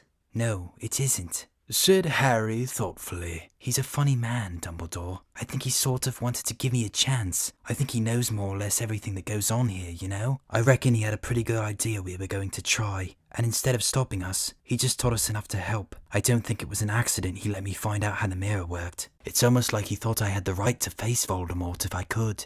Yeah, Dumbledore's off his rocker all right, said Ron proudly. Listen, you've got to be up for the end-of-year feast tomorrow. The points are all in, and Slytherin won, of course. You missed the last Quidditch match. We were steamrolled by Ravenclaw without you. But the food'll be good. At that moment, Madame Pomfrey bustled over. You've had nearly 15 minutes. Now, out! She said firmly. After a good night's sleep, Harry felt nearly back to normal. I want to go to the feast, he told Madame Pomfrey as she straightened his many candy boxes. I can, can't I? Professor Dumbledore says you're to be allowed to go, she said sniffily, as though in her opinion Professor Dumbledore didn't realize how risky feasts could be. And you have another visitor. Oh, good, said Harry. Who is it? Hagrid sidled through the door as he spoke. As usual, when he was indoors, Hagrid looked too big to be allowed. He sat down next to Harry, took one look at him, and burst into tears. It's all my ruddy fault, he sobbed, his face in his hands. I told the evil git how to get past Fluffy. I told him. It was the only thing he didn't know, and I told him. You could have died. All for a dragon egg. I'll never drink again. I should have been chucked out and made to live as a muggle. Hagrid, said Harry, shocked to see Hagrid still shaking with grief and remorse, great tears leaking down into his beard. Hagrid, he'd have found out somehow. This is Voldemort we're talking about. He'd have found out even if you hadn't told him. You could have died, sobbed Hagrid. And don't say the name. Voldemort! Harry bellowed, and Hagrid was so shocked he stopped crying. I've met him, and I'm calling him by his name. Please, cheer up, Hagrid. We saved the stone. It's gone. He can't use it. Have a chocolate frog. I've got loads. Hagrid wiped his nose on the back of his hand and said, That reminds me, I've got you a present. It's not a stout sandwich, is it? Said Harry anxiously, and at last Hagrid gave a weak chuckle. Nah, Dumbledore gave me the day off yesterday to fix it, course. He should have sacked me instead. Anyway, got you this. It seemed to be a handsome, leather-covered book. Harry opened it curiously. It was full of wizard photographs. Smiling and waving at him from every page were his mother and father. Sent owls off to all your parents' old school friends, asking for photos. Knew you didn't have any. Do you like it? Harry couldn't speak, but Hagrid understood.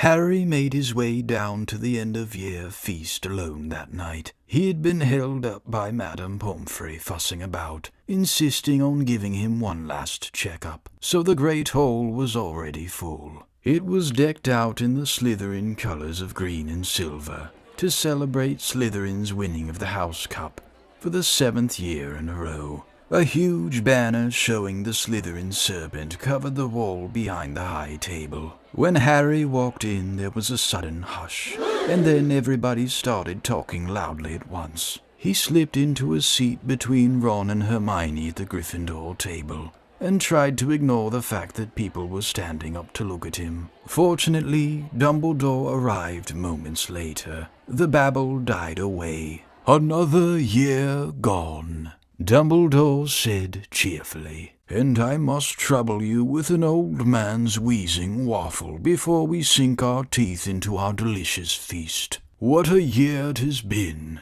Hopefully your heads are all a little fuller than they were. You have the whole summer ahead to get them nice and empty before next year starts. Now, as I understand it, the House Cup here needs awarding, and the points stand thus. In 4th place, Gryffindor, with 312 points.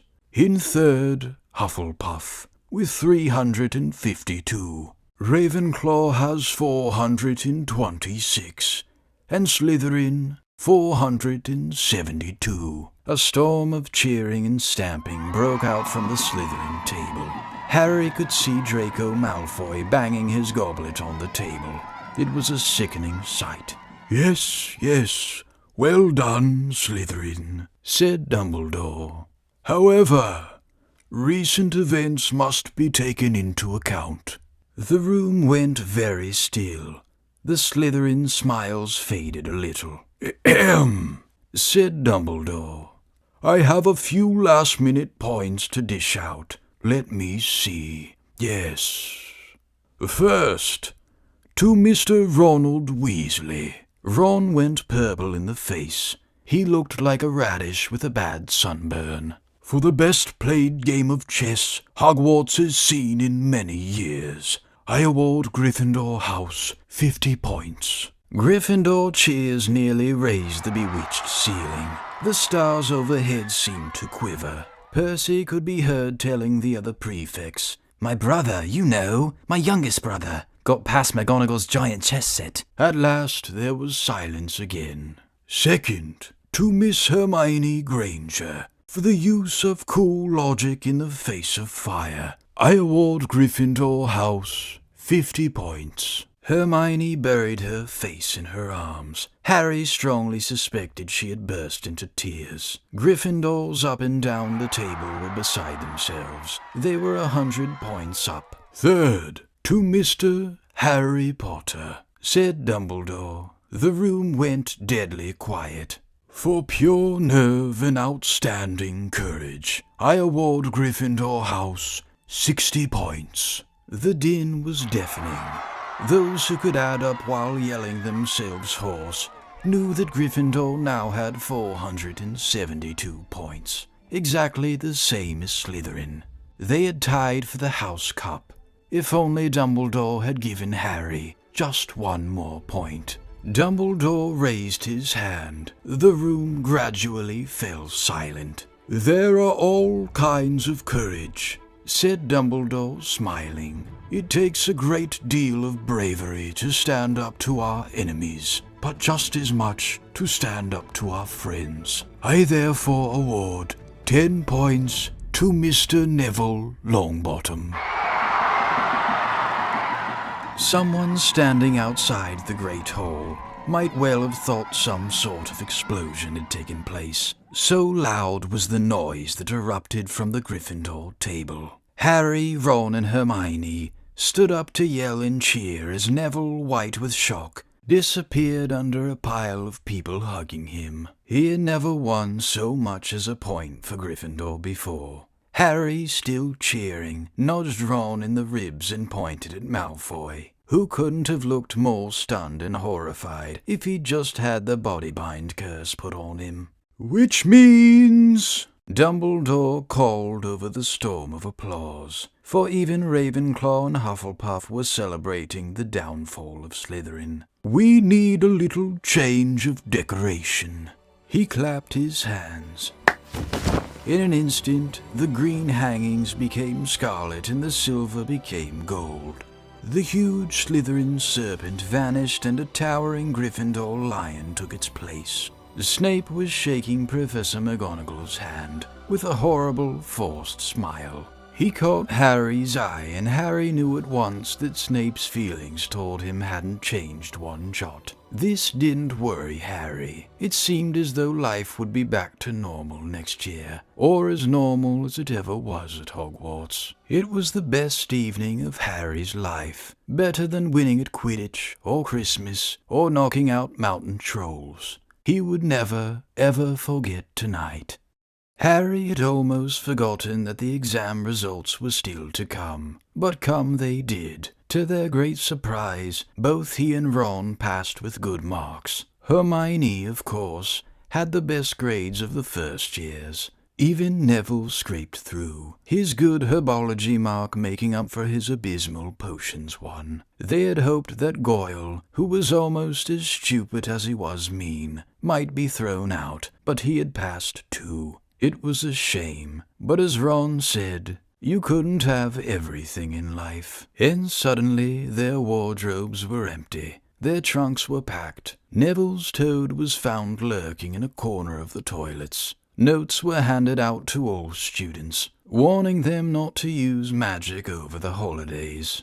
I always hope they'll forget to give us these, said Fred Weasley sadly. Hagrid was there to take them down to the fleet of boats that sailed across the lake. They were boarding the Hogwarts Express, talking and laughing as the countryside became greener and tidier, eating Bertie Bott's every flavor beans as they sped past Muggle towns, pulling off their wizard robes and putting on jackets and coats, pulling into platform 9 3/4 at King's Cross Station. It took quite a while for them all to get off the platform. A wizened old guard was up by the ticket barrier, letting them go through the gate in 2s and 3s, so they didn't attract attention by all bursting out of a solid wall at once and alarming the Muggles. "You must come and stay this summer," said Ron. "Both of you. I'll send you an owl." "Thanks," said Harry. "I'll need something to look forward to."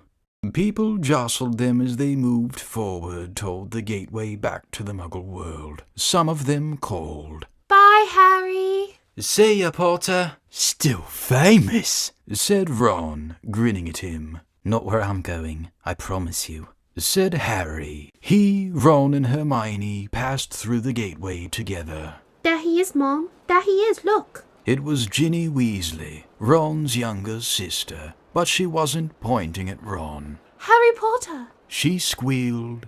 "Look, Mom, I can see." "Be quiet, Ginny, and it's rude to point." Mrs. Weasley smiled down at them. "Busy year?" she said. "Very," said Harry. "Thanks for the fudge and the sweater, Mrs. Weasley." "Oh, it was nothing, dear." Ahem.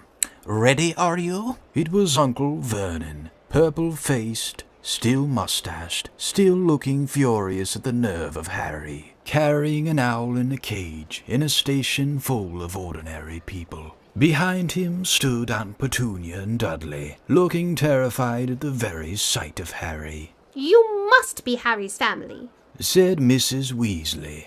In a manner of speaking, said Uncle Vernon. Hurry up, boy. We haven't got all day. He walked away. Harry hung back for a last word with Ron and Hermione. See you over the summer, then. Hope you have a good holiday, said Hermione, looking uncertainly after Uncle Vernon, shocked that anyone could be so unpleasant. Oh, I will, said Harry, and they were surprised at the grin that was spreading over his face. They don't know we're not allowed to use magic at home. I'm going to have a lot of fun with Dudley this summer. I would like to give a special thanks to my contributors, Goncalo and Inez. If you would like to contribute, find the link in the description. I would also like to thank my incredible editor, Blinksy, who helps to bring life to the magic of this story, and to my better half and word witch, MJ, voice of Hermione Granger. Thank you all so much for supporting my dream. And finally, if you made it this far, please consider liking and subscribing. It will go a long way toward helping me read more stories in the future. Until we meet again in the Chamber of Secrets, farewell.